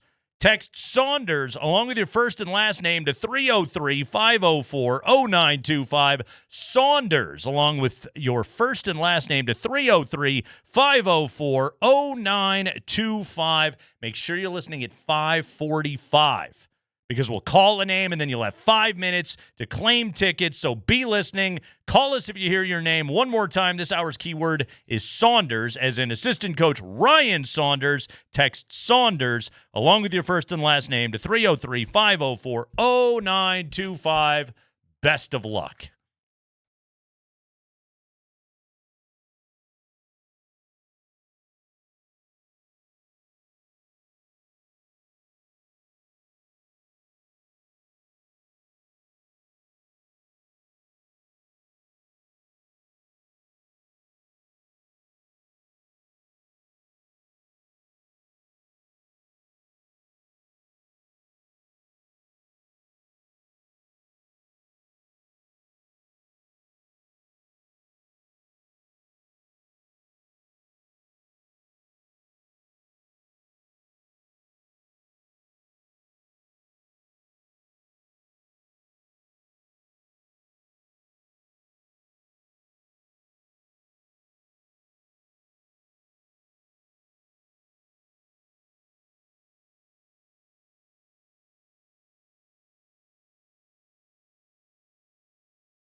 Yes, it is a Ska Friday with Kreckman and Lindahl, and you should enjoy a Ska Friday night out at number 38 in Rhino. We got a great Nuggets viewing party going on. Great specials on Michelob Ultra pitchers all night, and we're giving away an autographed Aaron Gordon jersey. Berto going to be broadcasting live starting at 6 o'clock. Andy will be there to host the big watch party, so go say hi to Andy while you root on the Nuggets at the best patio in Denver, number 38 in Rhino. We will see you there tonight. Huge TV out on their back deck. Plenty of ample seating for you to go and check it out. Yes. They're like picnic table setups. There's some high bar setups. There's just some lounge chairs. It is awesome. We did a lot of football stuff last year. Love that place. Come by and see us. There's great food. Got no food, got no job, or pets heads are falling off. That's another one of those things that you would refer to where once I get going. By the way, do you want to know, is this awesome or is this splurging too much? Okay. Headline. Rams holding mandatory mini camp where? In Maui. Mandatory mini camp in Maui. So is that a good idea? I mean, it's already mandatory. People have to, like, does Aaron Rodgers, did they do this thinking maybe they would sign Aaron Rodgers if they got rid of Matthew Stafford? Because I bet you Rodgers is showing up to mini camp in Maui. It's a good point. I think it's a great idea. This is why the Pro Bowl used to be in Hawaii and all the players loved it. It's mandatory. They got to go. And you're like, oh, you're going to make me go to Hawaii? That sounds awesome. That's pretty rad. I would Sounds better than the haunted Greenbrier. It really does. Yes, my room was haunted by Mai Tais. Yeah. I had a terrible time. Yeah. Yeah, that sounds Couple pretty of rad. longboard loggers kept rolling around on the floor. We should we talk to I'd like to go cover camp, yes. Yeah, should we talk to KD and see if he can send us to cover mandatory minicamp for the Rams? Yeah. Let's- Well, in this let's do that. article on ESPN, our esteemed boss, Kevin Demoff, that is, I guess, the KD you're referring to. Email him. We all of a sudden have a lot of Kevins in the higher-ups. We sure do. Is that like the Popes? If you're an upper management person here, your name Kevin's going to get you somewhere? A lot of Johns as popes. By the way, Andy, here's the latest scoop on the Pope and his baseball fandom that I just saw in the last break. Oh, this is Grip the Nation. There is footage. Oh. Is it the Zapruder film? There is B-roll footage. Of course. Pope Leo XIV made the broadcast at Game 1 of the 2005 World Series, White Sox Astros. Uh-oh! So he's a Pale Hose fan. He's definitely a Southsider. Without a doubt. Is he going to offer comment on this? The world needs to know. No, this is the only thing we care about. That's for sure. Yeah, he was there. He was at what would have then been, God, what did they call it then? U.S. Cellular Field, whatever they called it back in 2005. He was there. Also, it appears as though he's wearing a White Sox jersey beneath a jacket on there. They didn't find anything else incriminating. He didn't have like a beer and a chick with him or anything like that. So the beer would be okay. So he still gets to be Pope. Yeah. I don't know if he's allowed to. I mean, he could bring a lady friend if he needed to. Sure. I knew a priest that it's all friend wasn't zone. a lady friend. Yeah, they were just, it was the ride. All right, how about I'm going to leave that one alone. So Ow. Jamal Murray. Father Wind was his name. Liked tennis. Father Jamal Murray. If he takes, Dan Hyde dropped this on us before, if he takes 20 or more shots in a playoff game, the Nuggets are 24-10. Yahtzee. Under 20, 25-30. What? All time in his career. Take shots, Jamal. Take shots, make shots. Yeah, when he dropped that on us, I was thinking, what is it? Why would he not take shots? You're like the second best option to Jokic. Yeah. And from the outside, you are the best option. Is it the defensive matchup bothering him? It's defensive matchup bothering him. Honestly, this is one thing where I will give Jamal Murray credit. He doesn't take a lot of bad shots. He generally hunts for his look. Some nights they fall better than others, but he doesn't really force it.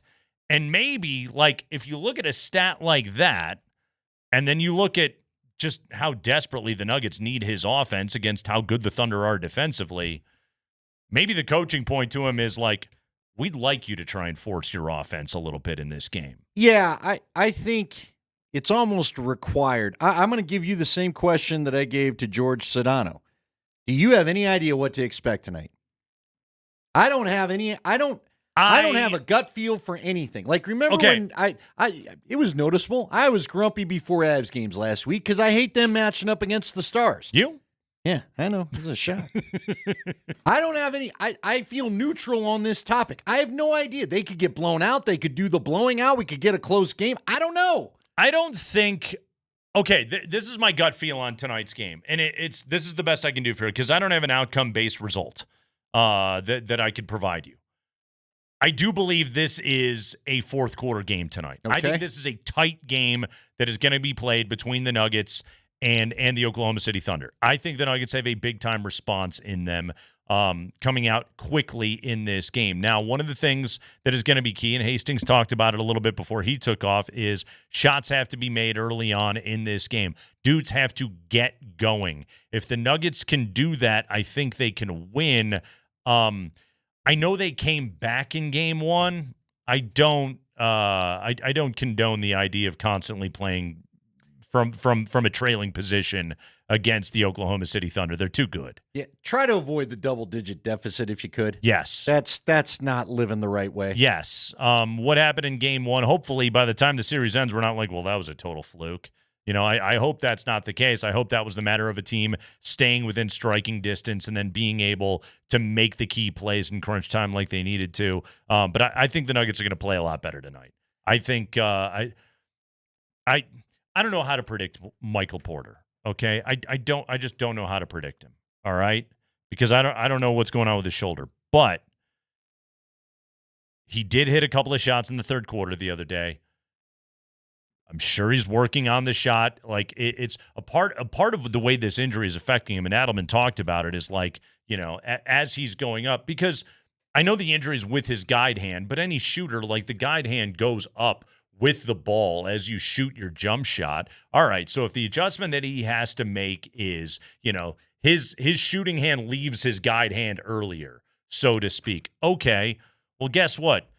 He's had 2 days to work on that. Right. And that doesn't require a whole bunch of energy to be extended. That's just merely like, okay, if I currently have to make an adjustment to my shooting form so I feel like I can shoot the ball more comfortably this way, I'm confident he's going to put the work in to be able to do it. And maybe tonight's the night where he makes 4 or 5 threes and goes for 16, 17 points, and his contribution is felt, and they can win this game.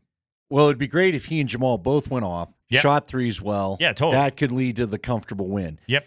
I read this article on ESPN about David Adelman making them watch tape yesterday, talking to them about the mentality that they came out with. He said a lot of good things came out of the tape session. But here's the thing. The other thing, and again, they did not lose the other night because of the refs, but I do think if we're going to get the call every foul game, that works in Oklahoma City's favor. And if we're going to get the physical stuff being allowed a little bit more again tonight, then that works in the Nuggets' favor.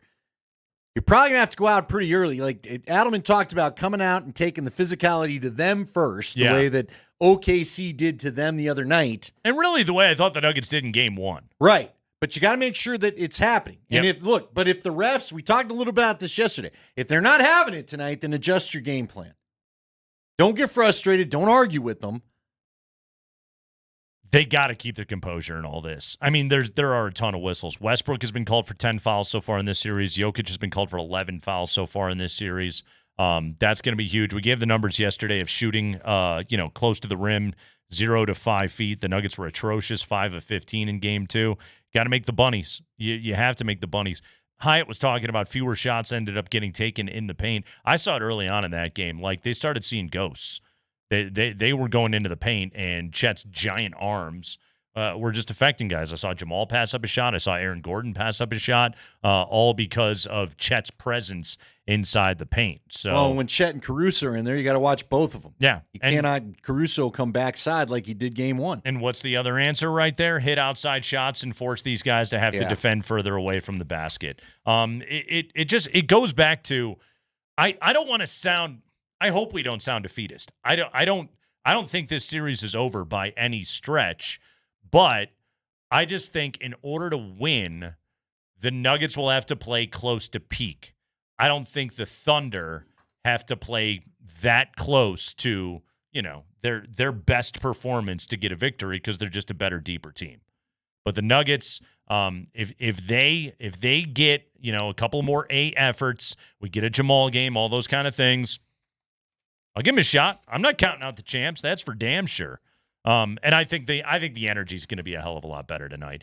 That's another advantage to getting blown out the other night is there should be some more freshness for the team coming into this game. We got the 5 biggest stories of the day from around Game 3 of the second round series between the Nuggets and the Oklahoma City Thunder. And we have got your third and final keyword of the day to enter to win tickets to either tonight's game or Sunday's game that we'll give you at 5:20. That's all coming up on the Kreckman and Lindahl Show.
Oh, we got the 5 biggest stories of the day from around the Denver Nuggets. Plus, coming up at 5:20, we'll give you our third and final keyword of the day to be entered to win tickets to either tonight's game or Sunday's game, Game 3 or Game 4, Nuggets Thunder.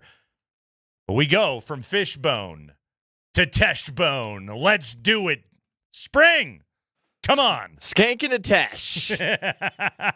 Here on a Friday High Five, brought to you by Bet365. Whatever the moment, it is never ordinary at Bet365. Let's start with the betting lines for tonight's Nuggets Thunder Game 3, courtesy of Bet365. The Thunder are 5.5-point road favorites, minus 245 on the money line. That makes them ever so slightly the largest favorite for the Friday and Saturday slate. All 4 road teams are about 5.5-point favorites. The total on tonight's Nuggets Thunder game, 232.5 points. Which obviously, if you look at the Game 2 results, they blew well past that number. The Nuggets do need to make this game a bit more of a slog.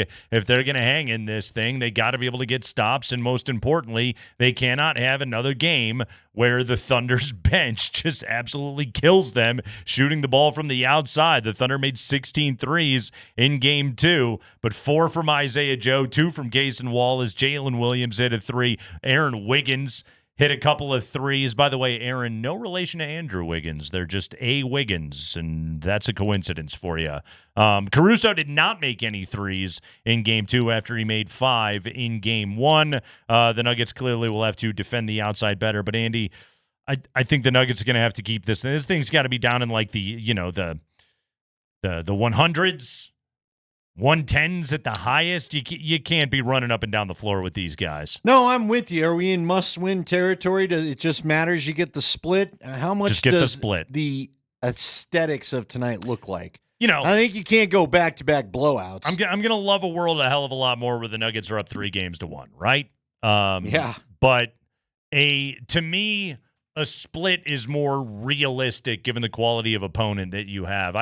I think what the Nuggets need to do is get a split here, figure out a way to get one more win on their home court in Game 6, and then steal a Game 7. That's how you can win this series. But it starts with just flat-out playing better tonight, which I think they're going to. David Adelman, let's hear from him next spring. High five.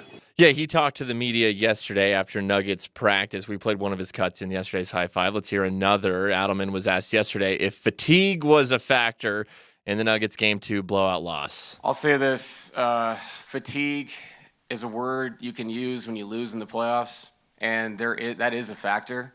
But fatigue is part of what the postseason is. And when finding that next level, your second win, your third win, collectively finding energy from each other is how you win these games. And it's there's a million ways to break things down. They're playing more people than you, or they had 8 days off. All those things are true. But the other truth is, well, we had enough energy to win Game 1 after 2 days after a Game 7. So why not have enough energy last night? So I think the guys have it. It's inside of them, and I think they'll bring it tomorrow night. Well, you kind of answered your own question with the points that you made earlier, but yes. But energy comes from you making shots. You're not feeling fatigued when the ball's going in. It wasn't going in for them. The shooting was not great. You already laid it out. 38%. You're missing the paint shots that you usually get. Yeah. When your bread and butter stuff is not going, nobody feels good about anything else. And then, it showed the entire night. And then they go down and get buckets, and everything is super easy. And Shea's scoring 34 on 13 shots. God, he was good in that game. Okay. I do want to stay on the fatigue thing because he said a lot of good coachy things there. I don't have to believe all that stuff, so let's talk about the fatigue. Jokic only played 32 minutes and 18 seconds in Game 2. That's great. Christian Brown, 27 minutes. Aaron Gordon, 27 minutes. Michael Porter, 26 minutes. Jamal Murray, 32 minutes. That's good. Those guys were all playing massive minutes in Game 1. If you're looking for we need better energy to be able to get a game back on our home floor, plus we'll have a boost from being in our own building and our energy from our fans and our crowd and everything else, and that factor working in our favor, plus hopefully a more advantageous whistle, I think that sets up nicely for the Nuggets. Now, all of that said, the only Thunder starter that played over 30 minutes was Shai Gilgeous-Alexander, so they're rested too. Yeah, I thought about that as I saw them all. Part of me was like, man, do you just leave your starters in there to make those guys go too and make them feel a little bit of fatigue, but you had to get your guys out. Yeah. And also, Dagnall would have put his bench in anyway. He didn't care. No, you're right. They were up by 1,000. You're right. Look, at the end of it, you got to hit shots. Hit your shots. I don't know. The team that scores more points has a great chance to be able to win the game, yes. High five. Very astute point right there. Thank you. Nikola Jokic, following the Game 2 blowout loss, was asked if the Nuggets can draw on their ability to bounce back from big losses in previous playoff games, such as bouncing back from the Game 3 loss in LA against the Clippers, and should they just simply forget about Game 2? Here's Jokic. I think we should not forget about it. I think we should learn from it, and be much better. And where we made the mistakes, we were not being aggressive. We were what we did in the first game, what we did not in the second game. So, so just we need to learn from it. Yeah. They absolutely did. And, as tough as it is to go back and watch film of a team beating you by 43 points, you need to see what they were doing successfully against you, and you also have to be able to see, okay, how do we somehow create space for Nikola Jokic on the floor? Like, a part of why Porter has to play, Katie talked about this yesterday. I know it's hot take extravaganza in the midday of get him out of there after 2 minutes. No, you need his floor spacing. Like, make shots or not, the Thunder have to at least respect that Porter is out there, and you do have to space the floor because you cannot create a situation where every body is just crowded around Jokic. He's going to get frustrated. He's going to draw fouls, and we're going to end up in a similar situation to what we did in Game 2. We need Porter to make shots, but you've got to be able to space the floor out. They have to figure out a way to be able to get Jokic operating in the paint with a little bit of space. Yeah, again, it comes down to some consistent shooting from the outside, as we've talked about so much. Look, the pressure's got to be on Murray here, because you've said it. Yep. We've all talked about it. I got no idea what to expect from MPJ. But guess what? We all love to throw contract talk around. Well, this is why you paid Jamal Murray to be the Robin. Got to be the Robin to Nicola's Joker tonight. You just got to do it. And then it'd be great if Aaron Gordon is George Sedano talked to us about, if Aaron Gordon can come along and have a great game too. If you can get those three going with Christian Brown chipping some stuff in, maybe you can make up with Russ off the bench for what MPJ is lacking. That's basically what you did in Game 1 when MPJ only gave you 2 points. But that's how it's got to shake out. And to your point about not letting everybody sag in on Jokic, then it's going to take Murray first among all else hitting some outside shots. Because if you don't hit outside shots, what do they have to go defend? Westbrook's got to make his open threes. Gordon's got to make his open threes. Brown's got to make his open threes. Brown has got to quit double clutching too, man. Get back to confidence. You got to let it fly. Just fire. High five. Michael Porter Jr. is playing tonight. I don't think he's been on the injury report at all this series, but he was asked following Game 2 if he would consider taking a game off to rest that left shoulder. I just think that it's like do or die for our team, so I don't feel the pull to really try to rest it, I think, if I'm not able to perform out there, then they put someone else in there that's able to perform better for the team, and that's what we got to do. But I'm definitely go out there and try, because I might be able to make an impact. I might some shots might go down. I just got to be very selective with how I play. I got to really think and be smart out there. There's almost this, I almost feel like this sentiment is that Porter's hurting the team by playing. And my response to that is, if that were true, he wouldn't be playing. Yeah, they don't have anybody. The coaches would say, your presence is hurting us. We've got to get Watson or Strother or whomever more minutes because you're like, no, the coaches know our only chance is Porter's got to play and contribute something.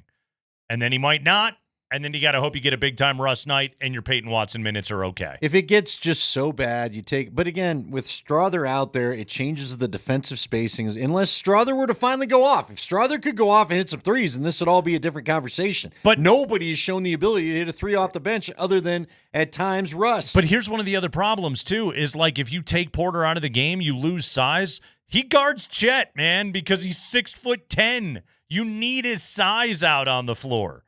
Yeah, there's nothing ideal about this situation, but they have no other option. Well, but this is – I mean, at the end of the day, when I'm – and we'll talk in full about it whenever the season ends, somehow, some way, you've got to find somebody that's tall that you're comfortable playing when Jokic is an in actual there. 3-and-D. And maybe a person you could even sub in with him from time to time. Yeah.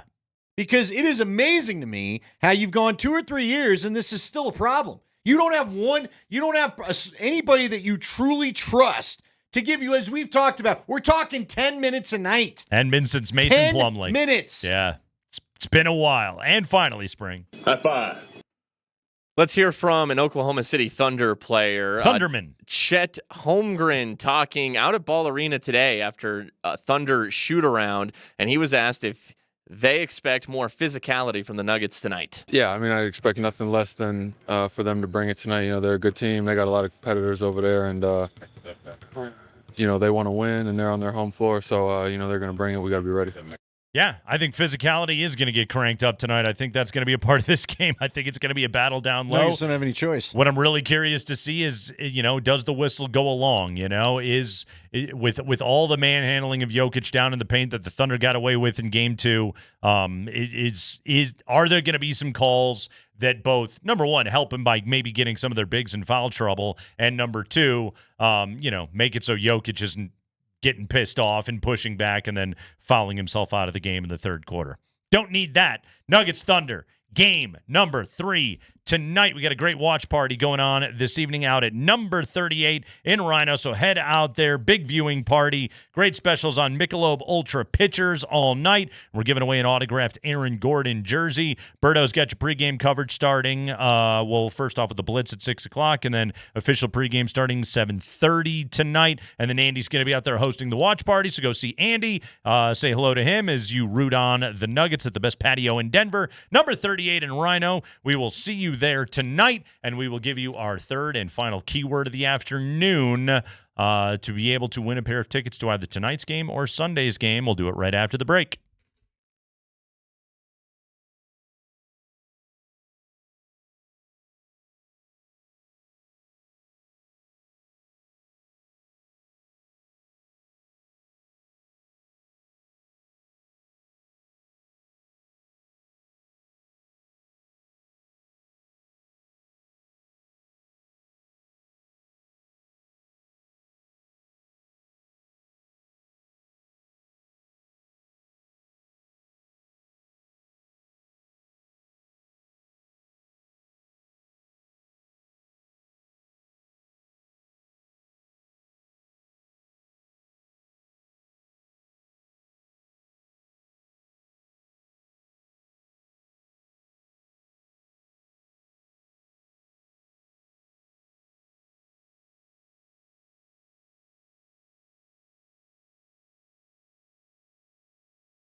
It is time for your third and final keyword of the day.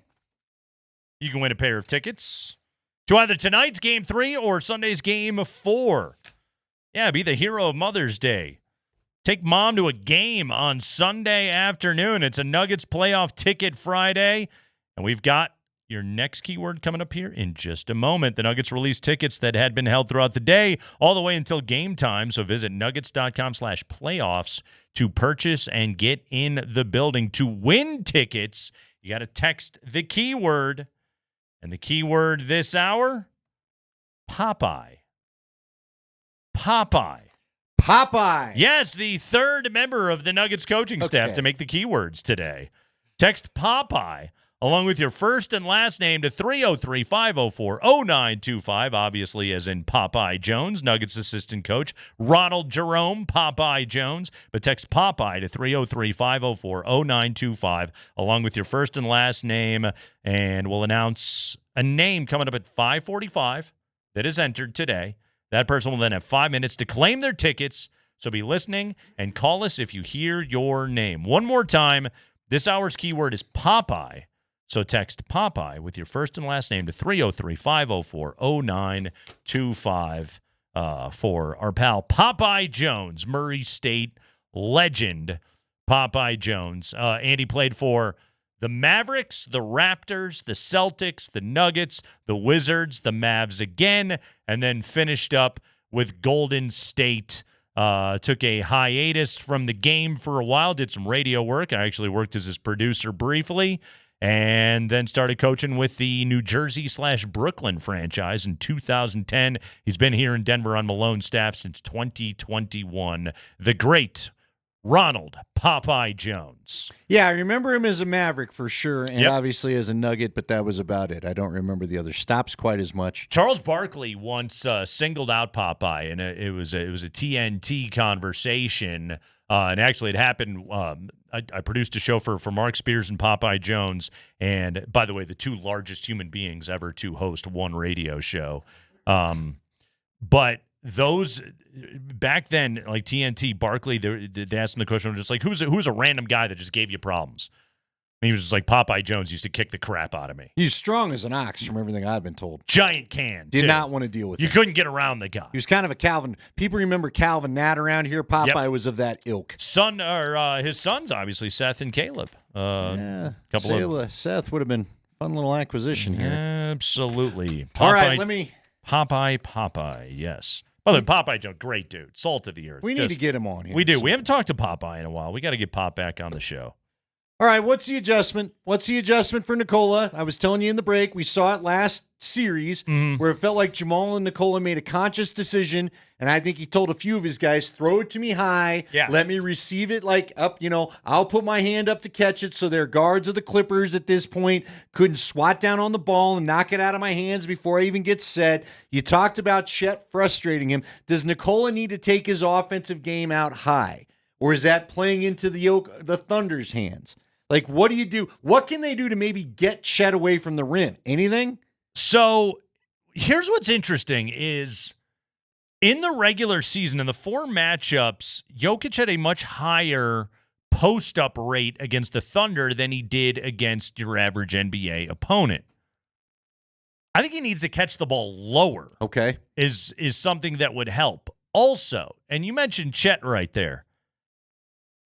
I didn't even know this. I stare at these box scores, okay? I'm going to give you a stat I didn't notice until literally 5 minutes ago in the last commercial break. You know how many fouls Chet was called for in Game 2? Off foul? 0. Oh, of course. 0. He didn't get called for a foul, okay? And guess what? When you hear that, I'm not saying that's an indictment of the officials. That's an indictment of the Nuggets. Okay. That's on you. You have to take the game to him. You have got to go at him. He was in foul trouble in Game 1. Yeah, he got to 5. He and Hartenstein both had 5. Yeah. Jokic was aggressive with him. Westbrook was aggressive with him. Nobody was. Look, a part of what the Nuggets have to realize is, and I thought they played their way through this pretty well in Game 1. He's going to block some shots. He's a great shot blocker. Outside of Wemby, He's the second best shot blocker in the NBA. He's going to block a few. Oh, well. Live with it. You need to go and get contact. You need to go and get physical with him. I thought they did a great job of it in game one. You remember that play where AG just elbowed him right in the face early on in that game? Go do it tonight. There has got to be a physicality. The Nuggets, another part of how you get the whistle, other than just complaining, I know that's the thing we all like to do with NBA refs, is you have to play the game with some aggression. You have to go into their bodies. You have to go up strong. All those things that, your 8th grade basketball coach was yelling at you all the time. Well, again, like George Sedano said earlier in the show, old adages are right for a reason. The Nuggets do have to play an aggressive brand of basketball tonight. Shea shot 11 free throws in game 2. Why? He was aggressive all night long. Every time he touched the ball, he was attack, attack, attack. The Nuggets have to have more of that mentality tonight. Well, there's no doubt. What did Dan Hyatt tell us? 13 free throws total for the Nuggets squad, while Shea had 11. That also means now, again, as you said, we can all get upset about the officiating, but the bottom line is it didn't feel like the Nuggets were going strong to the hoop like they did in game 1. Yeah. They tried to live in the pain, as you said. You can't let Chet, because that's your game. You still got to play your game. You're not going to turn into this magnificent three-point shooting team because that's what the series calls for. Okay, so here's a follow-up question to this very conversation we've just been having. Are we making too much of game 2, given that the Nuggets didn't make much of game 2? Well, I will find out tonight, right? Right. I mean, I don't know. Yeah. This is why I've asked I've never, you and I talked about this yesterday. I need some people, 303-504-0925. Just text them in. Tell me a team as inconsistent as this that you loved watching. Because to me, there are nights where you get game 5 against the Clippers, and I'm going to continue to hold that up as the high mark because everybody was scoring. Funny enough, Jokic wasn't doing a lot of scoring that game, but everybody else around him was, which is usually the formula. If Jokic can get guys the basketball, everyone's kind of throwing in double-digit points. You get 4 guys chipping in 10 to 15, 20 points, all of a sudden you got yourself something, right? Jokic getting the 42 on his massive, double-double with the 6 assists in game 1, that's usually the game you don't win because when he does all the scoring, they don't usually win. That's been the book on it forever. I don't know what to expect from Jamal Murray night to night to night. Love Jamal Murray, and everybody knows he's the ordained number 2. I feel like game 2, now in hindsight, what the Nuggets hoped for, and hope is not a good strategy.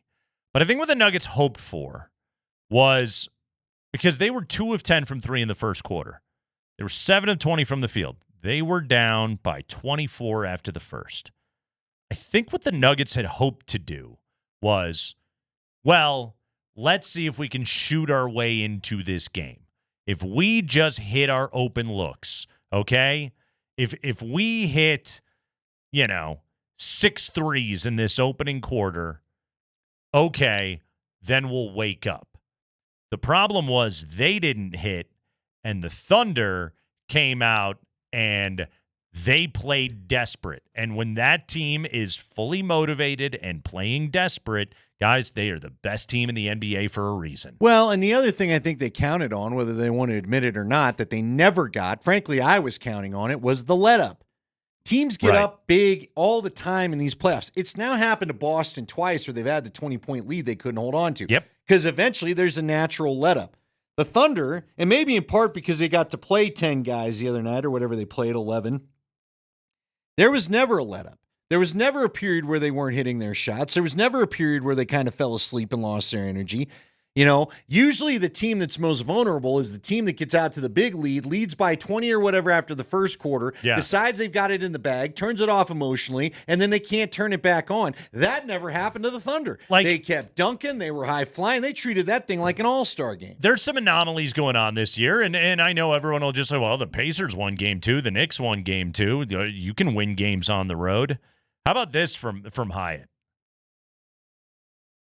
Teams are 33 and 124 all-time in Game 2s of best-of-7 series after winning Game 1 on the road. That is a .210 win percentage.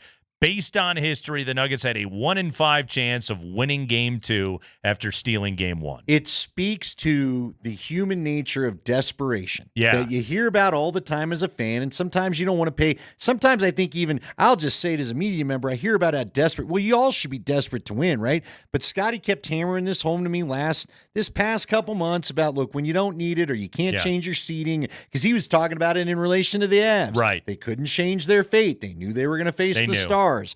Okay, that's fine. So you usually get the desperation back from the home team. The problem with the perfect storm of the other night was you had desperation out of a team that was an all-time great regular season team. Yes. They had one of the all-time great regular seasons, and I think they were a little embarrassed with how that game ended. You're motivating an excellent team. Yeah, they woke up. Yeah. And then you showed up, because David Adelman talked about that in the ESPN article, talked about it at his presser yesterday.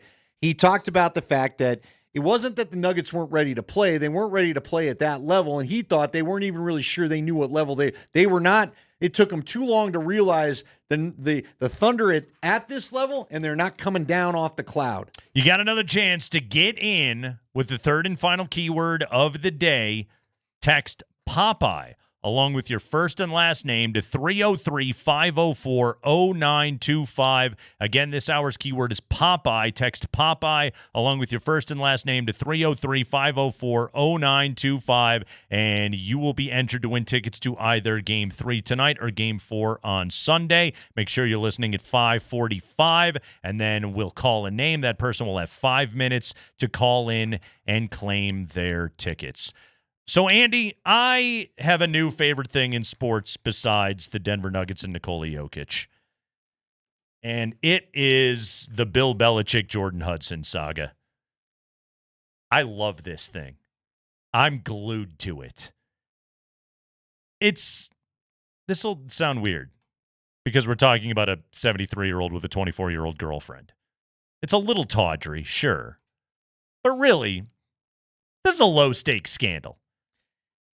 Yeah. Nobody's getting hurt over this whole thing, okay? No, I mean, it's consenting adults. Exactly. All right? It's just good and sleazy and tabloidy, and MTV's jealous they didn't think of it to make a show out of it. I find it very entertaining, and more than anything, it's entertaining because it just makes Bill Belichick, the picture of self-seriousness, look so ridiculous. And I'm enjoying it. And when we work on football, we work on football. Not anymore. The latest bit of news that has come out of this, and today there was some controversy over whether or not Jordan Hudson, the 24-year-old girlfriend of Bill Belichick, had actually been banned from the UNC football facility. Pablo Torre reported that on his podcast, and then Carolina came out today and said, no, that's not the case. Pablo Torre put out a statement saying, I stand by my reporting. I talk to people at North Carolina. I know what's going on.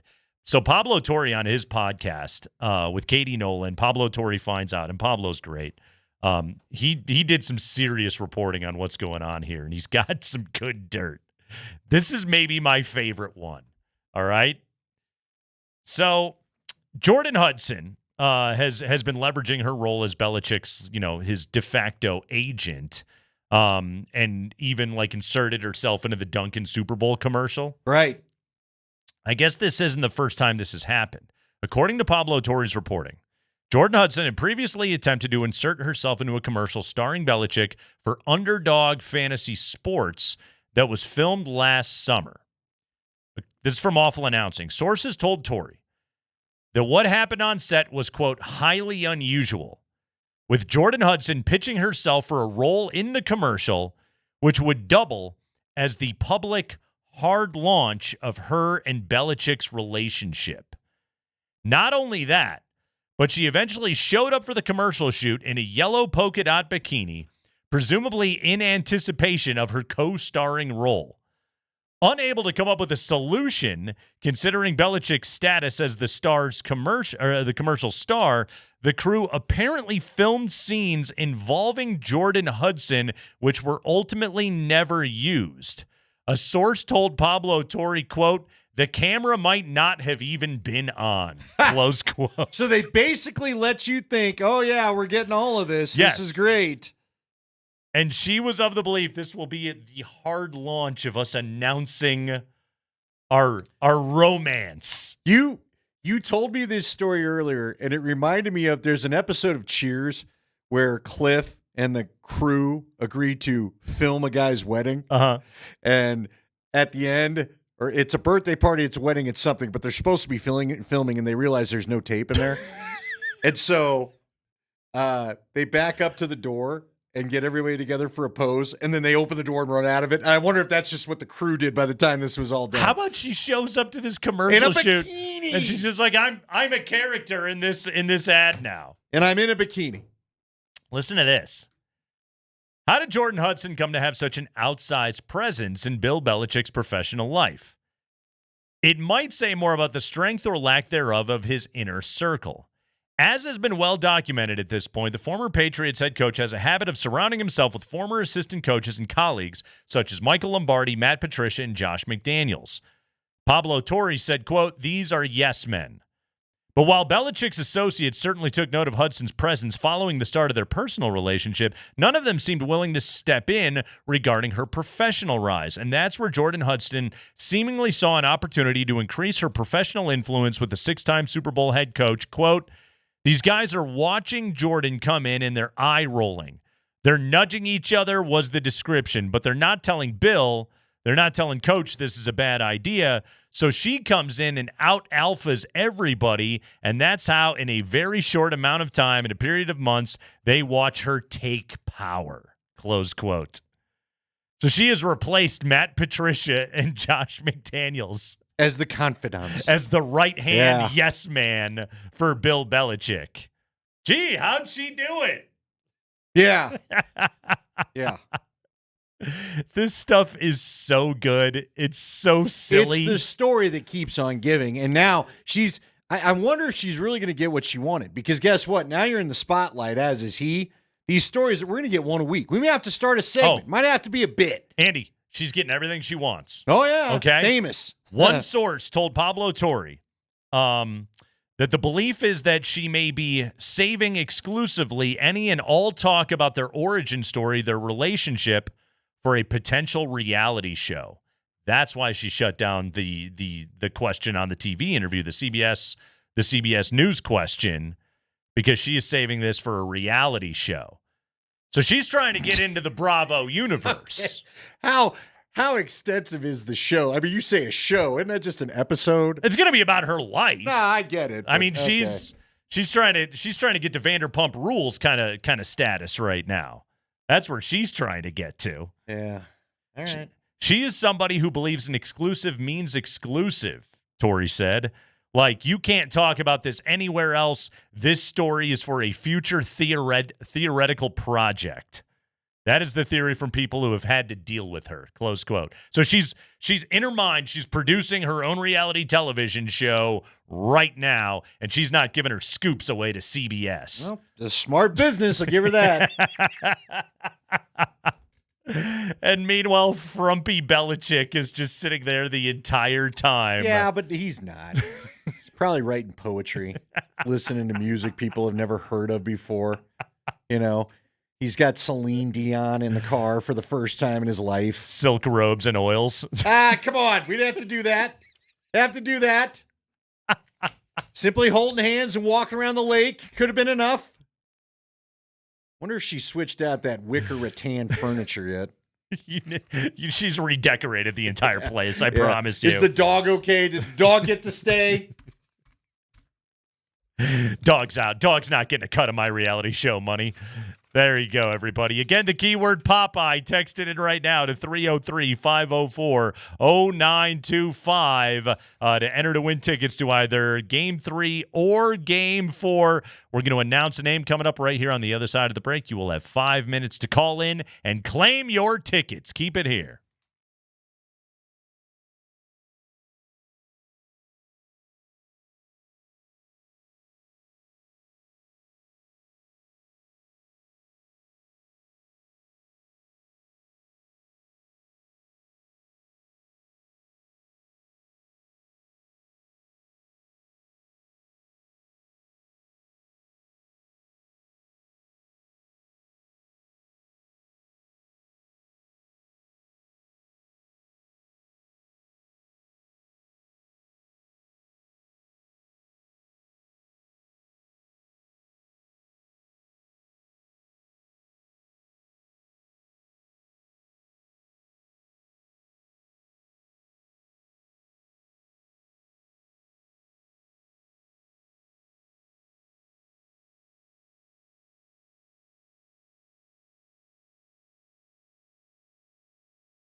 Wrapping things up here on a Ska Friday, and you have been entering all day long. You've been texting in keywords to try and win tickets to either tonight's game or Sunday's game. You get the pick, which is pretty cool.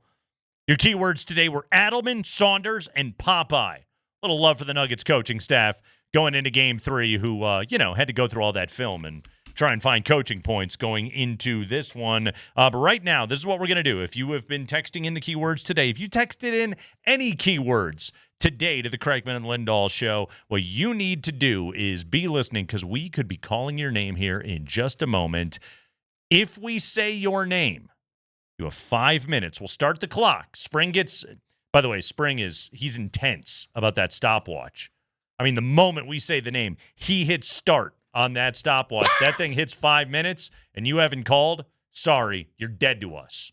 That's the way this works. Run out of daylight. Let's do this name. 303-504-0925 is the number to call. Spring, can I get a drum roll, please?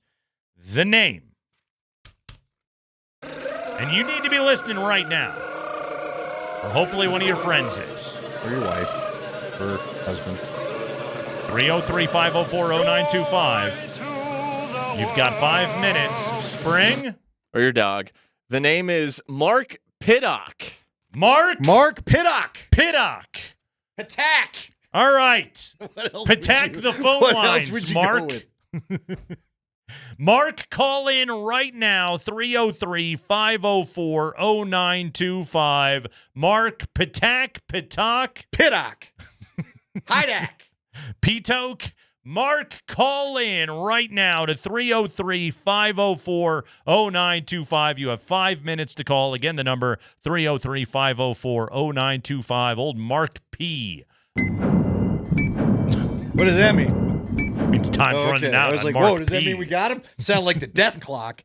Hey, by the way, I've got my new favorite Bronco to root for. Okay. Your guy, Triner, the long snapper, Triner's off the deal. Oh, Triner make the team? Triner make the team. He didn't He got make the cut team. today so they could sign some of these free agents. He didn't even get to go to rookie minicamp? Neither does Hack, the punter. He's gone too. Oh, wow. Cold business. Not my neighbor, but Johnny Walker has been signed. Johnny Walker is so far getting a chance to make it as a college free agent with the Denver Broncos. What's Johnny Walker's story? Johnny Walker's an outside linebacker from Missouri. He's 6'3", 250, and is 23 years old. Go get him, Johnny Walker. He's got black. He's got blue. Does Johnny Walker know Mark Pittock? He better call him if he does. He does, yeah. Text him right now. Let him know, hey, you got to call in. But yeah, Johnny Walker's on there. Okay. Clay Webb. If I told you Clay Webb was playing something, what would you guess? That's a golfer's name. Clay Webb, yeah. I was going to go... maybe a relief pitcher? Yeah, middle reliever for the Padres. Padres in town. Open up a 3-game set with the Rocks tonight. There's... Anything else good? Okay, you might know this player. Out of Utah? Is it Kareen? It's Karen with an E on the end. Kareen?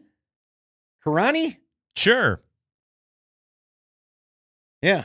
Okay. Karani Reed, inside linebacker, 6'0", 226, 25 years old. Hell yeah. Out of Utah. Does he know Karan Butler? Well, that's a great call. They Okay. don't spell it the same way. Okay. Well, then I'm not sure. You like a tackle? You like a wideout? Courtney Jackson, 5'11", 179 from Arkansas State. I like Mark Pitackle to call in right now. Have we... And win his tickets. He just called in. He won tickets to Sunday's game. Oh, he's going to Sunday. Nice job. Sunday. By the way, did we get the pronunciation? Yeah, what was Spring? the name? It was correct. Pittock. Pittock. All right. Old Pittock. Nice job. Way to go, Mark. He'll be there on Sunday to watch the Nuggets take on the Oklahoma City Thunder in Game 4. We got Game 3 tonight right here on Altitude Sports Radio 92.5. Kaz has the call at 8 o'clock. Berto's got your pregame coming up here at 7:30.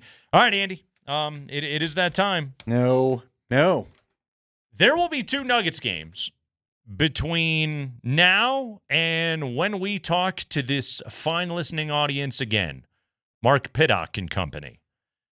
And when we come back on Monday, we'll be talking about a series where we're even at 2-2 where the Nuggets are up 3-1 or the Thunder are up 3-1. That's the prediction I want before we walk out of here on a Friday afternoon. I feel the safe prediction is 2-2. Okay. My gut tells me probably 2-2. Okay. What's your loins tell you? What did Vic Lombardi's loins tell you? See, my loins tend to pull when that happens, and then you can't walk right for a little bit. What's your groin tell you? See, I think they need to be 3-1, but I think it's going to be 2-2. Yeah, I agree. I think it's 2-2. I think they get tonight. I think they lose Sunday. Yeah, I could see that. Yeah. Because, again, the desperation is going to come out in Oklahoma City. Mm-hmm. And then Game 5 becomes just as massive as the one against L.A. was. Yep. But I think they get this one tonight. I think I think the team comes out, plays with better energy, better physicality. I think they make the proper adjustments because that's what they tend to do. By the way, saw a shot of Joker walking in, purple suit with green vest underneath. He's fully leaned into the Joker thing tonight. That is the Joker. Yeah. Has he shaved either head or beard? Ooh, good question. Because you know what?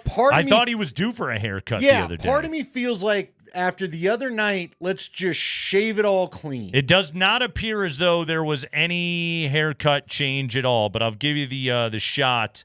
There you go. Get a look at that purple suit with green vest. Oh. Yeah, that is like the original series